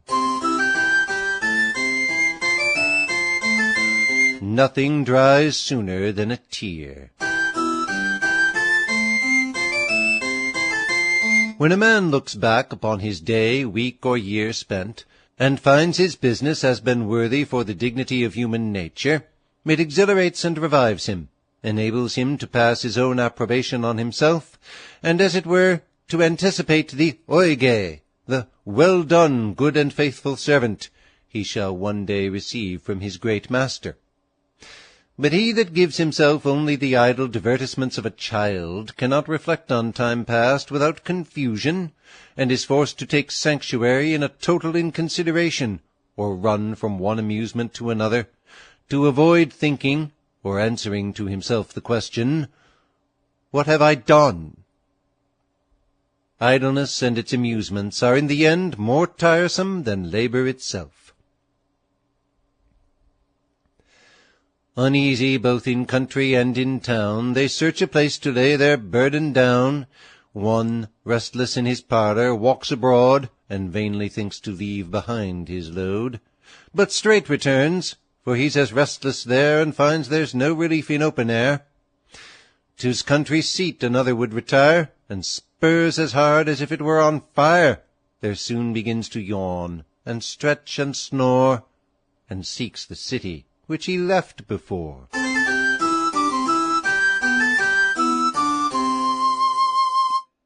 February. Would you both please, and be instructed too, the pride of showing forth yourself subdue? Hear every man upon his favourite theme, and ever be more knowing than you seem. The lowest genius will afford some light, or give a hint that had escaped your sight. Doubt till he thinks you on conviction yield, and with fit questions let each pause be filled. And the most knowing will with pleasure grant you're rather much reserved than ignorant. 'Tis easier to build 2 chimneys than maintain 1 in fuel. Anger warms the invention, but overheats the oven. Is there any duty in religion more generally agreed on, or more justly required by God, than a perfect submission to his will in all things? Can any disposition of mind either please him more, or become us better, than that of being satisfied with all he gives, and content with all he takes away? None, certainly, can be of more honor to God, nor of more ease to ourselves. For if we consider him as our Maker, we dare not contend with him. If as our Father, we ought not to mistrust him. So that we may be confident whatever he does is for our good, and whatever happens that we interpret otherwise. Yet we can get nothing by repining, nor save anything by resisting. 'Tis done, O Lord. The idle I resign, unfit to share a heart so justly thine. Nor can the heavenly call unwelcome be that still invites my soul more near to thee. Ye shades, ye phantoms, and ye dreams, adieu. With smiles I now your parting glories view. I see the hand, I worship, I adore, and justify the great disposing power. Rules of law fit to be observed in purchasing. From an old book. First, see the land which thou intend'st to buy within the seller's title clear doth lie, and that no woman to it doth lay claim by dowry, jointure, or some other name that it may cumber. Know if bound or free the tenure stand, and that from each fee it be released, that the seller be so old that he may lawful sell, thou lawful hold. Have special care that it not mortgaged lie, nor be entailed on posterity. Then, if it stand in statute bound or no, be well advised what quit rent out must go, what custom, service hath been done of old by those who formerly the same did hold. And if a wedded woman put to sale, deal not with her, unless she bring her mail. For she doth under covert barren go, although sometimes some also traffic so. Thy bargain being made, and all this done, have special care to make thy charter run to thee, thine heirs, executors, assigns, for that beyond thy life securely binds. These things, foreknown and done, you may prevent those things rash buyers many times repent. And yet, when you have done all you can, if you'd be sure, deal with an honest man. Very good rules these, and sweetly sung. If they are learnt by heart and repeated often to keep them in memory, they may happen to save the purchaser more pence than the price of my almanac. In imitation of this old writer, I have thoughts of turning Coke's Institutes and all our province laws into metre, thereby hoping to engage some of our young lawyers and old justices to read a little. March. The rays of wit gild wheresoe'er they strike, but are not therefore fit for all alike. They charm the lively, but the grave offend, and raise a foe as often as a friend, like the resistless beams of blazing light that cheer the strong and pain the weakly sight. If a bright fancy therefore be your share, let judgment watch it with a guardian's care. It is ill manners to silence a fool, and cruelty to let him go on. Scarlet, silk, and velvet have put out the kitchen fire. It is generally agreed to be folly to hazard the loss of a friend rather than lose a jest. But few consider how easily a friend may be thus lost. Depending on the known regard their friends have for them, jesters take more freedom with friends than they would dare to do with others, little thinking how much deeper we are wounded by an affront from one we love. But the strictest intimacy can never warrant freedoms of this sort. And it is indeed preposterous to think they should, unless we can suppose injuries are less evils when they are done to us by friends than when they come from other hands. Excess of wit may oftentimes beguile. Jests are not always pardoned by a smile. Men may disguise their malice at the heart, and seem at ease, though pained with inward smart. Mistaken, we think all such wounds of course reflection cures.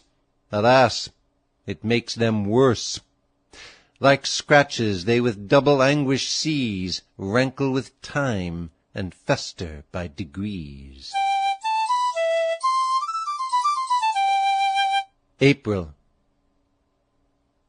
Wit's like a torrent, apt to overflow, unless by constant government kept low, and ne'er inefficacious passes by, but overturns or gladdens all that's nigh. Or else like trees, when suffered wild to shoot, that put forth much, but all unripened fruit, it turns to affection and grimace, as like to wit as gravity to grace. He that would catch fish must venture his bait. Men take more pains to mask than to mend. One today is worth 2 tomorrows. Sarcastical jests on a man's person or his manners, though hard to bear, are perhaps more easily borne than those that touch his religion. Men are generally warm in what regards their religious tenets, either from a tenderness of conscience, or from a high sense of their own judgments. People of plain parts and honest dispositions look on salvation as too serious a thing to be jested with, and men of speculative religion, who profess from the conviction rather of their heads than hearts, are not a bit less vehement than the real devotees. He that says a slight or a severe thing of their faith seems to them to have thereby undervalued their understanding, and will subsequently incur their aversion, which no man of common sense would hazard for a lively expression, much less a person of good breeding, who should make it his chief aim to be well with all. Like some grave matron of a noble line, with awful beauty does religion shine. Just sense should teach us to revere the dame, nor by imprudent jests to spot her fame. In common life you'll own this reasoning right, that none but fools in gross abuse delight. Then use it here, nor think the caution vain. To be polite, men need not be profane. May. Howe'ersoe'er it be to bridle wit, yet memory oft no less requires the bit. How many, hurried by its force away, for ever in the land of gossip stay. Usurp the province of the nurse, to lull without her privilege for being dull. Tales upon tales they raise, 10 stories high, without regard to use or symmetry.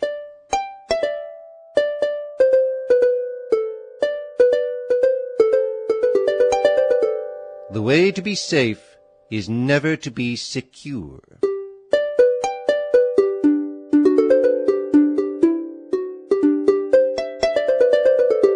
Dally not with other folks' women or money.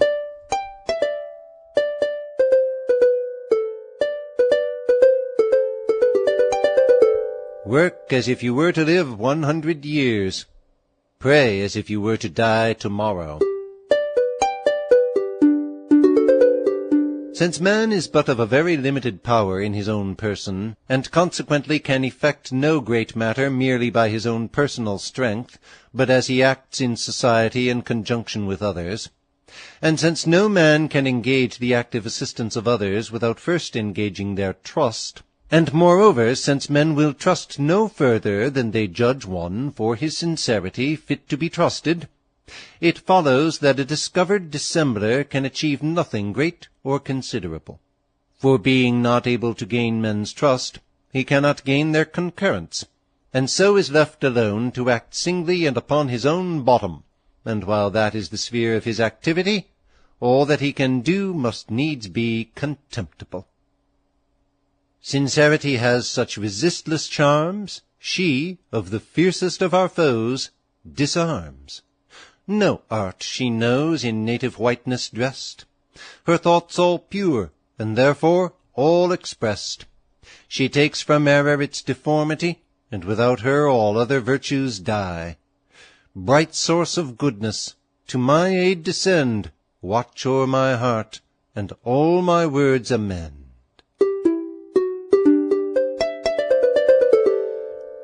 June. A story should, to please, at least seem true, be apropos, well told, concise, and new. And whensoe'er it deviates from these rules, the wise will sleep and leave applause to fools. But others, more intolerable yet, the waggeries that they've said or heard repeat, heavy by memory made, and what's the worst, at second hand as often as at first. Pride breakfasted with plenty, dined with poverty, supped with infamy. Retirement does not always secure virtue. Lot was upright in the city, wicked in the mountain. July. But above all things raillery decline. Nature but few does for that talk design. 'Tis in the ablest hand a dangerous tool, but never fails to wound the meddling fool. For all must grant it needs no common art to keep men patient while we make them smart. Not wit alone nor humour's self will do, without good nature and much prudence too. Idleness is the dead sea that swallows all virtues. Be active in business, that temptation may miss her aim. The bird that sits is easily shot.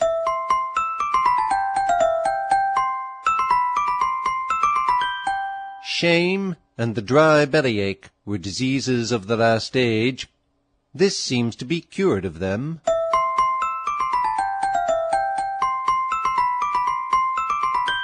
In studying law or physic, or any other art or science by which you propose to get your livelihood, though you find it at first hard, difficult, and unpleasing, use diligence, patience, and perseverance.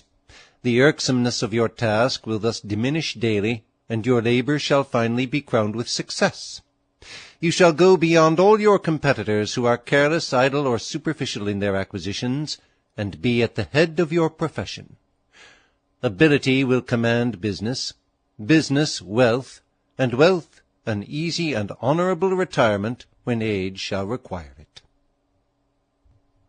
Near to the wide extended coasts of Spain, some island triumph o'er the raging main, where dwelt of old, as tuneful poets say, slingers who bore all the prize away. While infants yet, their feeble nerves they tried, nor needful food till won by art supplied.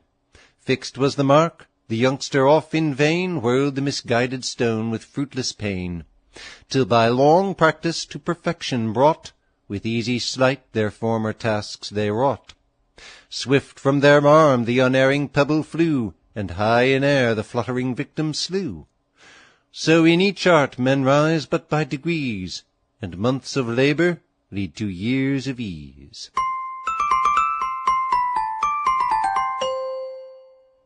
August. Of all the qualities that help to raise in men the universal voice of praise, whether in pleasure or in use they end, there's none that can with modesty contend. Yet 'tis but little that its form be caught, unless its origin be first in thought. Else rebel nature will reveal the cheat, and the whole work of art at once defeat.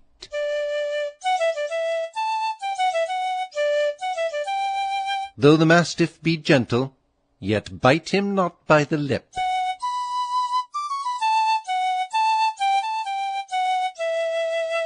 Great almsgiving lessen no man's living.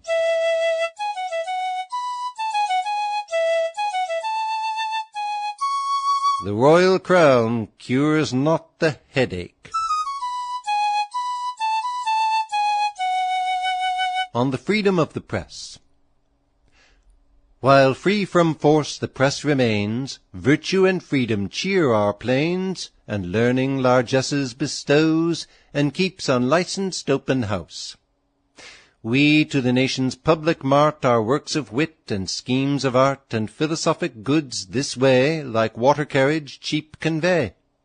This tree which knowledge so affords, inquisitors with flaming swords from lay approach with zeal defend, lest their own paradise should end. The press from her fecundous womb brought forth the arts of Greece and Rome.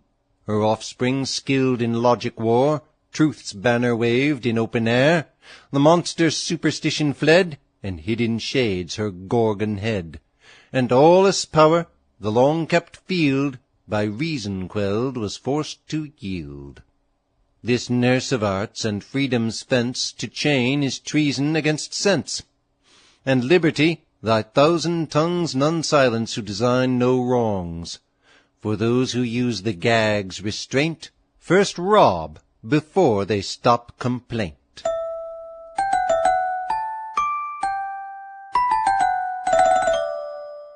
September. Hold forth upon yourself on no pretence, unless invited or in self-defence. The praise you take, although it be your due, will be suspected if it comes from you. If to seem modest you some faults confess, the world suspect yet more, and never less. For each man by experience taught can tell how strong a flatterer does within him dwell.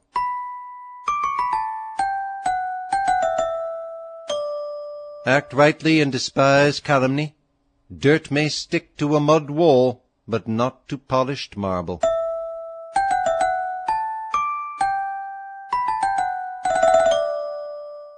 To the listener, Franklin never offered solutions to the following. Paradoxes. 1. The Christians observe the first day of the week for their Sunday, the Jews the seventh for their Sabbath, the Turks the sixth day of the week for the time of their worship, but there is a particular place on the globe, to which, if a Christian, Jew, and Turk sail in one and the same ship, they shall keep time for their worship on different days, as above, all the time they are sailing to that particular place. But when they arrive at that place, and during the time they remain at it, they shall all keep their Sabbath on one and the same day. But when they depart from that place, they shall all differ as before. 2.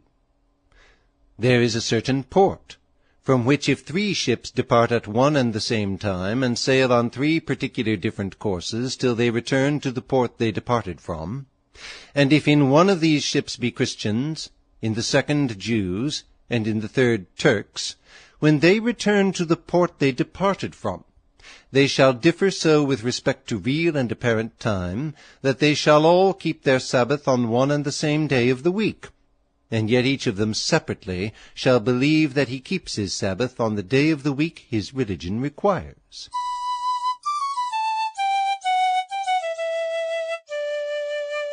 October.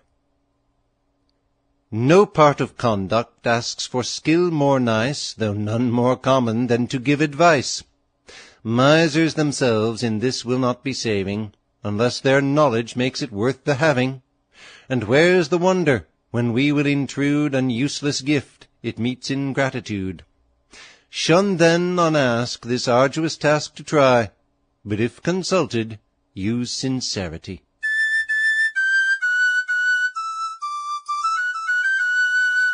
The borrower is a slave to the lender, the security to both.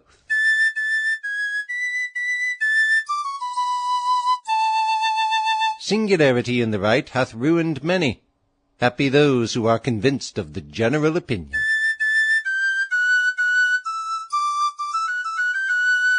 Ambition to be greater and richer, merely that a man may have it in his power to do more service to his friends and the public, is of a quiet, orderly kind, pleased if it succeeds, resigned if it fails. But the ambition that has itself only in view is restless, turbulent, regardless of public peace or general interest, and the secret maker of most mischiefs between nations, parties, friends, and neighbors. Let satire blast with every mark of hate the vain aspirer, or dishonest great, whom love of wealth or wild ambition's sway push forward still regardless of the way. High and more high, who aim with restless pride where neither reason nor fair virtue guide, and him, the wretch, who labours on with pain for the low lucre of an useless gain, wise but to get, and active but to save, may scorn deserved still follow to the grave. But he, who fond to raise a splendid name, on life's ambitious heights would fix his fame, in active arts or venturous arms would shine, yet shuns the paths which virtue bids decline, who dignified his wealth by generous use, to raise the oppressed or merit to produce, reason's impartial voice shall ne'er condemn the glorious purpose of so wise an aim.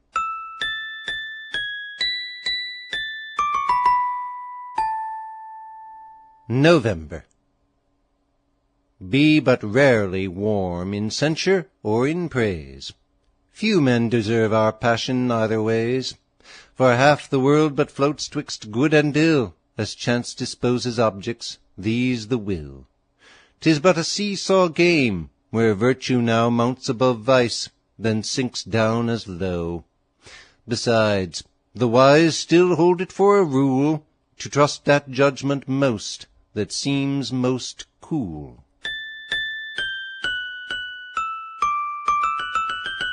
Proportion your charity to the strength of your estate, or God will proportion your estate to the weakness of your charity.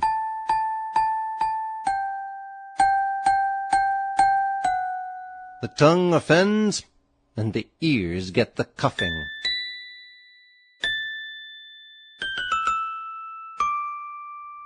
Some ancient philosophers have said that happiness depends more on the inward disposition of mind than on outward circumstances, and that he who cannot be happy in any state can be so in no state.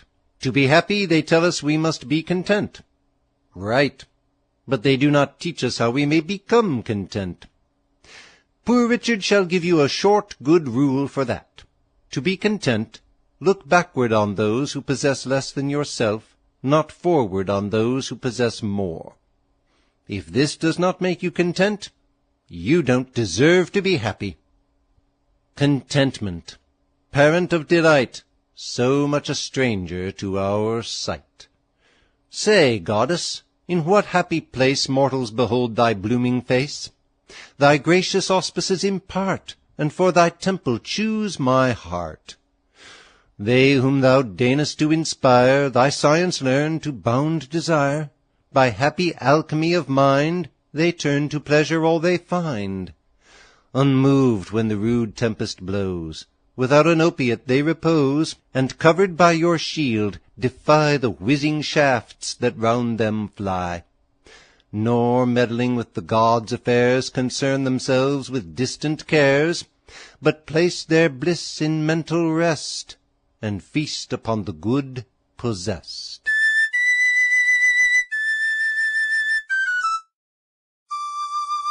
December. Would you be well received where'er you go, remember each man vanquished is a foe. Resist not therefore to your utmost might, but let the weakest think he's sometimes right. He, for each triumph you shall thus decline, shall give 10 opportunities to shine. He sees, since once you owned him to excel, that 'tis his interest you should reason well. Sleep without supping, and you'll rise without owing for it. When other sins grow old by time, then avarice is in its prime. Yet feed the poor at Christmas time.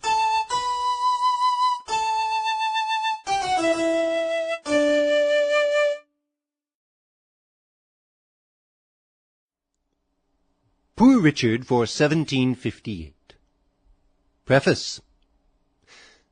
Courteous reader, I have heard that nothing gives an author so great pleasure as to find his works respectfully quoted by other learned authors. This pleasure I have seldom enjoyed, For though I have been, if I may say it without vanity, an eminent author of almanacs annually now a full quarter of a century, my brother authors in the same way, for what reason I know not, have ever been very sparing in their applauses, and no other author has taken the least notice of me, so that, did not my writings produce me some solid pudding, the great deficiency of praise would have quite discouraged me. I concluded at length that the people were the best judges of my merit, for they buy my works, and besides, in my rambles, where I am not personally known, I have frequently heard one or another of my adages repeated, with, as poor Richard says, at the end on't. This gave me some satisfaction, as it showed not only that my instructions were regarded, but discovered likewise some respect for my authority.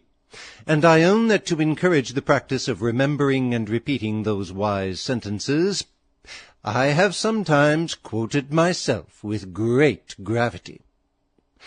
Judge, then, how much I must have been gratified by an incident I am going to relate to you. I stopped my horse lately where a great number of people were collected at a vendue of merchant goods. The hour of sale not being come, they were conversing on the badness of the times, and one of the company called to a plain, clean old man with white locks, "Pray, Father Abraham, what think you of the times? Won't these heavy taxes quite ruin the country? How shall we be ever able to pay them? What would you advise us to?" Father Abraham stood up and replied, "If you'd have my advice, I'll give it you in short, for a word to the wise is enough, and many words won't fill a bushel, as poor Richard says." They joined in desiring him to speak his mind, and gathering round him, he proceeded as follows.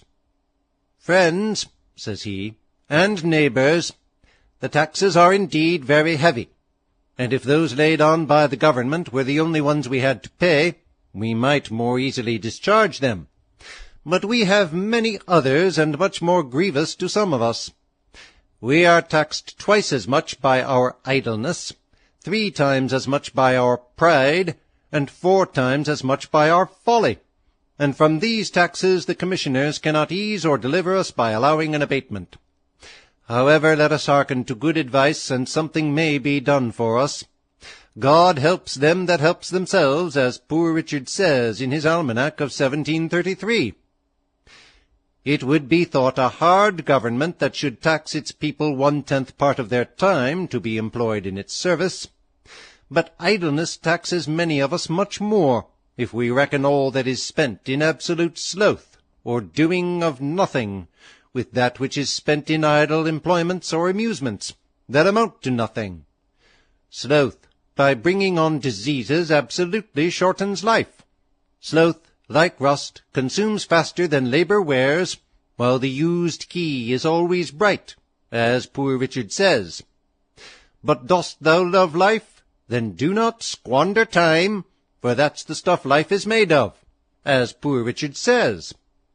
How much more than is necessary do we spend in sleep, forgetting that the sleeping fox catches no poultry, and that there will be sleeping enough in the grave, as poor Richard says. If time be of all things the most precious, wasting of time must be, as poor Richard says, the greatest prodigality, since, as he elsewhere tells us, lost time is never found again, and what we call time enough always proves little enough. Let us then be up and doing to the purpose, so by diligence shall we do more with less perplexity. Sloth makes all things difficult, but industry all things easy, as poor Richard says, and he that riseth late must trot all day and shall scarce overtake his business at night, while laziness travels so slowly that poverty soon overtakes him, as we read in poor Richard, who adds, "Drive thy business, let not that drive thee," and "Early to bed, early to rise, makes a man healthy, wealthy, and wise." So what signifies wishing and hoping for better times? We may make these times better if we bestir ourselves. Industry need not wish, as poor Richard says, and He that lives upon hope will die fasting. There are no gains without pains. Then help hands, for I have no lands, or if I have, they are smartly taxed. And as Poor Richard likewise observes, he that hath a trade hath an estate, and he that hath a calling hath an office of profit and honour. But then the trade must be worked at, and the calling well followed, or neither the estate nor the office will enable us to pay our taxes. If we are industrious, we shall never starve, for as Poor Richard says, at the working man's house hunger looks in, but dares not enter. Nor will the bailiff or the constable enter, for industry pays debts, while despair increaseth them, says Poor Richard. What though you have found no treasure, nor has any rich relative left you a legacy? Diligence is the mother of good luck, as Poor Richard says, and God gives all things to industry. Then plough deep while sluggards sleep, and you shall have corn to sell and to keep, says Poor Dick. Work while it is called today, for you know not how much you may be hindered tomorrow, which makes Poor Richard say, 1 today is worth 2 tomorrows. And farther, have you somewhat to do tomorrow? Do it today. If you were a servant, would you not be ashamed that a good master should catch you idle? Are you then your own master? Be ashamed to catch yourself idle, as Poor Dick says. When there is so much to be done for yourself, your family, your country, and your gracious king, be up by peep of day. Let not the sun look down and say, Inglorious there he lies. Handle your tools without mittens. Remember that the cat in gloves catches no mice, as Poor Richard says. 'Tis true, there is much to be done, and perhaps you are weak-handed, but stick to it steadily, and you will see great effects, for constant dropping wears away stones, and by diligence and patience the mouse ate into the cable, and little strokes fell great oaks, as Poor Richard says in his almanac. The year I cannot just now remember. Methinks I hear some of you say, Must a man afford himself no leisure? I will tell thee, my friend, what Poor Richard says. Employ thy time well, if thou meanest to gain leisure, and, since thou art not sure of a minute, throw not away an hour. Leisure is time for doing something useful. This leisure the diligent man will obtain, but the lazy man never. So that, as Poor Richard says, a life of leisure and a life of laziness are 2 things. Do you imagine that sloth will afford you more comfort than labour? No, for as Poor Richard says, trouble springs from idleness, and grievous toil from needless ease. Many without labour would live by their wits only, but they break for want of stock. Whereas industry gives comfort, and plenty, and respect. Fly pleasures, and they'll follow you. The diligent spinner has a large shift, and now I have a sheep and a cow, everybody bids me good morrow. All which is well said by Poor Richard. But with our industry we must likewise be steady, settled, and careful, and oversee our own affairs with our own eyes, and not trust too much to others. For as Poor Richard says, I never saw an oft-removed tree, nor yet an oft-removed family, that throve so well as those that settled be. And again, 3 removes is as bad as a fire. And again, keep thy shop, and thy shop will keep thee. And again, if you would have your business done, go. If not, send. And again, he that by the plough must thrive, himself must either hold or drive. And again, the eye of a master will do more work than both his hands. And again, want of care does us more damage than want of knowledge. And again, not to oversee workmen is to leave them your purse open. Trusting too much to others' care is the ruin of many, for as the Almanac says, in the affairs of this world men are saved not by faith, but by the want of it. But a man's own care is profitable, For, saith poor Dick, learning is to the studious, and riches to the careful, as well as power to the bold, and heaven to the virtuous.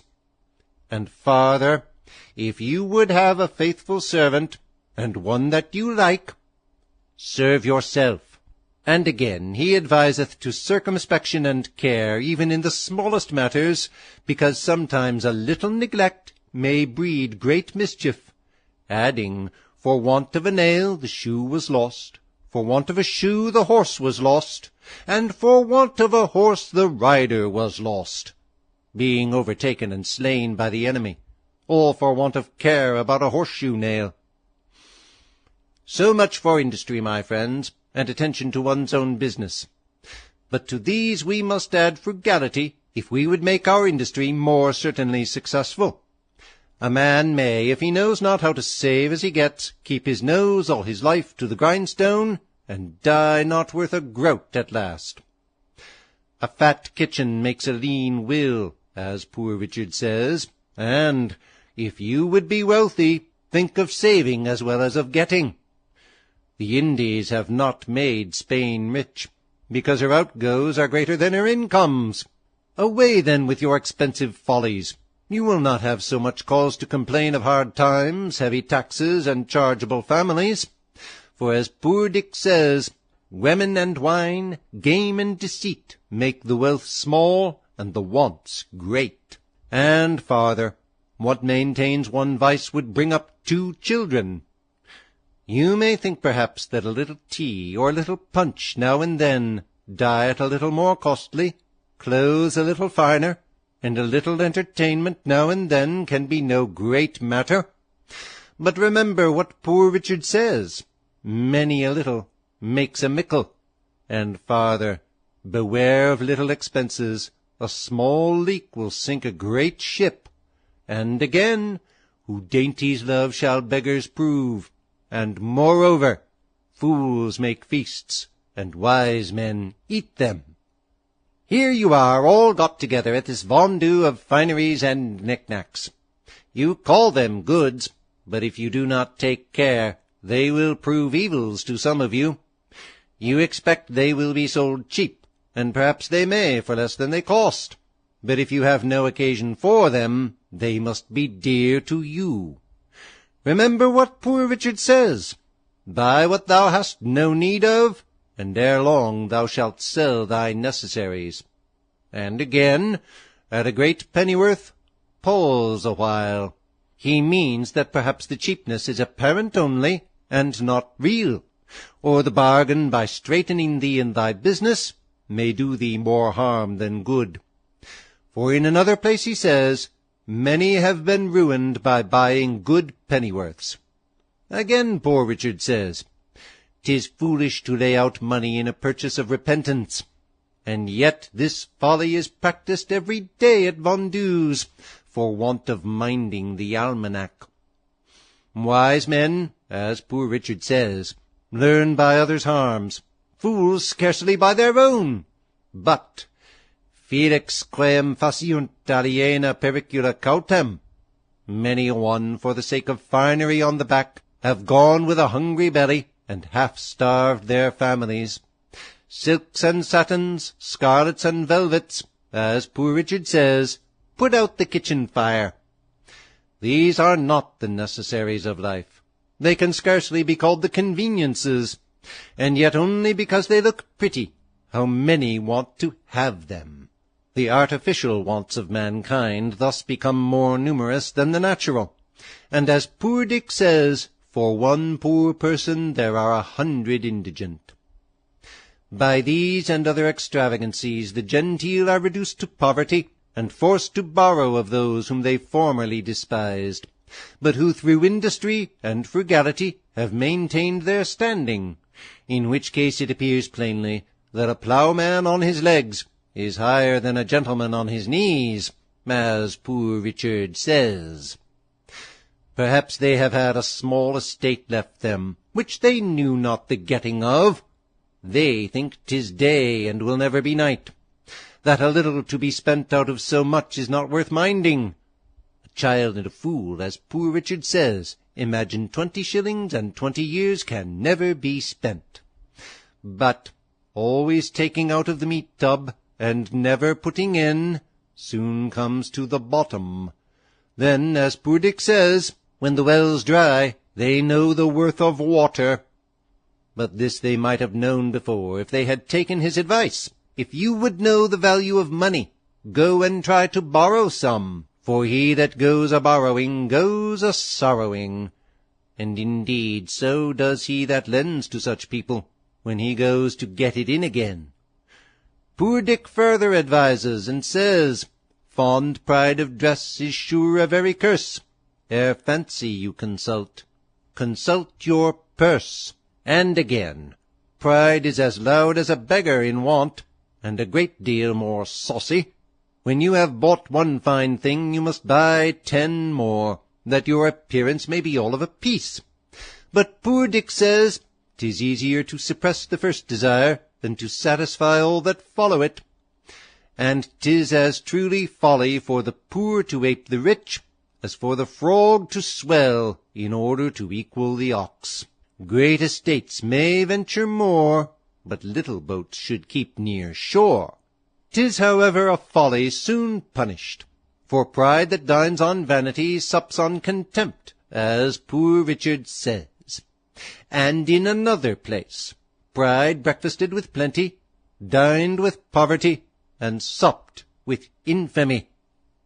And after all, of what use is this pride of appearance, for which so much is risked, so much is suffered? It cannot promote health or ease pain. It makes no increase of merit in the person, creates envy. It hastens misfortune.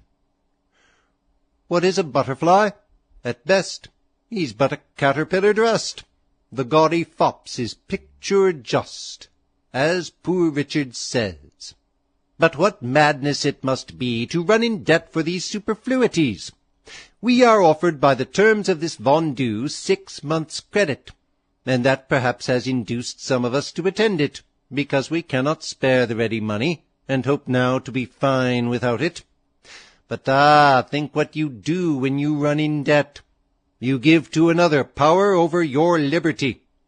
If you cannot pay at the time, you will be ashamed to see your creditor. You will be in fear when you speak to him.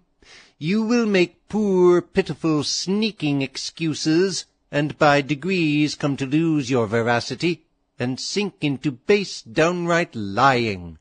For as poor Richard says, the second vice is lying, the first is running in debt. And again to the same purpose, lying rides upon debt's back. Whereas a free-born Englishman ought not to be ashamed or afraid to see or speak to any man living. But poverty often deprives a man of all spirit and virtue. 'Tis hard for an empty bag to stand upright, as poor Richard truly says. What would you think of that prince or that government who should issue an edict forbidding you to dress like a gentleman or a gentlewoman on pain of imprisonment or servitude? Would you not say that you are free, have a right to dress as you please, and that such an edict would be a breach of your privileges, and such a government tyrannical? And yet you are about to put yourself under that tyranny when you run in debt for such dress. Your creditor has authority at his pleasure to deprive you of your liberty by confining you in jail for life, or to sell you for a servant if you should not be able to pay him. When you have got your bargain, you may perhaps think little of payment, but creditors, poor Richard tells us, have better memories than debtors. And in another place says, creditors are a superstitious sect, great observers of set days and times. The day comes round before you are aware, and the demand is made before you are prepared to satisfy it. Or if you bear your debt in mind, the term which at first seems so long will, as it lessens, appear extremely short. Time will seem to have added wings to his heels as well as shoulders. Those have a short Lent, saith poor Richard, who owe money to be paid at Easter. Then, since, as he says, the borrower is a slave to the lender, and the debtor is to the creditor, disdain the chain, preserve your freedom, and maintain your independency. Be industrious and free. Be frugal and free. At present, perhaps, you may think yourself in thriving circumstances, and that you can bear a little extravagance without injury. But, for age and want, save while you may, no morning sun lasts a whole day, as Poor Richard says. Gain may be temporary and uncertain, but ever while you live experience is constant and certain, and 'tis easier to build 2 chimneys than to keep one in fuel, as Poor Richard says. So rather go to bed supperless than rise in debt. Get what you can, and what you get, hold. 'Tis the stone that will turn all your lead into gold, as Poor Richard says. And when you have got the philosopher's stone, sure you will no longer complain of the bad times, or the difficulty of paying taxes. This doctrine, my friends, is reason and wisdom. But after all, do not depend too much on your own industry and frugality and prudence, though excellent things, for they may all be blasted without the blessing of heaven, and therefore ask that blessing humbly, and be not uncharitable to those that at present seem to want it, but comfort and help them. Remember, Job suffered, and was afterwards prosperous. And now to conclude, experience keeps a dear school, but fools will learn in no other, and scarce in that. For it is true, we may give advice, but we cannot give conduct, as Poor Richard says. However, remember this, they that won't be counselled can't be helped, as Poor Richard says, and farther, that if you will not hear reason, she'll surely rap your knuckles. Thus the old gentleman ended his harangue. The people heard it, and approved the doctrine, and immediately practised the contrary, just as if it had been a common sermon. For the vendue opened, and they began to buy extravagantly, notwithstanding all his cautions and their own fear of taxes. I found the good man had thoroughly studied my almanacs, and digested all I had dropped on those topics during the course of 25 years. The frequent mention he made of me must have tired anyone else, but my vanity was wonderfully delighted with it, though I was conscious that not a 10th part of this wisdom was my own which he ascribed to me, but rather the gleanings I had made of the sense of all ages and nations. However, I resolved to be the better for the echo of it, and though I had at first determined to buy stuff for a new coat, I went away resolved to wear my old one a little longer. Reader, if thou wilt do the same, thy profit will be as great as mine. I am, as ever, thine to serve thee, Richard Saunders. July 7th, 1757.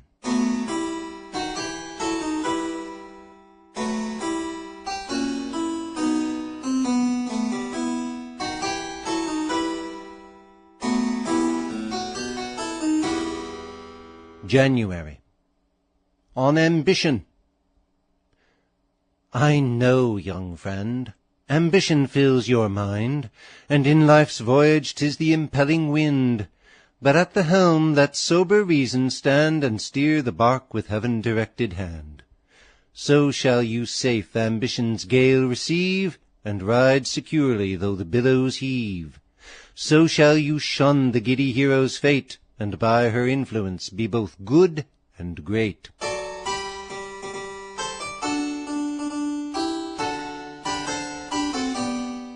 One Nestor is worth 2 Ajaxes.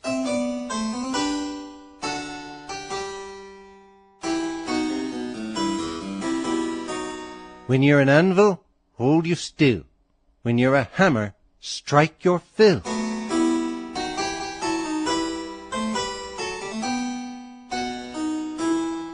February.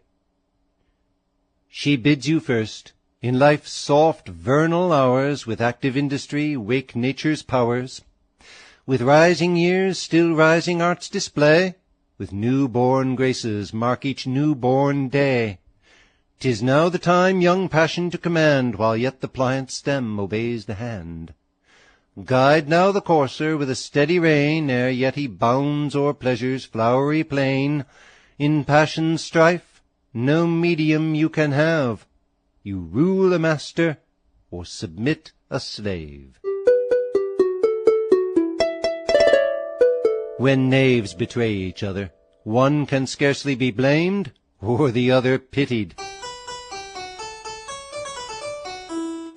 He that carries a small crime easily will carry it on when it comes to be an ox. March. For whom these toils you may perhaps inquire. First for yourself, next nature will inspire. The filial thought, fond wish, and kindred tear, which makes the parent and the sister dear. To these in closest bands of love allied, their joy and grief you live, their shame or pride. Hence timely learn to make their bliss your own, and scorn to think or act for self alone. Happy Tom Crump ne'er sees his own hump. Fools need advice most, but wise men only are the better for it. April. Hence, bravely strive upon your own to raise their honor, grandeur, dignity, and praise. But wider far, beyond the narrow bound of family, ambition searches round, searches to find the friend's delightful face. The friend at last demands the second place. And yet beware, for most desire a friend from meaner motives, not for virtue's end. There are who with fond favours fickle gale now sudden swell, and now contract their sail. Silence is not always a sign of wisdom, but babbling is ever a folly. Great modesty often hides great merit. You may delay, but time will not. May. This week devour, the next with sickening eye avoid and cast the sullied plaything by. There are who tossing in the bed of vice for flattery's opiate give the highest price, yet from the saving hand of friendship turn, her medicines dread, her generous offers spurn. Deserted greatness, who but pities thee? By crowds encompassed, thou no friend can see. Or should kind truth invade thy gentle ear, we pity still, for thou no truth canst hear.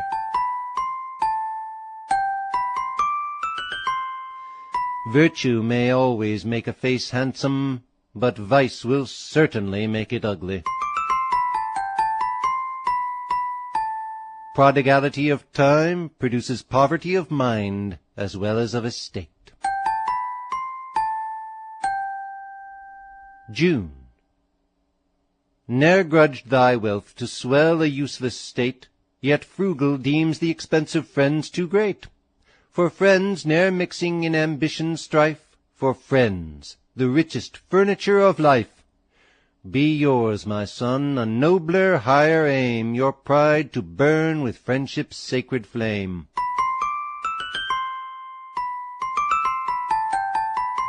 Content is the philosopher's stone, that turns all it touches into gold.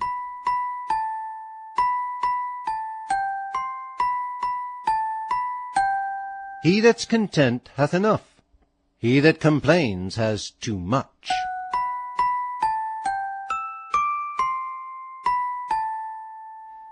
Pride gets into the coach, and shame mounts behind.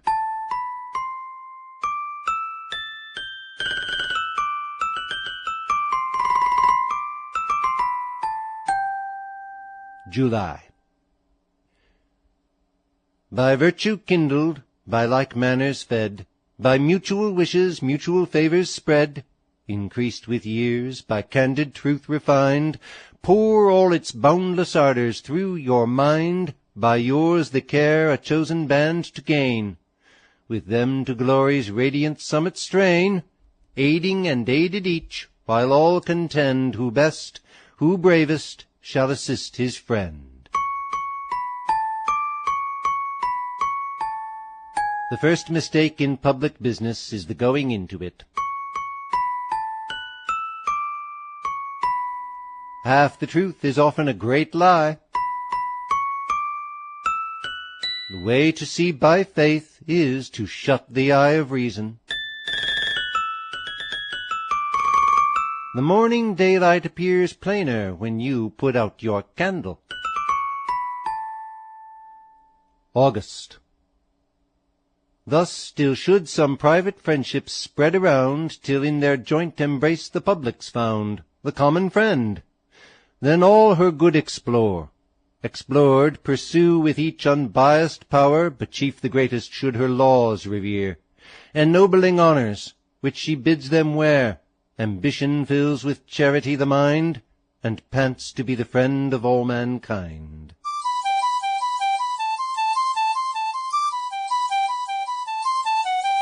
A full belly makes a dull brain. The muses starve in a cook's shop. Spare and have is better than spend and crave.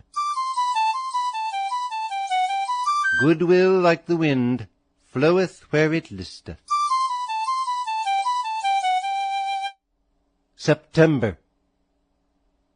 Her country all beneath one ambient sky, whosoe'er beholds yon radiant orb on high, to whom one sun impartial gives the day, to whom the silver sun her milder ray, whom the same water, earth, and air sustain, o'er whom one parent king extends his reign, are her compatriots all, by her beloved, in nature near, though far by space removed. On common earth no foreigner she knows, no foe can find, or none but virtue's foes.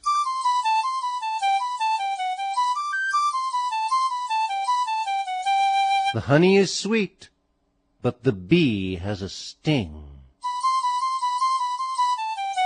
In a corrupt age, the putting the world in order would breed confusion. Then, e'en mind your own business. October. Ready she stands, her cheerful aid to lend, to want and woe an undemanded friend, nor thus advances others' bliss alone, but in the way to theirs still finds her own. Theirs is her own. What, should your taper light 10,000, burns it to yourself less bright? Men are ungrateful, be they so that dare. Is that the giver's or receiver's care?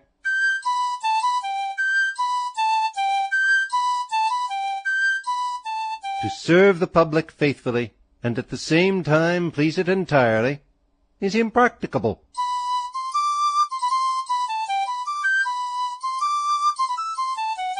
Proud modern learning despises the ancient. Schoolmen are now laughed at by schoolboys.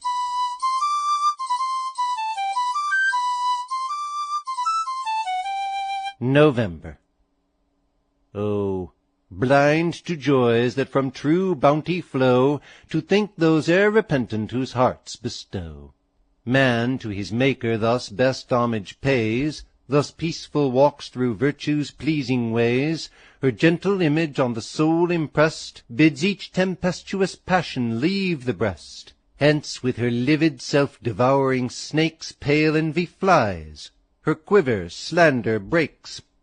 Thus falls, dire scourge of a distracted age, the knave-led, one-eyed monster, party rage. Men often mistake themselves, seldom forget themselves. The idle man is the devil's hireling, whose livery is rags, whose diet and wages are famine and diseases. December. Ambition jostles with her friends no more, nor thirsts revenge to drink a brother's gore.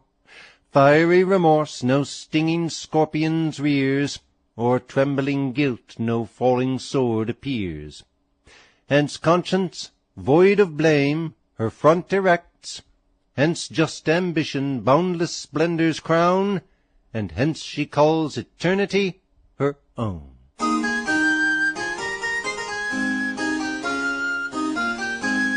Rob not God, nor the poor, lest thou ruin thyself. The eagle snatched a coal from the altar, but it fired her nest.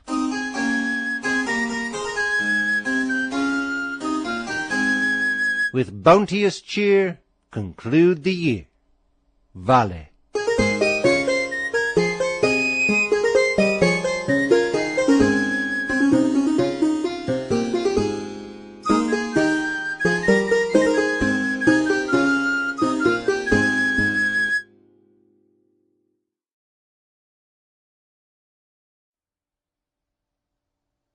Thank you for listening to this Freshwater Seas production. We hope you enjoyed this production, and we invite you to visit our website at www.freshwaterseas.com to learn more about this production and more about Freshwater Seas. This production, and the recordings and music of which it is composed, is copyright by Robert Bethune.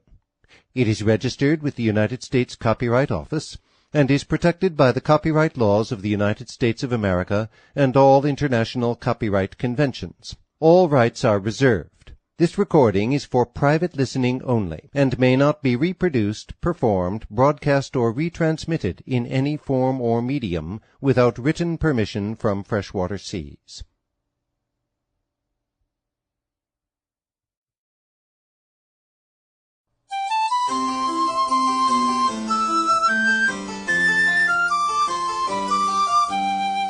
January. My sickly spouse with many a sigh once told me, "Dickie, I shall die." I grieved, but recollected straight 'twas bootless to contend with fate, so resignation to heaven's will prepared me for succeeding ill. 'Twas well it did, for on my life 'twas heaven's will to spare my wife.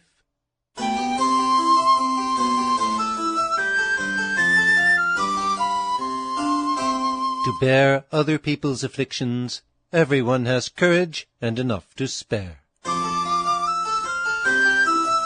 No wonder Tom grows fat, the unwieldy sinner, makes his whole life but one continual dinner. An empty bag cannot stand upright.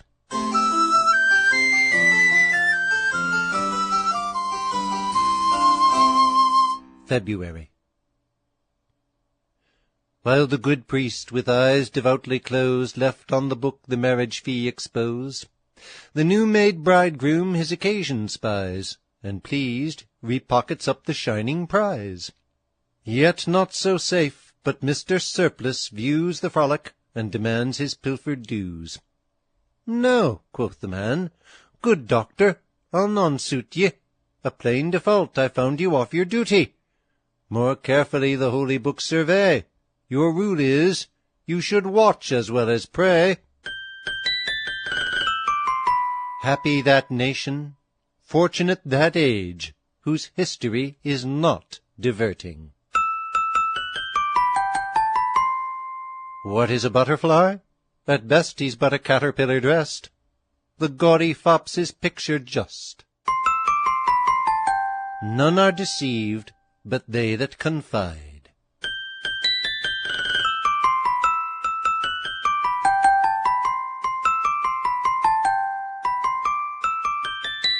March. When Pharaoh's sins provoked the Almighty's hands to pour his wrath upon the guilty land, a tenfold plague the great avenger shed, the king offended, and the nation bled. Hadst thou, unaided, Pharaoh been sent, vile elect for Pharaoh's punishment? Through what a various curse the wretch had run, he more than heaven's 10 plagues had felt in one.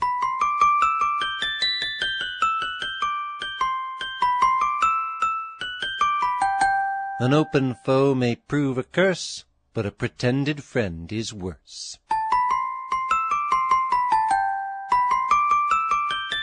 A wolf eats sheep but now and then. 10,000s are devoured by men. Man's tongue is soft, and bone doth lack. yet a stroke therewith may break a man's back.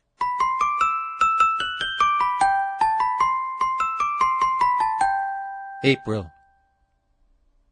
Says Roger to his wife, "My dear, the strangest piece of news I hear. A law, 'tis said, will quickly pass to purge the matrimonial class. Cuckolds, if any such we have here, must to a man be thrown in the river." She smiling cried, "My dear, you seem surprised. Pray, haven't you learned to swim?"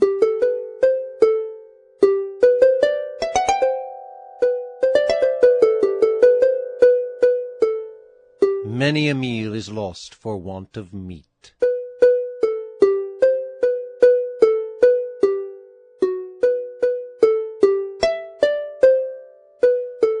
To all apparent beauties blind, each blemish strikes an envious mind. The poor have little, beggars none, the rich too much, enough, not one.